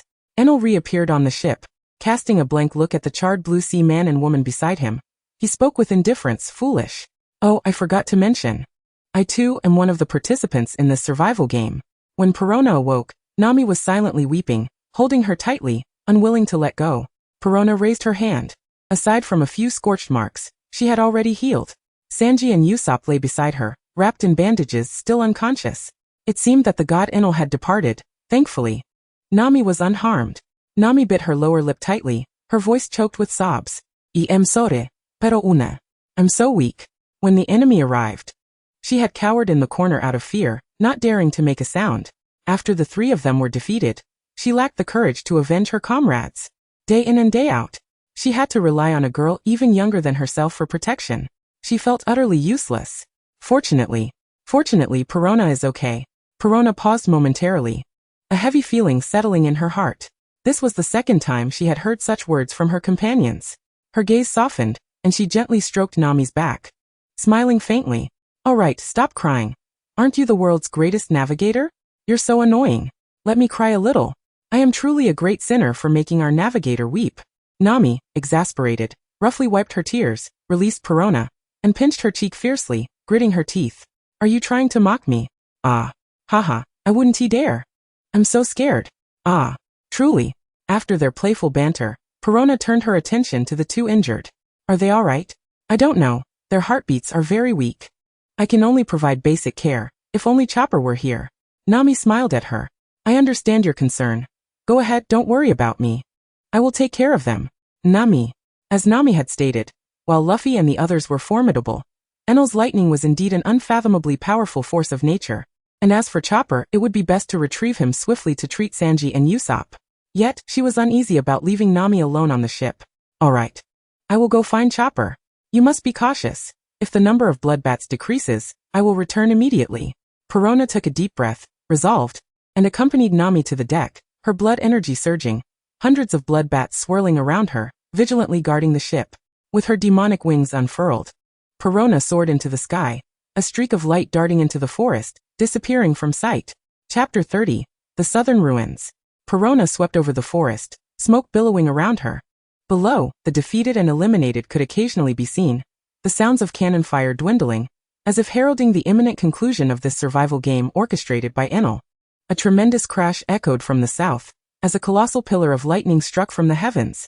Perona's pupils dilated, her fists clenched tightly, her demonic wings ignited with crimson blood energy, blazing like ferocious flames, her speed doubling as she raced toward the site of the incident. In the southern ruins, Enel lay languidly on the ground, propping his head with one hand, yawning with an air of weariness. Having just dispatched two insignificant pests, he now faced two individuals. And with the approaching Blue Sea woman, they would make 5 in total. Excellent. The divine prophecy is never mistaken. Thus, you chosen ones, after you have destroyed this nation, come with me to create a new realm upon the boundless earth. Enel lazily instructed the two before him. What if we refuse? Enel raised an eyebrow, seemingly perplexed. Why? This is my decision. Do you not wish to know the whereabouts of what you desire? Enel half rose, settling into a cross-legged position, his drooping eyelids lifting slightly, revealing a glimmer of excitement. You mean the golden bell? Robin said softly, a subtle smile gracing her lips. Destroy this country, and it will never be found again. Ha ha ha. Enel's laughter echoed, but in an instant his mirth abruptly ceased, his expression darkening. His emotionless, pitch-black eyes locked onto Robin with an intensity that made her heart momentarily stop. Her cerulean pupils dilated as an overwhelming pressure rendered her immobile. Do you think I cannot discern the location of the golden bell? Do you believe this trinket can intimidate me? I despise women who play petty games. With a flick of his hand, a bolt of lightning struck down, and Zissou surged forward at breakneck speed, her demonic wings stirring the debris and dust as she swiftly enveloped Robin, narrowly avoiding disaster. Zzz. What brings you here? Enel smoothed the corner of his mouth, his demeanor souring as he realized this woman from the Blue Sea had arrived sooner than anticipated, a miscalculation on his part. Do those monkeys of the Blue Sea dare cavort before a deity? Enel swung his golden staff, his form flickering before vanishing in a flash of light, only to reappear directly before Zissou, his expression a twisted semblance of amusement. regarding the two as if they were mere insects. Quickly. Too fast. Zissou gasped, leaping back in alarm as the sharp clang of metal filled the air. Zoro had blocked Enel's descending staff with his sword, the force of the clash cracking the ground beneath them. Run! Zoro barked at the women, yet he advanced, his eyes sharp as an eagle, wielding his twin swords with lethal precision. Enel appeared to have anticipated this move. He effortlessly leaped into the air to evade the attack, deftly grasping Zoro's blade and curling his lips into a smirk. Zoro's strike, aimed at Enel, cleaved through the stone wall with ease, sending a thunderous rumble through the air as debris cascaded down, accompanied by the crackling of electricity. Zoro knelt on the ground, howling in agony as Enel's foot pressed down mercilessly on his face, his body bent in a humiliating posture, collapsing to the ground, to challenge divine authority. This is your fate. Like this, kneeling in supplication, begging for mercy from the gods, is what you ought to do. I do not believe in gods. Zoro's defiant shout rang out. Suddenly, a swarm of blood bats descended from every direction, their piercing shrieks drowning out the two women. The wretched monkeys from the blue sea vanished, and Enel was engulfed by the swarm of blood bats, their cacophony escalating his anger. He unleashed his lightning, striking down a multitude of bats, reducing them to charred remains that fell like rain, creating pools of blood upon the ground. Just as he sought an opening, the bats quickly replenished their ranks. Enel was nearly beside himself with rage.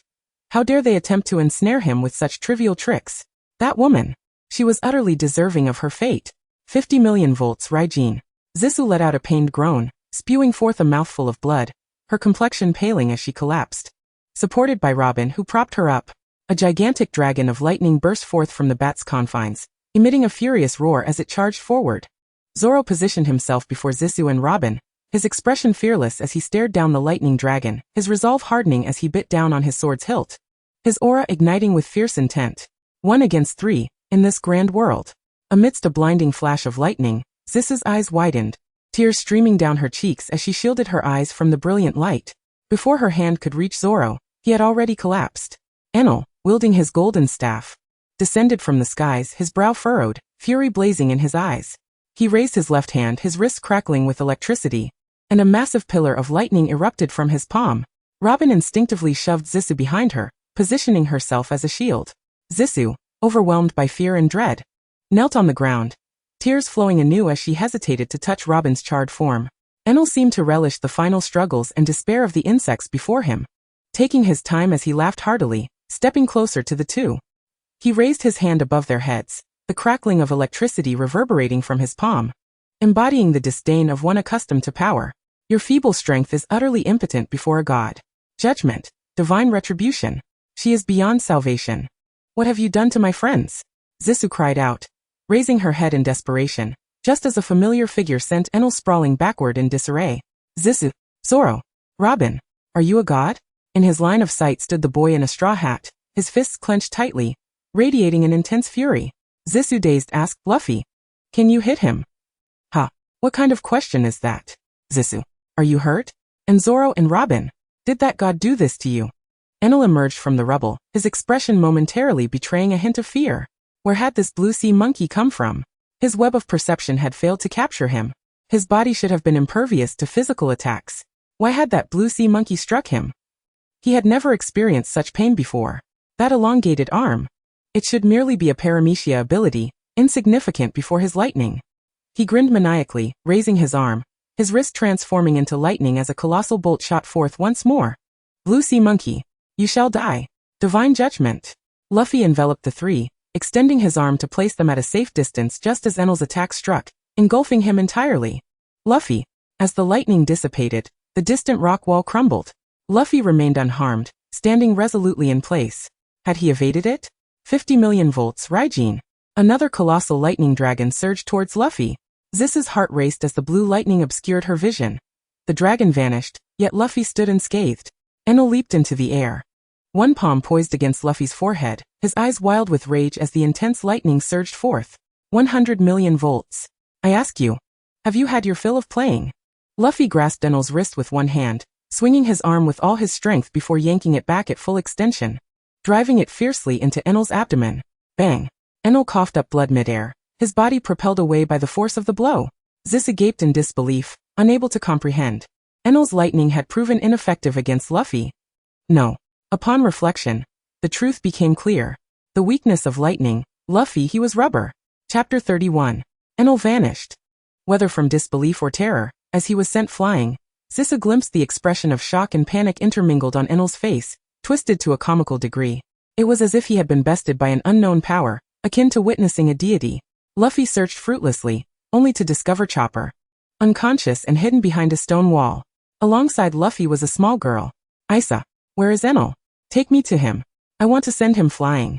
The girl looked up at Luffy, tears streaming down her cheeks, panic evident in her gaze. I. The girl bit her lip, fiercely wiping her tears, then nodded resolutely. I know where he is. I will take you. Luffy, carrying the little girl on his back, vanished into the distance. Before departing, he solemnly declared, Zissou, wait for me. I will surely avenge you. Perhaps, the only one capable of defeating Eneru was Luffy himself. Zissou braced herself, lifting Robin and the others to a safer altitude above the ruins. At the very least, it was safer than the ground below. Suddenly, an inexplicable sense of dread washed over her, prompting her to gaze skyward. The sky darkened ominously as vast storm clouds gathered, obscuring the sun. The distant roar of thunder could be heard, instilling a sense of fear. Beneath those ominous clouds, a colossal arc soared through the air. Was that a ship? A vessel suspended in midair? Was it Eneru's sorcery? Then Luffy. Cough. Robin. Zissou hurriedly supported Robin, who leaned against her, looking up at the flying ship. What is this? It must be Eneru's ship. Luffy should be on it as well. Luffy. Why? Zoro, struggling to rise, gripped the hilt of his sword and inquired. He said he would avenge us. Zoro froze for a moment before suddenly exclaiming, nonsense. Indeed, it was quite absurd, Zissa thought, yet she consoled him. Luffy's rubber fruit should be just what is needed to counter that god. The only hope of defeating Eneru lies with Luffy. No sooner had Zissa spoken than the heavens erupted with a blinding flash of lightning. A series of deafening roars followed as bolts of thunder danced wildly across the sky. The forest was engulfed in flames, and the island resonated with anguished cries. Zissa's eyes widened in horror. The sight of simultaneous lightning strikes was utterly staggering. That terrifying thunderous pressure made one acutely aware of their insignificance. Was he truly intent on destroying this nation? What? Robin murmured hoarsely. He intends to bring all the humans in the sky back to the ground, to the places they originally belonged. Zissou furrowed her brow. Eneru indeed possessed such power. Zissou. Robin. Zoro. That voice belonged to Nami. She charged toward them on the back of her trusty mount, with Sanji and Usopp following closely behind. They had awakened as well. A flicker of joy illuminated Zissou's gaze. How did you all manage to come here? Nami leaped off her mount and rushed toward them. Connie said the entire Sky Island is about to be destroyed by Eneru. Where's Luffy? We must hurry back to the Mary. Zissou. Zoro. Robin. What happened to you three? Usopp exclaimed anxiously upon seeing their battered state. It's terrifying. That god is too powerful. We need to escape. Zissou looked up at the flying ship, which, for reasons unknown, continued to ascend, as if something above was drawing it in. Calmly, she pointed at the vessel in the sky and spoke. Luffy is up there, battling Eneru. Is he insane? Yes, he is indeed insane, merely seeking revenge for them. He doesn't even know anything else, it's just this one reason. A bolt of lightning struck down, creating a deep crater in the island cloud, and the explosive shockwave sent them tumbling to the ground. Usopp pulled his head from the clouds, trembling with fear as he shouted, if we don't leave now, we'll surely be struck dead. From the depths of the crater, a familiar rori reptith. Luffy burst forth, clutching a little girl in one arm, while a massive golden ball dangled from the other. It appeared as though half of his arm had merged with the orb, and just as he ascended into the air, the weight of the golden sphere caused him to crash back down. Ha! You're all here. Zissou was momentarily stunned. What the hell? Shouldn't you be on the ship? When did you fall? Luffy. Nami urgently grabbed his collar. Listen to me. Eneru wants to destroy the entire Sky Island. He is too strong for you to defeat. We must return to the Blue Sea. Nami, what are you talking about? Luffy replied, discontent evident in his eyes. My friends have been beaten to a pulp by him. And I've already discovered his target is the Golden Bell. Do you want to compete with him for the gold? Is gold more important than life? Luffy gazed at Nami with intense seriousness, raising his voice slightly. You saw it too. The land of gold truly exists. Old Man Curry's ancestors did not lie.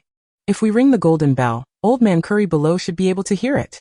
Otherwise, he'll keep searching for the truth at the bottom of the sea day after day. I must tell him that the land of gold is in the sky. How could I allow Eneru to take it away? Nami stood in shock at a loss for words. Luffy was sometimes foolish and easily manipulated, yet at other times, he spoke profound truths better than anyone else. Thus, he possessed a captivating charm that was hard to resist. Zissou sighed softly and beckoned him closer. Hold tight to that ball. I will take you up. Zissou. Voices of dissent echoed around them, but no one truly objected. Hee.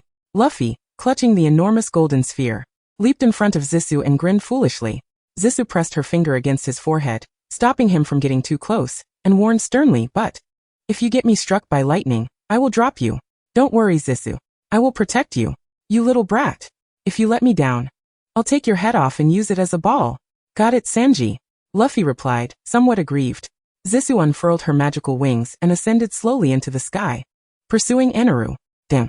This is so heavy. This golden ball must weigh several tons. What on earth is this? Why does such a thing exist in this world? Just as Zissou had taken flight, she suddenly heard Usopp, in a state of panic, shouting incoherently. The vast storm clouds seemed to coalesce as if controlled by a being. And amidst the tumultuous thunder, beams of light shot forth, dazzling and unbelievable, forming a colossal sphere of storm clouds in the sky, resembling an island.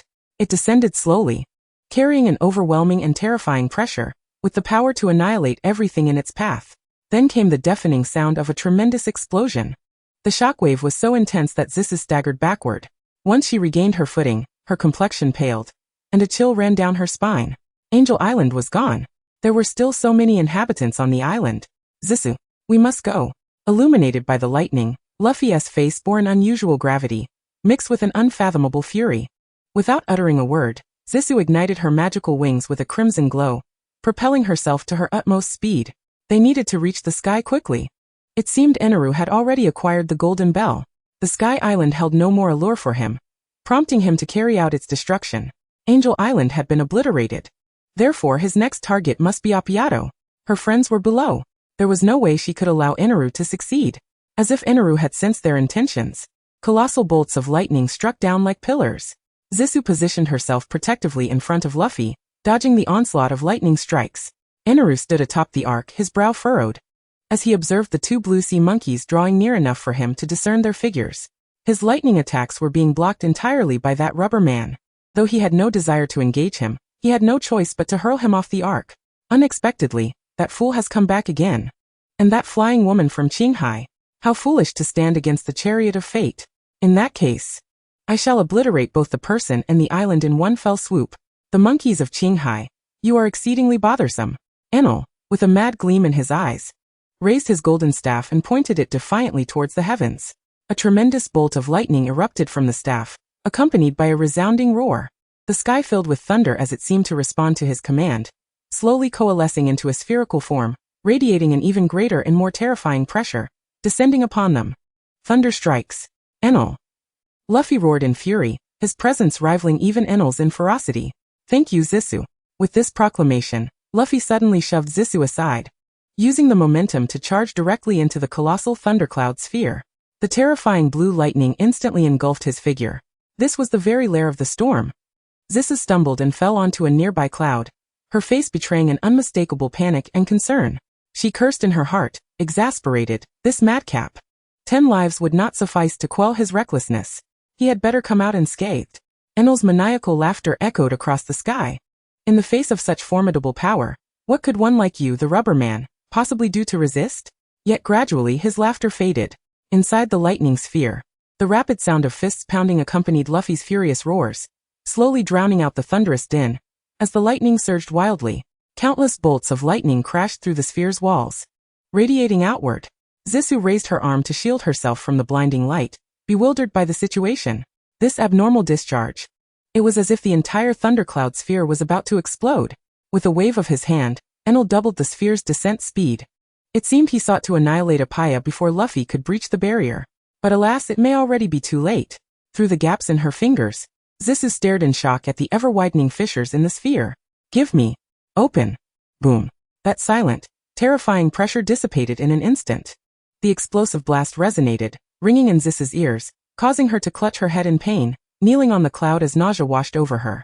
The tremendous wave generated by the rupture of the thundercloud sphere dispersed the surrounding storm. The sky cleared. The warm, orange sunlight unique to the Sky Islands bathed Zissou's cold arms, bringing a long-lost warmth. The roaring thunder ceased, and Luffy's furious cries resonated clearly in her ears. In the vast expanse of the sky, though he appeared as minuscule as a grain of sand, he shone brightly like the most radiant star at the edge of the heavens. I shall strike the golden bell with you. Enel's fury was boundless. His eyes burned with fierce defiance, surrounded by a terrifying aura of electric power. His entire being transformed into a colossal embodiment of lightning, resembling a deity. His golden staff morphed into a trident. Massive columns of lightning surged relentlessly towards Luffy. You are merely a rubber human. With the might of the strongest natural ability, I am a god. How could I possibly be defeated by you? What kind of god are you? A god devoid of any compassion like you? The lightning struck Luffy. Yet it seemed to be repelled by some unseen force, scattering in all directions. Luffy lifted his gaze, unfazed by the bolts of lightning, clutching the golden orb. He forcefully swung his arm backward. Impatiently he roared, "Did I not say? It's useless." Rubber. Golden spiral ball. Luffy abruptly retracted his arm. The golden orb, propelled with a shattering force, struck Enel squarely. Enel's most powerful attack was rendered laughable. As his elemental body had no effect against rubber, the golden orb crashed into him, inflicting excruciating pain and sending him hurtling away. Behind him loomed the golden bell. Buzz. Zisu gently closed her eyes, lying on the cloud as if a weight had been lifted, savoring the warmth of the sun. Legend has it that when the holy land of Apaya suddenly appeared, the entire Sky Island resonated with divine bell sounds, which they hailed as the Song of the Gods. The local inhabitants believed that if they could hear the bell ring once more, then the war would cease. So this was the Song of the Gods. A voice so melodious and enchanting. Chapter 32. Zisu lazily reclined on the cloud, the soft fluffy surface making her reluctant to move. Luffy lay beside her, gazing at the sky with a goofy grin. Surely the others can hear it, right? How could they not? This resounding bell toll is what you so earnestly wish to convey to them. They must hear it. Enel, alongside the golden bell, plummeted into the sea of clouds, and the unmanned ship followed suit, crashing down with Enel's dream of dominating the infinite continent shattered alongside it. In the end, what of the Golden Country? Enel had appropriated all of it to construct that gleaming ship. Now it too would descend into the cloud sea, leaving them with nothing to show for their efforts. The Golden Country, now not but an empty name. Their dreams of sudden wealth had crumbled. Jisoo, I'm hungry. This imbecile. Then let's go find Sanji. Luffy sprang up swiftly, a hint of excitement flickering in his eyes. He shook his head and pointed in a direction. Over there. I smell food. Zisu observed Luffy's ambiguous yet somewhat expectant gaze. A shiver of dread coursed through her. Surely, this brat doesn't he intend to use her as a free ride? You go by yourself. What kind of ridiculous noise was that? I won't carry you. Eek. Zisu, with a huff, begrudgingly lifted Luffy off the ground with her magical wings, soaring through the air as Luffy accurately pointed the way with his keen sense of smell.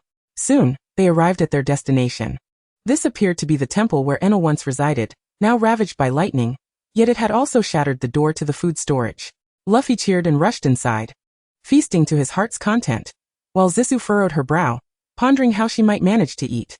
Her body's self-restoration relied on the nourishment from her own blood.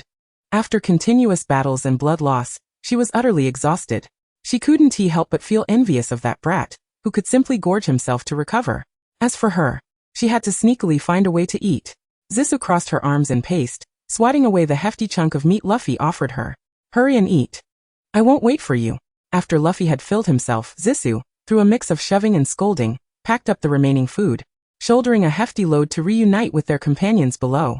The war on the Sky Island had concluded, and the only solace was that, although Angel Island had been destroyed by Enel, most of the inhabitants had managed to escape.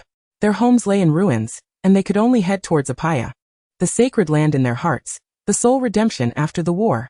Luffy and Usopp rallied the Sky Islanders, hosting a vibrant bonfire feast. They sang and danced with unrestrained joy, their laughter echoing throughout the entire Sky Island. Usopp thrived in this atmosphere, his eloquence captivating the native Sky Islanders as he boasted of his adventurous exploits, earning their admiration for these sea-dwelling folk.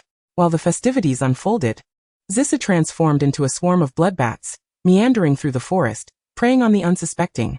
The bonfire feast lasted for a full 3 days, and the participants began to exhibit signs of fatigue. As night fell, one by one, they sprawled across the ground, succumbing to slumber. After indulging in a hearty meal, Zisu, too, had enjoyed her share of revelry and soon drifted into a tired sleep. In the stillness of the night, the crackling fire was the only sound that persisted.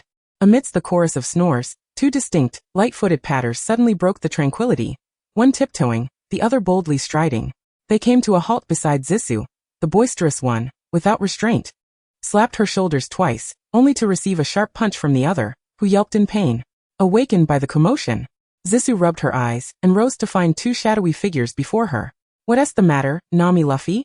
she inquired, her voice still laced with the remnants of sleep. "So early, and it's still dark out." "Shoo. Zissou, hurry and get up. We've stolen the gold and made off." Zissou blinked in confusion. "Gold? Isn't it all sunk in the sea of clouds?" Nami's eyes sparkled with excitement as she clasped her hands together. "Luffy says there's still gold. He knows where it is." Luffy nodded vigorously in agreement. Zissou's mouth fell open in astonishment, and her mind raced to full alertness. "Really? Quickly wake everyone up." Thus, the two sneaky figures were joined by Zissou. Though Zissou had been sleeping not far from Nami, she was less certain about the whereabouts of the boys. However, upon spotting a familiar head of dazzling golden hair, her aquamarine eyes lit up with a hint of amusement. She tiptoed over to Sanji, her gaze briefly glinting with mischief. As she crouched down, preparing to execute a playful prank, the interplay of the warm firelight and the cool moonlight illuminated Sanji's sharply defined profile, lending him an unexpectedly gentle aura. Contrary to his usual gentlemanly demeanor, Sanji lay on his side, one arm cradling his head while the other rested casually. His knees slightly bent yet his back remained erect. He looked so obedient, like a well-behaved leopard, although still possessing an air of aggressiveness. He wore an unbuttoned light blue shirt, his upper body adorned with bandages as if he were a mummy, and there were some untreated abrasions on his face, with a hint of stubble on his chin. Zissou recalled how he had foolishly protected her. Ever since they had met, Sanji had seemingly always looked out for her. A smile spread across Zissou's face as she rested her chin on her hand, tracing the outline of his face in the moonlight. Though still somewhat youthful, he already exuded a distinct masculine charm, his Adam's apple prominent, collarbone defined, and undeniably alluring. She remembered the time in Alabasta when her sharp teeth had sunk into flesh, granting her an almost pleasurable satisfaction. This man truly treated her well. Lost in her thoughts, she suddenly felt a hand grasp her wrist, startling her to the point of losing her balance and tumbling directly into someone's embrace. Sanji caught her, his arm wrapping around her slender waist, his large hand gently patting her back twice. Zissou could smell the familiar, faint scent of tobacco on him, and felt the steady rhythm of his heartbeat, slow yet powerful. Then she heard a voice deep and soothing like the sound of a cello, softly calling her name. Zissou, caught off guard and feeling somewhat guilty. Zissou's long hair obscured her flushed face. She wanted to wait for Sanji to continue speaking, but after a prolonged silence, all she heard was his gentle breathing. With great caution, she lifted her head, her watery aquamarine eyes blinking in surprise. Before her was still Sanji's sleeping face, albeit in a different position. "What's going on? Is he not awake? Why did he suddenly call my name?" It scared me into thinking I had been discovered. Zissou's previously relaxed demeanor tightened again. What should she do now? What should she do? It seemed like the situation had worsened. If Sanji woke up, how would she explain being in his arms? Wouldn't that be exceedingly awkward? The embarrassment was almost enough to bring her to tears. Zissou felt like crying without tears, attempting to squirm free, only to be shocked into stillness by Sanji's next move. Her feeble struggle only resulted in him holding her tighter. What do I do? Should I wait for Sanji to wake up naturally? Or should I wake him now? What if our companions come looking for us and find us like this? It would only invite wild speculation. Just as Zissou's thoughts were a chaotic jumble, the rhythmic sound of Sanji's heartbeat caught her attention. It seemed to be slightly faster. Pressing her face against his chest to listen closely, her expression gradually darkened. Suddenly, she lifted her head, her serious gaze fixed on his face as she spoke each word deliberately. "Are you pretending to be asleep?" At her words, Sanji's eyelids twitched rapidly. Zissou couldn't help but smile in exasperation. "Oh, how clever. When did you wake up? And why are you still playing the rogue? Are you trying to make me lose my mind?" With a thud, Zissou's fist struck Sanji squarely in the eye, leaving him with a panda-like appearance as they walked side by side under the moonlight. Zissou kicked at the stones beneath her feet, still feeling irked. She had just acted so foolishly. All Sanji's fault. The lecher. Sanji paused momentarily, glancing sideways at the girl beside him, her aquamarine eyes shimmering under the moonlight, pure and radiant to an almost unbelievable degree. "What's wrong now?" Zissou glared at him, her annoyance palpable. "I'm sorry, Zissou. I was at fault just now." Under the same luminous moonlight, Sanji's expression softened to an astonishing degree, his dark eyes earnestly capturing Zisu's image. Zisu momentarily averted her gaze, just in time to see Nami waving at them, prompting her to quicken her pace. You idiot, there's no need to apologize for that. In the fleeting moment of distraction, a quick smile crept across her lips, only to be quickly suppressed. What a fool. A group of them gathered together, clandestinely discussing their plan to seize the gold. According to Luffy, he had once been swallowed by a giant snake, which had astonishingly concealed a significant amount of gold within its belly. Zisu recalled that snake. It had danced joyfully with them during the bonfire feast, and now, it was likely fast asleep. By dawn, the gold-snatching team had already infiltrated the giant snake's belly, busily plundering the treasure. Zi, feeling somewhat disdainful of the idea of crawling into a snake's belly, opted to stand guard outside. Perched upon a protruding rock, she rested her chin in her palm, observing Zoro as he trained. At this moment, Zoro stood with his swords in hand, eyes closed as if in deep contemplation. The fierce intent of his swordsmanship suddenly surged, and as he opened his eyes for a brief moment, the blade in his hand fell with precision, cleaving the stone before him with an impeccably smooth surface. Intrigued, Zisu suddenly called out, Zoro, care for a spar? Zoro glanced at her with an impassive expression. I want to draw my sword against a comrade. Zisu scoffed, raising her hand, her fingertips transforming into black claws, igniting with a surge of bloodlust that swirled around her talons. Throughout their journey, they had encountered 3 users of Logia-type abilities, Smoker, Crocodile, and Enel. Aside from discovering their weaknesses, it seemed that their elemental forms rendered any physical strikes utterly ineffective. The vast expanse of the Grand Line will undoubtedly encounter more users of nature-type abilities in the future.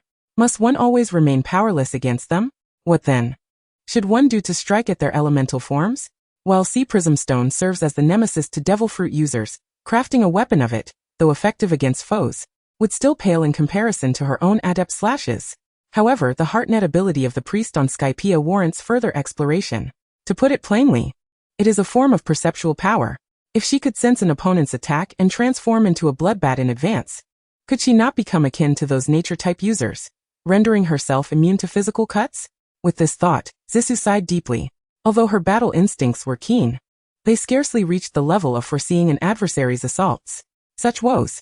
Perhaps she ought to take a page from Zoro's book and devote herself to rigorous training.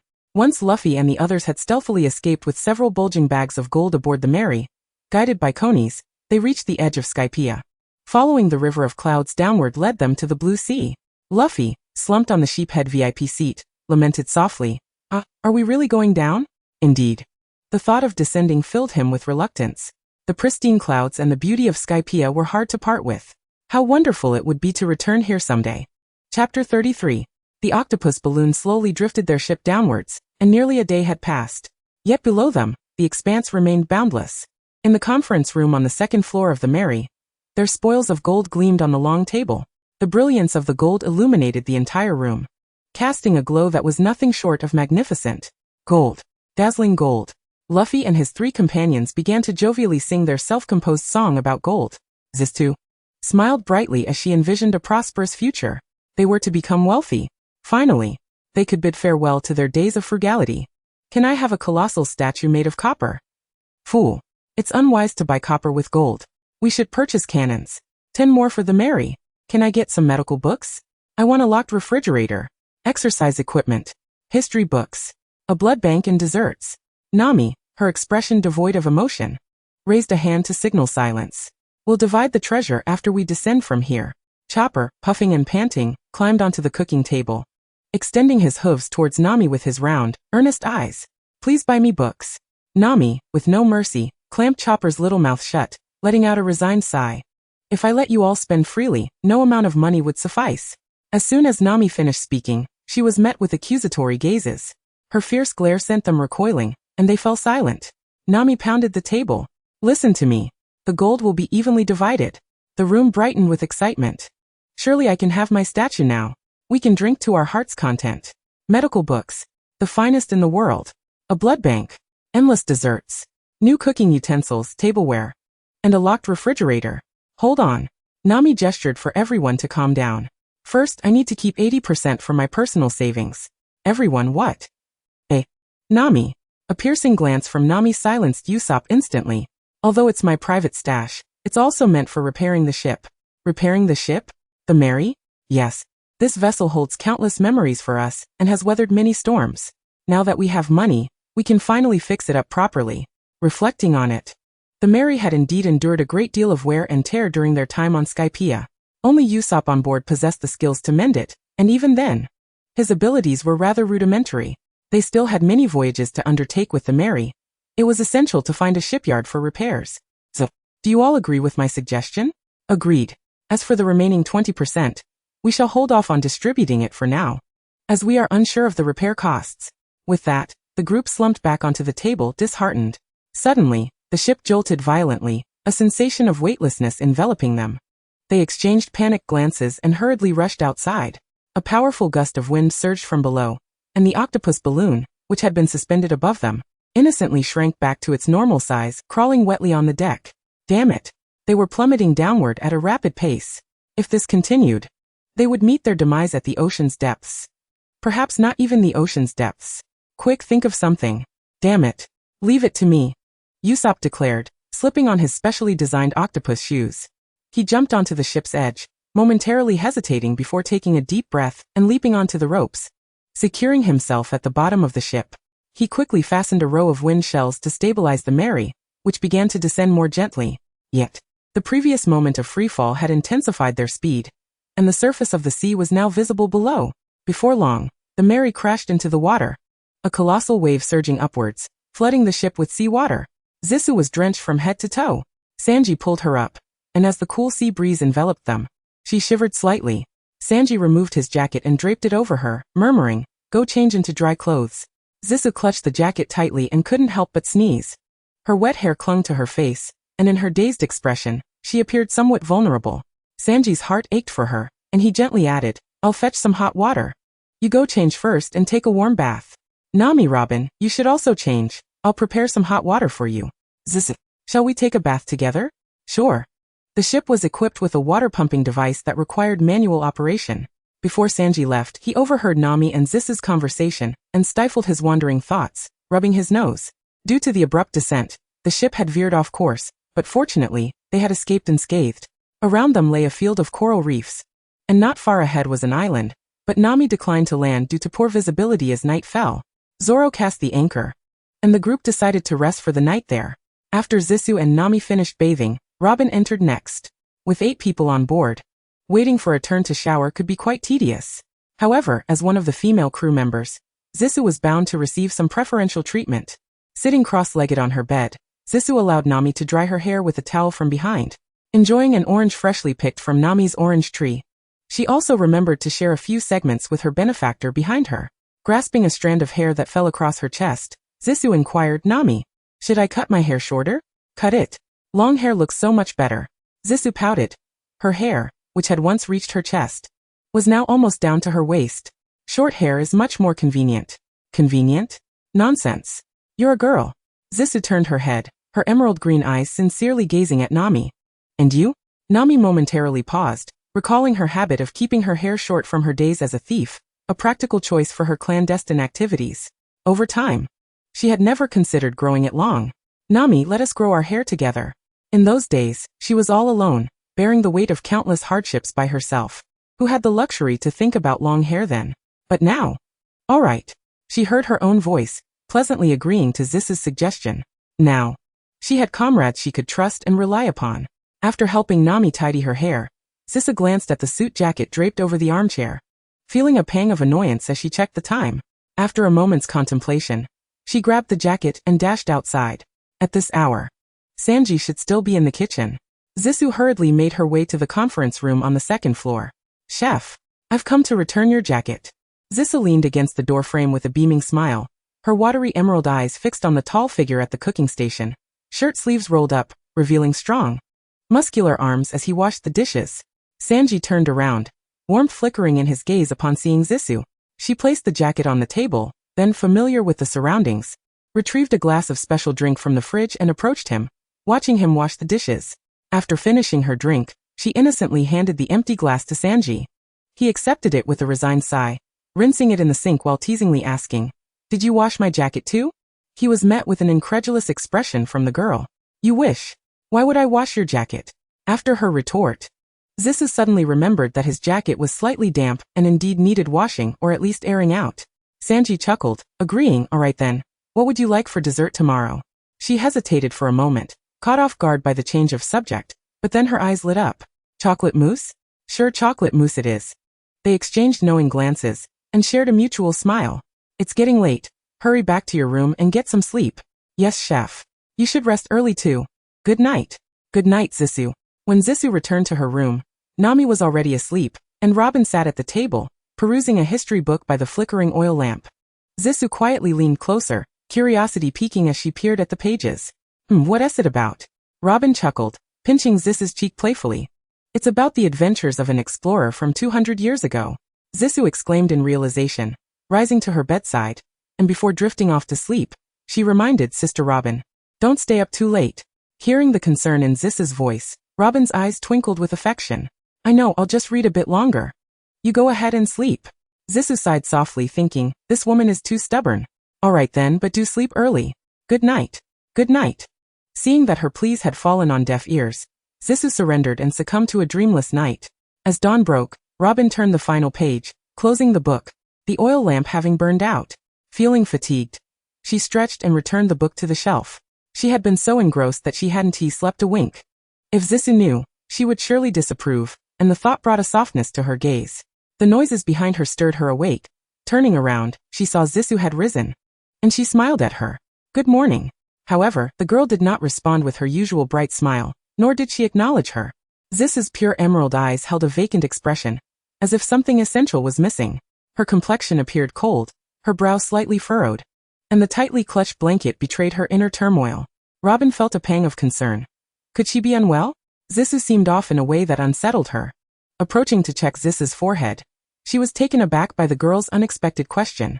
The vampire girl's gaze sharpened, fixated on Robin with deep suspicion. Her voice icy as she spoke. Who are you?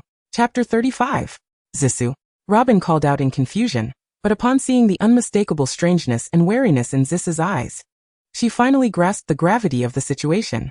The vampire girl, awakening, instinctively surveyed her surroundings. It was a rather cramped room, yet well furnished, with 3 beds occupying most of the space, a bookshelf, wardrobe, desk and vanity, even a wine cabinet. The walls were wooden, and the gentle sound of waves confirmed that she was likely on a ship. At that moment, the girl on the adjacent bed stirred due to the commotion. Navigator. It's bad. Zissou. Robin's words faltered as she noticed the same unfamiliar expression on Nami's face. Amnesia? Who are you? Where is this? The vampire girl paid no heed to the others, her focus entirely on a framed photograph hanging on the wall. It depicted her in a joyous embrace with someone, cradling a small raccoon pet, her smile radiant. Such happiness was rare for her. The 2 women in the room appeared in the photo, along with several boys in the background, all wearing expressions of unguarded joy. Is this a family portrait? The vampire girl was uncertain of the photograph's authenticity.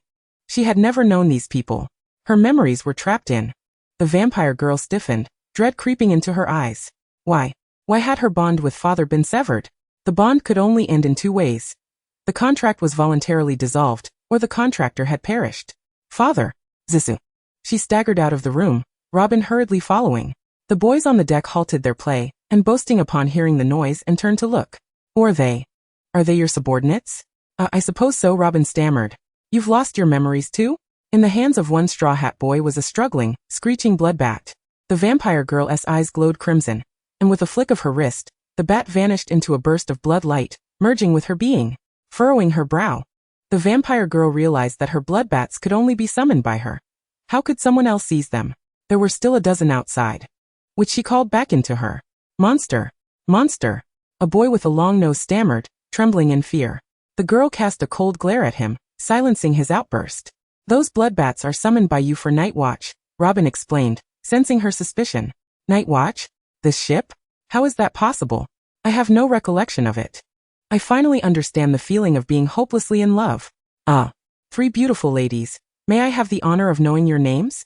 A sharply dressed blonde boy exclaimed, spreading his arms wide and approaching them, presenting 3 bouquets of roses sequentially.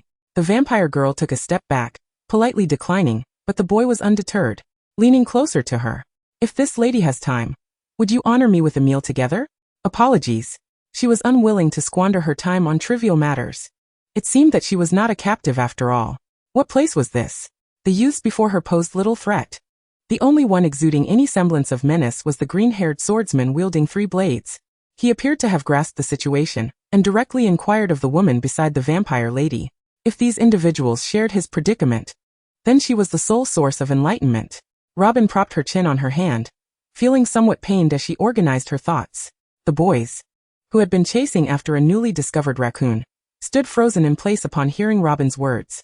After a prolonged silence, it was the straw hat-wearing boy who first reacted.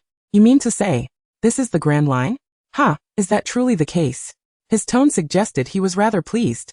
Wasn't the Grand Line a legendary sea of treachery? How could I possibly be in such a place? You're deceiving us. What is your ulterior motive?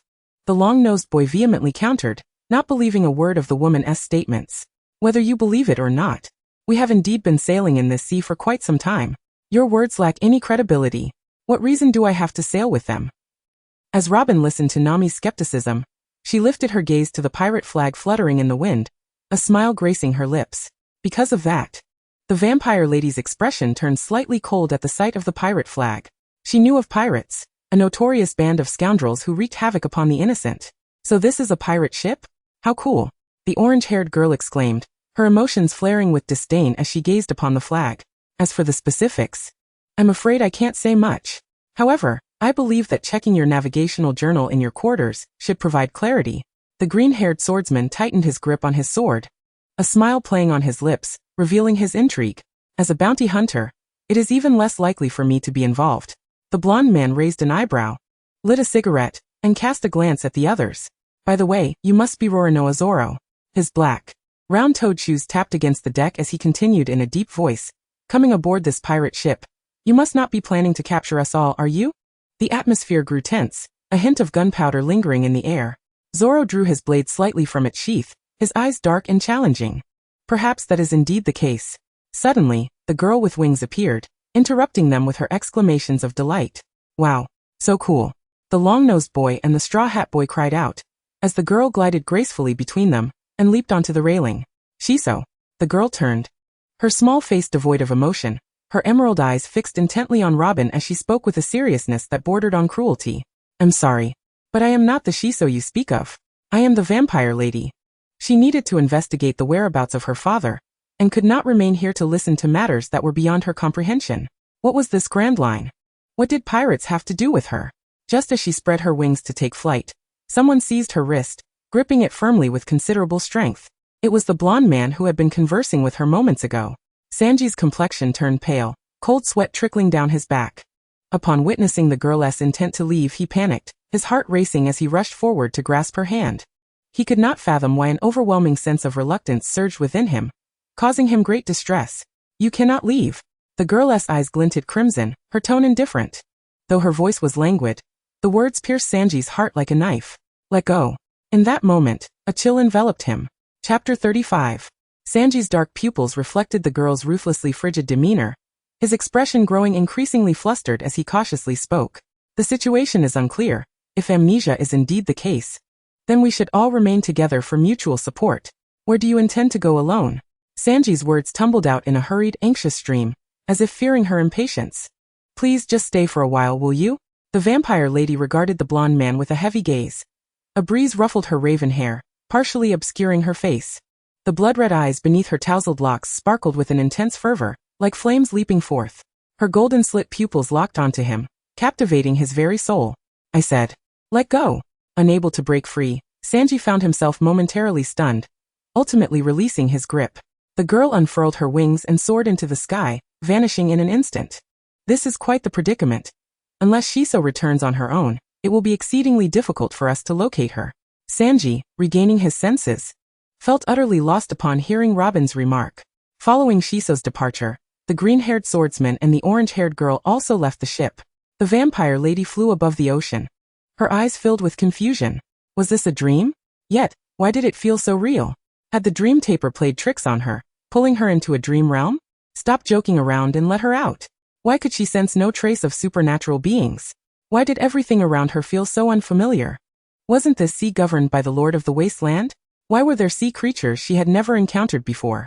The seasons felt disordered, an incessant cycle of change. She had scoured the islands near the pirate ship, Yet no one had any knowledge of Heiankyo. Wasn't that the capital? In the end, she found herself back on the ship. Strangely, amidst her bewilderment, her heart began to feel a sense of calm. The conference room doors were flung open abruptly. The group engaged in conversation about the bizarre events of the previous night were startled by the girl's sudden return. "Ah, you're back." Ignoring the Straw Hat Boy's greeting, the vampire lady wore an expression of distress, her emerald eyes shadowed by profound unease. "Shiso, are you all right? Would you like to sit down for some tea?" She fixed her gaze upon them, her voice tightening as she repetitively inquired, "Do you know of Heiankyo?" She had asked this question numerous times on the islands. "Heiankyo?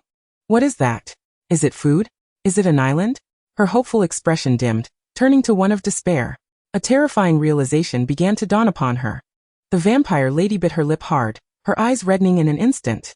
An unfamiliar environment, strange architecture, unfamiliar attire, an unknown sea. The absence of her father and companions. The dissolution of their contract. The enigma of Heiankyo. All these inexplicable occurrences could also be explained as a spatial rift. "I understand now, thank you."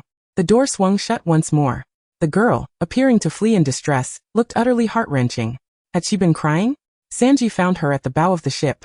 Sitting on the deck, her head nestled in her knees, her raven hair cascading down, forming a small, fragile figure. So unlike the icy demeanor she had shown when she left the ship, she exuded an extraordinary vulnerability and helplessness. Hearing footsteps, the vampire lady remained still. Sanji smiled gently. Sitting beside her, holding a plate of food, his tone soft. "Robin said you enjoy desserts. I made a chocolate mousse. Would you care for some?" A small, delicate figure stirred slightly as the young girl lifted her head. Her eyes rimmed with crimson yet devoid of tears. Her lower lip was clenched tightly, blood seeping through the pressure. Sanji, observing her demeanor, felt a pang of sorrow in his heart. "Eat," she murmured softly, taking the dessert from the man's hand and spooning a bite into her mouth. The mingling taste of blood and sweetness, once her most cherished flavor, now left her feeling utterly desolate. When she was first taken in by her father, he had fed her a piece of cake, marking the first time since becoming a vampire that a human had offered her food. The exquisite sweetness was an indelible memory. The vampire clutched the plate tightly, her nose tingling with sorrow, and finally, like a small animal, she whimpered, tears cascading down her cheeks. What was she to do? Who could enlighten her?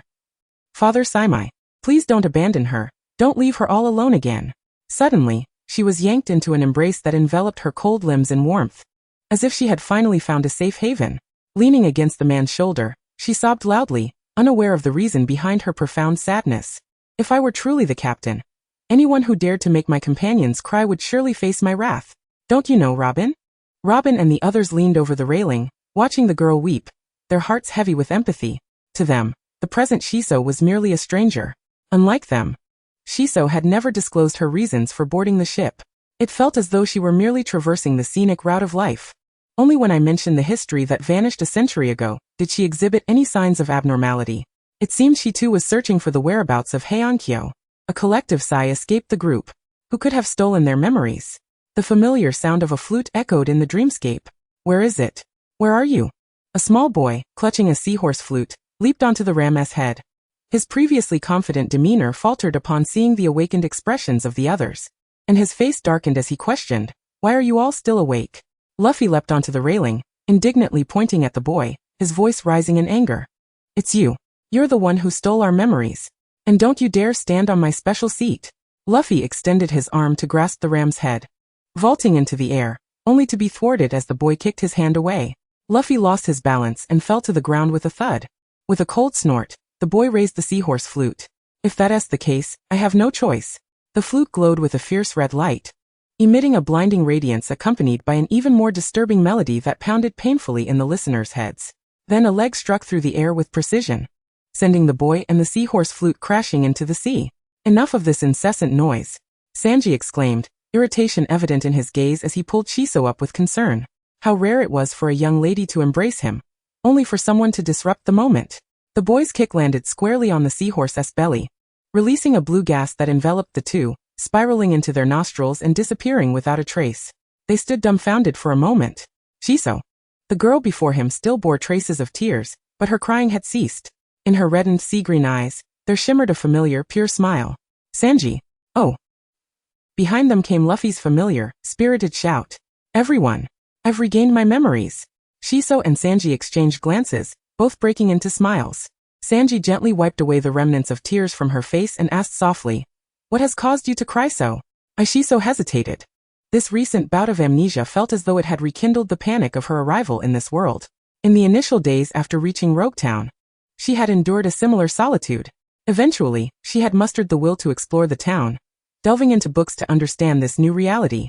She feared loneliness profoundly. And it was these people before her who had restored warmth to her heart. They were her companions. Oh no, we must find Nami and Zoro. After a moment of joyous bouncing, Luffy's expression turned troubled. Speaking of which, Nami and Zoro have also vanished, Sanji muttered under his breath. That clueless green-haired fool. Shiso, why are you so sad? Did someone bully you? Tell me. Luffy leaned closer, his expression earnest. With warmth in her eyes and a smile gracing her lips, Shiso replied, "Once everyone is back together, I have something I wish to share with you. Is it serious?" "Not particularly, just some truths I wish to reveal." "Yay, now I know." The day was growing late, and Shiso suggested they all rest.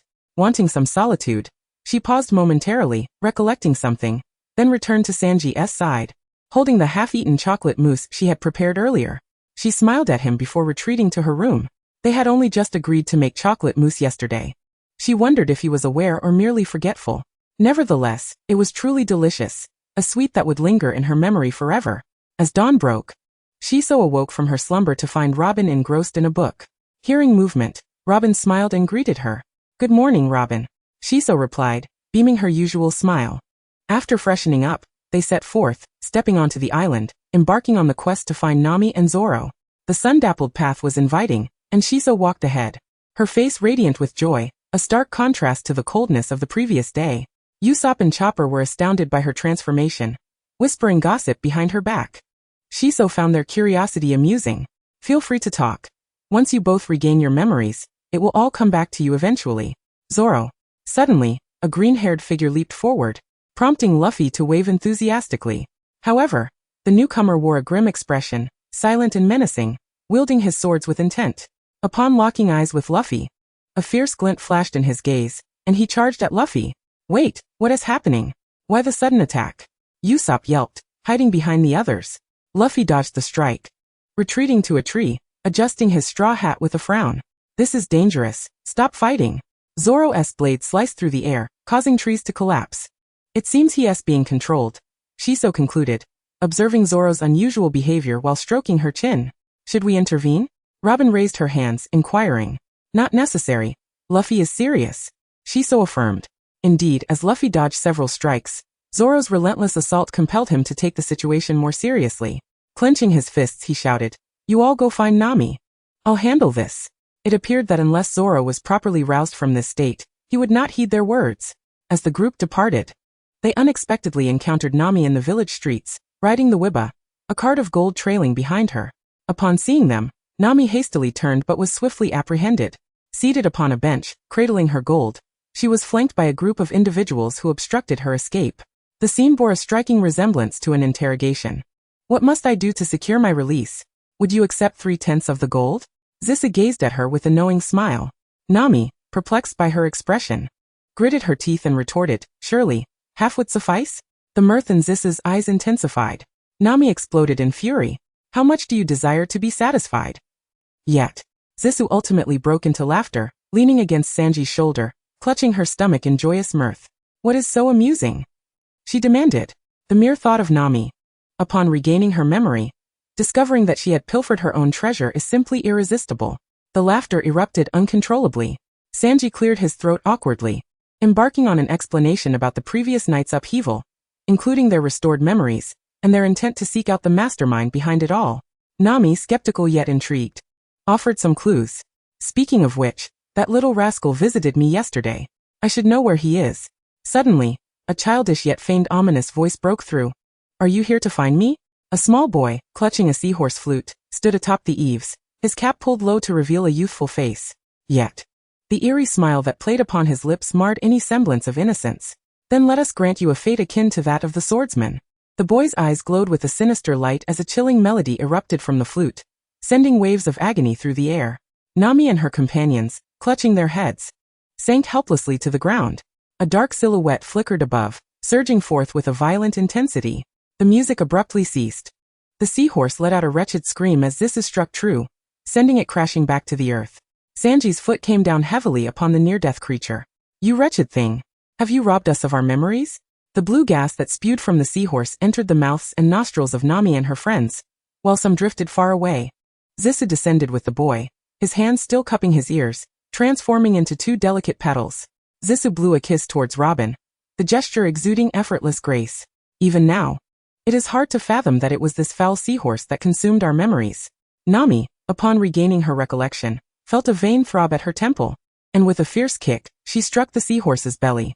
Not a trace of the blue gas remained within it. The little boy merely a pawn. As soon as he awakened, wriggled free from Zisu's grasp and fled in terror. Welcome back, Nami Usopp Chopper. Zisu beamed with delight. Yes. Haha. After reuniting with the restored Zoro and the others, they made their way down the slope back to the ship. The sun shone brightly. A gentle breeze wafted through the trees, and laughter echoed in the air, suffusing it with a sense of bliss. Along the way, their banter was filled with playful jests. Green algae head, how embarrassing. You were controlled by a seahorse. Shut up. You lecherous cook, have you not learned your lesson? What did you say? Do you wish to fight? Ah. Nami, you actually stole your own treasure. Enough. Stop talking or I swear. Usopp, you are such a braggart. What nonsense. Everything Usopp the Great, say is true. Why don't you mention how Chopper is still so timid? Shut your mouth, you scoundrel. I have changed. Ha ha. You all truly are a riot. Be quiet, Luffy. It dawned on them that losing one's memory was indeed a frightful experience. Yet even in the absence of recollection, the presence of companions brought forth such joy. Chapter 35. Before they could even reach the ship, Luffy erupted with enthusiasm, declaring a feast to celebrate their regained memories. In truth, it was merely an excuse to satiate his appetite, yet everyone shared in the excitement. Sanji pondered for a moment. The ship's supplies are quite limited. A trip to the forest for provisions could allow for a barbecue feast. Wow. I'm in favor. I want to see if I can find any medicinal herbs. I'll go fishing. Let us gather some fruits and vegetables. Zisu accompanied Sanji back to the ship to aid him in setting up the grill. However, in reality, her role was more of an observer than a helper, for Sanji had no intention of allowing her to assist. Reluctantly, Zisu perched herself upon a wooden stump, a heap of vegetables and raw meat before her, as she skewered chunks of meat with a bamboo stick. The ingredients were to be intertwined, meat and vegetables together. Chef Sanji, donned in a pink apron adorned with a charming panda print, expertly flipped the skewers on the grill with deft chopsticks. Zisu, the assistant, quickly placed the prepared meat skewers on the grill before replying to him. Understood. What a joke. Vegetables have no place on a meat skewer. Chef, can bananas be grilled? They can. What about apples? They should be sliced. The assistant promptly handed Sanji an apple. He accepted it and swiftly sliced it into pieces, placing them on a plate to offer to the young lady. A short while later, a perfectly skewered banana was laid upon the grill. Sanji couldn't help but chuckle, shaking his head as he plated the skewers that were grilled to perfection, handing them to the assistant. She paused her apple skewering task, taking the plate to savor the delicious food. This harmonious feeding exchange did not last long, for those out gathering supplies returned laden with their bounty. Soon, the atmosphere grew increasingly lively, filled with joyous laughter. Cheers. Zisu raised her skewer beside Robin, resting her head affectionately on her shoulder. Noticing Robin still engrossed in her book, she complained, Robin, you're reading again. Gomeit. Indeed, Robin, Luffy is too swift. If you don't hurry, there will be nothing left. Little Chopper, munching on his own skewer, mumbled in agreement with Zisu. Robin lifted her gaze, smiling gently. I'll finish shortly. You know, reading too much will turn you into a fool. Chopper queried in confusion. Isn't it supposed to turn you into a bug? Zisu exclaimed. Huh? Chopper with utmost sincerity replied. People say bookworm, don't they? Pthahahaha. Chopper, you are adorable. Zisu embraced Robin, laughing so hard she nearly lost her breath. It smells so good. Could I have a bite too? A languid voice suddenly drifted from behind, causing Zisu to stiffen. Who is there? She thought, utterly unaware of the presence behind her. Though the person spoke with a veneer of politeness, he bent down with utmost sincerity, unceremoniously biting into the skewer Zisu held. He was alarmingly close, yet emitted no warmth. Rather, an unsettling chill enveloped him, sending shivers down one's spine. Zisu quickly pulled Robin away, leaping a distance before turning to face the stranger. The man, perched upon a bicycle, wore a green eye mask, his demeanor relaxed, his attire casual, exuding an aura devoid of menace. However, he was anything but simple. Before Zisu could voice her inquiry, Robin, upon catching sight of the man's visage, appeared to be struck with terror, collapsing to the ground. Her pupils dilating as beads of cold sweat appeared on her brow. Robin, why are you so frightened? The few youths still engaged in their meal swiftly positioned themselves in front of her, their eyes glinting with hostility. There's no need to be so menacing. I merely wish to pay a visit to an old friend, right, Nico Robin? You've truly blossomed into a young lady. Do you know him? Robin. Robin's voice faltered, her hands clenching tightly as she found herself paralyzed with confusion at the sight of the man. He is none other than Admiral Aokiji. Admiral? Isn't that the pinnacle of the Navy's combat prowess? What do you want with us? We are of no consequence. Why not pursue a more bountiful pirate?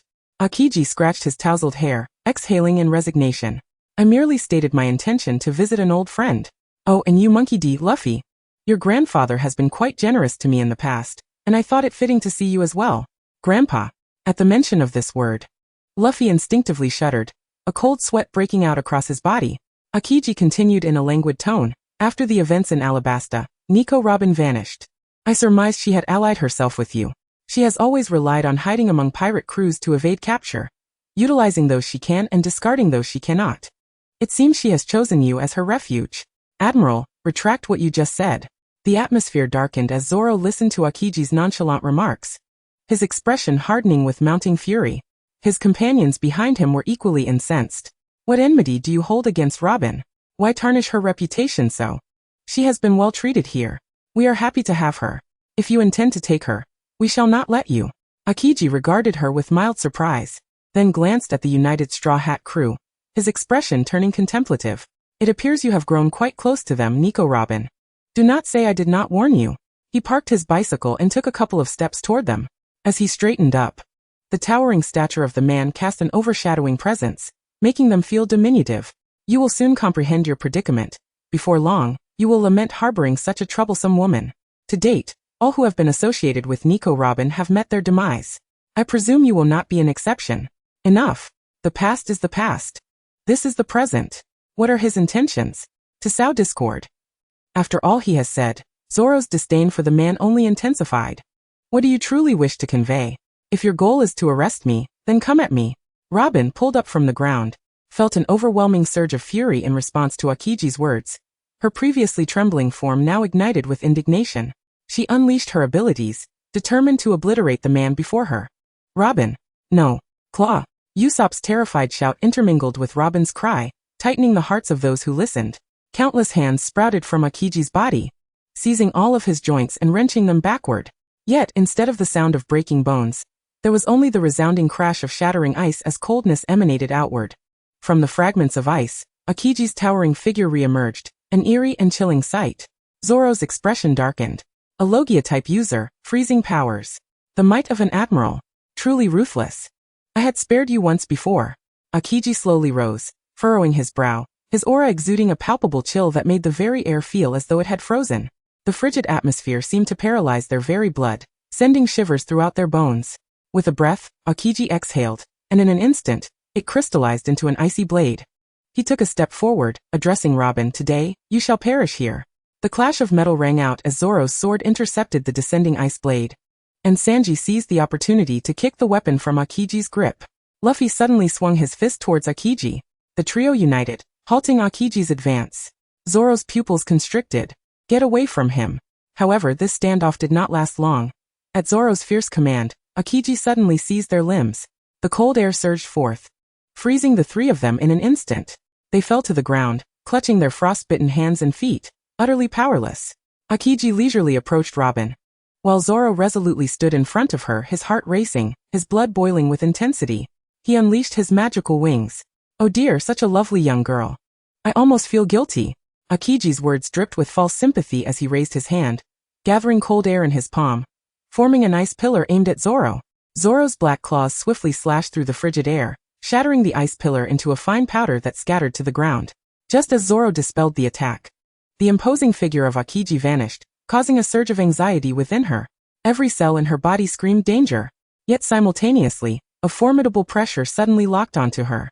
The man was within arm's reach, his icy hands wrapping around both Zoro and Robin, as the chill from their touch radiated outward, freezing them in an instant. encasing them in ice statues. Robin. As Akiji's icy assault struck Zoro, it was unexpectedly thwarted by a barrier of blood energy that shielded them from the freezing grasp. An energy shield? Remarkable. Akiji raised his hand, reforming the ice blade and striking fiercely against the blood energy shield. Zoro. Quickly escape.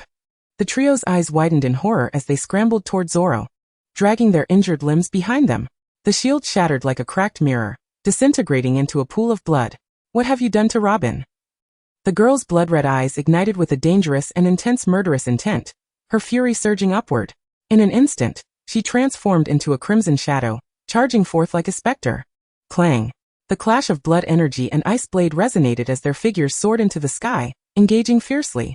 The ferocity of the girl's animalistic strikes astonished Akiji, and although her slashes were ineffective against his elemental form, the blood energy surged within him, causing his own vitality to roil. Her momentum seemed to grow stronger with each strike. Akiji's expression gradually shifted to one of seriousness. However, he could only proceed thus far.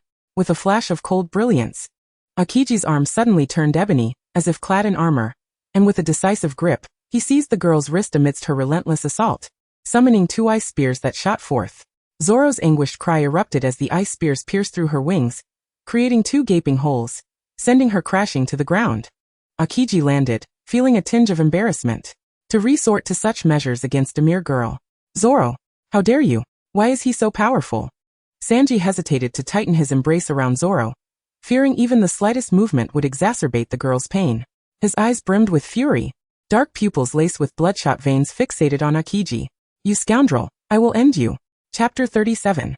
Sanji, take Zoro to safety first. This man, I shall face him alone. Akiji cast a surprised glance at Luffy. Such grandstanding, is it to protect his crew? Courage is indeed commendable. One must say it is the grandson of the venerable Garp. The chill enveloping Zissou was intense, and as Sanji carried her back to the ship, his limbs trembled with cold. The wound pierced by the ice spear was sheathed in a layer of frost, exuding an icy aura that stifled the bleeding, yet appeared grotesque. Chopper. Upon hearing the call, Chopper rushed out, drenched in sweat. However, upon seeing Zissou's severe injuries, the tears he had held back for so long finally spilled forth. Sanji hurriedly interrupted. What about Robin? Do we know anything yet? Not yet, Chopper replied, his voice quivering with emotion. Observing Chopper's tearful state, Sanji's tone grew more grave. You are the ship's doctor. You are our support. You must be strong now, understand? Chopper, startled by Sanji's serious words, seemed to awaken from a daze. Wiping his tears, he resolutely declared yes. I understand. I entrust Zissou to you. We must return immediately. How do we treat our frozen hands and feet? Chopper took Zissou and spoke rapidly. Yes. We must immediately use water to melt the frozen areas. But Robin is currently in the bathroom. 2 splashes interrupted his next words. As Sanji jumped into the water, he asked, Is this all right? Yes. Chopper. You go take care of your duties. With his eyes closed, seawater cascaded down Sanji's golden hair to his face, and he clenched his fists tightly. The ache in his nostrils mirrored the bitterness in his heart. One calamity followed another. This sense of helplessness was what he loathed most. Zoro's calm voice cut through the gentle waves, sounding cold and severe. We cannot protect them now. If we are not strong enough, such occurrences will continue to arise. I know, Sanji replied, fully aware. He had witnessed Robin being frozen, seen Zissou gravely injured, and watched Luffy challenge others for their sake. Frowning tightly, he abruptly opened his eyes. Within the reddened orbs lay an unwavering determination. He understood all too well. 4 days later, in a certain sea area of the Grand Line, spring was in the air, the weather was clear, and gentle breezes occasionally swept by. Zissou lay sprawled on a folding chair, basking in the sun alongside Nami. Her magical wings were folded back, their icy breath being more formidable than the frozen Robin, something even Chopper could not remedy, leaving it to dissipate naturally. Meaning she could not retract them for now. Dr. Chopper had advised that soaking up sunlight would aid in her recovery. Following that battle, Robin had been fully frozen, Zissou severely injured, and Luffy had succumbed to the same fate as Robin. After 4 days of rest, they had healed significantly, yet the injury to her wings remained beyond even her regenerative abilities. Sanji approached the ship's bow, handing Nami a springtime drink before placing a small bowl on the table. It was a nourishing soup specially concocted for Zissou to replenish her blood and warmth. Of course, Zissou needed no prompting. She rose eagerly, her emerald eyes sparkling with delight. What is today as special? silver fungus and red dates. Wow! Zissou exclaimed joyfully, lifting the lid and savoring the soup with a spoon. In the 4 days since she had awakened, Sanji had been crafting various nourishing delicacies for her. According to Dr. Chopper, replenishing blood was beneficial for both physical and mental health. In addition to the daily assortment of desserts, soups had become a staple in her diet. Sanji, well aware of her tastes, selected ingredients that were sweet, making the soups rich and aromatic. Moreover, each day's soup was different. It was simply delightful. Lunchtime had transformed into the moment Zissou anticipated the most. Luffy is awesome. Luffy is the best. Luffy can never be defeated. Chopper and Usopp clapped enthusiastically, humming a tune amidst the cheers, when Luffy burst through the door, making a grand entrance. He held a bag of flour and joyfully ran forward, only to have the flour burst all over him, turning him into a ghostly figure. Luffy widened his mouth, his tongue stretching out in awe. Maintaining his running pose as he exclaimed, "A frozen person reappears." Laughter erupted below. When Zoro and Sanji raced back to the shore in search of Luffy, they found him transformed into an ice sculpture. Admiral Akiji had long departed, leaving Luffy with but a small glimmer of life. Luffy, possessing remarkable resilience, was now lively and bouncing back, even joking about his frosty state. Amidst the laughter, the door to the meeting room on the second floor suddenly swung open, and Robin emerged, a soft smile gracing her features as she gazed at them. "Robin!" everyone exclaimed in surprise. Robin, however, did not possess the same recovery ability as Luffy and Zissou. While Luffy's tenacity was unmatched, even Zissou's blood supply prioritizing her recovery was unparalleled. Thus, this was Robin's first appearance. "Robin, how are you feeling? Still cold?" Hearing Chopper's concerned words, Robin's eyes softened. "Thanks to you, I'm feeling much better." "Thank you, Doctor." The compliment made Chopper beam with joy. "Robin, come bask in the sun." Zissou waved enthusiastically from across.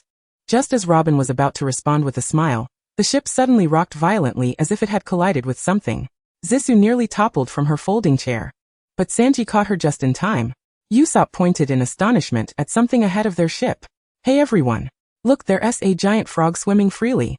Luffy's eyes sparkled with excitement as he jumped up and down. "Let us chase it, guys. That frog looks seriously injured. Catching it for a whole roast would be delicious." Sanji's culinary instincts kicked in, contemplating 108 ways to prepare the frog. "Sailors, full speed ahead. We must catch it." Still a bit dazed, Zissou followed Luffy's command as several boys on deck adjusted the sails and began paddling, eagerly changing course to pursue the frog. Nami, covering her face in exasperation, resigned herself to the situation, thinking, "Well, Luffy is the captain, and wherever he decides to go we shall follow." They chased the frog to a lighthouse, where it suddenly came to a halt.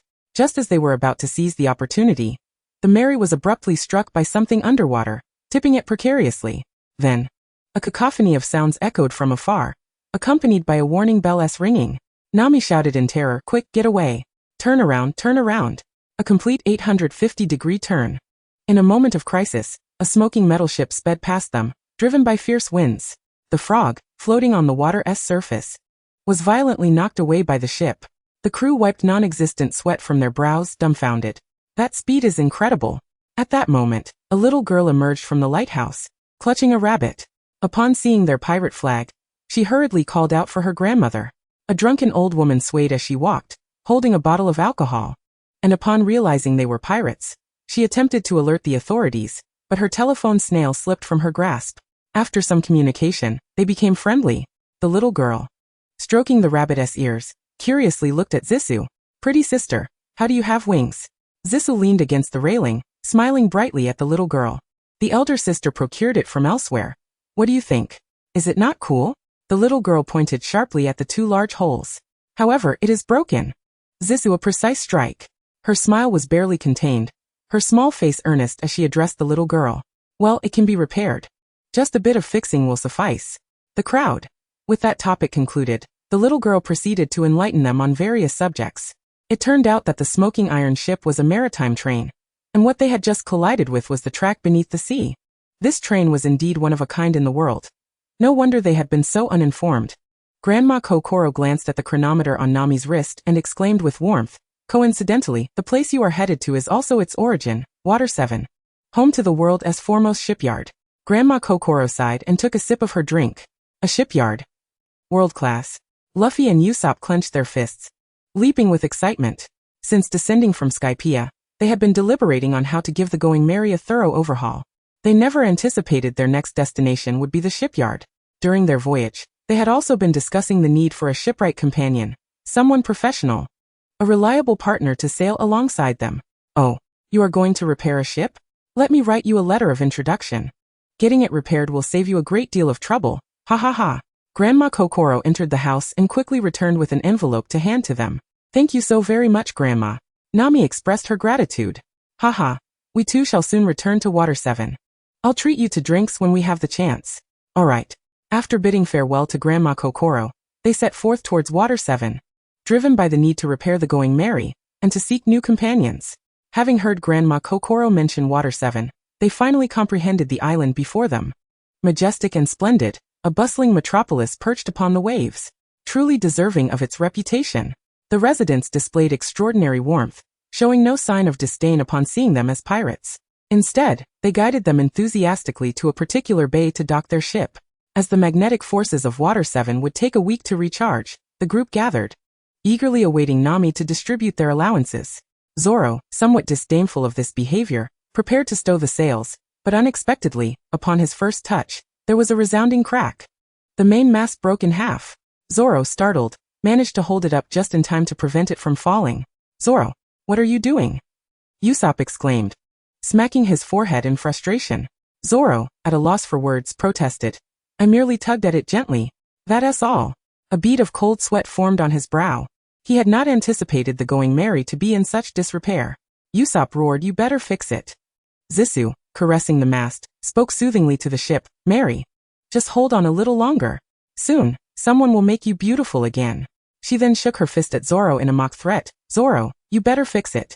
Zoro's forehead twitched in irritation. I got it. Don't threaten me. Luffy had already tugged Usopp down from the ship, and just as they were about to run off, Nami called out urgently, wait. You two come with me. How, where to? Nami held up the envelope. First, we take Grandma Kokoro's letter of introduction to find someone named Iceberg to repair our ship. Then we need to find a place to exchange gold for money. Alright. Alright. To Water 7 we go. After Luffy and the others departed, Robin waved to Chopper, and the two disembarked to explore the town. Zoro, keep an eye on the ship.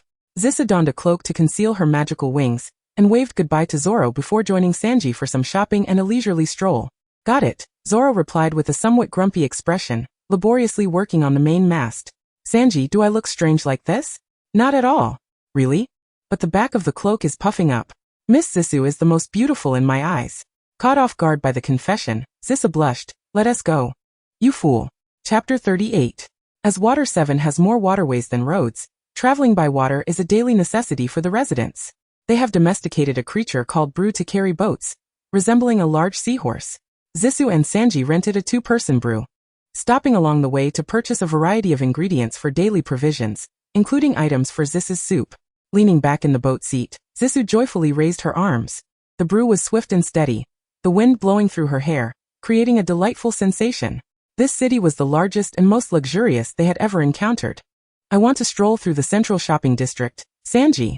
Seeing her so elated, a sweet feeling bubbled up within Sanji, and he smiled warmly. Well, we've got all the ingredients. I'll accompany you to the shopping district. No sooner had Sanji spoken than the brew accelerated sharply, climbing a slope and weaving through arched buildings, even scaling the rooftops. Then it swiftly slid down the steep incline, the descent feeling exponentially faster, igniting a thrill in their hearts. Sanji, is this a water roller coaster? Haha, how exhilarating. Zissou, be careful. Hold on to the backrest. Their small boat sliced through the waves, drowning out Sanji's admonitions in the roar of the rushing waters. What did you say, Sanji? The sound of the current was too loud. She couldn't hear him. Sanji, holding his patience, turned back and grasped the girl's hand, which was still hanging in midair. The brew shot out along the winding path, plummeting vertically. And amidst the thunderous splash, Zissou, propelled by inertia, landed against Sanji's back, instinctively wrapping her arms around his sturdy waist. Sanji gasped, feeling the softness pressed against him, his heart racing. It was only when he heard Zissa's pained yelp that he snapped back to reality. Are you alright? Did you hurt yourself? The girl covered her forehead, her eyes glimmering with a hint of reproach. Why is your back so hard? Is my forehead red? Releasing her hand, she leaned closer to show Sanji. Thus, her delicate face was laid bare before him, mere inches away. Her emerald green eyes gazed into his, glistening with moisture, her rosy lips pouting, looking utterly wronged. He awkwardly diverted his gaze, focusing on her forehead, which indeed bore a slight redness that contrasted with her pale complexion, further tugging at Sanji's heartstrings. Instinctively, he raised his hand to gently rub her forehead. The coolness of his fingertips grazed her skin, causing Zissou to momentarily freeze. The distance felt so intimate, even close enough for her to discern her own expression reflected in Sanji's dark, profound eyes, one of smiling eyes, flushed cheeks, looking at him with warmth. Suddenly, Zissou yanked Sanji's hand away, her ears tinged with pink as she hurriedly searched for words. Let us not worry about me. We've arrived at the central shopping district. Let us disembark. Brew. Move forward. Let us go ashore. The brew obediently swam to the shore, and Zissou dashed off as if fleeing. By the time Sanji carried the ingredients ashore, she had already vanished from sight. Sanji let out a helpless chuckle, his eyes brimming with indulgence as he trailed closely behind the young girl.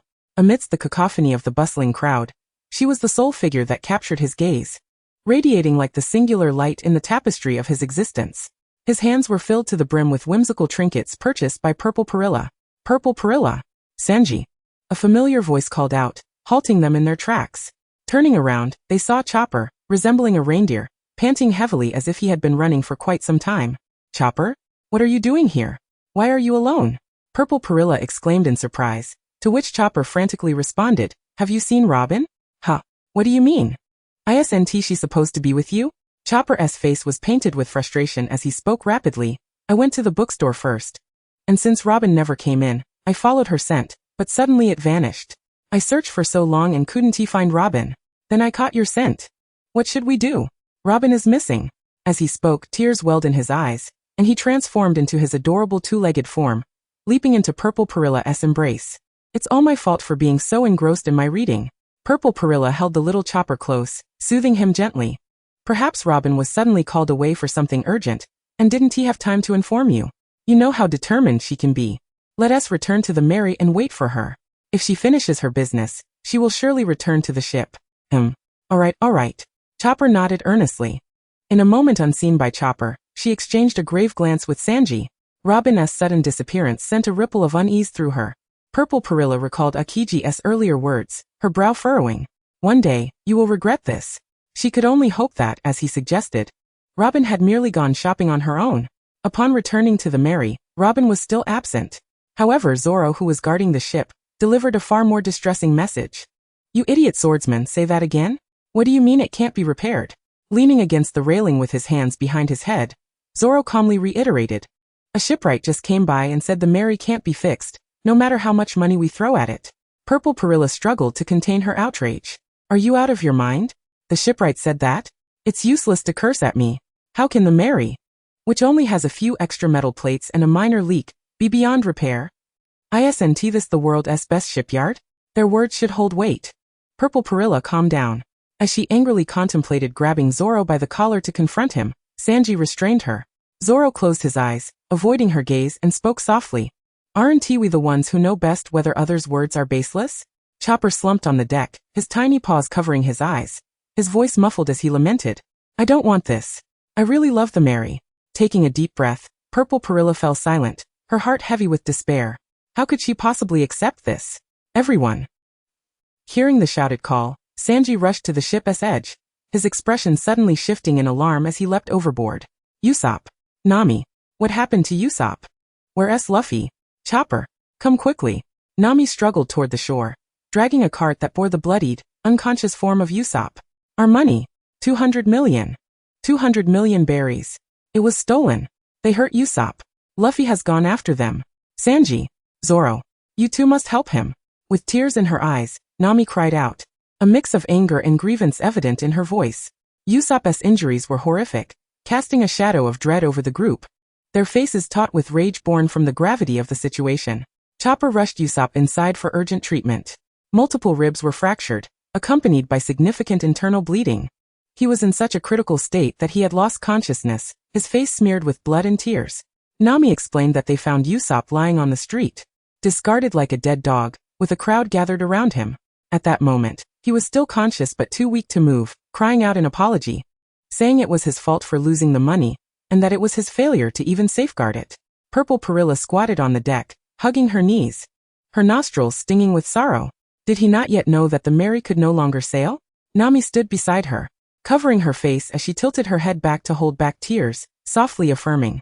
What a calamity this was. The Mary was broken, the money lost. And Robin still had not returned. Just earlier, they had been happily sailing together, and now, how had it come to this? If Usopp were to find out, how devastated would he be? Mary, can you truly no longer carry us on our journey? The cool night breeze carried her voice to the sheep's head. But all that could be heard was the gentle lapping of the waves. Purple Perilla buried her head in her arms, her thoughts a tangled mess. Not long after Luffy and the others returned, Usopp finally regained consciousness. With the 200 million not recovered and the thieves long gone, they could only vent their frustrations by wrecking the entire room along with a few of their underlings. Usopp appeared to be in decent spirits, but upon realizing the money was irretrievable, he hung his head, feeling a sense of guilt. Em sore. After his apology, he quickly added, so, do we still have 100 million berries left to repair the ship? Having come to this world-class shipyard, we must ensure the Mary is made even sturdier for our future voyages. Luffy sat cross-legged on a bench, a broad smile on his face. Usopp, I've decided to get a new ship. It's thanks to the Mary that we arrived here. It's time to say goodbye.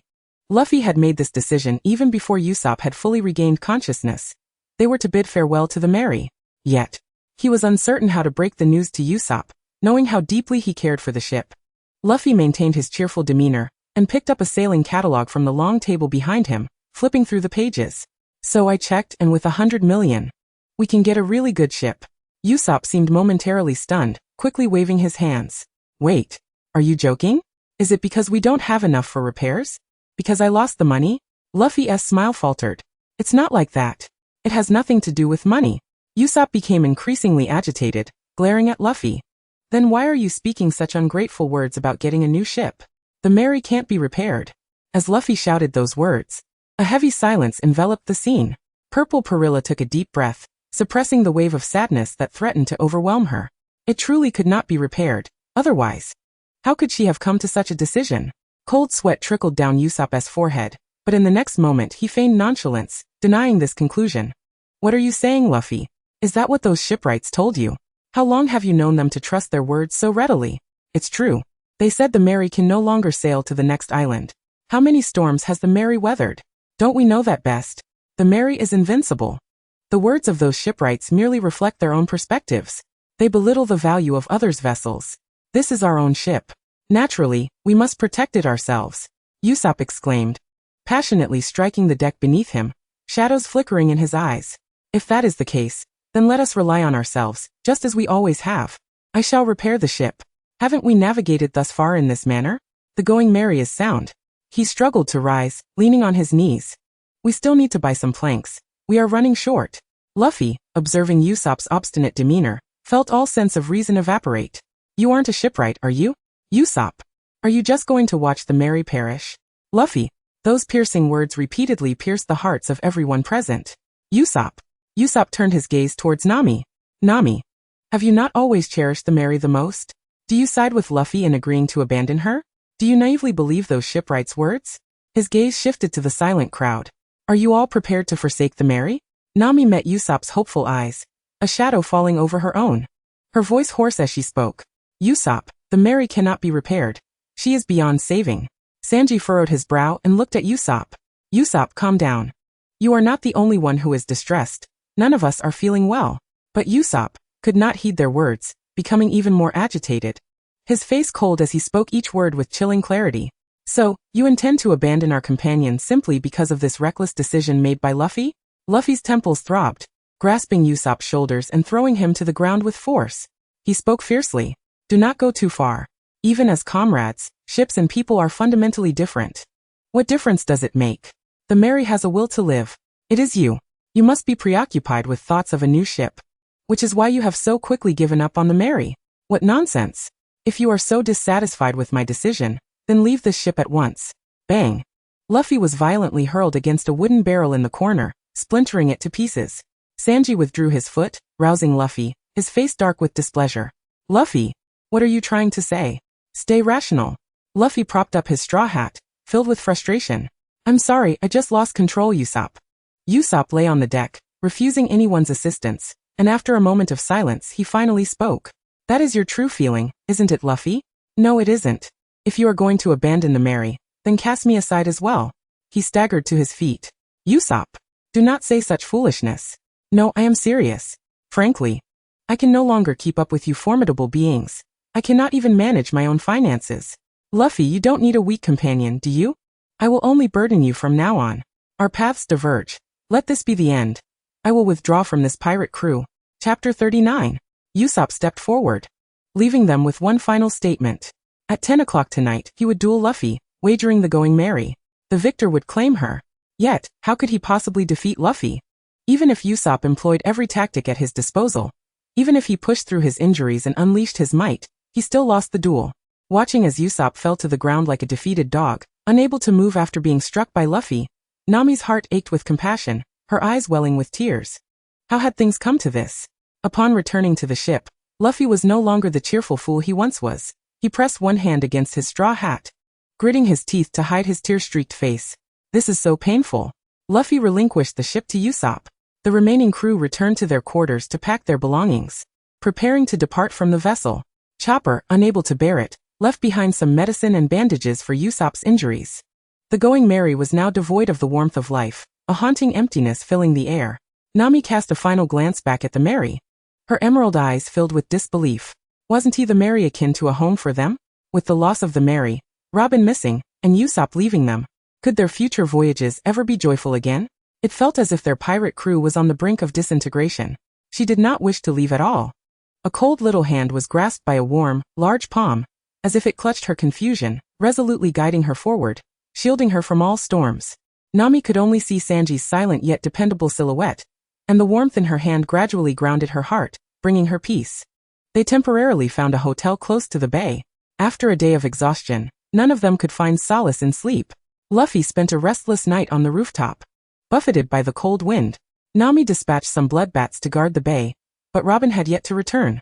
Just as she stepped onto the rooftop, Chopper looked at her with hope, but upon Nami shaking her head, he fell into sadness.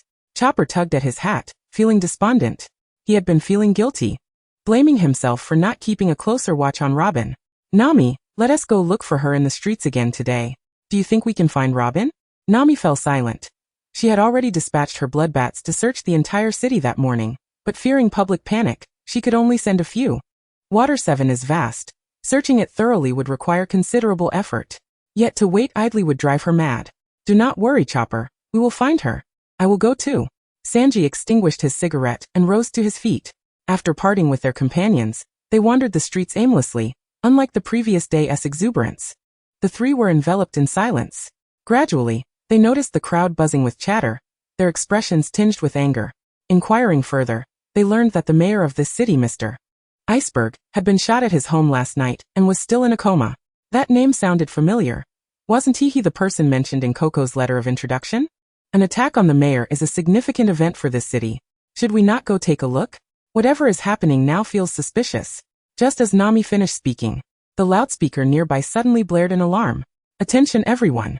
This is the Weather Bureau of Water 7 issuing a warning for the Akinura tsunami. I repeat. Now. What Esanakuwat? What the hell? Sanji grabbed a passerby to inquire. Excuse me, could you tell me what the broadcast was about? You must be travelers. That is unfortunate. Akinura is a tsunami. The whole city will be submerged, and you must seek refuge on high ground. Prepare yourselves, it should be later tonight. A tsunami? Now that you mention it, the wind has indeed picked up considerably. Chopper suddenly remembered something, shouting. Oh no, Usopp is still on the going Mary. Does he not know? It's very likely. Nami rubbed her forehead in distress. The bay is so remote that few passers-by venture there, and the broadcast would not reach him. What if we were to take him away directly with the bloodbat? He would probably stumble back to the ship again. How could he bear to leave the going Mary? Regardless, we must first head to the bay to devise a way to inform Usopp. Reluctantly, they proceeded to the bay. It was immediately apparent that, as they had surmised, Usopp was engrossed in repairing the ship, his body wrapped in bandages and slightly unsteady. The three of them crouched behind the stone wall, all letting out a sigh. If they were to rush over and tell him directly, Usopp would undoubtedly refuse to accept their help. What a nuisance. Sanji devised a plan, and upon hearing it, Purple Basil felt embarrassed, prompting her to seek Chopper's collaboration. Taking a deep breath, They cupped their hands to their mouths and shouted loudly. Hey, this is bad. A tsunami from Water 7 is approaching us. That's right, that's right. In the latter half of tonight, this city will be submerged by the sea, including this bay. This is serious. We can't just sit here and wait. Quickly. Seek refuge in higher ground. That's right. Hurry to safety. Evacuate. Evacuate. They sprinted back at lightning speed, and Chopper wiped non-existent sweat from his brow, inquiring. Usopp should have heard us, right? Purple Basil patted his pink little hat and chuckled. If he still doesn't hear us, I'd rather let my swarm of bloodbats drain him dry than have him drown in the tsunami. At least that way. It's a case of making use of resources. Each one of them was so stubborn. They were the only ones fretting and worrying. Purple Basil was almost exasperated. Chopper, though timid, recognized that Purple Basil was joking and shouted her name in embarrassment. Suddenly, Purple Basil seemed to sense something. She looked at them with delight, a radiant smile illuminating her face. I've found Robin. Quick. Let us go. Her bloodbat. I've located Robin's whereabouts. At that moment, Purple Basil hadn't pondered why Robin remained stationary, as if she were deliberately waiting for Purple Basil to find her. Following the guidance of the bloodbats, they soon spotted Robin across the river, accompanied by a towering masked man. Despite the gusty winds ruffling her long hair and rendering her expression increasingly cold, Robin did not appear particularly surprised to see them. Purple Basil's eyes sparkled with excitement. Robin, where have you been? We've been searching for you for so long. Let us go back together. So much has happened. Who is the person beside you? Are they an enemy? Wait. We're coming over. Damn it. Her wings were still injured. She couldn't fly over directly. No, you all stay there. Robin's blue-black eyes deepened, her words chilling as if wrapped in ice shards, causing an immediate shiver to run down their spines. I will not return to your side. I shall bid you farewell in this city. Purple Basil stood frozen, her lips losing their smile at Robin's words. What are you saying? Purple Basil, to achieve my goal. I broke into the mayor's room last night and shot him. Each word cruelly peeled away the layers of this hypocritical facade. Then, I framed all the crimes onto you and escaped. You are now wanted criminals on this island. Purple Basil's expression turned grim, a flash of crimson in her eyes, her black claws raising slightly, radiating killing intent aimed at the masked man. What are you playing at? Is this masked man coercing you into doing this? If I kill him, will you come back with me? Did Robin truly expect her to believe such nonsense? Stop. Robin urgently interrupted Purple Basil's impending attack, stepping in front of the masked man and halting his movement, frantically shouting at Purple Basil and the others. No one is coercing me. I possess darkness that you know nothing of, and that darkness will one day destroy you. After uttering this, Robin's expression turned hollow, reverting to the distant coldness that kept others at bay. Although our time together has been short, after today, we shall never meet again. Thank you for all the care you have shown me. Farewell and thank you. You better explain yourself, Robin. A swarm of bloodbats surged forth from Purple Basil, swiftly flying across the river, but in that instant, Robin and the masked man vanished into the shadows, as if the entire scene had been a mere figment of their imagination. Purple Basil, with a cold expression, turned to Chopper. Chopper, is there still a trace of Robin? Gone. Chopper's adorable round eyes brimmed with tears as he sobbed. Purple Basil, does Robin really want to abandon us? Purple Basil's gaze turned icy. She sensed something was amiss. She exchanged a glance with Sanji, both acutely aware of the gravity of the situation. Although I don't understand why Robin said that. The masked man beside her is highly suspicious. If he's with the Marines, it's troublesome. Damn it. That woman Nico Robin. She won't just leave without explaining herself. Purple Basil clenched her teeth, fury igniting in her gaze.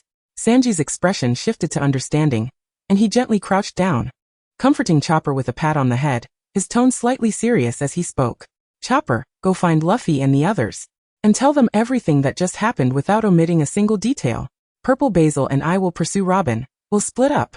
If what Robin said is true, we may already be considered wanted criminals, so you must be careful, understand? Yes. Chopper patted his chest, assuring them earnestly. Night had completely fallen, the streets sparsely populated, the fierce wind howling as it swept through the debris, and the crashing waves echoed ominously against the shore. The tsunami was approaching. This was the blue station of the sea train, and as Purple Basil and Sanji glanced at the schedule posted on the notice board, they had already formed a conjecture.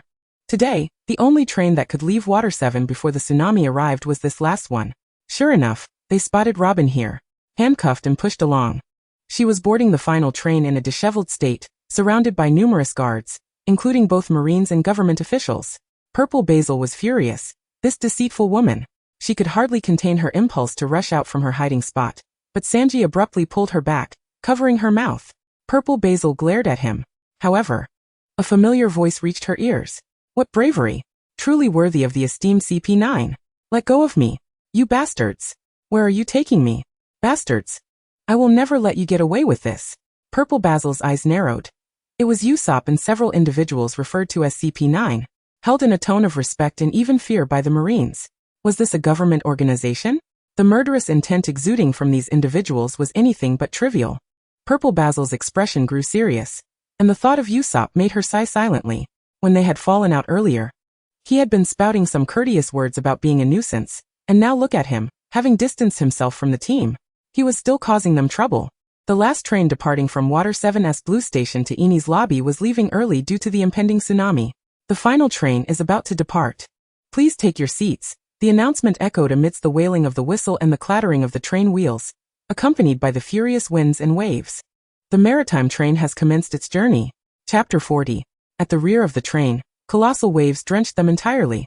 Zisu furrowed her brow, loosening the cloak that draped over her shoulders and stretching her limbs. The demonic wings on her back still bore two icy voids. Yet the injuries had noticeably diminished since their onset. Sanji lightly tapped his polished shoes on the ground, leisurely adjusting his dark tie, arching his neck to reveal his alluring Adam's apple. As he slightly turned his head, his obsidian eyes met Zisu's, prompting a shared smile that enveloped them in an unspoken camaraderie. Thus, it was time to embark on a grand endeavor. However, the lingering mirth on their faces was swiftly erased by the unexpected intrusion of a government official who stumbled upon them as the door swung open. A swift kick. The official barely had time to react before Sanji executed a brutal kicking technique, forcefully propelling him into the carriage. The overwhelming inertia slammed the man against the front of the carriage before he crumpled to the floor. The previously jovial officials, now horrified, spun around, brandishing their firearms at the duo. Who are you? With that kick, you must be no ordinary individual. And that woman, she exudes an ominous aura. Zisu regarded one of them with her cold, lifeless gaze, offering a tantalizing smile. The man, taken aback by her expression, broke into a cold sweat, his hands trembling as he struggled to maintain his grip on his weapon, ultimately collapsing in fear. Sanji adjusted his cuffs, his tone nonchalant. Flattering me like that will only make me blush. Zisu chuckled softly. Alert CP9 immediately. Unidentified intruders have breached our perimeter. Amidst the clamor, the dull thud of Sanji's shoes against the wooden floor resonated like a drumbeat echoing in everyone's hearts. A cigarette dangled from the corner of his mouth, unlit, as his dazzling kicks danced through the crowd, weaving a mesmerizing symphony of agile movements and the enemy's anguished cries. Zisu remained effortlessly poised, only applauding and showering Sanji with praise once he had dispatched all the foes in the carriage. Impressive, Chef Sanji. Sanji stood tall, one hand in his pocket. Initially wishing to maintain his suave demeanor, he was unable to suppress a smile at Zisu's compliment, unconsciously touching his nose as his ears flushed crimson. How could I let Miss Zisu lift a finger? He stood still, awaiting Zisu to pass by the unconscious officials and approach him.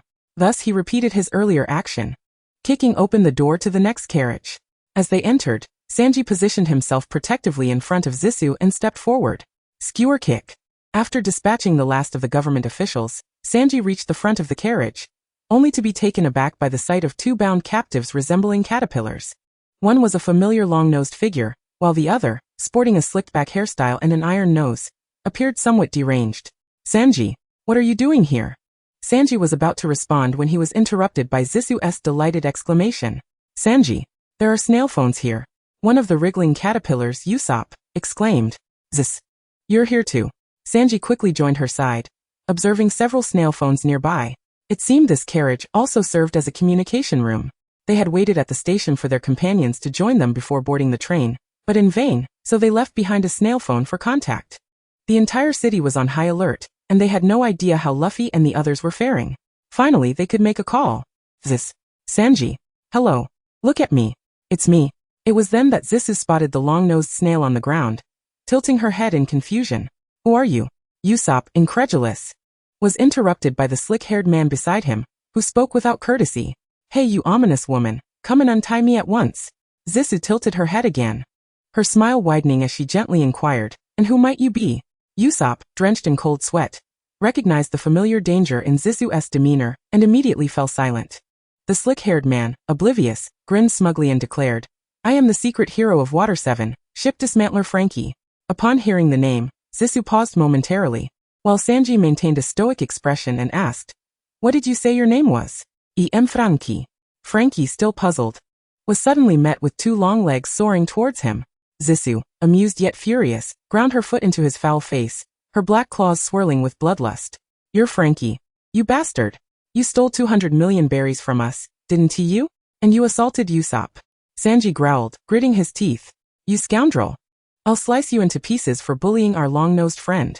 Usopp, feeling emotional, shuffled closer to Frankie, hurriedly attempting to mediate. Wait. Don't fight. He has helped the Mary. He is not our enemy anymore." Zisu shot him a sideways glance before slowly withdrawing her foot, while Frankie, sporting several shoe prints, seethed with indignation. "You bastards. Once I'm untied, I won't let you off easily." Usopp, sensing Zisu's dangerous expression return, urgently interjected, "Cough. Can Zisu please untie me first?" With a frown, Zisu bent down muttering, "You really know how to stir up trouble." Encountering a once reliable and formidable ally, Usopp's expression finally relaxed, but the next moment he caught sight of something behind Zisu and cried out in terror, "Danger!" A long knife raised behind her glinted menacingly in the dim light of the carriage, momentarily blinding Zisu. She squinted uncomfortably, just as the descending blade came crashing down. Meat platter! With a thunderous crash, Sanji supported himself with both hands, his long legs delivering a vicious kick to the assailant's neck, propelling the head clean through the iron roof, comically suspended in mid-air. At that moment, Zisu had just finished untying Usopp. Zisu sighed, "What are you shouting about?" Frankie, witnessing the synchronized scene, added in awe, "This kid is terrifying." No one paid him any mind, though Usopp, always forgiving, freed him from his bindings. However, the commotion from their scuffle attracted the attention of the Navy from the adjacent carriage, and to conserve their strength, the four of them fled to the roof of the sixth carriage. Under the torrential rain, the snail phone left by Zisu connected. "Brrrr, it's connected." Zisu. "Hello. Is that you, Nami?" "Yes." Zisu. "Sanji. Are you both okay? But why does it sound strange on your end?" "Oh, it's nothing, just two idiots. Let us discuss the situation." On the roof of the sixth carriage, Zisu held the microphone, her blood-red gaze slicing through the commotion caused by Frankie and Usopp, silencing them instantly. "Robin hasn't been found yet, so I'll first explain the reasoning behind Robin's actions in light of our current predicament. Pay close attention." Nami recounted the entire incident, her voice melding with the pounding rain that drenched them, making them shiver involuntarily. Yet, the fury that simmered within them only intensified with each drop that fell. Robin possesses the extraordinary ability to awaken ancient weaponry. Upon her arrival on the island, she was swiftly apprehended by the world government. In a selfless act to protect us from repercussions, she complied with the whims of those in power, allowing the rest of us, 7 in total, to escape unscathed. To shield us from the onslaught of the demon-slaying edict, Robin resolved to sacrifice herself. We are now aboard the sea train, mere moments away from you. We must hasten to rescue her before she reaches Judicial Island. Zisu's eyes darkened with intensity. She had always known that Nicole Robin, the woman of countless deceptions, could harbor such noble intentions beneath her seemingly callous exterior. The audacity to lie and sever ties with them for the sake of her comrades. Did she truly believe that anyone would condone such actions? "Luffy has arrived. I will summon him to speak with you." "Oh, is that Zisu and Sanji? How fares your side?" "And Robin?" "Yes, she remains in their clutches. But we are aware of her predicament." "Indeed." Luffy beamed, his enthusiasm palpable. "Then unleash your full potential." Zoro reprimanded him sharply. "Luffy, do not allow them to act recklessly." He seized the microphone. "Zisu. Chef. Listen closely. There are several dangerous individuals aboard that train." "Zoro." Zisu shouted, her eyes ablaze with battle fervor. "Who are you worried about? Do not underestimate us. If you were here, could you remain calm upon hearing such news? My blood is boiling with anticipation. We shall undoubtedly rescue Robin." Usopp, keeping his head bowed in silence, absorbed the unfolding events. Once Zisu ended the call, he clenched his fists and spoke solemnly. "I had no idea so much had transpired in my absence." Sanji, cigarette in mouth, glanced at Usopp. "Robin is oblivious to your departure from the Mary. She willingly sacrificed herself to save all 7 of us, including you." Frankie, producing a tiny guitar from seemingly nowhere, strummed a melancholic tune, his tear-streaked face providing a comical contrast. "Oh, How moving. He wiped his nose vigorously with a handkerchief, exclaiming, Nicole Robin, the so-called child of the demon, has such profound camaraderie. Overwhelmed, he pounded the train's roof and wept uncontrollably. Zissou, taken aback, found his antics amusing. Such a poignant moment. Allow me to assist you. I am extraordinarily formidable this week. How about that? Rising, Zissou gazed at the remaining 5 carriages ahead, her fists clenched tightly, her eyes burning with crimson resolve. Very well. We shall join forces to rescue Robin. Yet, a faint voice from behind halted her steps abruptly. I think I will refrain. She turned in surprise, only to see Usopp's retreating figure. Usopp. It no longer concerns me. You are declaring war against the world government.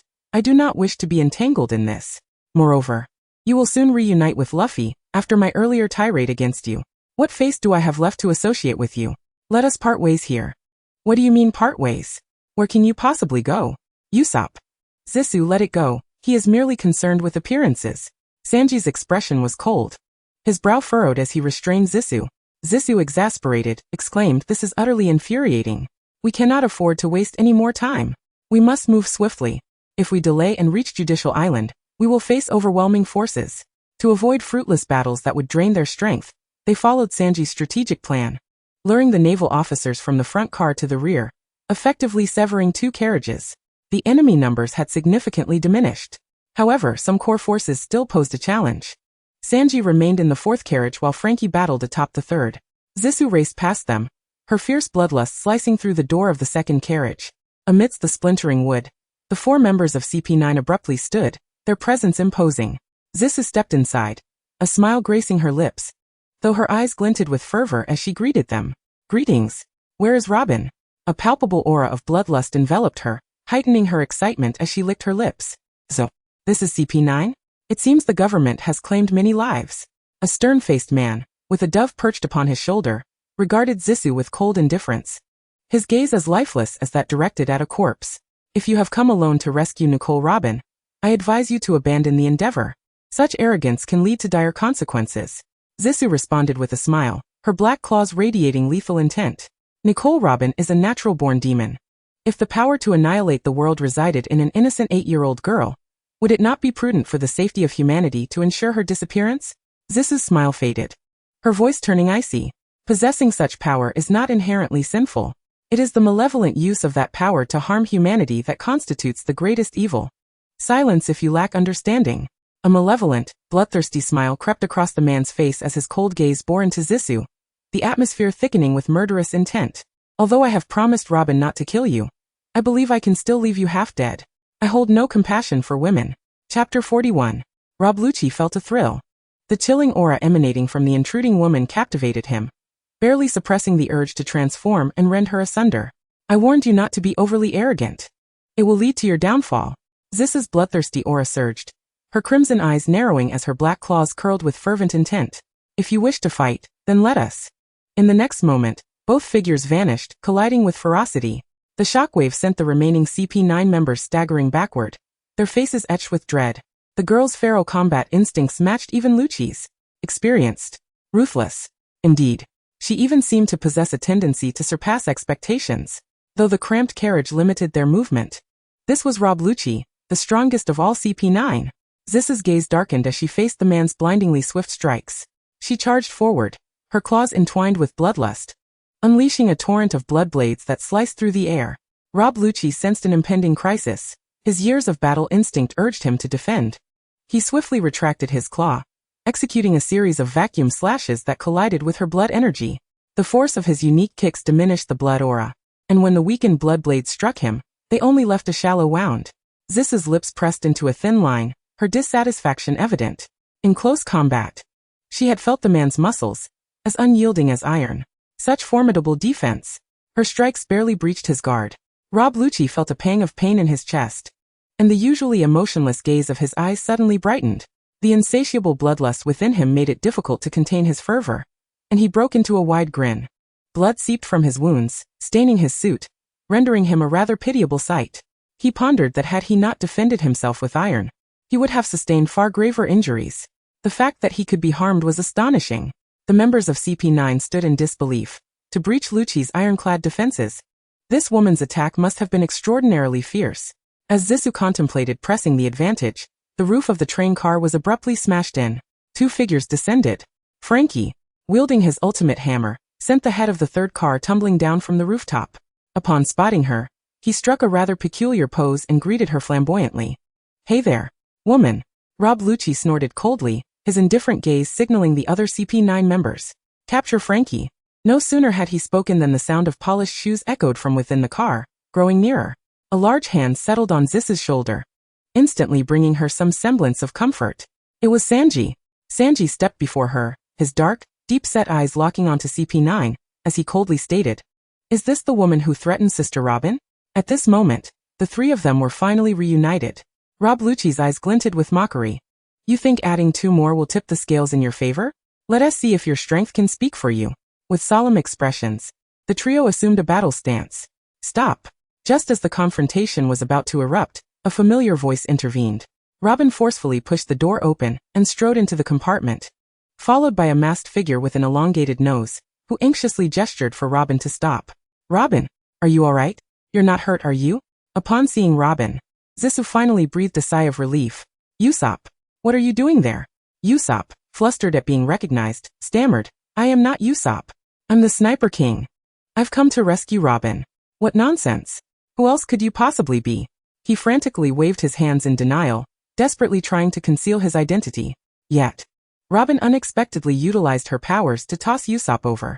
Her face contorted with fury, she exclaimed, "How many times must I tell you? Don't involve yourself in my affairs. I am no longer connected to you." Rob Lucci let out a derisive laugh. A surge of anger welled up within Zissou. "What do you mean? You have companions. You are no longer alone. Why must you face this alone?" Sanji urged anxiously. "Sister Robin, we understand your intentions. If we can deal with the Buster Call, you won't have to be at their mercy." "That's not it." Robin could no longer contain herself, wrapping her arms around her body, trembling at the mere mention of those terrifying 3 words. Her back slick with cold sweat, as though reliving her darkest day. It was a nightmare that she could not erase. And now, this nightmare was about to be unleashed upon the companions she had fought so hard to find. She would never allow such a thing to occur. With unwavering resolve, Robin lifted her gaze to Rob Lucci and declared, "I will not flee. But should you dare to harm them, do not expect my cooperation." Rob Lucci clicked his tongue in disinterest. "Since you've said that, we'll take our leave. Bruno, take Frankie with you." "Wait. Robin, don't go." Ignoring the cries from behind her, Robin returned to the front car, with the remaining CP9 following suit, leaving only Bruno to block the door. The train car suddenly jolted violently, the speed of the train decreasing rapidly. Zissou's heart sank as the second car was detached. "Robin, why? Does she have more to hide?" Zissou's gaze turned icy, her blood-red eyes devoid of emotion as she fixed her stare on the hulking figure blocking their path. "What else have you coerced her into?" The large man's dull expression remained eerily calm. The Buster Call had reduced her hometown to ashes, leaving only the young Nico Robin as its sole survivor. To her, the Buster Call was an inescapable nightmare. With this threat looming, she would offer no resistance. Zissou inhaled sharply, her voice barely above a whisper. "So, you've exploited her psyche?" The large man's impassive face finally displayed some emotion as he replied, "This is all for the sake of justice." An indescribable fury surged within her. 4 simultaneous attacks surged toward him. The front door crumbled, collapsing like a wall. Yet the attackers vanished without a trace. Frankie yelped as a door suddenly opened from the air behind him. The large man ensnared Frankie and dragged him through the door, both man and door disappearing in an instant. Frankie. Such an uncanny tactic was utterly unpredictable. They found themselves stranded on the train tracks. Robin was not saved. And now Frankie was lost too. Zissou shouted in indignation. When the second sea train finally arrived, they managed to reunite with Luffy and the others. Aside from their Straw Hat crew, the train was filled with a bewildering assortment of individuals. Former foes, Frankie's younger siblings, several shipwrights from the shipyard, Granny Kokoro and her granddaughter, and that free-swimming frog that had collided with the train. Altogether, there were over 60 people. It was said they were now allies on the same front. Luffy possessed an innate ability to unite people, and Zissou was no longer surprised. Once aboard, Usopp continued to present himself as the Sniper King, desperately trying to cover his tracks. It was all a matter of pride, and with his companions recognizing him, he was too disinterested to correct them. Only Luffy and Chopper, the 2 simpletons, seemed to have discerned Usopp's true identity.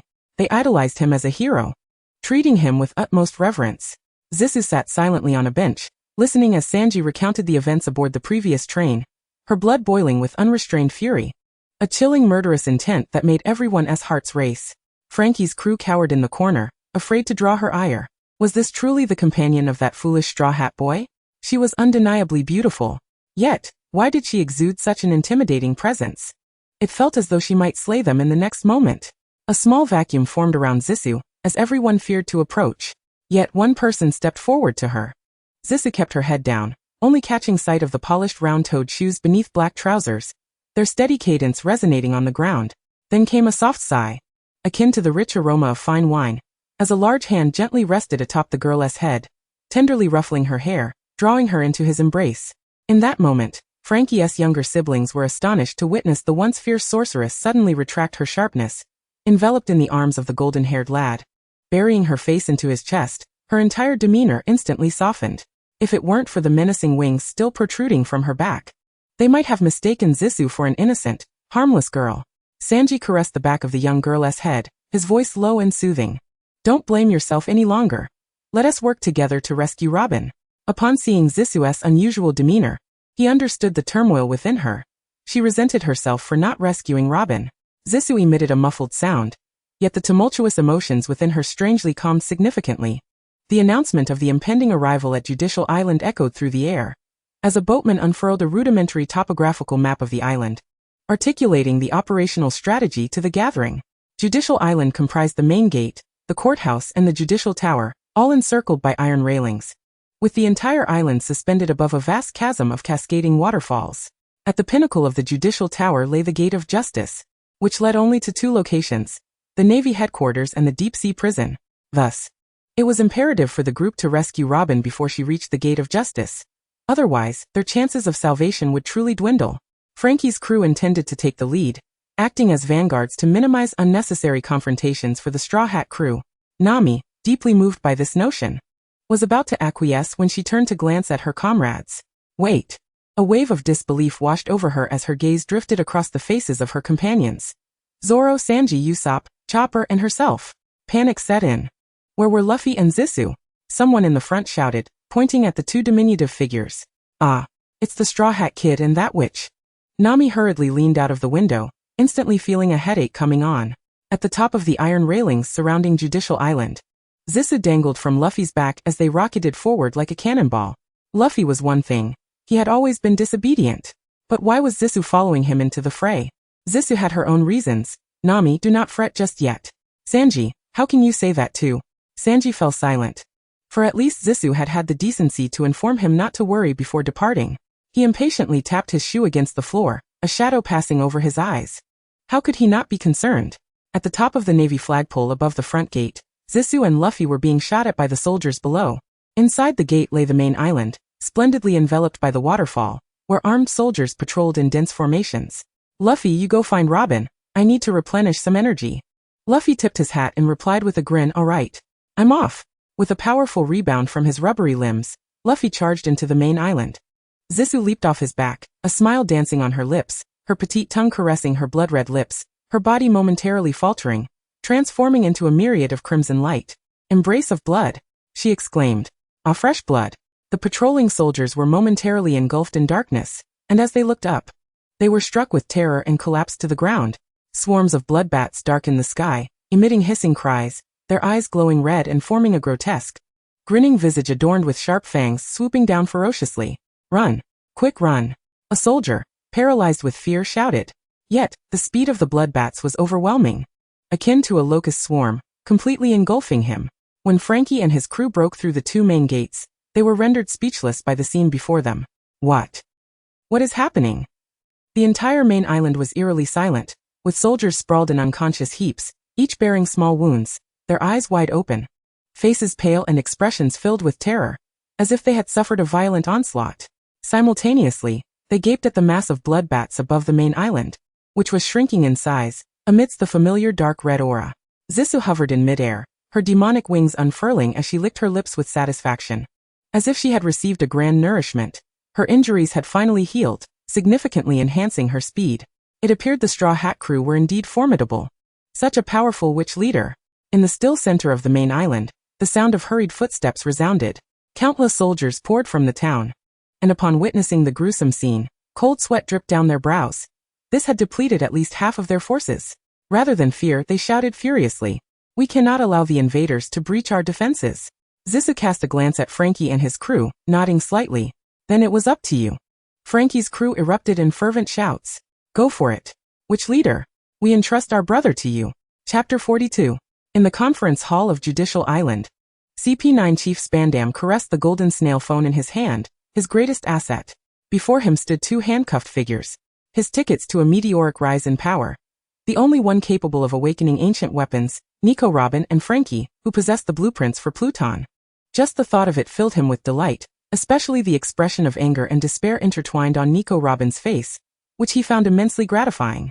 Having just received news, he noted that thus far, the Straw Hat Kid Luffy had only injured 5 of his subordinates. How utterly insignificant. He would capture them all and send them to Impel Down, a significant achievement indeed. What nonsense about letting them leave safely. Those pirate scum deserve to die for his career advancement. Fandom laughed heartily, his face becoming increasingly sinister. Chief Fandom. A government official abruptly flung open the door, holding a snail phone and urgently exclaiming, "Emergency call from the main island of Judicial Island." Fandom nearly jumped from his seat as he seized the phone. A thought crossed his mind, and his expression shifted to one of malevolence as he leaned over to Nico Robin, grinning maliciously. "Nico Robin, can you guess what good news the main island will bring me? Is it that the Straw Hats have been captured? Or perhaps they've been utterly annihilated? Let us await the revelation together." With confidence, he picked up the receiver, and before the other party could speak, he boasted, "Hello. Guards, tell me, what has become of the Straw Hats? Did you accidentally take them out? Summarize the key points clearly and loudly." Robin bit her lip, her face pale, her blue-black eyes streaked with blood, filled with despair. Then, she heard the panicked voice of a soldier through the phone, and a glimmer of hope ignited in her gloomy gaze. Approximately 60 invading pirates have attacked Judicial Island, and have already breached the courthouse. Moreover, the giants guarding the front gate have defected to the pirates. The soldier continued, his voice choked with emotion. "Our casualties number over 7,000. One of the Straw Hat pirates single-handedly took out nearly half of our forces. They have now vanished from sight. We cannot hold them off any longer. Requesting reinforcements." "Not 5 men," Fandom exclaimed in panic, tossing the snail phone aside and retreating a few steps, cold sweat dripping from his forehead. Frankie, beside him, was laughing so hard he was nearly in tears. They were truly incredible. "Quick. Immediately escort Nico Robin and Frankie to the gate of justice. Summon CP9. Hurry." After issuing his orders in a flustered manner, Fandom noticed the light of hope sparkling on Nico Robin's face and viciously kicked her, seething, "What are you hoping for, you wretched being? Do not forget that I still possess the Demon Slayer order. The soldiers who died are inconsequential. Do you think they can outmatch CP9, who have mastered the 6 powers?" A sneer of contempt formed on his lips as he maliciously ground his foot against Nico Robin. "Do not rejoice too soon, Nico Robin." Crack. The sound of the floor-to-ceiling window shattering under external force resonated, accompanied by the dazzling brilliance reflected from the shards of glass. A fleeting crimson silhouette abruptly pierced Robin's vision. Instantly, the pain that coursed through her body dissipated as she met the gaze of the girl filled with concern. The blood-red eyes, radiating an ominous murderous intent, somehow enveloped her in warmth. It was the warmth she had longed for during that brief voyage. "Perilla," she uttered softly, voicing a name. Perilla, with a pained expression, helped Robin to her feet. Her condition was dire, bruises marred her face, and her hands were shackled behind her back. Memories of the harrowing scene upon her entrance surged within her, fueling her bloodlust anew. "Forget everything else. Let me first free you from those handcuffs." She maneuvered to Robin's rear, her black claws, imbued with blood energy, cautiously gliding toward the cuffs. A faint metallic clink echoed as her blade grazed the shackles, leaving merely a pale mark. Perilla's brows knitted in disbelief. What a jest! Could this truly not be iron? Resolute, she summoned more blood energy, making another attempt. Yet, the same scene unfolded once more. Robin Weary murmured, "It's futile. It's sea prism stone." She closed her eyes. "You should return to them. Don't come to rescue me." Perilla replied calmly, "What nonsense are you uttering? You've come this far." After a moment's contemplation, she strode towards the fallen figure of the leather-clad man, who was still struggling to rise. "Hey, big sister. First release my chains." Frankie marveled at the peculiar world around him, recalling how this girl had pleaded with her twice for liberation. That last blow was truly satisfying. As Perilla approached, Her fingertips unleashed several blood blades, severing the chains binding Frankie. A thought seemed to strike her, and she casually remarked, "Oh right, your little subordinates have come to your aid as well. They've exerted quite a bit of effort." Frankie froze for a moment, instinctively lashing out in anger. What? Really? Why did they come to rescue me? Such reckless fools. Boo. Despite his irate words, tears streamed down Frankie's face, clearly touched by the gesture. Perilla seized the wailing Spandam from a pile of debris, tossing him before Robin and the others. Then, lifting her foot, she pressed it against his loathsome visage, her expression devoid of emotion as she inquired, "Where is the key to the sea prism stone?" With a forceful stomp, Spandam spat out several bloodied teeth, shrieking in terror. "Who are you? Let me go. Please."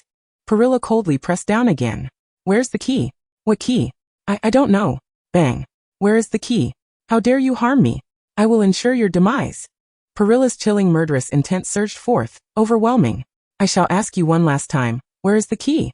Spandam quivered under her lethal aura, his body trembling uncontrollably, and ultimately relinquished his resistance, stammering, "At CP9. Just as he was about to divulge the key's location, Perilla sensed a dangerous presence and swiftly dodged. The force of the attack grazed her side, colliding with the wall and creating a significant breach. Perilla's eyes darkened. CP9 had arrived. Leading the charge was Rob Lucci, flanked by several others, encircling Spandam and the still ensnared Robin and Frankie, gazing at the audacious girl who dared intrude upon Judicial Island. 6 members had come in total. A dire situation indeed. "I must admit, your courage is commendable, venturing alone into the Judicial Tower, and leaving our incompetent commander in such a pitiful state," Rob Lucci remarked nonchalantly, his gaze slightly raised. Spandam scrambled to his feet, fearfully hiding behind CP9, finally feeling a measure of security. His bruised countenance now twisted with deep fury. He barked orders frantically, "CP9! Kill her!" Once his anger subsided, clarity returned to his mind, and he quickly retracted his command, a malicious grin spreading across his face. No, don't kill her. Capture her alive. I want her to suffer." Rob Lucci frowned, expressing impatience. Just enough to keep her breathing then. He preferred the thrill of killing over capturing. Perilla tightened her nerves. If it were merely Rob Lucci, she could contend with him, but against the entire group, her endurance would not last long. The CP9 assassins were not the type to engage her in a gentlemanly duel. Rob Lucci approached her slowly, his eyes glimmering with a predatory hunger. "Robin, we've come to bring you back." Suddenly, multiple voices echoed from outside the tower. Perilla's eyes sparkled with hope, her lips curling into a radiant smile as she addressed Rob Lucci. "I'm sorry, but I've never been alone." Frankie's expression hardened. "I'll join you. I won't let my little brothers look down on me." He lifted Nico Robin, his enormous palm aimed at the wall, unleashing a powerful blast of air energy. Comparable to a gale, it propelled them both backward with great speed. As they zipped past Perilla, he seized her hand, escaping through the gap just created by CP9. "Chase them," Rob Lucci commanded, his eyes shadowed with malice, activating his shave to pursue them. "They're out. It's Robin and Perilla, plus Frankie. But they were too far away. How do we reach them? Is the drawbridge down yet? Hey, Robin, I finally see you." Luffy and his companions stood atop the courthouse's elevated platform, gazing towards the distant Judicial Tower, finally spotting several figures. Yet the situation remained grim. They crashed against the iron railing, brought to a halt. CP9 had emerged as well. Perilla sought to rescue Robin first, but was forced out of the tower by Rob Lucci's swift attack, leaving her with no choice but to regroup with her companions. "Everyone," Perilla spoke gravely, "Robin is shackled with sea prism stone handcuffs. The key lies with CP9. Chopper exclaimed urgently, "So that's why Robin can't return to us. She is so capable." With a heavy expression, Perilla gazed at Robin, who was now standing. Instead of joy, her face bore a mask of fury and despair. It was likely not as simple as it appeared. Why were they risking everything for her? Why this one-sided devotion? She had never asked them to act in such a manner. Had they come to trust her so readily, merely after a brief shared journey? Partner was a laughable term. In her 20 years of life, had she not experienced enough betrayal and treachery? What was this talk of rescuing her? She did not wish for their lives to be sacrificed on her behalf. Robin trembled, a tumultuous blend of gratitude and fear intertwining within her, ultimately overwhelmed by encroaching darkness. She furrowed her brow, her deep blue-black eyes radiating defiance. In a hoarse voice she shouted, "You all should go back. I don't want to see you anymore. Why did you come to save me? When did I ask you to do this? I'm ready to die, so don't save me." Veins bulged on Frankie's forehead, revealing his intense anger. What are you saying, Nico Robin? What kind of joke is this? Haven't they risked their lives to save you? It was merely their one-sided willingness. Witnessing this comical scene, Fandom was on the verge of tears from laughter. It was truly an amusing spectacle of infighting. Do you wish to die? Luffy asked her, furrowing his brows. Yes, Robin's words carried a weight that Luffy evidently failed to grasp as he picked his nose, responding earnestly. Robin, what do you mean you want to die? What nonsense are you spouting? Listen here, Nico Robin. Usopp interjected. If you want to die, wait until we get back. We've come this far. First, we'll rescue you, and if you still wish to die, we can discuss it then. The others chimed in, each adding their plea. Please. Robin, come back. If you don't want to live, that is fine, but let us talk about that once we're back together. Sister Robin, come back. I miss you so much. Hurry back. We'll handle the rest. Robin clenched her fists tightly, overwhelmed by the cacophony of voices. I'm sorry. I'm so sorry. The enemies behind her were far too powerful. She didn't want this. She was even more afraid. Afraid of being abandoned by them. It would be better to have never had them at all. She desperately clawed at the darkness that engulfed her, consumed by rage. The enemy behind me is unimaginably vast. The more I long to be with you, the more I will drag you down with me, just like when I encountered Aokiji before. I don't want to burden you anymore. If this continues, even if you can endure me now, you will soon see me as a burden, a hindrance. Eventually, you will betray me, abandon me. That is what I fear most, which is why I don't want you to save me. If I am destined to die, I might as well die here and now. After hearing her profound lament, Fandom couldn't contain his smug laughter, as if he had just witnessed an elaborate farce. He looked down upon them with feigned pity. Let me enlighten you, ignorant pirates. The enemy of this woman is none other than the world government. Do you see that flag above? Pirates. The alliance of over 170 member nations across the 4 seas and the Grand Line. This is the world. In the face of such enormity, you ought to realize how insignificant you truly are, and how colossal the organization this woman confronts is. Ha ha ha ha. But what responded to him was a massive fireball shot forth from a slingshot, incinerating the entire flag. Fandom was left dumbfounded. They actually burned the flag representing the world government. Have you all gone mad? You're declaring war on the entire world. Don't expect to find a way out. Luffy mustered all his strength and shouted to Robin, Robin. Tell me, you want to live? You shouldn't have to live in this world. Robin, the child of the devil, your very existence is a sin. Robin.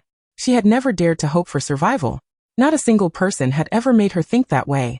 For 20 long years, she had only known treachery, betrayal, and abandonment. She had lived in darkness, never encountering a companion willing to protect her. No one had ever made her believe. If it were truly possible, could she then humbly, pitifully, make a small wish? She wanted to live. Tears streamed down Robin's face as she gathered her strength and shouted back to her comrades. I want to live. Take me with you to the sea. Don't cry, Robin. For you we are willing to stand against the world. Fandom coldly observed the pirates and commanded the eager CP9, now, show no mercy to the Straw Hat crew.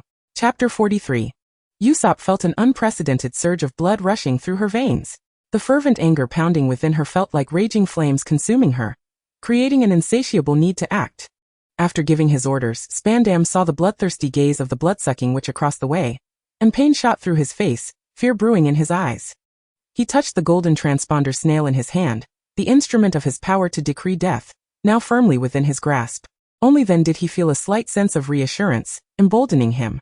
If he could just deliver Nico Robin and Frankie to the gates of justice, his path to success would be clear. At that point, the entire world would remember his name. For now, the priority was to escort them there. Let CP9 deal with those arrogant pirates. Fandom roughly yanked Nico Robin, who was trying to escape, back beside him, and then turned to Frankie, who had freed himself from his chains. CP9. Restrain Frankie again. I can't afford to lose either of my trump cards. No sooner had Fandom finished speaking than, before CP9 could act, Frankie suddenly pulled out a stack of blueprints from his body and held them up in front of them, even flipping through them with an air of importance. CP9 had infiltrated Water 7 and had been undercover with Mayor Iceberg for 5 years, making them all too familiar with these blueprints. The design of Pluton, the ancient weapon they had longed for. Who would have expected that he had hidden it within his body? Hand it over. The ancient weapon. Fandom stared at the somewhat tattered blueprints, his eyes filled with obsession. He eagerly reached out, wanting to snatch them away. but Frankie's piercing gaze made him hesitate to approach. Spandam! Frankie shouted fiercely. The world government has gone to great lengths to obtain this design. Even my mentor, Tom, died because of it. Its original intent was to stop atrocities when someone threatened the world. It is better for it to disappear than to fall into the hands of a scoundrel like you. Disappear? What do you mean? What are you talking about? The blazing flames illuminated Spandam's dumbfounded eyes. The scorching heat and charred remnants of the paper causing him to feel an overwhelming rage. Just one step away. Just one step. His dream of success was ruthlessly shattered. Frankie, you dare. After burning the blueprints, Frankie exhaled a heavy breath, feeling a sense of relief wash over him. He thought that Mr. Tom would surely support his decision. He had initially believed that Nico Robin was the legendary devil seeking to awaken the ancient weapon. Little did he know. Everything was to protect her comrades. Such self-sacrifice and the desperate resolve to shield her friends upon learning the truth moved him profoundly. In this moment Frankie, could not remain absent. Hey, Straw Hat Kid. I'm also a super powerhouse, ready to lend you a hand. Do as you wish. Luffy replied impatiently, his face showing irritation. Frankie, you actually burned my blueprints. Frankie showcased his strong wrist, striking an ultra-cool pose in front of the Straw Hat Kid, but unexpectedly, a sudden force hit him from behind. With a sudden stumble, Spandam, seething with rage, hurled him out of the tower. Hurry! We must ascend! Zissou laughed aloud. From the depths of the sanguine atmosphere, thousands of blood bats surged forth, catching Frankie's body just in time. Usopp and his timid companions felt an ominous premonition as the swarm of blood bats encircled their feet. In the next moment, they found themselves suspended in midair, trembling as they were lifted by the multitude of bats. Zissou, help! Beneath them lay the abyssal waterfall. If they fell, there would be no return. The Straw Hat crew arrived with astonishing speed, so swiftly that Spandam had yet to escape with Nico Robin to the gates of justice. Those accursed pirates had already reached him, and the witch who had inflicted upon him endless humiliation and torment was leading the charge. Spandam's eyes glimmered with palpable terror. The very approach of that which sent shivers coursing through his body. Lucci! Zissou's purpose was crystal clear. She could not allow Robin to be at the mercy of others. She must rescue her first. Robin's safety was paramount. As for the key, it could wait. Zissou, save Robin first. Luffy pulled down his hat, launching a rocket punch to thwart Rob Lucci from reaching their incompetent superior. His comrades resolutely stood in front of the remaining CP9 members. Rob Lucci, come save me. Spandam watched, dreadfully aware, as Zissou approached with deadly intent. His body quaking in fear. His bruised and battered face twisted in impotent rage. Are you a fool? Rob Lucci's eyes darkened ominously. His incompetent superior held the Straw Hat crew's greatest weakness in his grasp, yet was reduced to trembling before a mere girl. The sight was nothing short of ludicrous. Yet, despite his mounting impatience, Rob Lucci sprang into action. Nico Robin must not be allowed to escape. That would be a disgrace for all of CP9. Luffy sensed impending danger, and raised his fist to strike first. However, he was taken aback as Rob Lucci suddenly leaped into the air, unleashing a flurry of razor-sharp vacuum slashes towards the ground. This indiscriminate assault forced everyone to evade. The entire floor was cleaved apart, countless fissures spreading like a spider's web. And in the next moment, the structure beneath them collapsed with a thunderous crash. The battle had commenced. In the ensuing chaos, Spandam, having prepared for this moment, swiftly guided Robin towards the wall, escaping through the secret passage. Zissou, who had been intently observing Spandam's every move, witnessed this scene. Just as she was about to pursue, Rob Lucci's fierce attack forced her to halt. Damn Rob Lucci! Get out of the way! Two figures clashed violently in midair, too fast for the naked eye to discern. The murderous intent escalated to a lethal crescendo. Powerful slashes shattered the walls, making the already unstable tower tremble precariously. The level they occupied was on the verge of collapse. Zissou's anxiety deepened, yet she was ensnared in a battle with Rob Lucci, unable to break free. Her companions who had fallen to the lower levels were shrouded in uncertainty regarding their safety. Just then a figure erupted from below, crashing with a resounding boom as it sent Rob Lucci tumbling out of the tower. Zissou, I'll handle this pigeon man. You go chase Robin. Zissou's heart raced. Foolish Luffy. Outside lies a bottomless abyss. She summoned her magical wings, accelerating swiftly out of the tower. When she spotted the two figures confronting each other on the courthouse platform, her heart momentarily eased. With Luffy taking on Rob Lucci and the combined strength of Zoro and Sanji, they should be able to deal with the remaining CP9 members. As for Usopp, Nami, and Chopper, along with the external assistance from Frankie, they could manage the remaining CP9 and retrieve the Sea Stone key. But only she could swiftly rescue Robin. Once Robin was safe, she would return to support them. She recalled that on the map, behind the Judicial Tower lay the Gates of Justice. There a crucial passage awaited. On the main square of Judicial Island, the heavily injured Marines had finally apprehended all the intruders, binding them in the central plaza under vigilant guard. At that moment, a voice echoed from the transponder snail, broadcasting the words of Spandam, the highest official of Judicial Island. He appeared to be conversing with a woman. Initially, a brazen laugh erupted, followed by a chilling announcement that sent shivers down spines. Ha ha ha, since the demon order has been inadvertently activated, it's not all bad. I am the highest commander of CP9. To ensure you, Nico Robin, are delivered to the government, I will not hesitate to employ the demon order. Ha ha ha. Isn't this splendid? This way, I can eliminate all of you pirates. Especially that witch who has brought me endless humiliation. You shall all perish. The woman's voice trembled with rage. The demon order is far from what you imagine. You have no idea what transpired 20 years ago in O'Hara. The entire island was reduced to ashes. Buildings and people alike vanished from this world. What are you so excited about? As long as you deliver me to the world government, no matter how many must be sacrificed. Soldiers, Marines, or CP9. Thousands of lives. For the sake of a brighter future, it is all worth it. What do you consider human life? They are merely stepping stones for my career. It is a noble death. What nonsense is this? You want to sacrifice them?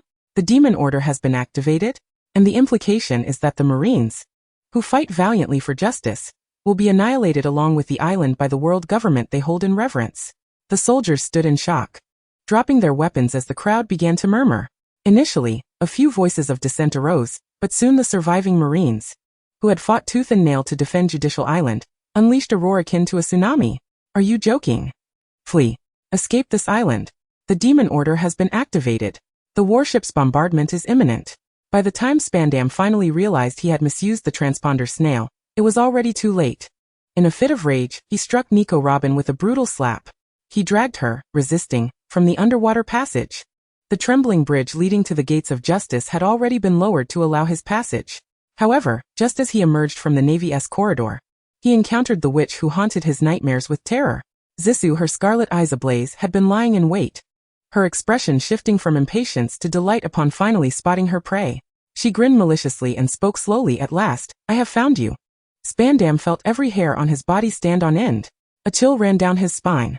Fear paralyzed him, causing him to miss the prime opportunity to escape. Then, in an instant, a crimson blur darted forward, followed by a spray of blood teeth. He fell heavily onto the unyielding stone slab, with an expression devoid of emotion. Zissou lifted the mud-like Spandam from the surface, and delivered a resounding slap across his face. Was it you who left those bruises on Robin's face? She had no desire to hear a reply, and with immense force she yanked at his hair.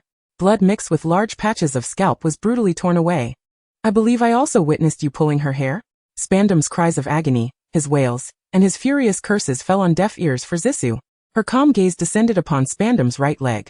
A sharp crimson blade sliced through, and a beautiful arc of blood gushed forth from the smooth incision behind his knee. If I recall correctly, that leg of yours has delivered many kicks to her. Ah! His anguished screams rent the air, accompanied by his feeble and desperate pleas. Spare me. Let me live. I no longer want Nico Robin. I beg you. I implore you, do not kill me. His right leg had been mercilessly severed by this demon. As Zissou listened to his pleas, her eyes remained tranquil and unperturbed. Such a lowly insect. Slaying him would only soil her hands. Zissou walked toward Robin, her smile radiant and warm as she opened her arms to embrace this once dark and fragile soul, who had now chosen to trust them, her companions. Robin, I have come to rescue you. Chapter 44. Having reclaimed Robin, the next task was to unlock the sea prism stone handcuffs binding her. The battle on the other side with CP9 had left her deeply concerned. Zissou wasted no time, unfurling her magical wings and carrying Robin away from the bridge of hesitation. First, they must regroup with Luffy and the others. The fierce winds tousled Robin's hair, obscuring her face. In the fleeting shadows, crystalline tears slipped from the corners of her eyes, scattering in the breeze. Robin gently closed her eyes, held tightly in Zissou's embrace, and although the hug was cool, it inexplicably ignited a warmth within her heart. Suddenly, she recalled the last words spoken by Saul 20 years ago, as he valiantly shielded her while escaping the inferno. Listen well, Robin. One day, you will surely find companions who can protect you. Seek them out and live alongside them. No one lives in this world alone. And now, she was finally no longer alone. However, from behind them, an ancient creaking sound of colossal doors opening echoed ominously. Shortly thereafter, a tremendous cannonade erupted from the mists of the sea. It struck nearby, causing buildings to collapse, with flames and dust swirling into the sky. Zisu halted midair, turning to survey the scene, her expression turning cold. The joy of having just rescued Robin quickly dissipated. The Great Gate of Justice had been opened, and fully armed warships were slowly advancing into these waters. Moreover, they were eagerly bombarding the island. Zisu sensed Robin's slight tremor and softly reassured her. Robin, it's all right. Do not be afraid. The demon slaying order has commenced. Robin, quickly flee. Do not allow them to capture you. Live on, Robin. Go find your waiting companions. Do not fear. Zisu's soothing words served as a beacon of light amidst Robin's dark past, awakening her from the haunting nightmares. I am fine. She realized she should no longer be afraid. No matter what, she should not succumb to fear any longer. Zisu furrowed her brow. With such widespread bombardment, even they would likely perish here. They must find a way to survive. On the bridge of hesitation, the pathetic form of Spandam, thrown to the ground by Zisu, bled profusely from his severed calf, the crimson pool gradually spreading across the stone floor, his body growing cold and devoid of heat, his mind fading into disarray. Yet, he clung desperately to life, gasping for breath. Once Zisu and the others had departed, Spandam retrieved a snail communicator from his pocket. He moved his lips, whispering weakly, "Save me, Commander Spandam. Come and save me." His vocal cords, damaged by Zisu's grip, produced a hoarse, ragged call, laced with venomous hatred that sent chills through anyone who heard it. I do not wish to die. I do not want to die. The fire of hope reignited in his eyes as cannon fire streaked across the sky. Ha ha ha. The demon-slaying order has begun. The Navy headquarters has arrived. Those pirates. I want them. One and all. Let them perish here. Receiving the command, the Navy wasted no time. Rushing to the bridge of hesitation with medical personnel in tow, ready to provide urgent care for Spandam. His injuries were severe. Even the slightest movement could exacerbate his condition. Enemies. Alert. The soldiers surrounding the bridge of hesitation noticed a swift red shadow approaching from the sky, immediately raising their weapons in caution. Then, a burst of red light erupted. A swarm of bloodbats, fangs bared, descended, their shrieks overlapping. Amidst her swirling thoughts, Zisu found herself once again on the bridge of hesitation, with Robin in tow. Thankfully, it was not too late.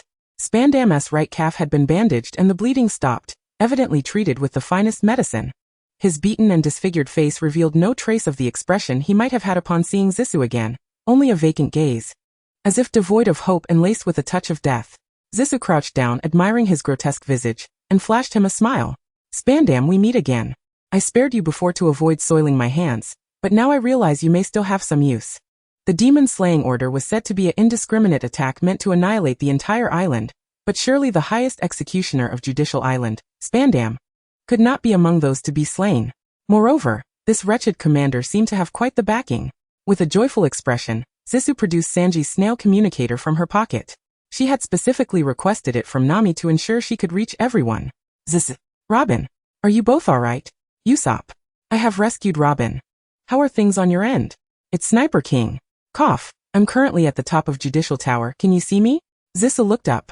At the pinnacle of the Judicial Tower, a small figure was fervently waving a gigantic bag. Yes, I see you. I'll send you the key to the Sea Prism Stone handcuffs. Everyone except Luffy has defeated CP9. Zisu's heart swelled with joy, her worries finally easing, but, send? How will he manage that from such a distance? Just as her thoughts lingered on this, a small red cloth bag suddenly fell beside her. After using the giant bag to deliver the item, Usopp continued, Zisu, there should be a small red cloth bag next to you, containing 5 keys. Some are genuine. Some are not. Try each one on Robin. Usopp, you truly are impressive.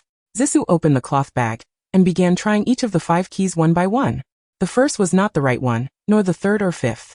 Suddenly there was a faint click, and the Sea Prism Stone handcuffs binding the weakened Robin abruptly lost their grip, causing her to nearly collapse. Zisu promptly supported Robin, providing her with a steadying presence. Are you alright, Robin? Robin's azure-black eyes widened slightly, as she felt the resurgence of strength within her, tightening her grip with both hands. She gazed at the girl before her, who was so worried for her, and a radiant smile blossomed on her face. A smile born from over 2 decades of hardship. A sincere expression of gratitude. Iem me fine, Zisu. And Longnose too. Thank you both. Robin's voice, conveyed through the transponder snail, reached Usopp's ears, causing him to shyly touch his nose. Perhaps it would be best to save the expressions of thanks until everyone returned to the ship. Zisu felt a bit uncomfortable as her gentle, caring older sister suddenly expressed such gratitude, her gaze shifting away with a slight blush on her cheeks. Yet, she suddenly recalled that it was precisely this gentle, understanding older sister who had made such a fierce decision in secret, sacrificing herself for the safety of others. Nonsense. This was a clear indication of not trusting them at all. Thus, Zisu's small face immediately hardened, and she earnestly admonished Robin, "Is this the time for thanks? The crisis is not yet averted. Once we truly escape this island, we shall settle the accounts properly." Robin. Understanding Zisu's temperament, Robin was being lectured with a serious demeanor. Yet the smile in her eyes deepened. Thank you both, for opposing the world government for my sake." She yearned to live, to continue adventuring with her friends.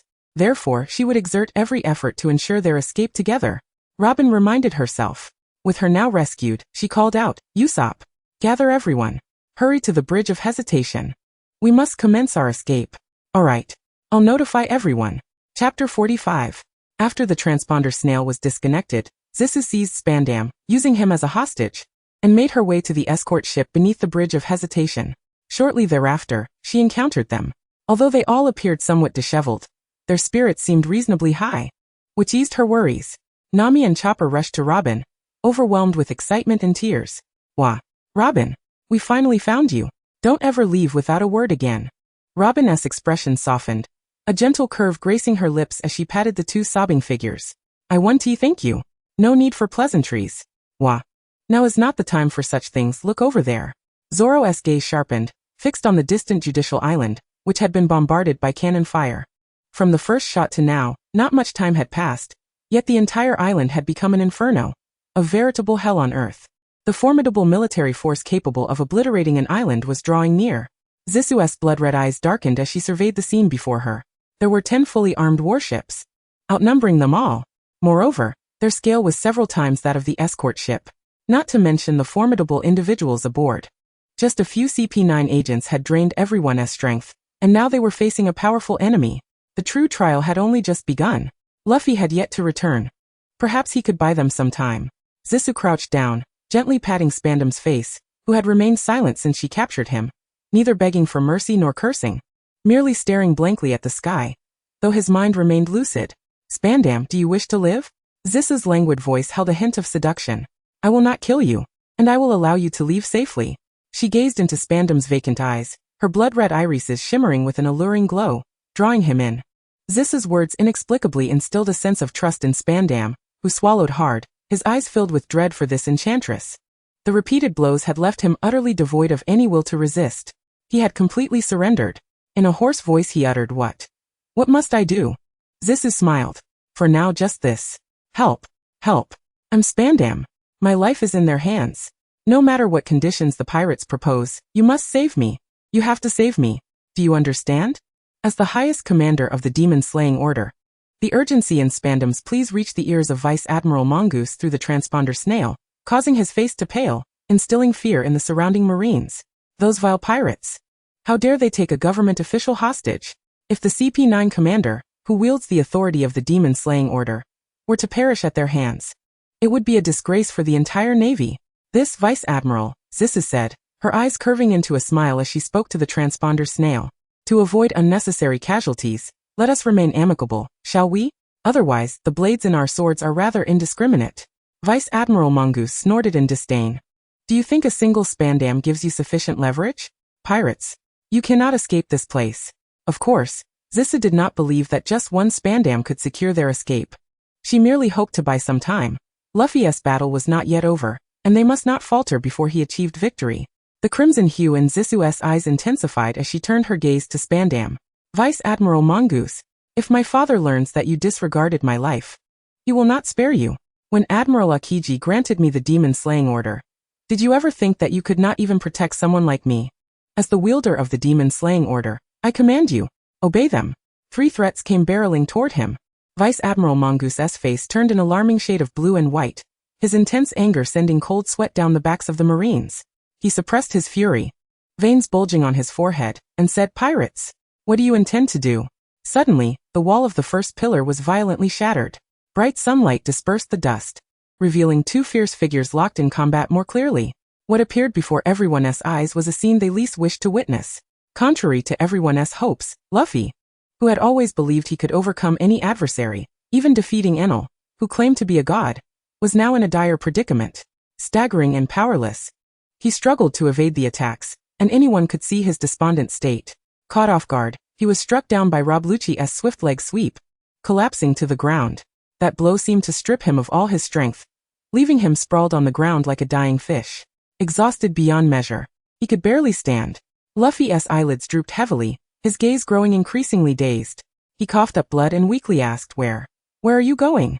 Rob Lucci coldly walked past Luffy, a cruel smile curling his lips as he replied, "To retrieve Nico Robin and kill your precious friends. You will soon regret harboring such a troublesome woman.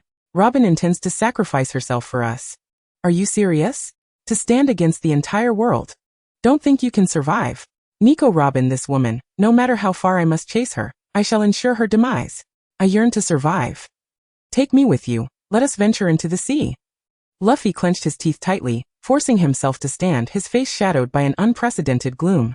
"I have not yet lost. Before I defeat you, I shall not fall again." Zisu, observing Luffy rise anew, felt a slight relief in her heart.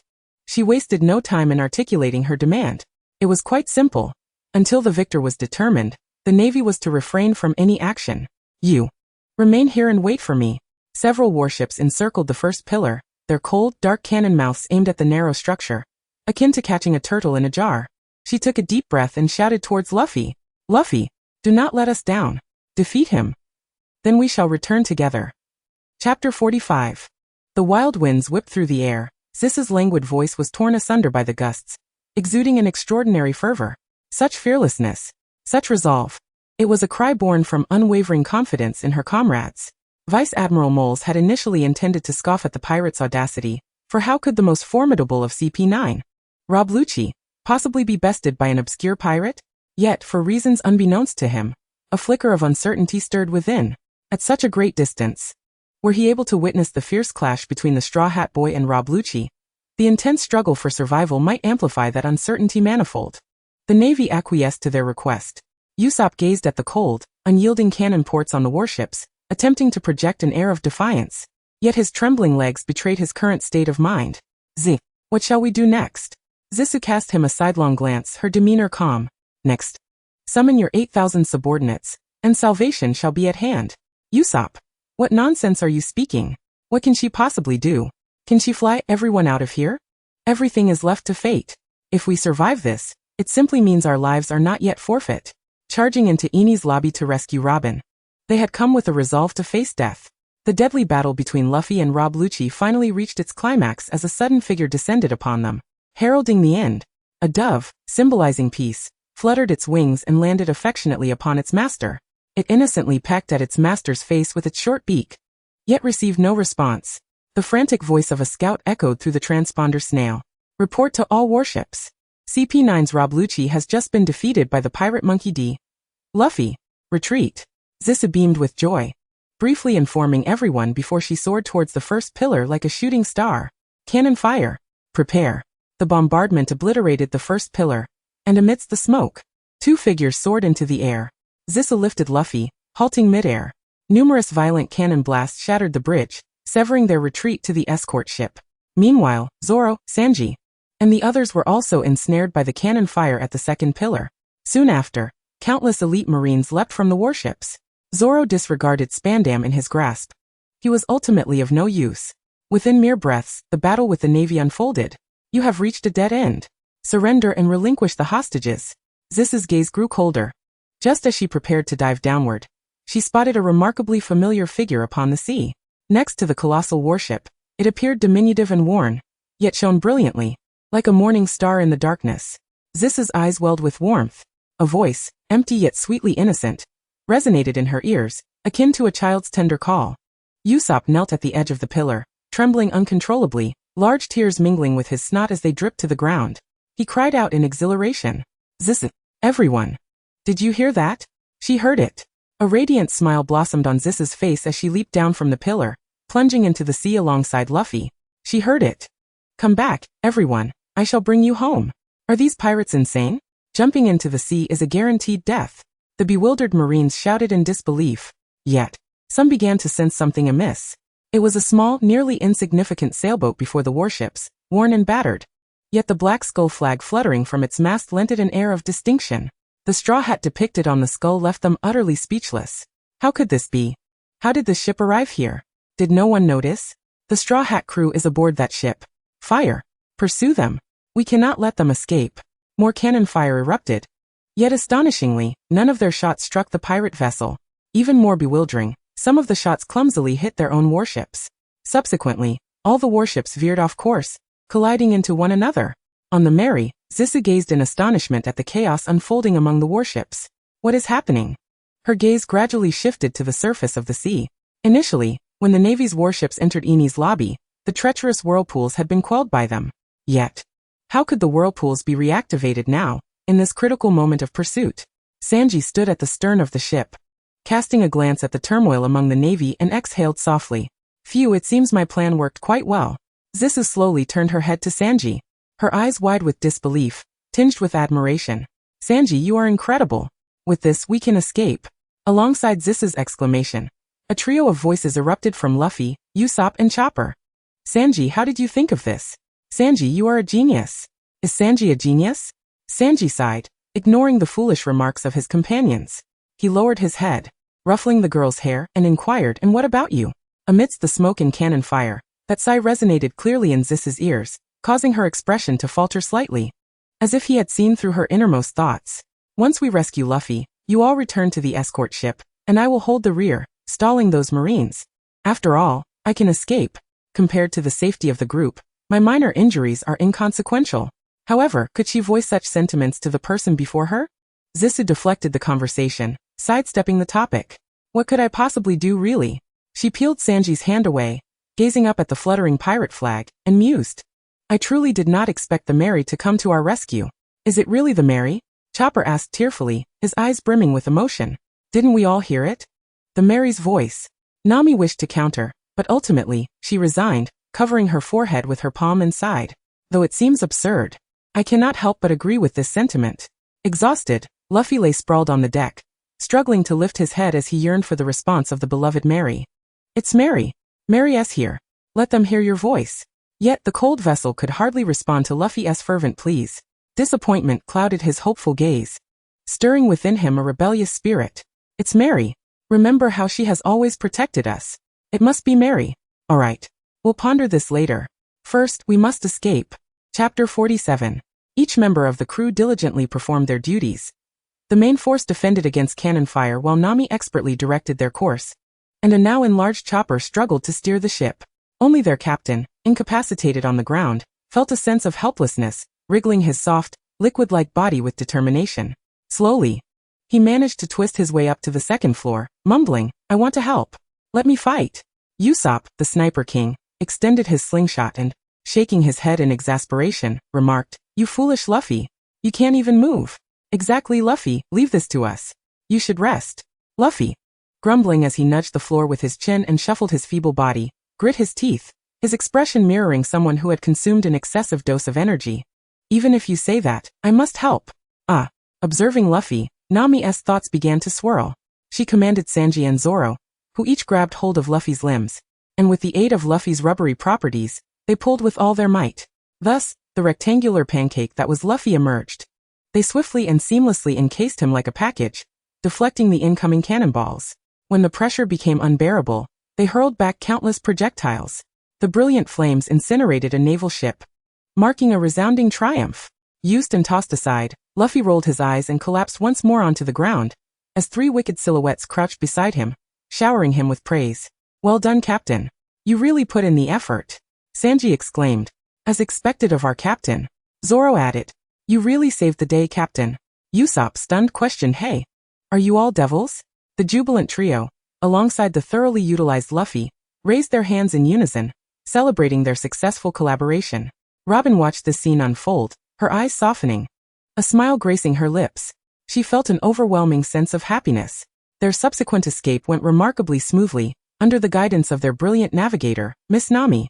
The Mary swiftly mastered the currents of the whirlpool, significantly widening the gap between them and the Navy. With no warships in pursuit, Luffy regained some strength and began to scamper about with Chopper in search of a certain individual. How strange. He was just here. Where did Usopp suddenly disappear to? Usopp? Usopp? Asked the Sniper King. He might know. Nami indicated casually toward Usopp, who had donned a mask and transformed into the Sniper King. Kug. Do not worry. Usopp has already taken a small boat and left. Usopp coughed lightly, attempting to assure the two naive little ones. Why? This is his ship after all. Nami was rendered speechless, pondering how they could possibly distinguish Usopp in his current guise.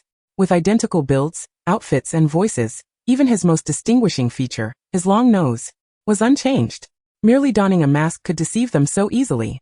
However, considering the recent fallout with Luffy that had led Usopp to storm out of the crew, she wondered what he was thinking.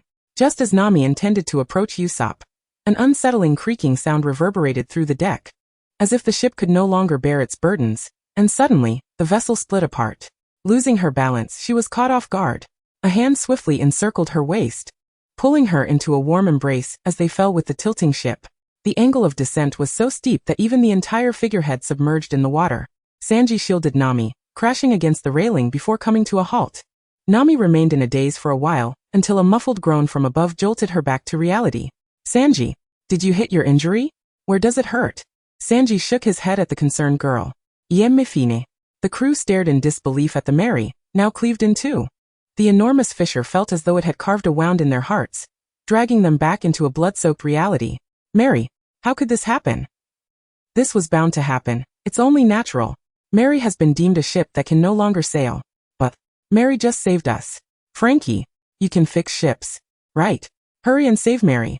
Frankie gazed at the vast chasm, his usual bravado tinged with an uncharacteristic somberness. It's a miracle this ship has lasted this long. His voice cut like a blade, inflicting pain. Straw Hat, let her rest peacefully. Luffy's initial state of panic transformed into understanding upon hearing Frankie's words. He clenched his fists, his expression growing grave, determination igniting in his gaze. I understand. Nami's nostrils flared with emotion as she tilted her head back, forcing tears back. On the shore, Luffy alone boarded a small vessel, holding a torch aloft, and set the Mary ablaze. Mary, the depths of the sea are very dark. You will be lonely. So let us send you off on your final journey. Nami watched the Mary engulfed in flames, the heat intensifying, crackling loudly. It seemed to burn away its very essence, illuminating the surroundings with its radiant glow. You carried us for so long. Thank you, Mary. Mary was omnipotent. There was no ocean she could not traverse nor sky she could not ascend. Mary needed me too.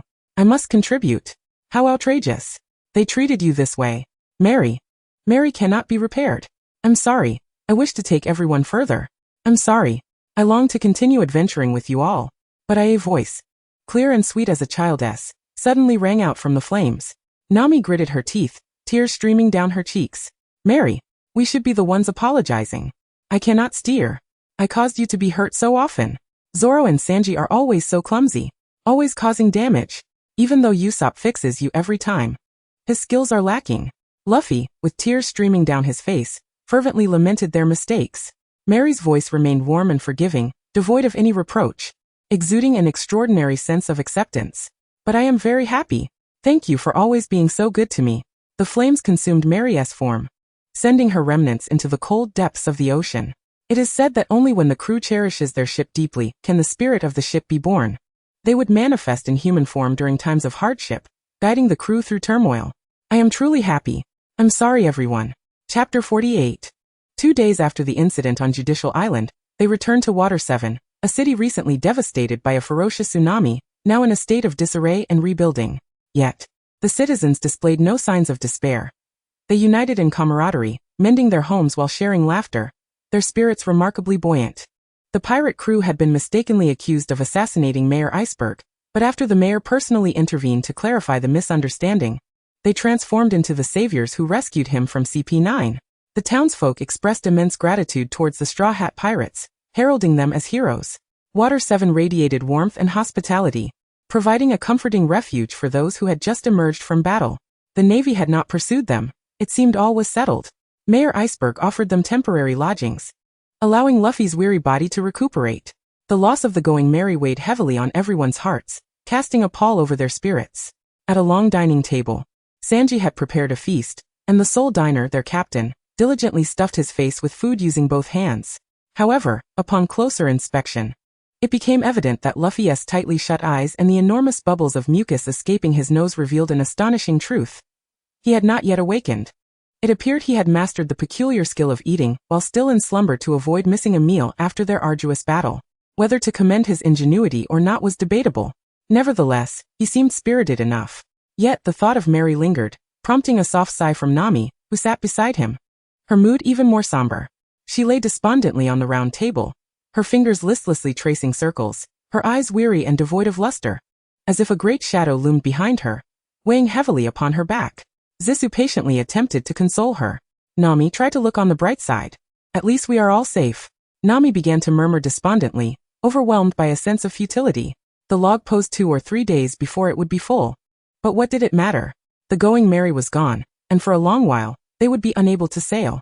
Their possessions, clothing, furniture, and even Miss Belmere's orange tree had been swept away by the tsunami. I am so utterly heartbroken that I feel paralyzed, she lamented. Zisu opened her mouth, only to find herself empathizing with Nami's desolation, letting out a deep sigh in response. 2 steaming cups of Ceylon tea were placed before them, and a man's broad hand gently rested upon Zisu's downcast head. She lifted her gaze, meeting Sanji's concerned eyes.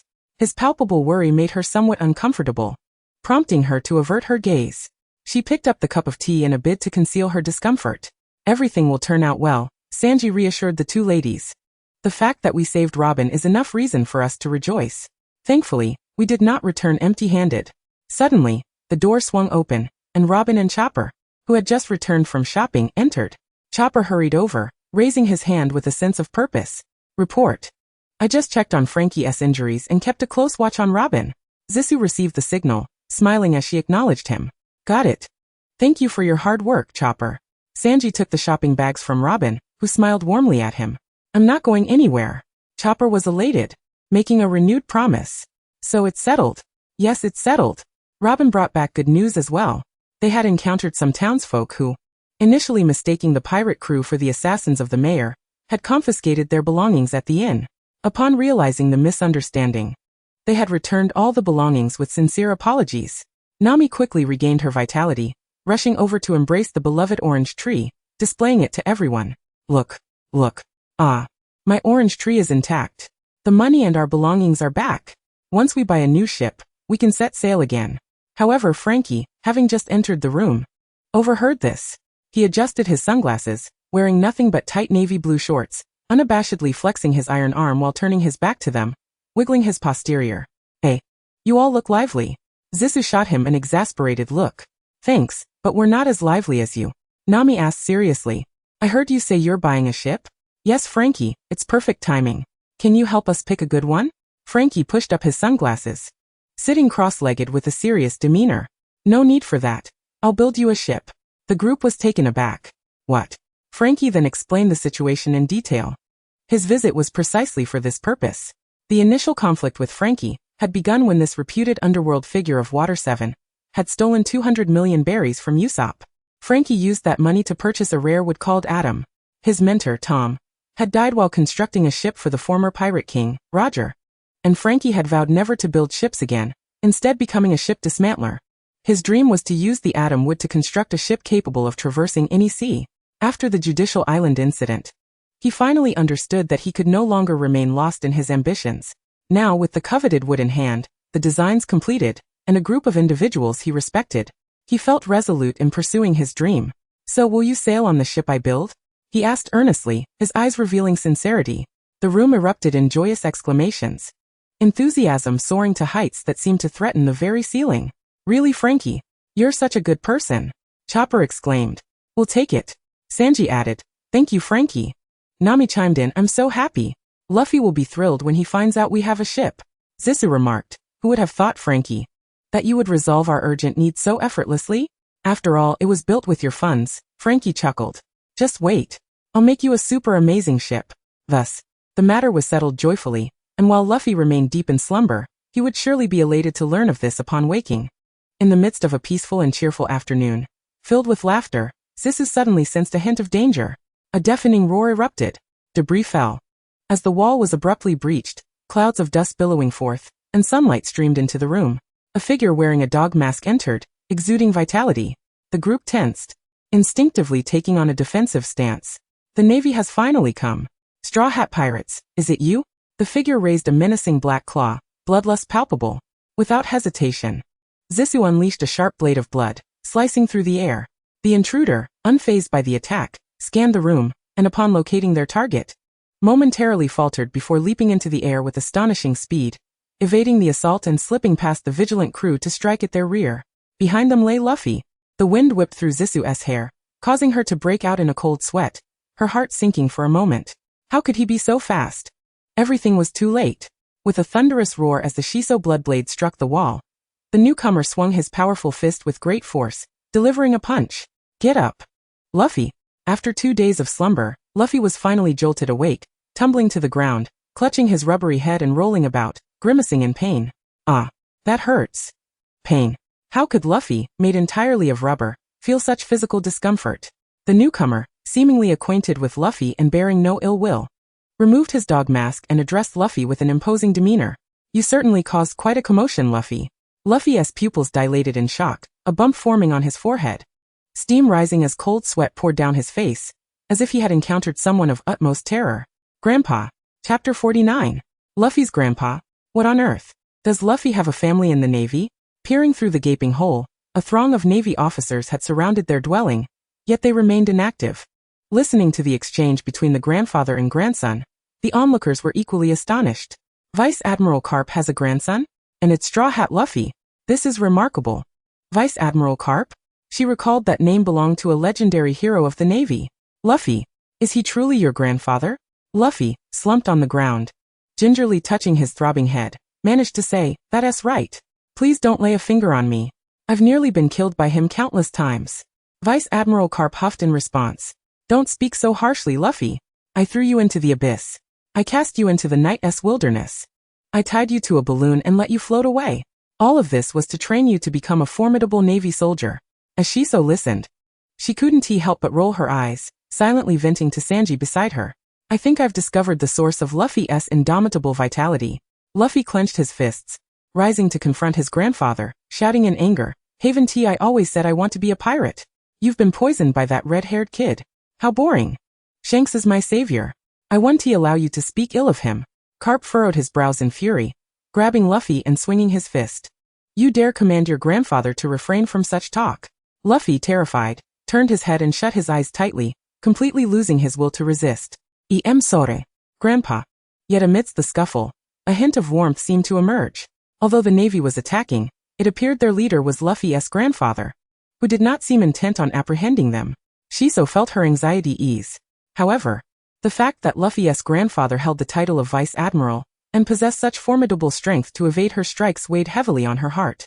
An uproar of clashing swords interrupted the grandfather-grandson reunion as Zoro rushed back, seeing their location surrounded by Navy officers. He immediately launched an attack. Hey, Luffy. Shiso. Are you all alright? Answer me. Upon witnessing this, Luffy dashed outside to intervene.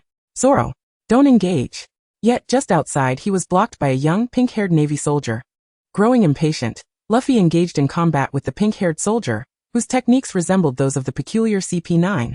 However, he was still too inexperienced, and before long, Luffy emerged victorious. This pink-haired soldier seemed to be an acquaintance of Luffy and Zoro.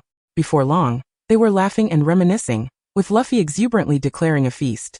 Luffy brought the pink-haired soldier in front of everyone, grinning as he introduced him. Hey everyone. This is Kobe, a friend from long ago with Zoro. Such fond memories. The pink-haired lad, Kobe, shyly scratched his head and greeted the crowd. Shiso's eyes lit up, noticing that this Navy lad was quite handsome, fair-skinned and youthful. He must taste sweet as well. Sanji, noticing the longing look on Shiso's face, instantly darkened. By the way, Luffy, have you seen your dad? After their reminiscence, Vice Admiral Carp, surprisingly responsible, began to repair the wall he had destroyed.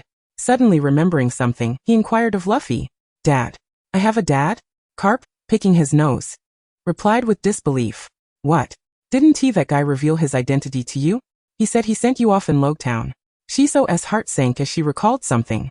her teeth gritting in frustration. Luffy's father was none other than that one. Carp continued, your dad's name is Monkey D. Dragon, a revolutionary army leader.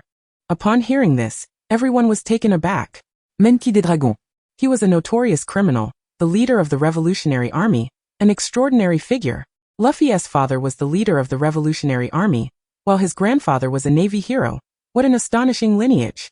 He seems to hold a certain admiration for one of you young ladies. He even wanted to invite her to join the revolution. If you ask me, the navy is the right path. Carp's eyes gleamed as he fixed his gaze on Shiso. What? Shiso, you've met Luffy's father? That revolutionary army leader? Was it during Low Town? Shiso chuckled coldly. Yes, I had a skirmish with that legendary figure. I didn't win and got a bit hurt. In the end, I fled in disgrace, then boarded a pirate ship. Sanji clenched his fists nervously, anxiously asking, injured? Was it serious? Are you alright now? Chopper exclaimed, what?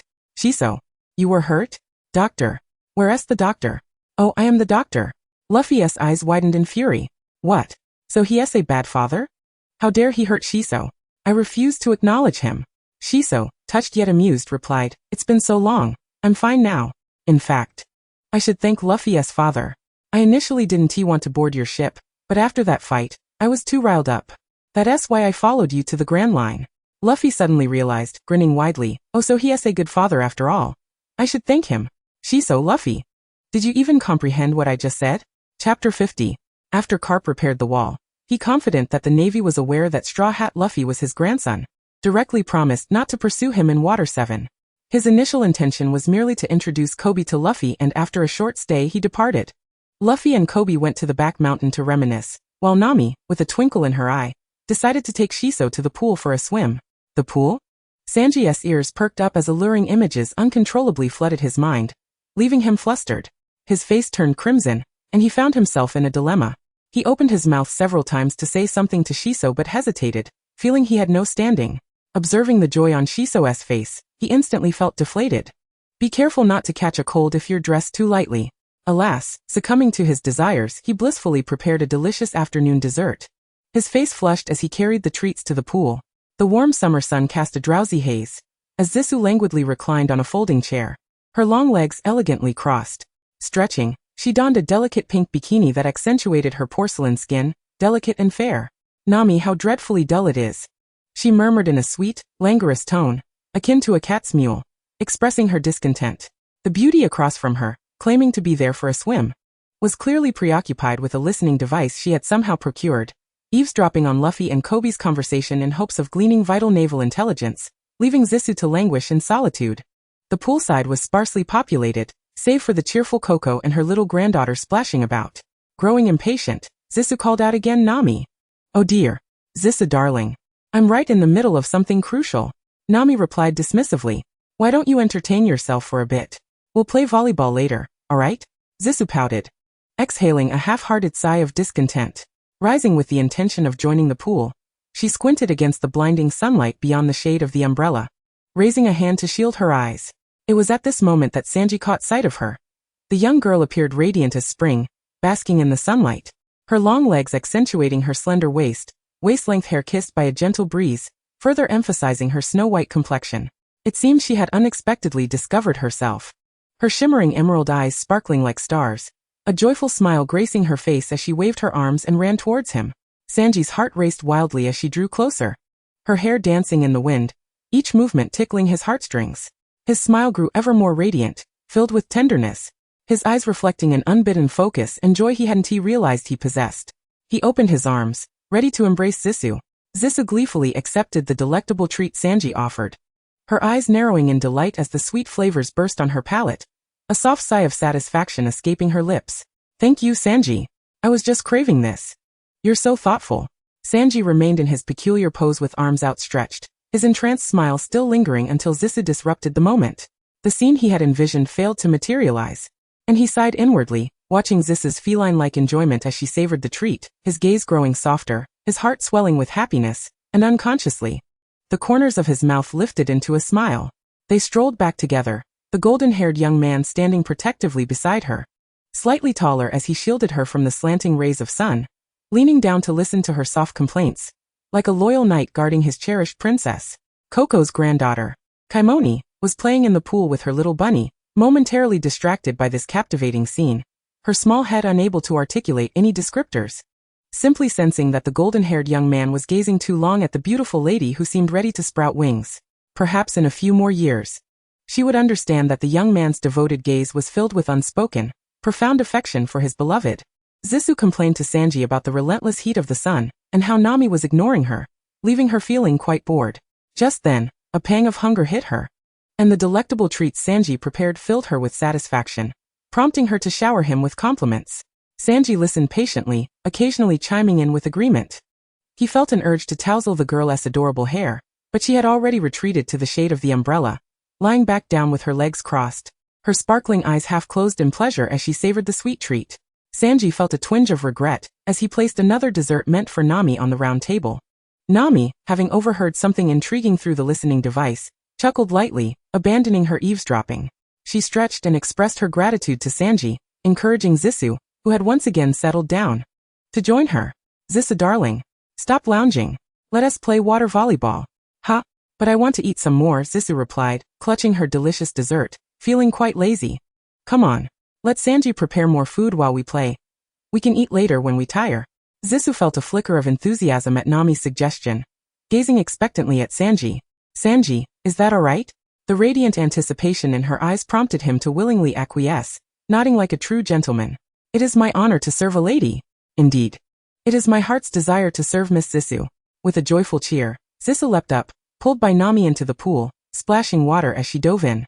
A droplet landed on Sanji's face, which he wiped away with his finger, a smile playing on his lips as he leisurely rolled up his shirt sleeves, pondering, now, it's time to prepare some ingredients. Before long, Luffy and his crew, having finished their farewells to Kobe, joined the gathering. Luffy, Chopper, and the prideful sniper Usopp flocked around Sanji's barbecue, clamoring for meat, which Sanji fiercely defended. You little brats. Save some for the ladies. The tantalizing aroma of grilled meat was simply too irresistible, and the trio stuffed their mouths until their cheeks bulged, blissfully swaying their heads in delight. So delicious. Zoro, cool and collected, sat off to the side, a beer in one hand and a skewer of meat in the other, bantering with Sanji. Robin sat gracefully beneath the shade of the umbrella, a plate of specially grilled meat and drink prepared just for her by Sanji resting on the table. In the pool, Zissou and Nami played volleyball while the rest of their companions laughed and frolicked ashore, the everyday joy of life mingling with the delectable sense of food. And Robin's gentle smile remained unwavering. The rising smoke attracted the attention of Frankie and his family, who had fought alongside them in the past. Yo, Strau hat. It's barbecue. Our favorite. Following them were two enormous royal-level bunnies, also friends of Chopper. Sanji. More meat. The two giants from Judicial Island, who had formed a bond with Usopp, and Frankie, along with his sisters, took a break from shipbuilding upon hearing the news. Finally, numerous employees from Carrara, even the recently recovered mayor, arrived. Luffy's enthusiastic calls welcomed all with open arms. The feast had begun. Chapter 51.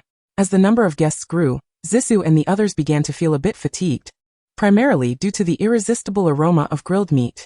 Just as she emerged from the water, she made a beeline for Sanji's barbecue. He stood with his back to her, his tall figure busy grilling meat, his hands a blur of activity. Water droplets cascaded down his body, bringing the refreshing essence of summer. Peeking her head around, Zissou was about to speak when a shirt, still warm from his body, was draped over her shoulders. Be careful not to catch a cold in the evening breeze. Zissou pouted, inhaling the scent of the shirt that bore the warmth of the sun, mingled with the tantalizing aroma of food. She playfully whined, Chef, where's mine? Just as she opened her mouth to protest, Sanji personally fed her a perfectly cooked skewer of meat, its warmth just right. Her emerald eyes narrowed in delight as she savored the exquisite flavor, lost in ecstasy, unable to utter a word, only managing to give Sanji a thumbs up in praise. Absolutely fantastic. Sanji chuckled lightly, reminding her to take her time as she relished the treat. With a keen eye, Luffy extended his arm and swiftly snatched all the grilled meat prepared for Zissou in an instant, leaving Sanji's face darkened with anger. Idiot Luffy, that's not for you, he exclaimed. Unfazed, Luffy insisted, Sanji. Meat. There's no meat left. I know. Isn't it still grilling? Sanji retorted. You all come help me, you rascals. Zissou shook her head in amusement, watching as Luffy, now exhilarated, was surrounded by a throng of spectators. He contorted his rubbery face into various comical expressions, with Chopper mimicking him, causing a wave of laughter to erupt from the crowd. Meanwhile, Zoro was joyfully drinking with the employees of Corellar, and Nami, as the big sister, was being courted by several younger crew members. Usopp, the Sniper King, had somehow constructed a wooden platform and stood weakly atop it, shouting with all his might, "Friends, allow me, the Sniper King, to sing a song. Born on Sniper Island, I." The atmosphere was indeed lively, but Usopp, could you sing a little more melodiously? Zissou raised an eyebrow, sharing a glance with Sanji, both suppressing laughter at the absurdity. "Chef Sanji, let me assist you," Zissou volunteered, though she claimed to help. It was mostly just passing ingredients occasionally, often being the first to be fed thanks to her advantageous position. Feeling a bit stuffed, Zissou chanced upon Robin, who was leaning against the wall, holding a cup of wine, looking rather solitary. This big sister seemed out of place. Discontent flashed across Zissou's face, and she intended to approach Robin and invite her to drink together. The evening breeze had grown a bit chilly, prompting Zissou to adjust her shirt. Feeling the cold seep in, as she neared Robin, she noticed a peculiar expression on her face. Beads of cold sweat dotted her brow, her fingertips were pale, and she appeared tense, even trembling slightly. Zissou frowned, a surge of blood instinctively swirling around her fingertips. Indeed, it was rather cold. Were there individuals lurking behind that wall? She sensed a familiar chill. "Robin?" she softly called, sensing something was amiss, and hurriedly dashed to the wall, her pupils contracting in an instant. Though no figures were visible, the chilled flowers and grass behind the wall confirmed her suspicions. "It's Aokiji?" Robin nodded. Zissou's frown deepened. What was the Admiral's intention? Why not apprehend them all instead of retreating? She quickly reassured Robin, "Don't be afraid, Sister Robin, I will protect you." Never underestimate their resolve to safeguard their comrades. Just as Zissou was about to alert her companions to be vigilant, Robin gently pulled her back, shaking her head with warmth in her eyes. "You won't be coming back?" Zissou opened her mouth, ready to inquire further, but was interrupted by Luffy's shouts. "Hey, Robin! Zissou, come over here, look here. Come eat meat." Luffy seemed to have maximized his rubbery face's potential, stuffing his cheeks with food until they bulged. Finding it amusing, he even inserted chopsticks into his nostrils, resting his chin against the lower end, flashing a bright smile, and cheerfully gesturing at them. Usopp and Chopper were thoroughly entertained, laughing until tears streamed down their faces. Zissou felt a vein pop on her forehead. Barely had Admiral Aokiji departed, and these rascals exhibited no sense of caution whatsoever. They truly needed a lesson. "Don't do anything foolish," she admonished. Luffy was displeased, exaggerating his antics in response. "Aren't you the one wearing a shirt over your swimsuit like an idiot?" Zissou tilted her head, gently laughing, her lips parting. "What did you say?" "I said, Usopp, ever the opportunist, quickly covered Luffy's mouth and shouted, "Idiot! Don't you know the witch's temperament? Do you want to get beaten up?" Zissou slowly approached them. "Usopp, what did you call me?" Usopp stiffened in shock, instinctively hiding behind Luffy. "I'm not Usopp. Usopp is my good friend. I am the Sniper King. How dare you call me that?" Zissou waved her fist, sprinting towards them, but they deftly dodged, causing her to shout in frustration. "Sister Robin! Come help me! Robin! Come eat meat! Robin! Hurry over here!" The question posed by Aokiji echoed in Robin's mind. "Have you found a place to take refuge?" Faced with her companion's calls, she smiled and took strides towards them. "Zoro, you were right. No one is ever truly alone in this world." She had finally found companions she could trust with her back. O'Hara had not perished. She would live on alongside them. The evening sky was painted with vibrant hues, as if brushed with rich ink. With everyone gathered by the pool, laughter and joy resonating, their faces radiant with delight. The grand and boisterous feast even attracted citizens from the entire town, lasting for 2 whole days. Truly a festive celebration for all. It was the happiest time in Robin's tumultuous life of over 20 years. Chapter 52. The resplendent fireworks dazzled and shone, like a vast array of stars. Amidst Usopp's melodic voice, mingled with the explosive sounds of fireworks and the clinking of glasses, the banquet drew to a close. 2 days later, news of their uproar at Judicial Island finally made headlines. The reports exaggerated their deeds. The Straw Hat crew had declared war on the world government. Even the incident of the island being set ablaze was attributed to them. Zoro perused the newspaper with interest. "It seems our bounties will be rising again." Chopper, sitting on a small chair, exclaimed with excitement, "Will I have a bounty too?" "Well, it's not impossible," Zissou replied, patting his red hat with a smile. "After all, Chopper, you did take down a CP9 agent. That is quite an achievement." "Yes, Zissou will definitely have a bounty too," Zissou said, feeling a bit disheartened. She had contributed nothing at Judicial Island, not even battling a CP9 agent. If she were to receive a bounty, it would undoubtedly be pitifully low. It couldn't possibly be lower than Chopper S, could it? How could she maintain the witch-like authority over them then? Sanji was equally thrilled, secretly fantasizing about his handsome face appearing on the bounty poster, and the admiration in Zisu's eyes was enough to stir his passions. What was there to look forward to about a bounty? Are you all fools? Nami, filled with indignation, clenched her fists and roared at them.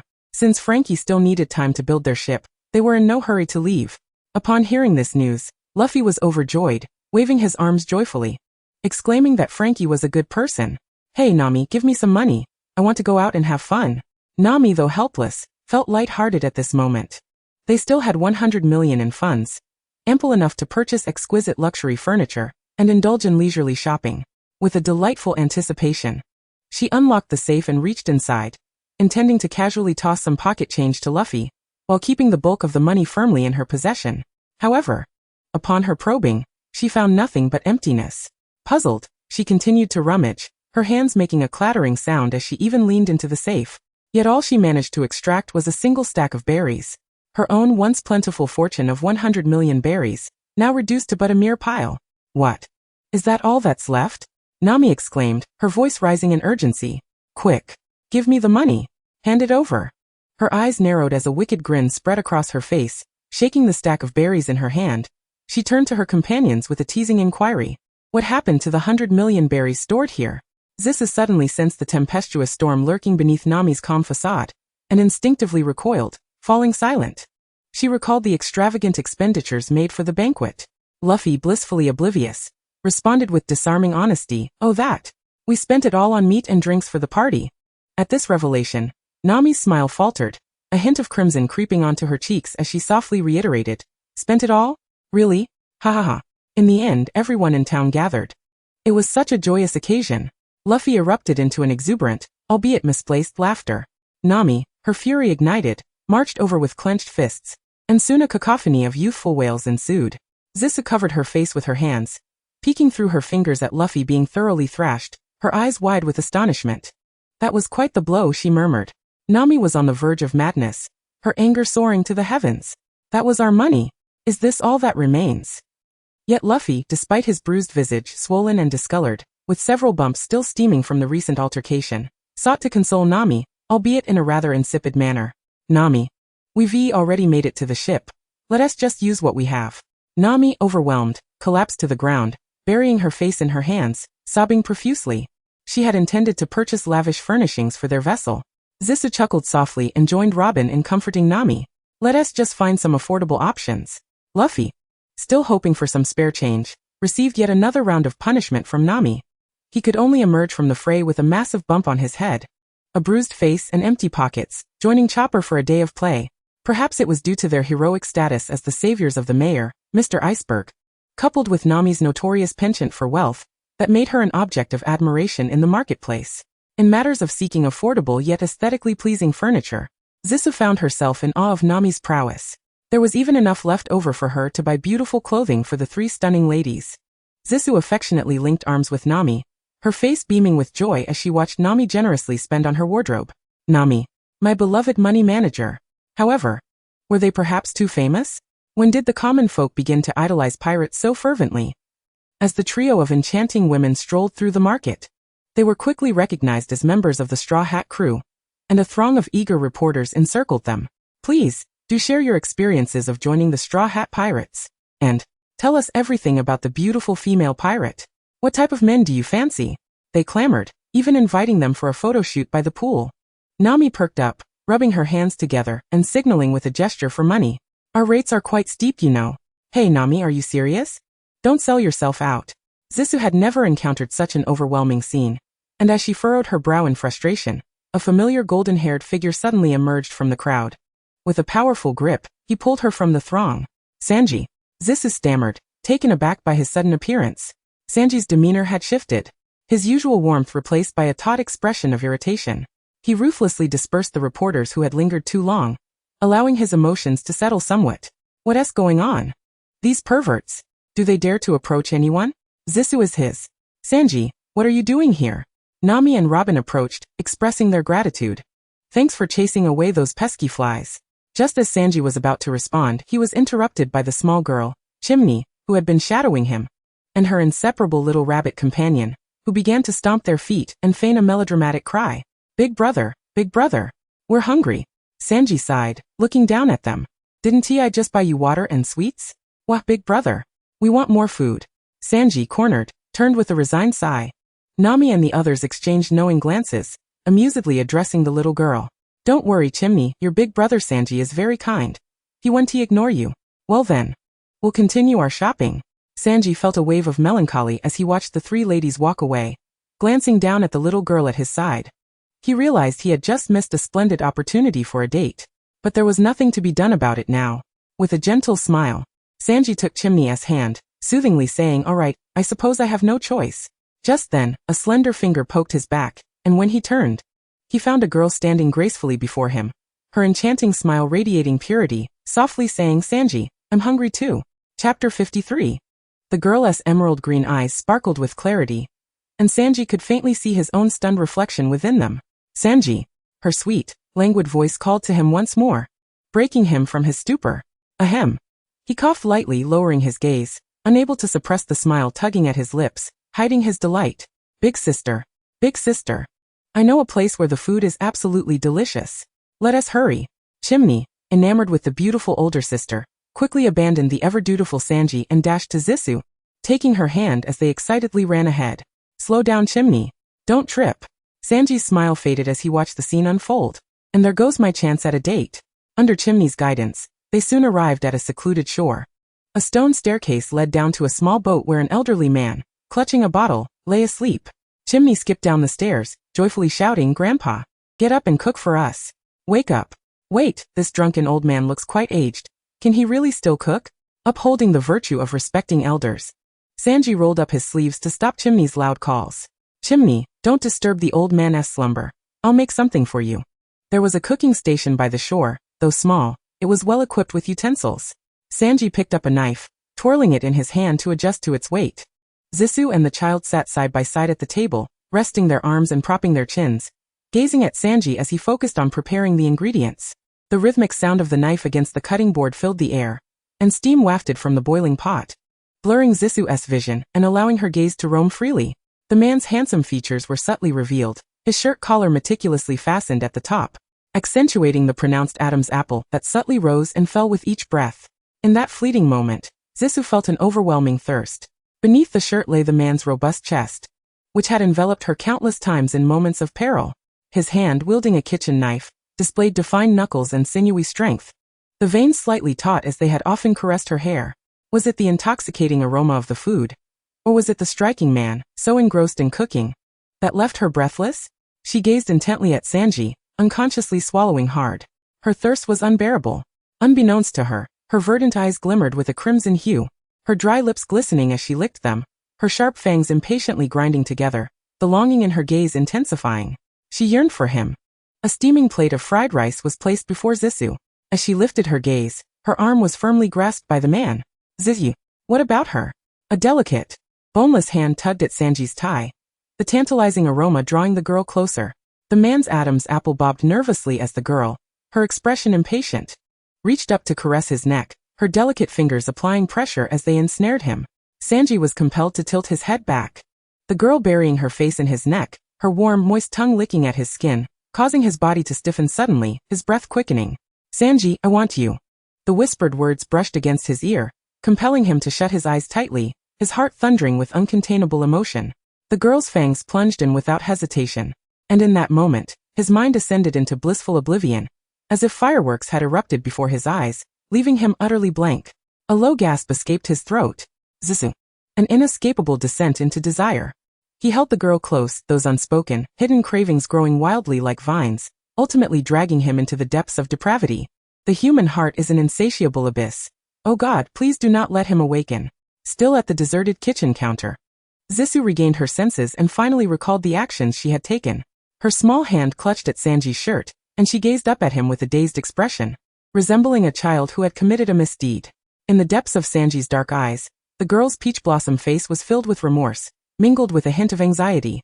Just moments ago, it felt as though she had been driven by instinct, possessed by an uncontrollable urge to feed. She had not lost much blood, and did not require energy replenishment. How could this happen? How could she ever harm her companion? A familiar large hand brushed through the girl's hair. Sanji's voice remained soothing and deep, akin to a healing balm that dispelled her inner turmoil. Zisu, I'm fine. Do not be afraid. Fortunately, I am here. Sanji felt grateful. It was fortunate, indeed, that it was him. Big brother, big sister, have you finished kissing? Chimney looked up, swinging her little feet, innocently inquiring. I'm almost done with my fried rice. Chimney, what are you saying? Chimney's sudden exclamation startled Zisu, causing her to spring up, her face flushing deeply. Upon seeing the little girl's slightly hurt expression from her reprimand, she awkwardly retorted, Sanji and I are not in that kind of relationship. Then what kind of relationship is it? Chimney asked curiously. It's Zisu stammered, her gaze inadvertently landing on the untouched fried rice on the table, hastily serving it to the little girl. Chimney, you must be hungry. Here, have my portion. Eat. Stop your questions. The little girl indeed had a hearty appetite. She cheered and immediately forgot her inquiry, believing she could devour another plate. Zisu dared not look at Sanji, the lingering sweetness of blood still eroding her rationality. Her heart raced, and she seemed to catch a whiff of that fatal sweetness again. She quickly turned her back to Sanji, clutching her chest, wishing her tumultuous heartbeat would slow. Was this man perhaps too irresistibly attractive to her? She knew Sanji was forgiving and would not be angry with her. However, how could she so shamelessly exploit the unrestrained kindness he showed her? Guilt would surely consume her. Sanji sighed silently, lifting a hand to cover his wounded neck, his emotions spilling forth from his eyes. Hearing the girl's vehement denial, though expected, still caused him discomfort. It even brought to mind his younger days, when he had felt unloved and alone. Could she perhaps harbor even a slight fondness for him? Zisu, just a little would suffice. He internally prayed to the divine. Chapter 54. As they waited for Chimney to finish her fried rice, Zisu dared not meet Sanji's gaze, the air thick with awkwardness and unspoken tension between them. As dusk approached, the sun dipped low, painting the sky with hues of orange and red, while a satisfied Chimney waved them goodbye. Sanji pushed the cart, walking alongside Zisu along the shoreline. Zisu lowered her head, her fingers fidgeting, hesitating for a moment before cautiously speaking. Should we tend to that wound? Though the injury on his neck had ceased bleeding, the two gaping holes still challenged her nerves, filling her with remorse. Sanji instinctively touched his neck, chuckling lightly, seemingly unconcerned. No need to worry, I'll take care of it when we get back. It was as if he could see through her thoughts, patiently assuaging her inner turmoil. I'm very happy to help you, Zisu. So please don't feel guilty about it anymore. Only then did Zisu lift her gaze, her verdant eyes clear and transparent as she looked into Sanji's warm gaze, cautiously suggesting, then how about I apply some medicine on you when we return? Sanji's eyes crinkled with a smile, his lips curling up, seeming quite pleased. Then I would be most honored. Zisu finally felt a wave of joy wash over her. She bit her lip and smiled secretly. It settled then. Bathed in the afterglow of the setting sun, the two exchanged smiles, their eyes shimmering with warmth. Yet behind Sanji, on the distant rocky shore, Zisu caught sight of a familiar figure with a long nose. Usopp? She gently called, halting alongside Sanji. What was he up to after 2 days apart? Usopp stood with his back to them, animatedly mimicking various comical expressions towards the tranquil sea. What? Luffy? You want me to go back right now? I can't deal with you guys. He laughed heartily, finishing his hypothetical performance before hurriedly jotting it down in his notebook. Operation returned successful, strategy 35. Please Usopp, can you come back? Haha, of course. You all are begging me so earnestly. Usopp, don't go. We'll miss you too much. Alright. Why do you all like me so much? It's ridiculous. Zisu's frown deepened. Her lips pressed into a straight line. Her previous good mood dissipating entirely. This fool, did he really think he could return in such a manner? What a joke. What? Usopp wants to come back. Haha. He truly is not straightforward. Let us hasten to retrieve him. As dusk fell, they returned to their temporary abode, where Zisu tended to Sanji's wounds and informed their companions of Usopp's desire to return. As anticipated, Luffy was overjoyed and contemplated setting off immediately to bring Usopp back.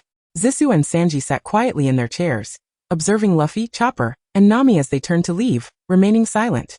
Zisu, although longing for Usopp's return, felt inexplicably displeased with this approach. Should they really compel Luffy to beg for Usopp's return?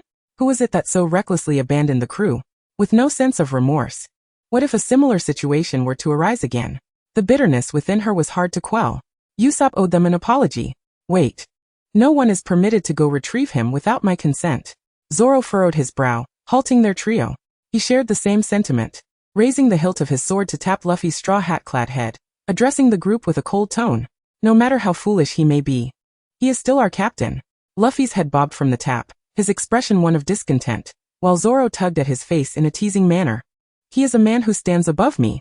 If the captain is to humiliate himself with laughter to bring Usopp back, then I have no desire to remain in this pirate crew.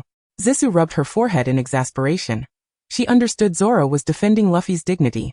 If he comprehend this, wouldn't it only exacerbate the conflict? Luffy glared at Zoro, baring his teeth in frustration, yet found himself at a loss for words. A captain devoid of authority would inevitably lead the crew to ruin. Leaving the crew was no trivial matter. If Usopp did not come forth with a clear and decisive apology, and instead attempted to gloss over the situation, it would be utterly unacceptable. Let me handle this. Zisu stepped forward, articulating the pros and cons with clarity.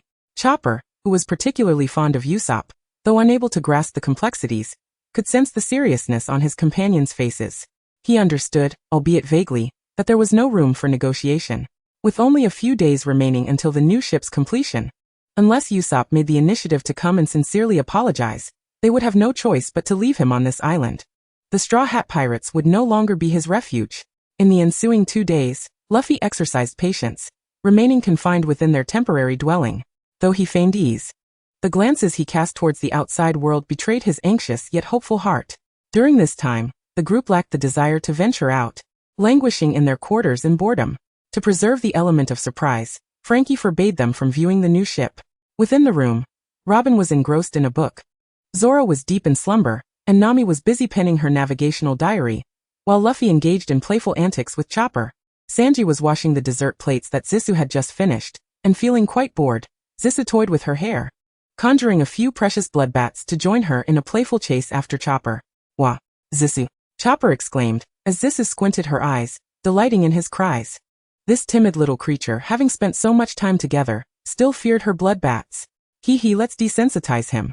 In the tranquil yet lively afternoon, Frankie's younger siblings unexpectedly visited, bringing 2 pieces of news. Firstly, to inform them that the new ship was completed. Secondly, the group gazed at the pile of bounty notices spread out on the floor, some elated while others disheartened. The entire Straw Hat Pirates crew had been issued bounties. Straw Hat Luffy was offered a bounty of 300 million berries. Pirate Hunter Zoro had a bounty of 120 million berries. The demon child Nico Robin was valued at 80 million berries. The beloved cotton candy chopper Pet was given a bounty of 50 berries. The thieving cat Nami was offered a bounty of 15 million berries.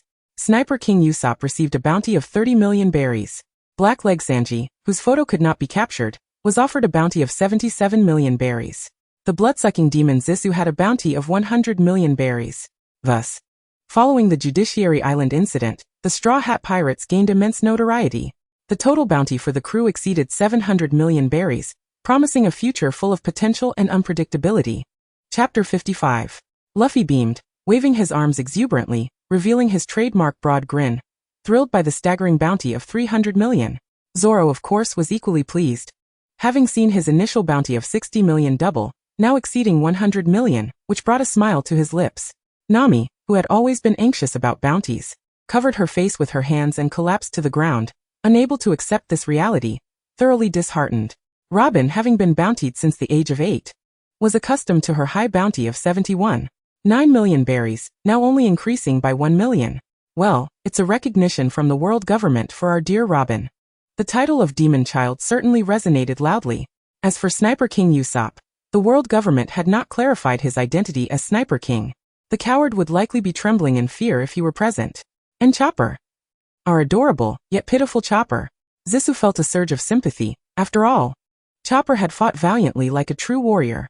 He even risked his life to transform into a beast to defeat a CP9 member. Yet, the oblivious world government deemed him a mere pet, assigning him a bounty of only 50 berries. For heaven's sake, 50 berries could barely buy a cotton candy. The world government is truly blind. Don't be sad, Chopper. Next time we'll strive harder. When Zisu laid eyes on the last bounty notice, one that was both familiar and strikingly unfamiliar, she covered her mouth, unable to restrain a melodic laugh that bubbled forth from her fingertips. The young girl's laughter chimed like silver bells, her eyes sparkling with a clear, vibrant hue, her face radiant as the dawn, captivating and enchanting. Yet Sanji, unusually, found no joy in the moment. He stared blankly at his bounty notice. Who is this? Who? I shall be ridiculed by Zissou for eternity. Heavens! What is this illustration? Zissou wiped her eyes, observing closely. It couldn't be said to resemble Sanji exactly. Rather, it bore no resemblance at all. The face was far too large, nearly spilling out of the frame. Zissou almost laughed aloud again, quickly pinching her palm to regain composure, only to realize that the unfortunate subject of the bounty had nearly been crushed by despair. The trio, Nami, who was face-palming in despair, Chopper, who stood dumbfounded with his mouth agape, and Sanji, who was nearly doubled over, seemed to radiate a collective resentment potent enough to summon an evil deity. Sanji was fixated on that bounty picture, his back hunched in disbelief. Yet suddenly Zissou appeared in his line of sight. The girl bent down, tilting her head back, revealing a bright, warm smile that effortlessly captured Sanji's full attention. Zissou lifted her hand, just as Sanji would comfort her when she felt downcast or sorrowful, and gently patted his head. Her small hand felt warm, causing Sanji's heart to skip a beat, leaving him frozen in place. As Zissou stroked his golden locks, she softly reassured him. Do not be disheartened, Sanji. Your initial bounty stands at a staggering 77 million. How remarkable is that? Humph, the world government has gone too far, portraying you in such an unflattering manner. Who could possibly recognize you from that? By the time our next bounty is issued, we shall ensure a dashing photograph is used instead.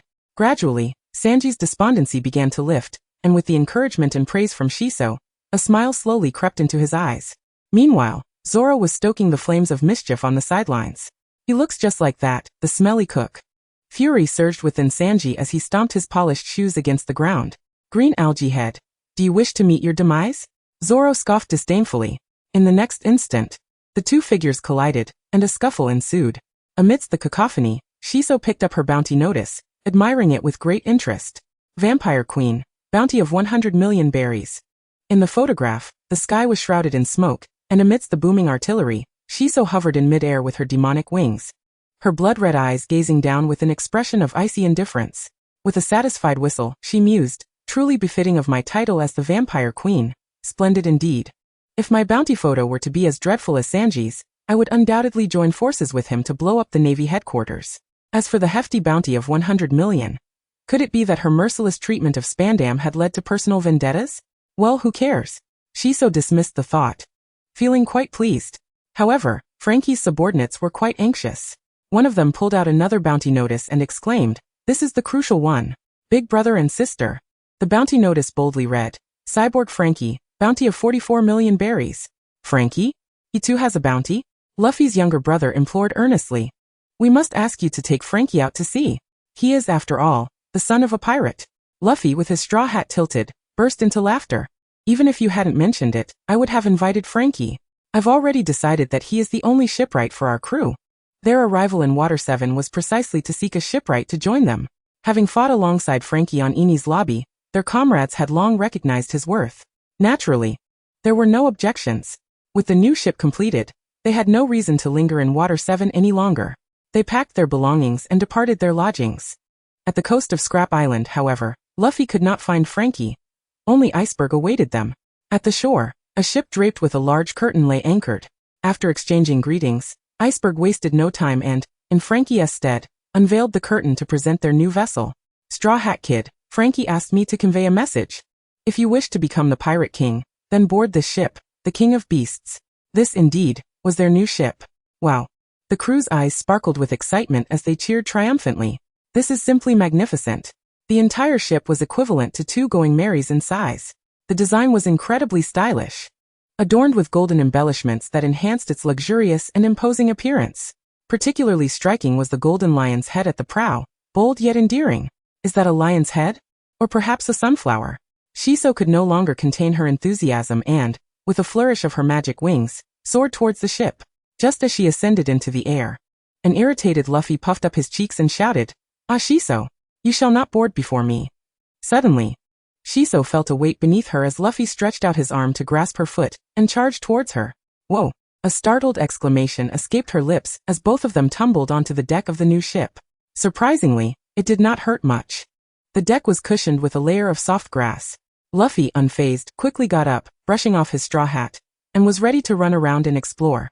Shiso, with a dark smile, seized him by the neck, delivering a series of swift blows. You better apologize properly, you foolish Luffy. Chapter 55. Before long, the crew boarded the ship, with Sanji being the first to rush over. Upon seeing that Shiso was unharmed and Luffy was apologizing with a swollen face, he let out a sigh of relief. That little rascal Luffy. Sanji, still irked, kicked Luffy once more.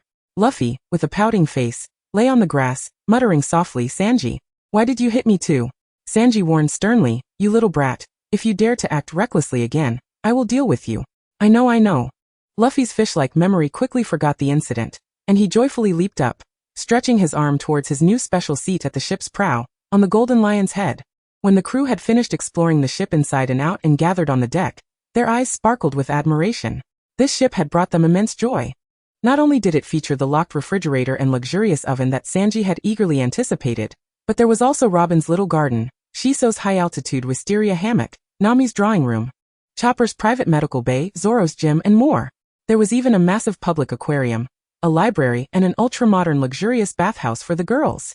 Frankie, that perverted genius, had truly outdone himself. Beneath that garish exterior lay a meticulous and thoughtful design. He had considered every crew member's needs and arranged everything impeccably. It was genuinely heartwarming and profoundly appreciated. Luffy, grinning from ear to ear, called out to Iceberg, Mr. Iceberg, where's Frankie? We want to thank him properly. Straw Hat Kid, do you wish to invite him to be your shipwright? Luffy nodded eagerly. A dream ship like this cannot be left in the hands of mere brutes like us without a professional shipwright overseeing it. That would be a waste. Is he unwilling? No, in fact he is very fond of you all. Iceberg explained that Frankie was aware of Straw Hat Crew's intention to invite him aboard, and he was eager to accept. However, he was too stubborn, bound by past obsessions, believing he had an unshakable duty to remain in Water 7.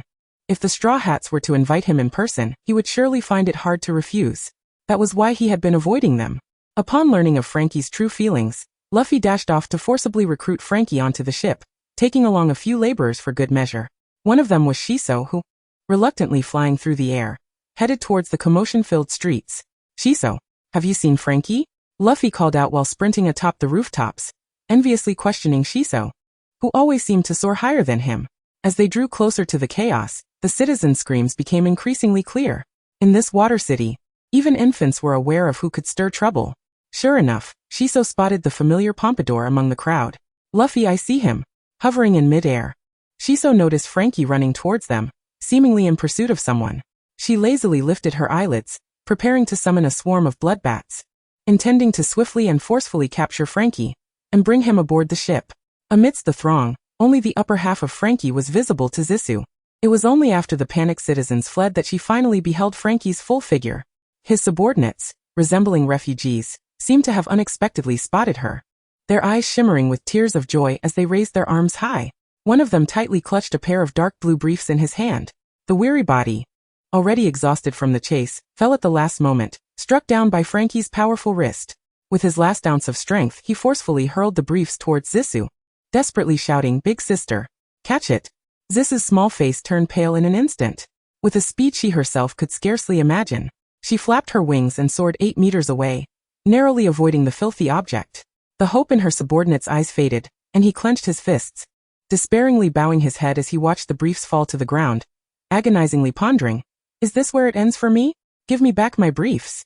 Frankie's roar echoed nearby. Just then, a long arm appeared before his subordinate, like a savior, snatching the briefs before Frankie could reach them. Tears streamed down the young man's face as he cried out, Straw Hat! Wah! Bathed in sunlight, Straw Hat stood atop a building, grinning widely with the briefs in hand, radiating an almost blinding brilliance. Straw Hat, his only elder brother. Before losing consciousness, he had entrusted the final leg of the relay to Straw Hat, ensuring the mission's completion. He must not allow Frankie to reclaim the briefs. Confused, Luffy scratched his face, happily greeting Frankie below while holding the briefs. Hey Frankie, thanks for the ship. It's absolutely fantastic. Frankie, beaming with joy, flipped his palm to reveal his weaponized left hand, aiming it at Luffy while responding with excitement. Of course. My super design is truly genius. Especially the soldier dock system I invented. You probably have no idea. That ship is amazing for both me and you. Frankie seemed to have bottled up his pride for a long time, and he finally expressed it upon seeing Luffy. However, The firepower in his hands bore no semblance of camaraderie. But you must give me back my briefs. Boom. Luffy awkwardly dodged, desperately leading Frankie towards the bay. He shouted to Zissou overhead, "Zissou, hurry and take Frankie away." Zissou, her face twisted in disgust, shook her head firmly. No, not a chance. How could she allow her precious bloodbats to carry such a perverse thing? In a moment of distraction, Luffy was struck by the cannon fire, the impact sending him tumbling off the eaves. Just as Frankie was about to reclaim the briefs, Luffy suddenly tossed them out, shouting, "Chopper!" Oh! Chopper leaped into action, seizing them. Zissou's pupils quaked. The unacceptable sight unfolded before her eyes. Her adorable, soft Chopper had been sullied by Frankie. This damned, detestable, perverted Frankie. Due to Zissou's inaction, the others struggled to execute the relay battle for the briefs, ultimately finding an opportunity to stuff Frankie into a cannon and aim. They launched him precisely onto the shores of the new ship. Frankie landed headfirst among the rocks, his feet in the air, his bare backside exposed for all to see. Luffy, grinning widely, descended from the sky with Chopper in hand, standing on the ship while clutching the briefs, as if he held Frankie's very lifeline. He sincerely invited the unabashed Frankie, who stood up unfazed. "If you want these briefs back, then join me as my partner, Frankie." Chapter 57. As Zissou flew over, she heard Luffy's unusually serious yet humorous invitation. Frankie pushed up his sunglasses, declaring sternly, "What nonsense is this?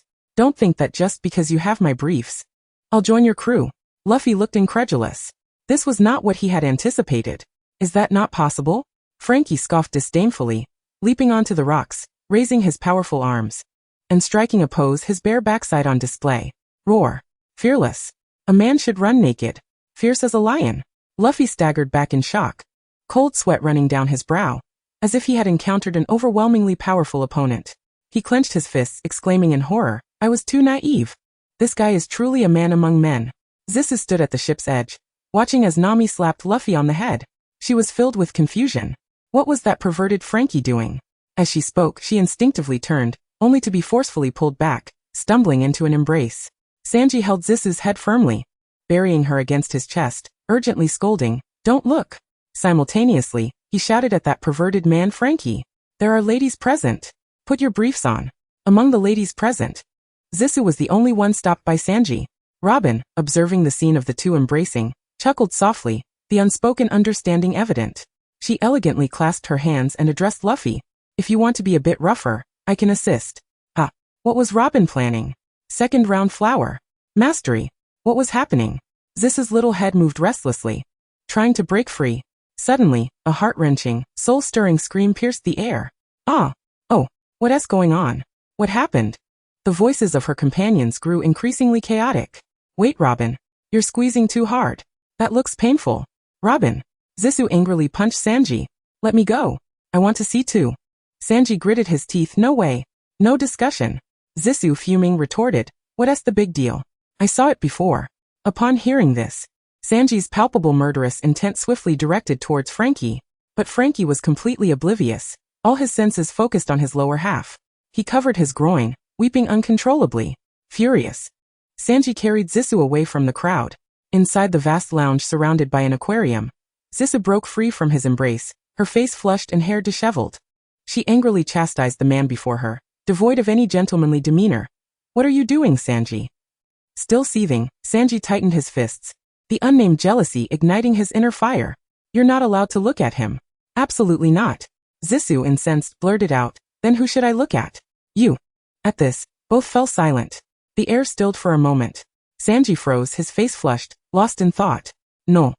Zissou waved her hand, her expression filled with regret. What on earth am I saying? What I meant was..." Curiosity piqued. She found herself wondering what had transpired. Though she had no genuine desire to witness such things, she was certainly not a pervert. Attempting to articulate her thoughts, she frequently faltered, ultimately resorting to a defiant rebuttal. "No. It's merely a trivial matter. What harm could it possibly do for me to take a glance? Why should I be prohibited from looking? What makes her so special?" The response was disheartening. "Because you cannot. Only you are incapable, and he will feel jealousy. The mere thought of you gazing at another man ignites an uncontrollable fury within him." Sanji opened his mouth, his eyes betraying a deep-seated bitterness. He realized that his jealousy could not be voiced, nor did he possess the authority to intervene. Exhaling deeply, he endeavored to compose himself. carefully choosing his words as he spoke earnestly. Girls should not indulge in such vulgar spectacles. He recalled the loathsome Frankie and sternly cautioned, in the future, even if Frankie boards the ship, you must keep your distance from him. Do you understand? Zissou clenched her fists, her knuckles cracking as she retorted with a sneer. If Frankie dares to be rude to me, I will teach him some manners. She was genuinely intrigued by what Robin had done to elicit such a strong reaction from those around her. Now, forget it. With Sanji's antics, I've lost interest. How disappointing. I'm angry now. I need a sweet treat to cheer me up. Sanji, go make me something. Zissou placed her hands on her hips, fuming, yet offering Sanji a way out. Sanji's expression softened, and in a hushed tone he promised, yes, it is all my fault. I shall make amends for Miss Zissou. How about a strawberry mousse? The glimmer of joy flickered in Zissou's eyes, but before she could respond, the ship suddenly lurched violently, accompanied by the deafening roar of cannon fire. Their expressions turned grave as they rushed out of the lounge. What is happening? Why have we set sail? Was that cannon fire? Has the Navy caught up with us? Zissou, Sanji, Luffy's grandfather has unexpectedly changed his mind and is pursuing us. Nami frantically revealed their predicament. In the distance, the imposing warship loomed, and at its bow stood the legendary naval hero, Vice Admiral Carp. He raised a megaphone and, with a hilariously blunt demeanor reminiscent of Luffy's, boomed, Luffy, I am your grandfather. My apologies, I've had a change of heart. You all might as well sink to the ocean floor. Zissou gazed at the crew on board, and there was Frankie, now dressed in shorts, boarding the ship as expected. Time was of the essence. Zissou barely had time to extend a welcoming remark. A barrage of cannonballs rained down, with Carp's hands seemingly single-handedly unleashing them, darkening the sky. Black claws twisted through the air, and 3 bloody blades slashed down. The cannonballs exploded mid-air, creating a dazzling display of fire. They were still one person short. Usopp. Chopper suddenly inhaled sharply, tears welling in his eyes as he exclaimed, "It's Usopp. Usopp is here." The crew was momentarily speechless. Protect the ship. Usopp stumbled as he leapt from a high platform, racing terrified towards the shore. He resorted to the same ridiculous plan he had rehearsed countless times. As the ship drifted further from the shore, Usopp's fragile silhouette became nearly indistinguishable. Hey, someone say something. Stop ignoring me. The entire crew remained silent. Chopper, in a fit of frustration, shouted at everyone, "Hey, Usopp is calling us." Luffy swung his leg to deflect a cannonball, his voice low and resolute. "I didn't hear anything." Zoro, Zissou, Sanji, "I didn't hear anything." Usopp, panting heavily, gritted his teeth, tears streaming down his crimson cheeks. As fear consumed him, extinguishing the last flicker of hope within him. This isn't a joke. Do they truly not want me anymore? In front of his precious comrades, he finally cast aside his ridiculous pride, acknowledging his mistakes. Usopp, tears flowing freely, shouted his heartfelt apology, "I'm sorry. I was too concerned with appearances. I'm sorry. I was wrong. Can't I take back those words about leaving the crew? Let me join you once more." Chapter 58. The ship, laden with dreams, sailed further away from Usopp, yet no one responded. Clenching his fists, he pounded the ground in despair, tears streaming down his face, realizing they still had not forgiven him. As cannonballs struck the water's surface, erupting into towering geysers, a pair of hands, stretched to their limits, reached out before Usopp. Luffy, a blubbering mess of snot and tears, shouted excitedly, "Idiot! Grab my hand." The tension within Usopp snapped. He grasped Luffy's rubbery hand tightly, tears of joy cascading down his face as he cried out in exhilaration, "Whoa!" With sincerity exchanged for sincerity, they were comrades. Usopp was pulled onto the ship, and the two of them collapsed onto the new deck, embracing one another, sobbing uncontrollably. Chopper dashed over, leaping into Usopp's arms, another little bundle of emotional turmoil. The tears of the three formed a small puddle beneath them. Yet, how joyful it was. Usopp had finally returned. Thus, the Straw Hat Pirates were united once more. It was time to hasten their escape. Their adventures were about to commence anew. Usopp, having forgotten his wounds, wore a goofy grin as he joined Luffy and Chopper in a spirited dance. What a wonderful day. Frankie, the warship is closing in. Do you have any tricks left up your sleeve? Hurry and use them. Zoro instructed, securing the sails, raising his voice in inquiry. He had heard Frankie mention a mysterious secret weapon for their escape, but the warship loomed ever closer. Frankie, with an enigmatic air, adjusted his sunglasses and replied, "Don't rush. We still need to name this ship before we set sail. A nameless vessel does not convey our identity." As they conversed, They continued to fend off incoming cannonballs. Seems like that makes a certain amount of sense. A name you say? Luffy enthusiastically raised his hand first. Yosh. I've thought of a really powerful name. The polar bear lion. What do you think? Usopp thumped Luffy on the head, retorting, what kind of ridiculous name is that? Then how about the tiger? The wolf? The lion? The squid? The octopus? The chimpanzee? Ignoring their foolish captain, the crew pondered deeply. Zissou unleashed a blood blade, slicing through cannonballs mid-air, her brow furrowed in concentration. Suddenly a brilliant idea struck her. Just as she was about to speak, Frankie interjected, I have a candidate name ready. The Thousand Sunny. Zissou froze, captivated. That name is so cool. It's even better than my Blood Knight Duke. Darn it. Zoro. Better than my Sleeping Lion. Robin. Better than my Dark Sphere. Sanji. Also better than my Sunflower Master. Usopp was utterly astonished. With a wide-eyed expression, he exclaimed in disbelief, Are you serious? The Thousand Sunny, traversing countless seas, is simply magnificent. Sunshine, the sun, everything. Well, in any case, the group exchanged glances, smiles adorning their faces as they chorused in unison. Then let us go with the Thousand Sunny. We look forward to your guidance in the future. Sunny. The lion's mane at the bow of the ship seemed to have heard their words, its smile appearing even sweeter, as Luffy bid his final farewell to his grandfather Garp, who was lifting a gigantic iron ball comparable to a warship to hurl at them. Frankie announced that the secret weapon of the Sunny was finally activated. Wind burst. A tremendous gust of air erupted from the stern of the ship, the force propelling them to steady themselves against the vessel. The Sunny was soaring. The wild wind tousled their hair, and the sensation of flight felt oddly familiar. It was merry. The small straw hat pirate flag danced exuberantly in the fierce wind, and amidst the clouds, Zoro vaguely glimpsed that adorable little figure in a raincoat, wielding a wooden mallet. Shyly he offered a smile. Zoro caressed the ship's body, reflecting joyfully, Mary's brave and free spirit shall surely be inherited well by the Sunny. They would forever cherish the vessel that carried their memories and adventures, the little ship that valiantly fought to rescue them from peril. Mary, welcome back. After soaring a kilometer high, the Sunny made a resounding splash as it crashed onto the surface of the sea. The silhouette of Luffy's grandfather's warship had long vanished from view. Luffy, adjusting his straw hat, revealed his trademark grin as he raised a barrel of sake high, exclaiming jubilantly to his companions gathered around him, to the return of Robin and Usopp, and to our new companion Frankie and the addition of the pirate ship, the Thousand Sunny. Cheers. The group clinked their barrels together, laughter and joy resounding in the air. The sounds of merriment, raucous shenanigans, were the hallmark of their pirate ship's daily life.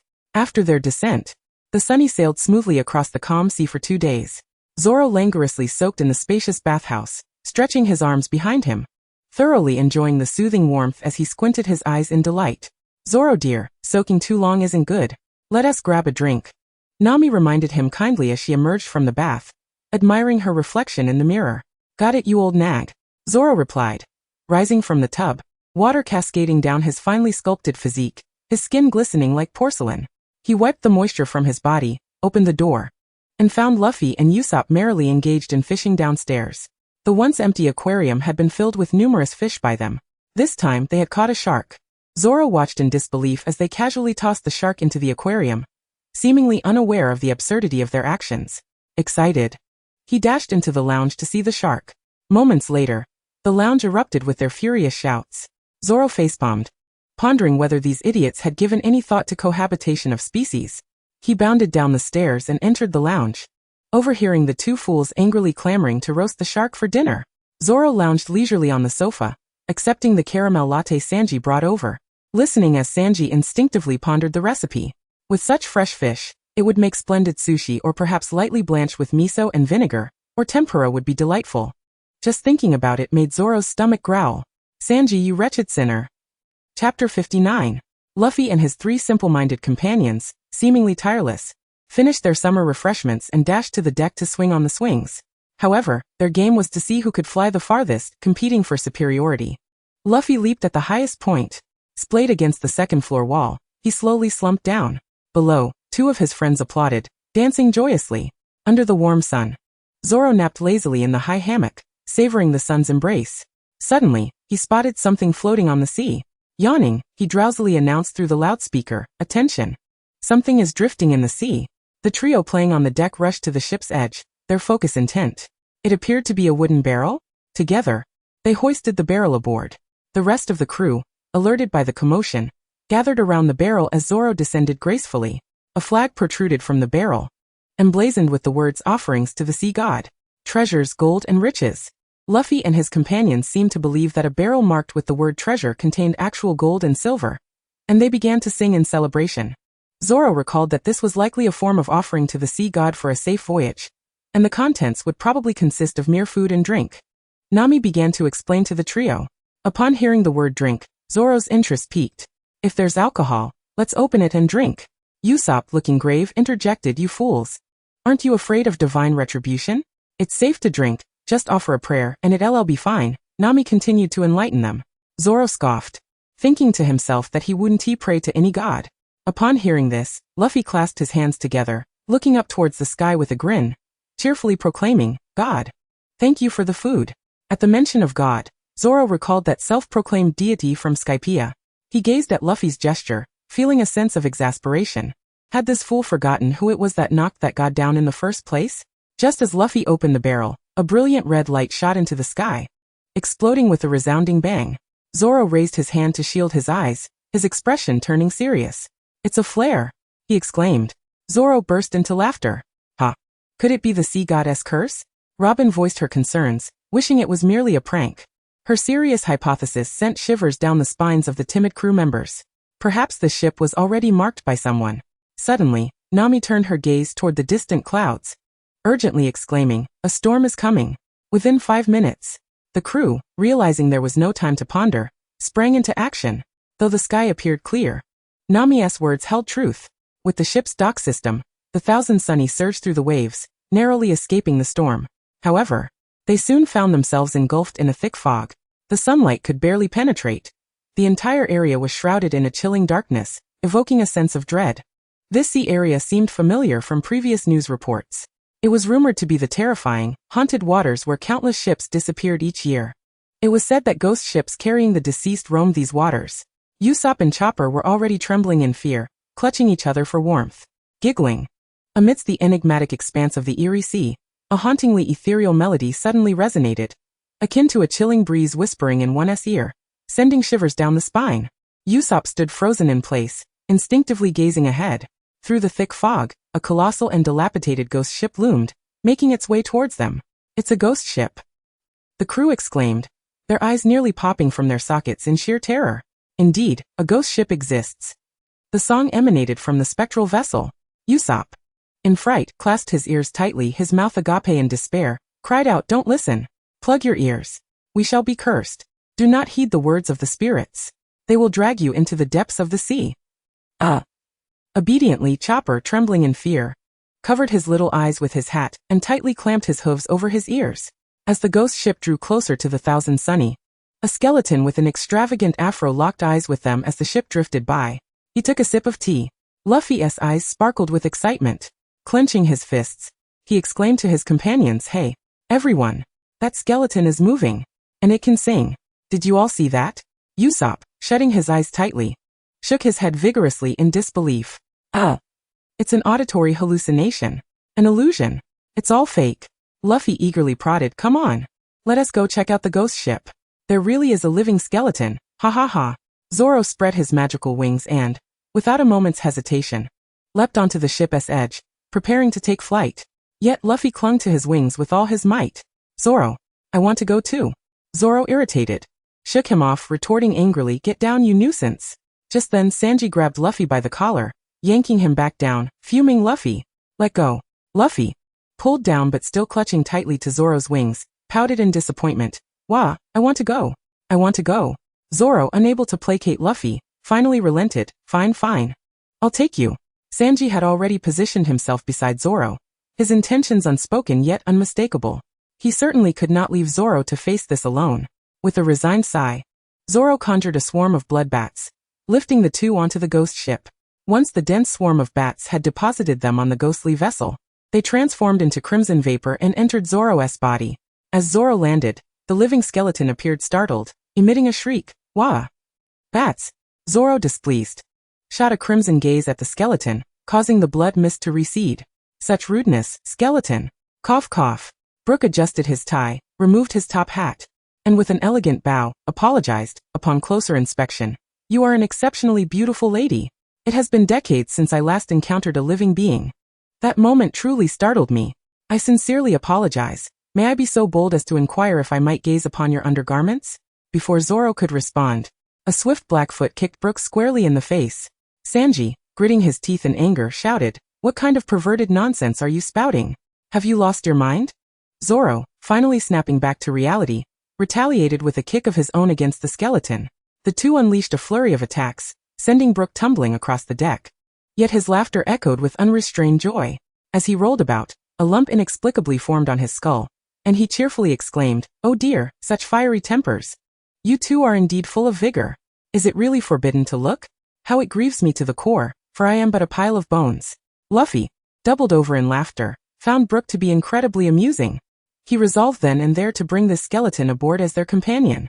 Chapter 50. Do you poop? Just as Zoro withdrew his foot, Luffy posed a profound inquiry. "Do you poop?" Zoro replied, "Luffy, true to form, you never cease to amaze me.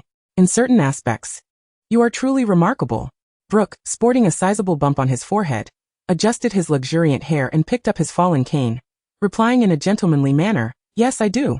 "Hey, you don't need to respond so earnestly," Luffy exclaimed, laughter bubbling forth. "Wait, you really do? Ha ha ha ha." He stomped his feet and pointed at the animated skeleton, chuckling heartily, "You are truly amusing. Come, be my companion." Brooke elegantly sipped his tea, responding nonchalantly, "Sure."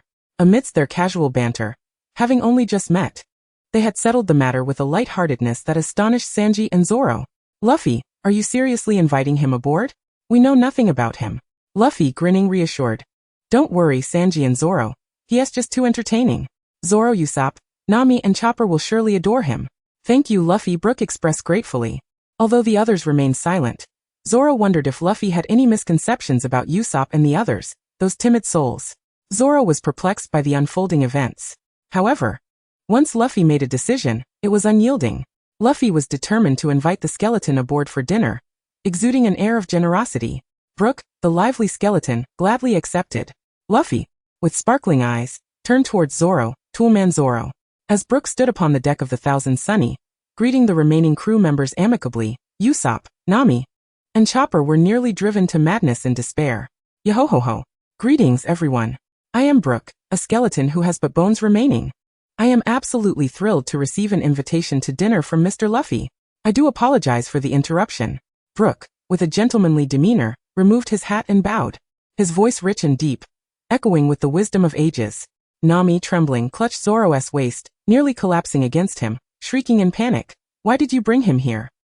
Zoro, with a resigned shrug, comforted Nami by gently patting her head. "Oh dear, upon closer inspection, there are two such beautiful ladies here." Brooke approached Zoro, glancing at Nami, who was nestled against him, and Robin, who stood quietly nearby, elegantly adjusting his tailcoat. "Ladies, may I have the honor of admiring you?" Zoro scoffed, summoning a swarm of blood bats that surged towards the lecherous skeleton. "Wah-ah-ah. Bats. How terrifying. Don't come near me." As Brooke fled in terror from the swarm of blood bats, Nami found herself reconsidering, realizing perhaps the skeleton was not as frightful as she had thought. In the midst of the commotion, Usopp, clad in full battle gear adorned with garlic around his neck, brandished a golden cross in one hand while clutching prayer beads in the other, shaking with fear as he chased after Brooke. "To protect my comrades. Begone, evil spirits. Begone, evil spirits." Chopper, donning his own ghost-repelling gear, wiped away tears of inspiration and loudly cheered Usopp on. "Evil spirits? Where are the evil spirits? Wah-ah-ah. I'm so scared of evil spirits." Brooke turned to face them. Trembling in fear, Usopp clutched tightly to the figure behind him. The fright nearly sent Usopp's spirit soaring away. With a soft thud, Usopp collapsed, prompting Chopper to rush over to administer aid. Zissa couldn't help but stifle a laugh, retracting the swarm of blood bats. Zoro, with a throbbing headache, gazed at the scene and in a belated manner, addressed Sanji. "Hey, culinary artist. Weren't you supposed to keep an eye on them?" Sanji lifted his gaze, a smirk playing at the corner of his mouth as he exuded an air of "Are you instructing me on my duties?" "Ha." Zoro's forehead bulged with veins. Bang. The two quarrelsome companions, who could hardly tolerate each other, began to brawl once more. Watching the cheerful and harmonious scene aboard the ship, Luffy burst into laughter, waving his arms and exclaiming, "Let us start the feast." In the dining room on the second floor, while waiting for Sanji to prepare the meal, Brook animatedly waved his arms, exclaiming in a sing-song manner about the opulence of the restaurant. This ship is absolutely magnificent. His words resonated with several others. Ha ha ha, right. Indeed. You have a keen eye. This is my extraordinary creation. Frankie, adopting a big brother demeanor, offered Brook some recognition. Hey, don't be too enthusiastic with him, Frankie. Sanji interjected, stirring the ingredients in the pot, calmly cautioning Frankie. Brook raised his bony arm, bashfully addressing Sanji. Chef. May I have a glass of milk? Sanji replied coolly, it won't be short of you. Arigato, Brook exclaimed excitedly, his skeletal form slumped over the long table, despondently clutching his empty stomach. I haven't had a decent meal in decades, enduring the pangs of hunger day after day. However, in the next moment he seemed to rejuvenate, lifting his head and straightening his back, pulling apart his tailcoat to reveal his hollow ribcage, and chuckled, though I am but a skeleton, I possess neither front nor back. Yo-ho-ho-ho. A skeleton joke. Ha ha ha ha ha. That's hilarious, Brook. No, I am Brook, he corrected amidst Luffy's uproarious laughter, while the others at the table looked on in disdain. Zissa drummed her fingers on the table, her patience wearing thin. How noisy. Sanji finally arrived at the table with the dishes, bringing an end to the jovial bickering between the two. Luffy raised his knife and fork, fervently recommending to Brook, Brook, you must eat a lot. Sanji's cooking is delicious. Brook was deeply moved by this enthusiasm. He hadn't seen a living person in decades nor enjoyed a fragrant, hearty meal. Although his stomach rumbled with hunger, he felt a surge of excitement. Luffy, you are truly a good person. However, he then added, by the way, the piece of meat in front of that beautiful lady who can conjure bloodbaths seems rather substantial. Beautiful lady, may I trade for some meat? Sanji kicked him down. There's plenty in the pot. Eat your own. Yo-ho-ho-ho. Oh dear, so protective. In chapter 51, Brook elucidated the peculiarities of his body, which indeed seemed to be a result of a devil fruit. It is true. I actually perished several decades ago. Sanji, unable to bear the sight, tossed him a towel. Wipe your face first. Why are you eating so messily? After wiping away the remnants of food, Brook elegantly picked his teeth and continued. I consumed the revive fruit. And after my demise, it finally manifested its power. It granted me a second life. Luffy's eyes sparkled. A resurrection. Yes indeed. Burp. Brook confirmed Luffy's assertion, elegantly belching. Pardon me, he continued. In my previous life, I was a pirate just like you all. Luffy gasped in astonishment. You were also a pirate? Indeed. Excuse me. He nodded, elegantly lifting his posterior to let out a fart. Sanji, leaning against the wall with a cigarette, raised his long legs in irritation. I wish to teach you what etiquette truly means. In short, 50 years ago, Brook's pirate crew encountered a formidable pirate crew in this treacherous sea, resulting in a catastrophic battle that led to their annihilation. Naturally, he perished as well. However, the revive fruit eventually fulfilled its purpose. Brook's soul returned from the underworld to the present, only to be lost in the dense fog of this cursed realm. Wandering for a full year, he finally found his body, but it was already a mere skeleton. At that moment, I was so frightened that my eyeballs nearly popped out. Though I have no eyeballs. Ha. Luffy listened with rapt attention and retorted without hesitation, so foolish. Just like Zoro. Zoro, who was also caught in the crossfire, gritted his teeth. Next time, I must take Luffy down. Even if one can resurrect as a skeleton, that is precisely what makes the devil fruit so terrifying. Zisu, however, was unfazed. In her world, she had encountered many such creatures. But to have transformed into a skeleton and still possess such a voluminous mane was indeed rare. So you are no longer a ghost? The two trembling figures, Usopp and Chopper, who dared only to huddle in the corner with their crucifixes, slowly edged closer. Brook gasped in shock, covering his face. How could that be? I absolutely detest ghosts. I would scream and cry upon seeing one.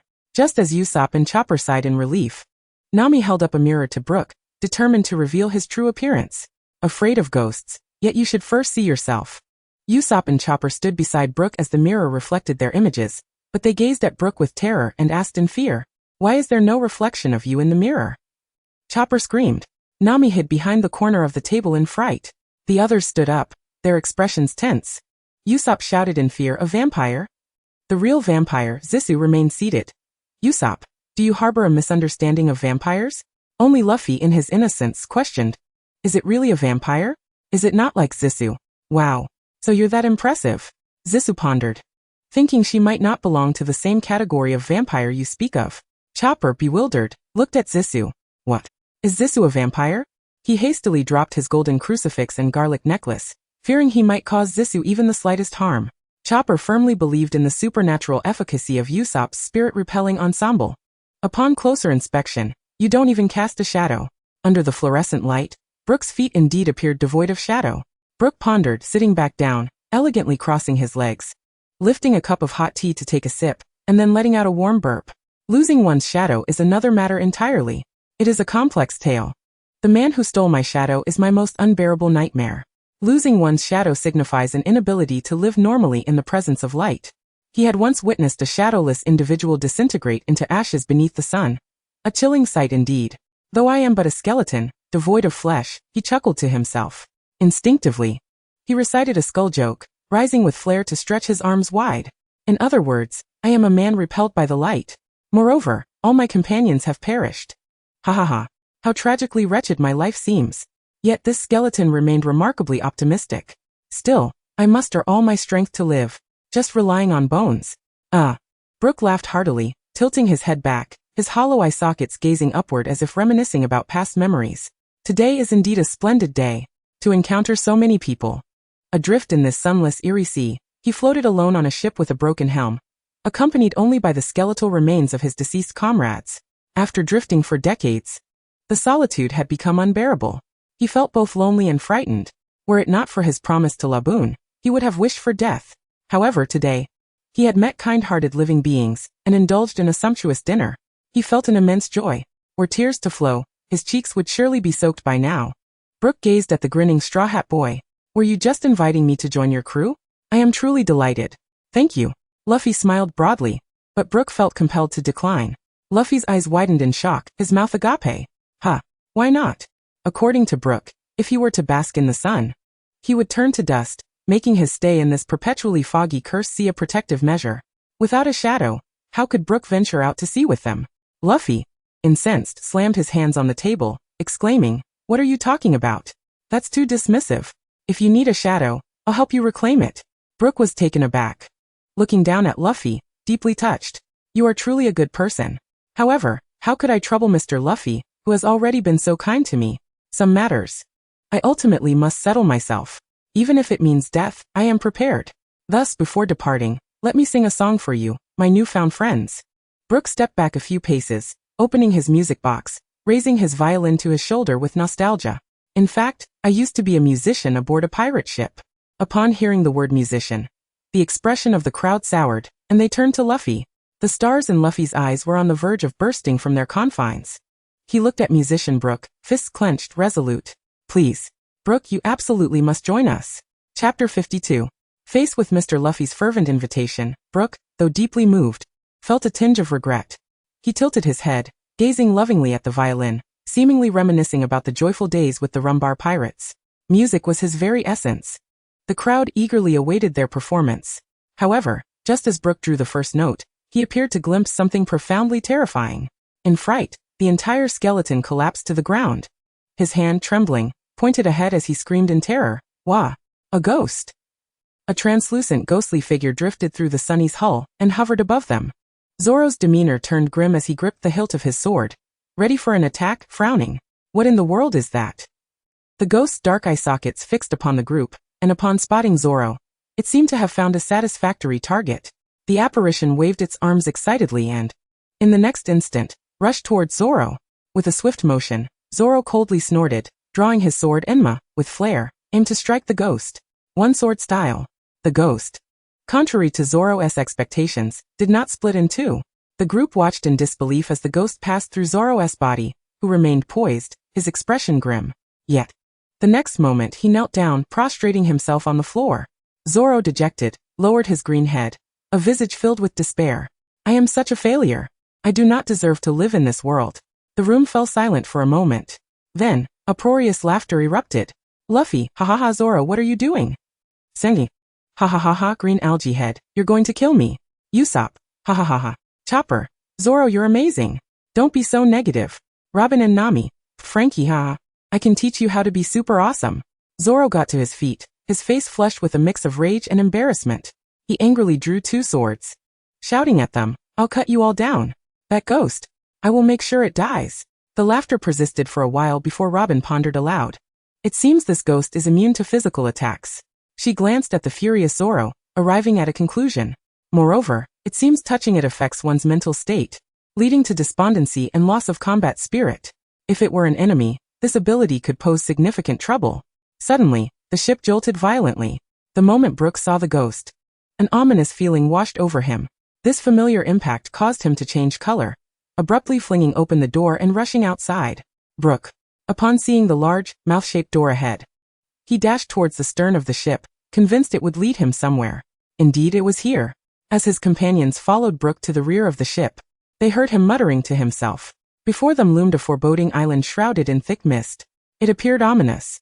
Brook turned to his comrades asking, "Did you find a drifting barrel in the sea?" The group gasped. "Is it the red signal flare from that barrel?"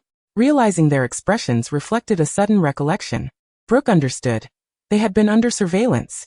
Why is there an island there? Brook's voice lowered ominously, sending chills through the group. This is the ghost island that wanders the sea. The terrifying three-masted ship. Brook's heart trembled. Could this be fate? Ever since losing his shadow, he had longed to return here to settle matters, yet had always lingered outside. His long-held wish was finally within reach. Truly, fate had been kind to allow him to meet such wonderful people today. Yo-ho-ho-ho. Brook stepped lightly back inside, grasping his slender cane, and leaped onto the ship's bow in front of everyone. With a gentlemanly demeanor, he removed his hat and bowed, offering a warning. "Mr. Luffy, you must hurry and break down the door at the back to escape." He spoke with utmost seriousness. Absolutely refrain from anchoring near the shore. Brook raised his hand, seemingly satisfied as he stretched his skeletal frame, bidding a final farewell. "I am truly delighted to have encountered you today, and such a delectable dinner. It shall remain etched in my memory for eternity. Well then, may fate allow us to reunite upon the sea."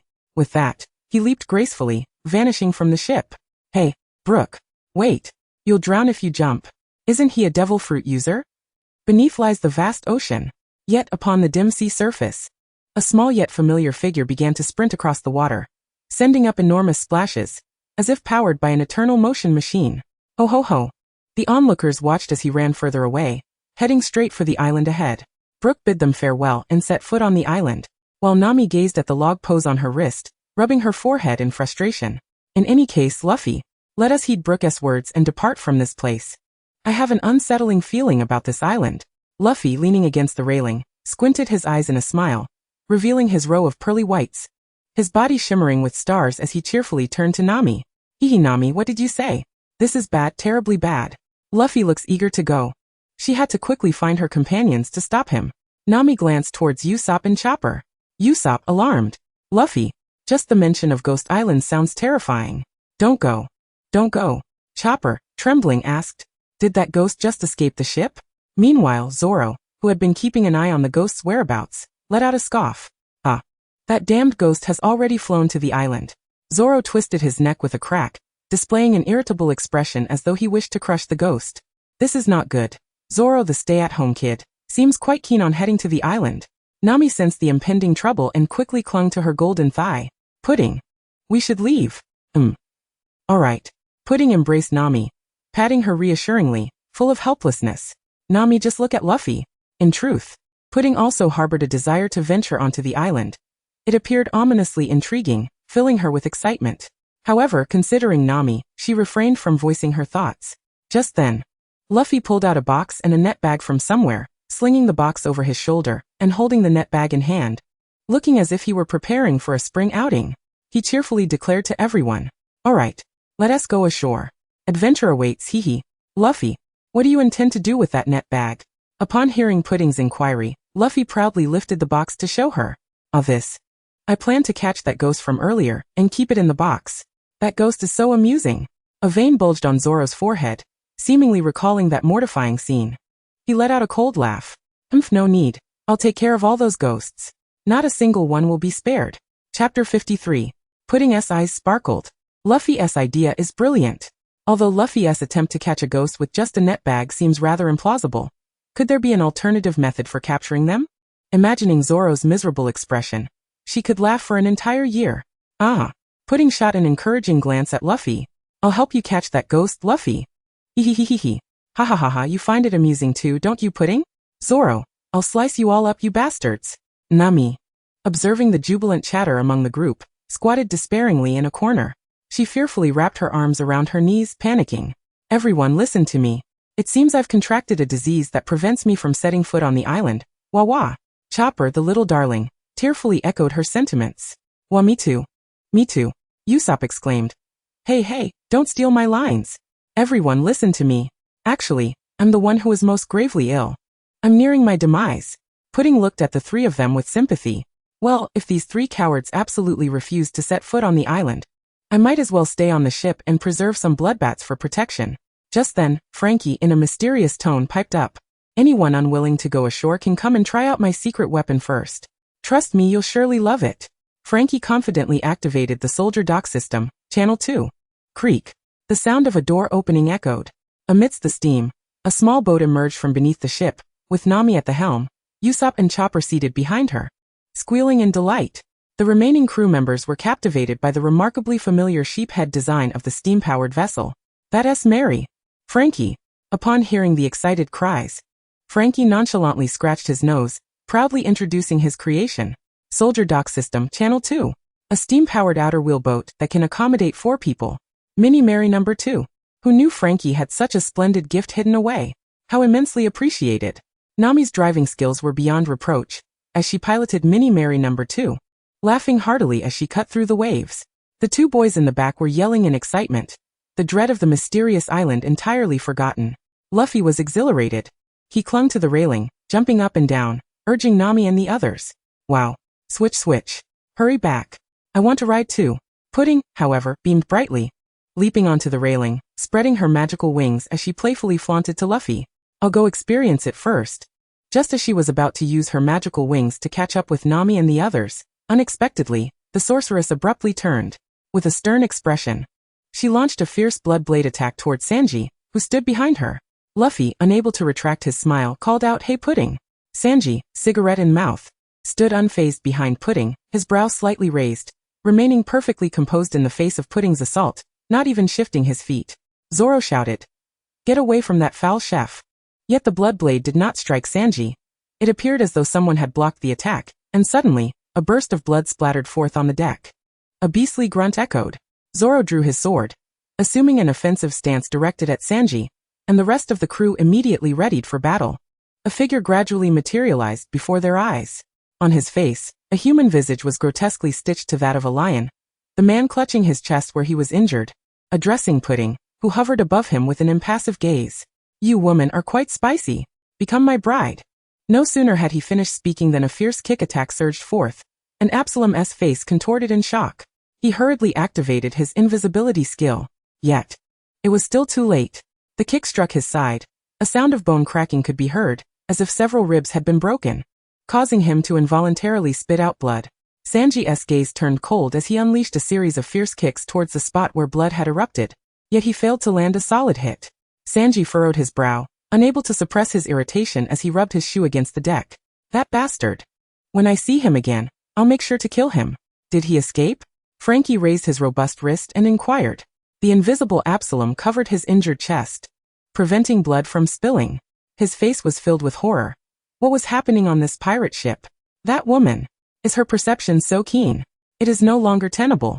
The overwhelming numbers make it impossible for him to remain aboard this vessel. Once their nocturnal assault plan is executed, with Lord Moria illuminated by the moonlight, none of these individuals shall escape. This wickedly enchanting woman shall undoubtedly become his bride. Absalom distanced himself from the throng, leaping powerfully from the railing, intent on using the robust chain above to make his escape. Zis's expression hardened as she precisely locked onto the direction of the transparent man, her wings slicing through the air, claws descending as she coldly inquired, "Can you truly flee?" The agonizing wails of the beast echoed across the heavens. He could no longer sustain the powers of the devil fruit, revealing himself before others, and the assault came so swiftly that there was no time to defend. 3 brutal strikes to his chest left him grievously wounded, exposing bone. This was the resilient skin of an elephant he had transplanted for its formidable defense. Blood rained down, mingling with Absalom's battered form as he plummeted into the sea. Zissa scoffed. With such a rich scent of blood, how could she possibly lose track of her target? They had yet to set foot on the island, and already ghosts and devil fruit users had made their presence known. Moreover, An enemy who had stolen Brooke's shadow awaited them on the island. Where were Nami and the others? Had they not returned yet? The fog-laden waters obscured visibility, rendering the silhouettes of Nami and her companions almost indistinguishable. Ah!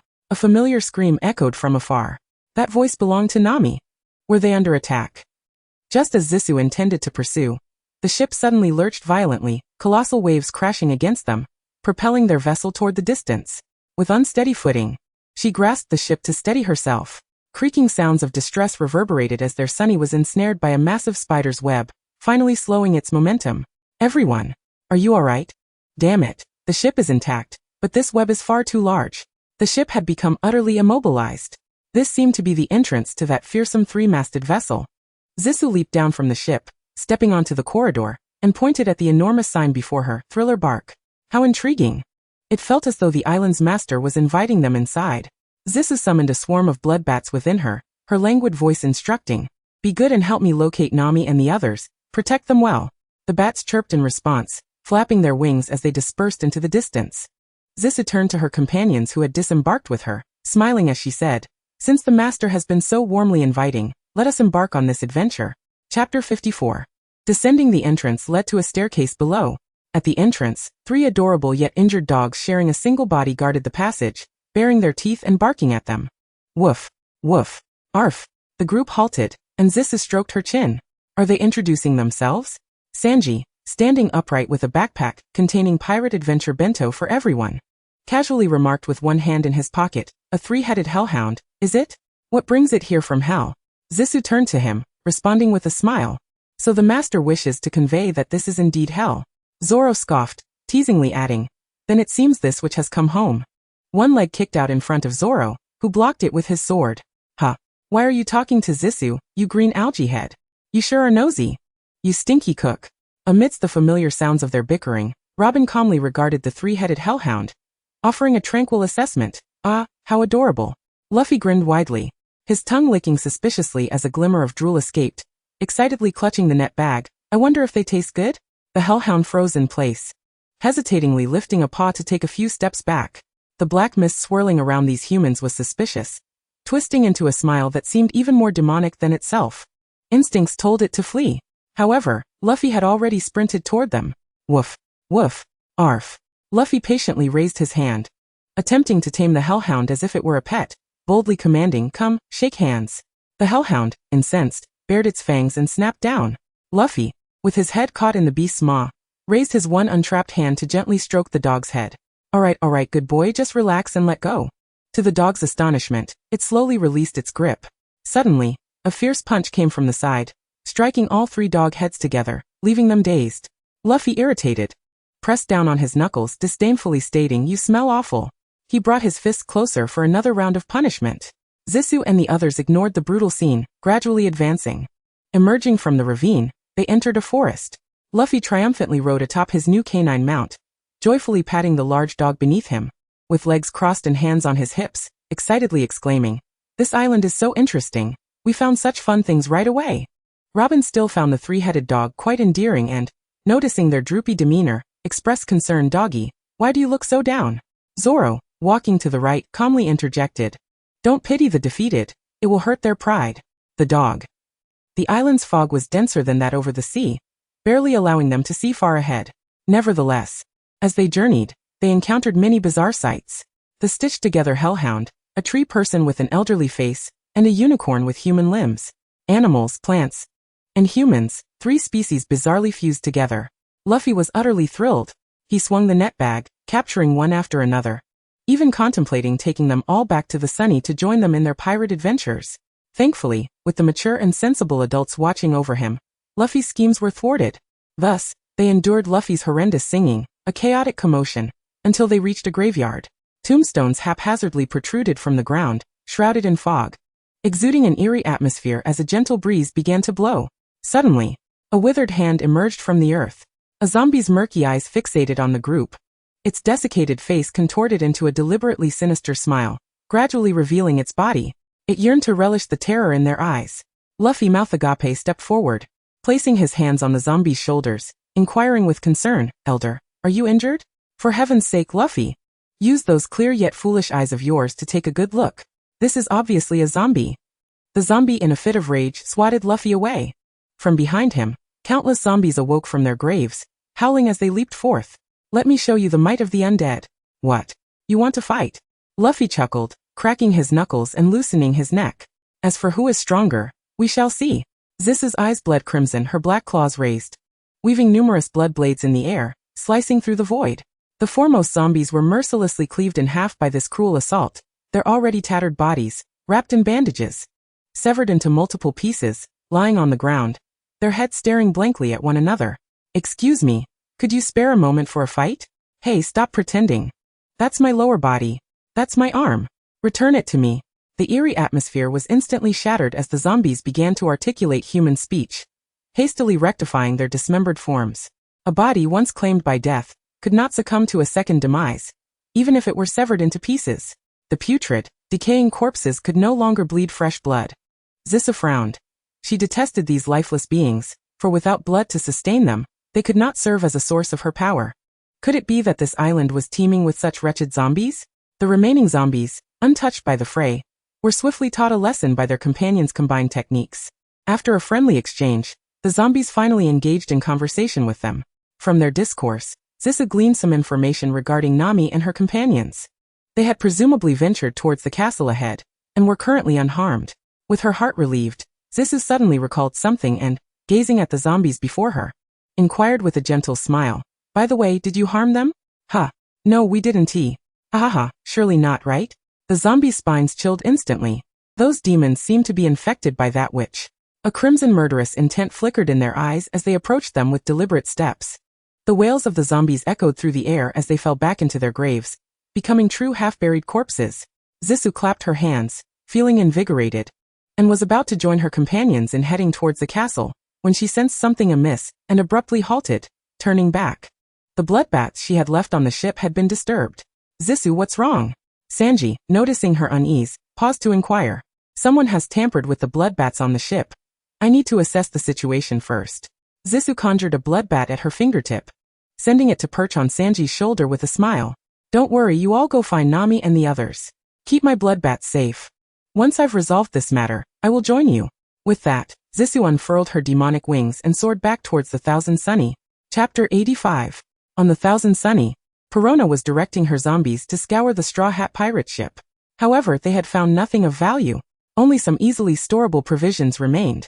How could a bold pirate crew that dared to confront the world government and wreak havoc on Eni's lobby be so frightfully impoverished? Perona, holding her wine-red parasol, floated in the air, her pink pigtails swaying in the breeze, her frustration evident as her cheeks puffed up in irritation. "Send all the provisions to my castle. The night raid is about to commence. I wonder if Lord Moria has awakened yet.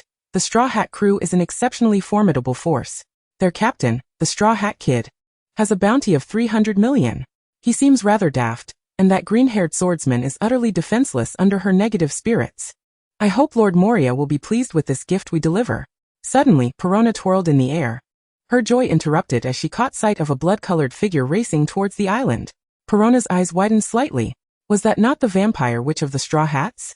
She was moving at an alarming speed. In the next moment, Perona could even clearly see the witch's blood-red eyes, sending a chill of fear down her spine. Negative ghosts. Perona waved her hand, summoning several spirits that erupted from her grasp, ready to confront the rapidly approaching witch. But the witch smirked, her lips curling in disdain. A multitude of crimson lights erupted before her, transforming into a swarm of blood bats that coalesced into a grotesque visage, screeching menacingly. The piercing sound waves created shockwaves that surged towards Perona. In a hurry, she unleashed several ghost bombs to defend herself. Boom, boom, boom. The clash resulted in a massive explosion cloud that obscured her vision, and a wave of dread washed over Perona, compelling her to charge forward without hesitation. Just then, a sharp, bloodthirsty slash whizzed past her feet, striking the distant wall, and causing yet another explosion. Adrenaline surged through her veins as Perona gasped for breath, her large, round eyes filled with horror. This witch was terrifying, not in the least bit cute. Zisu raised a cruel smile. Her inorganic blood-red eyes fixated on Perona in the sky, her black claws slightly curved as she swooped in with blinding speed. "Ah, don't chase me!" Perona cried out in fear, unleashing countless ghost bombs. The witch deftly dodged, closing the distance between them. Negative ghosts. Another familiar ghost that had previously humiliated Zoro on the ship charged at Zisu, but Perona was undeterred. Yet, the anticipated negative outcome never materialized.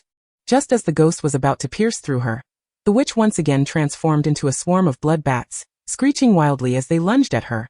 Perona was engulfed in despair.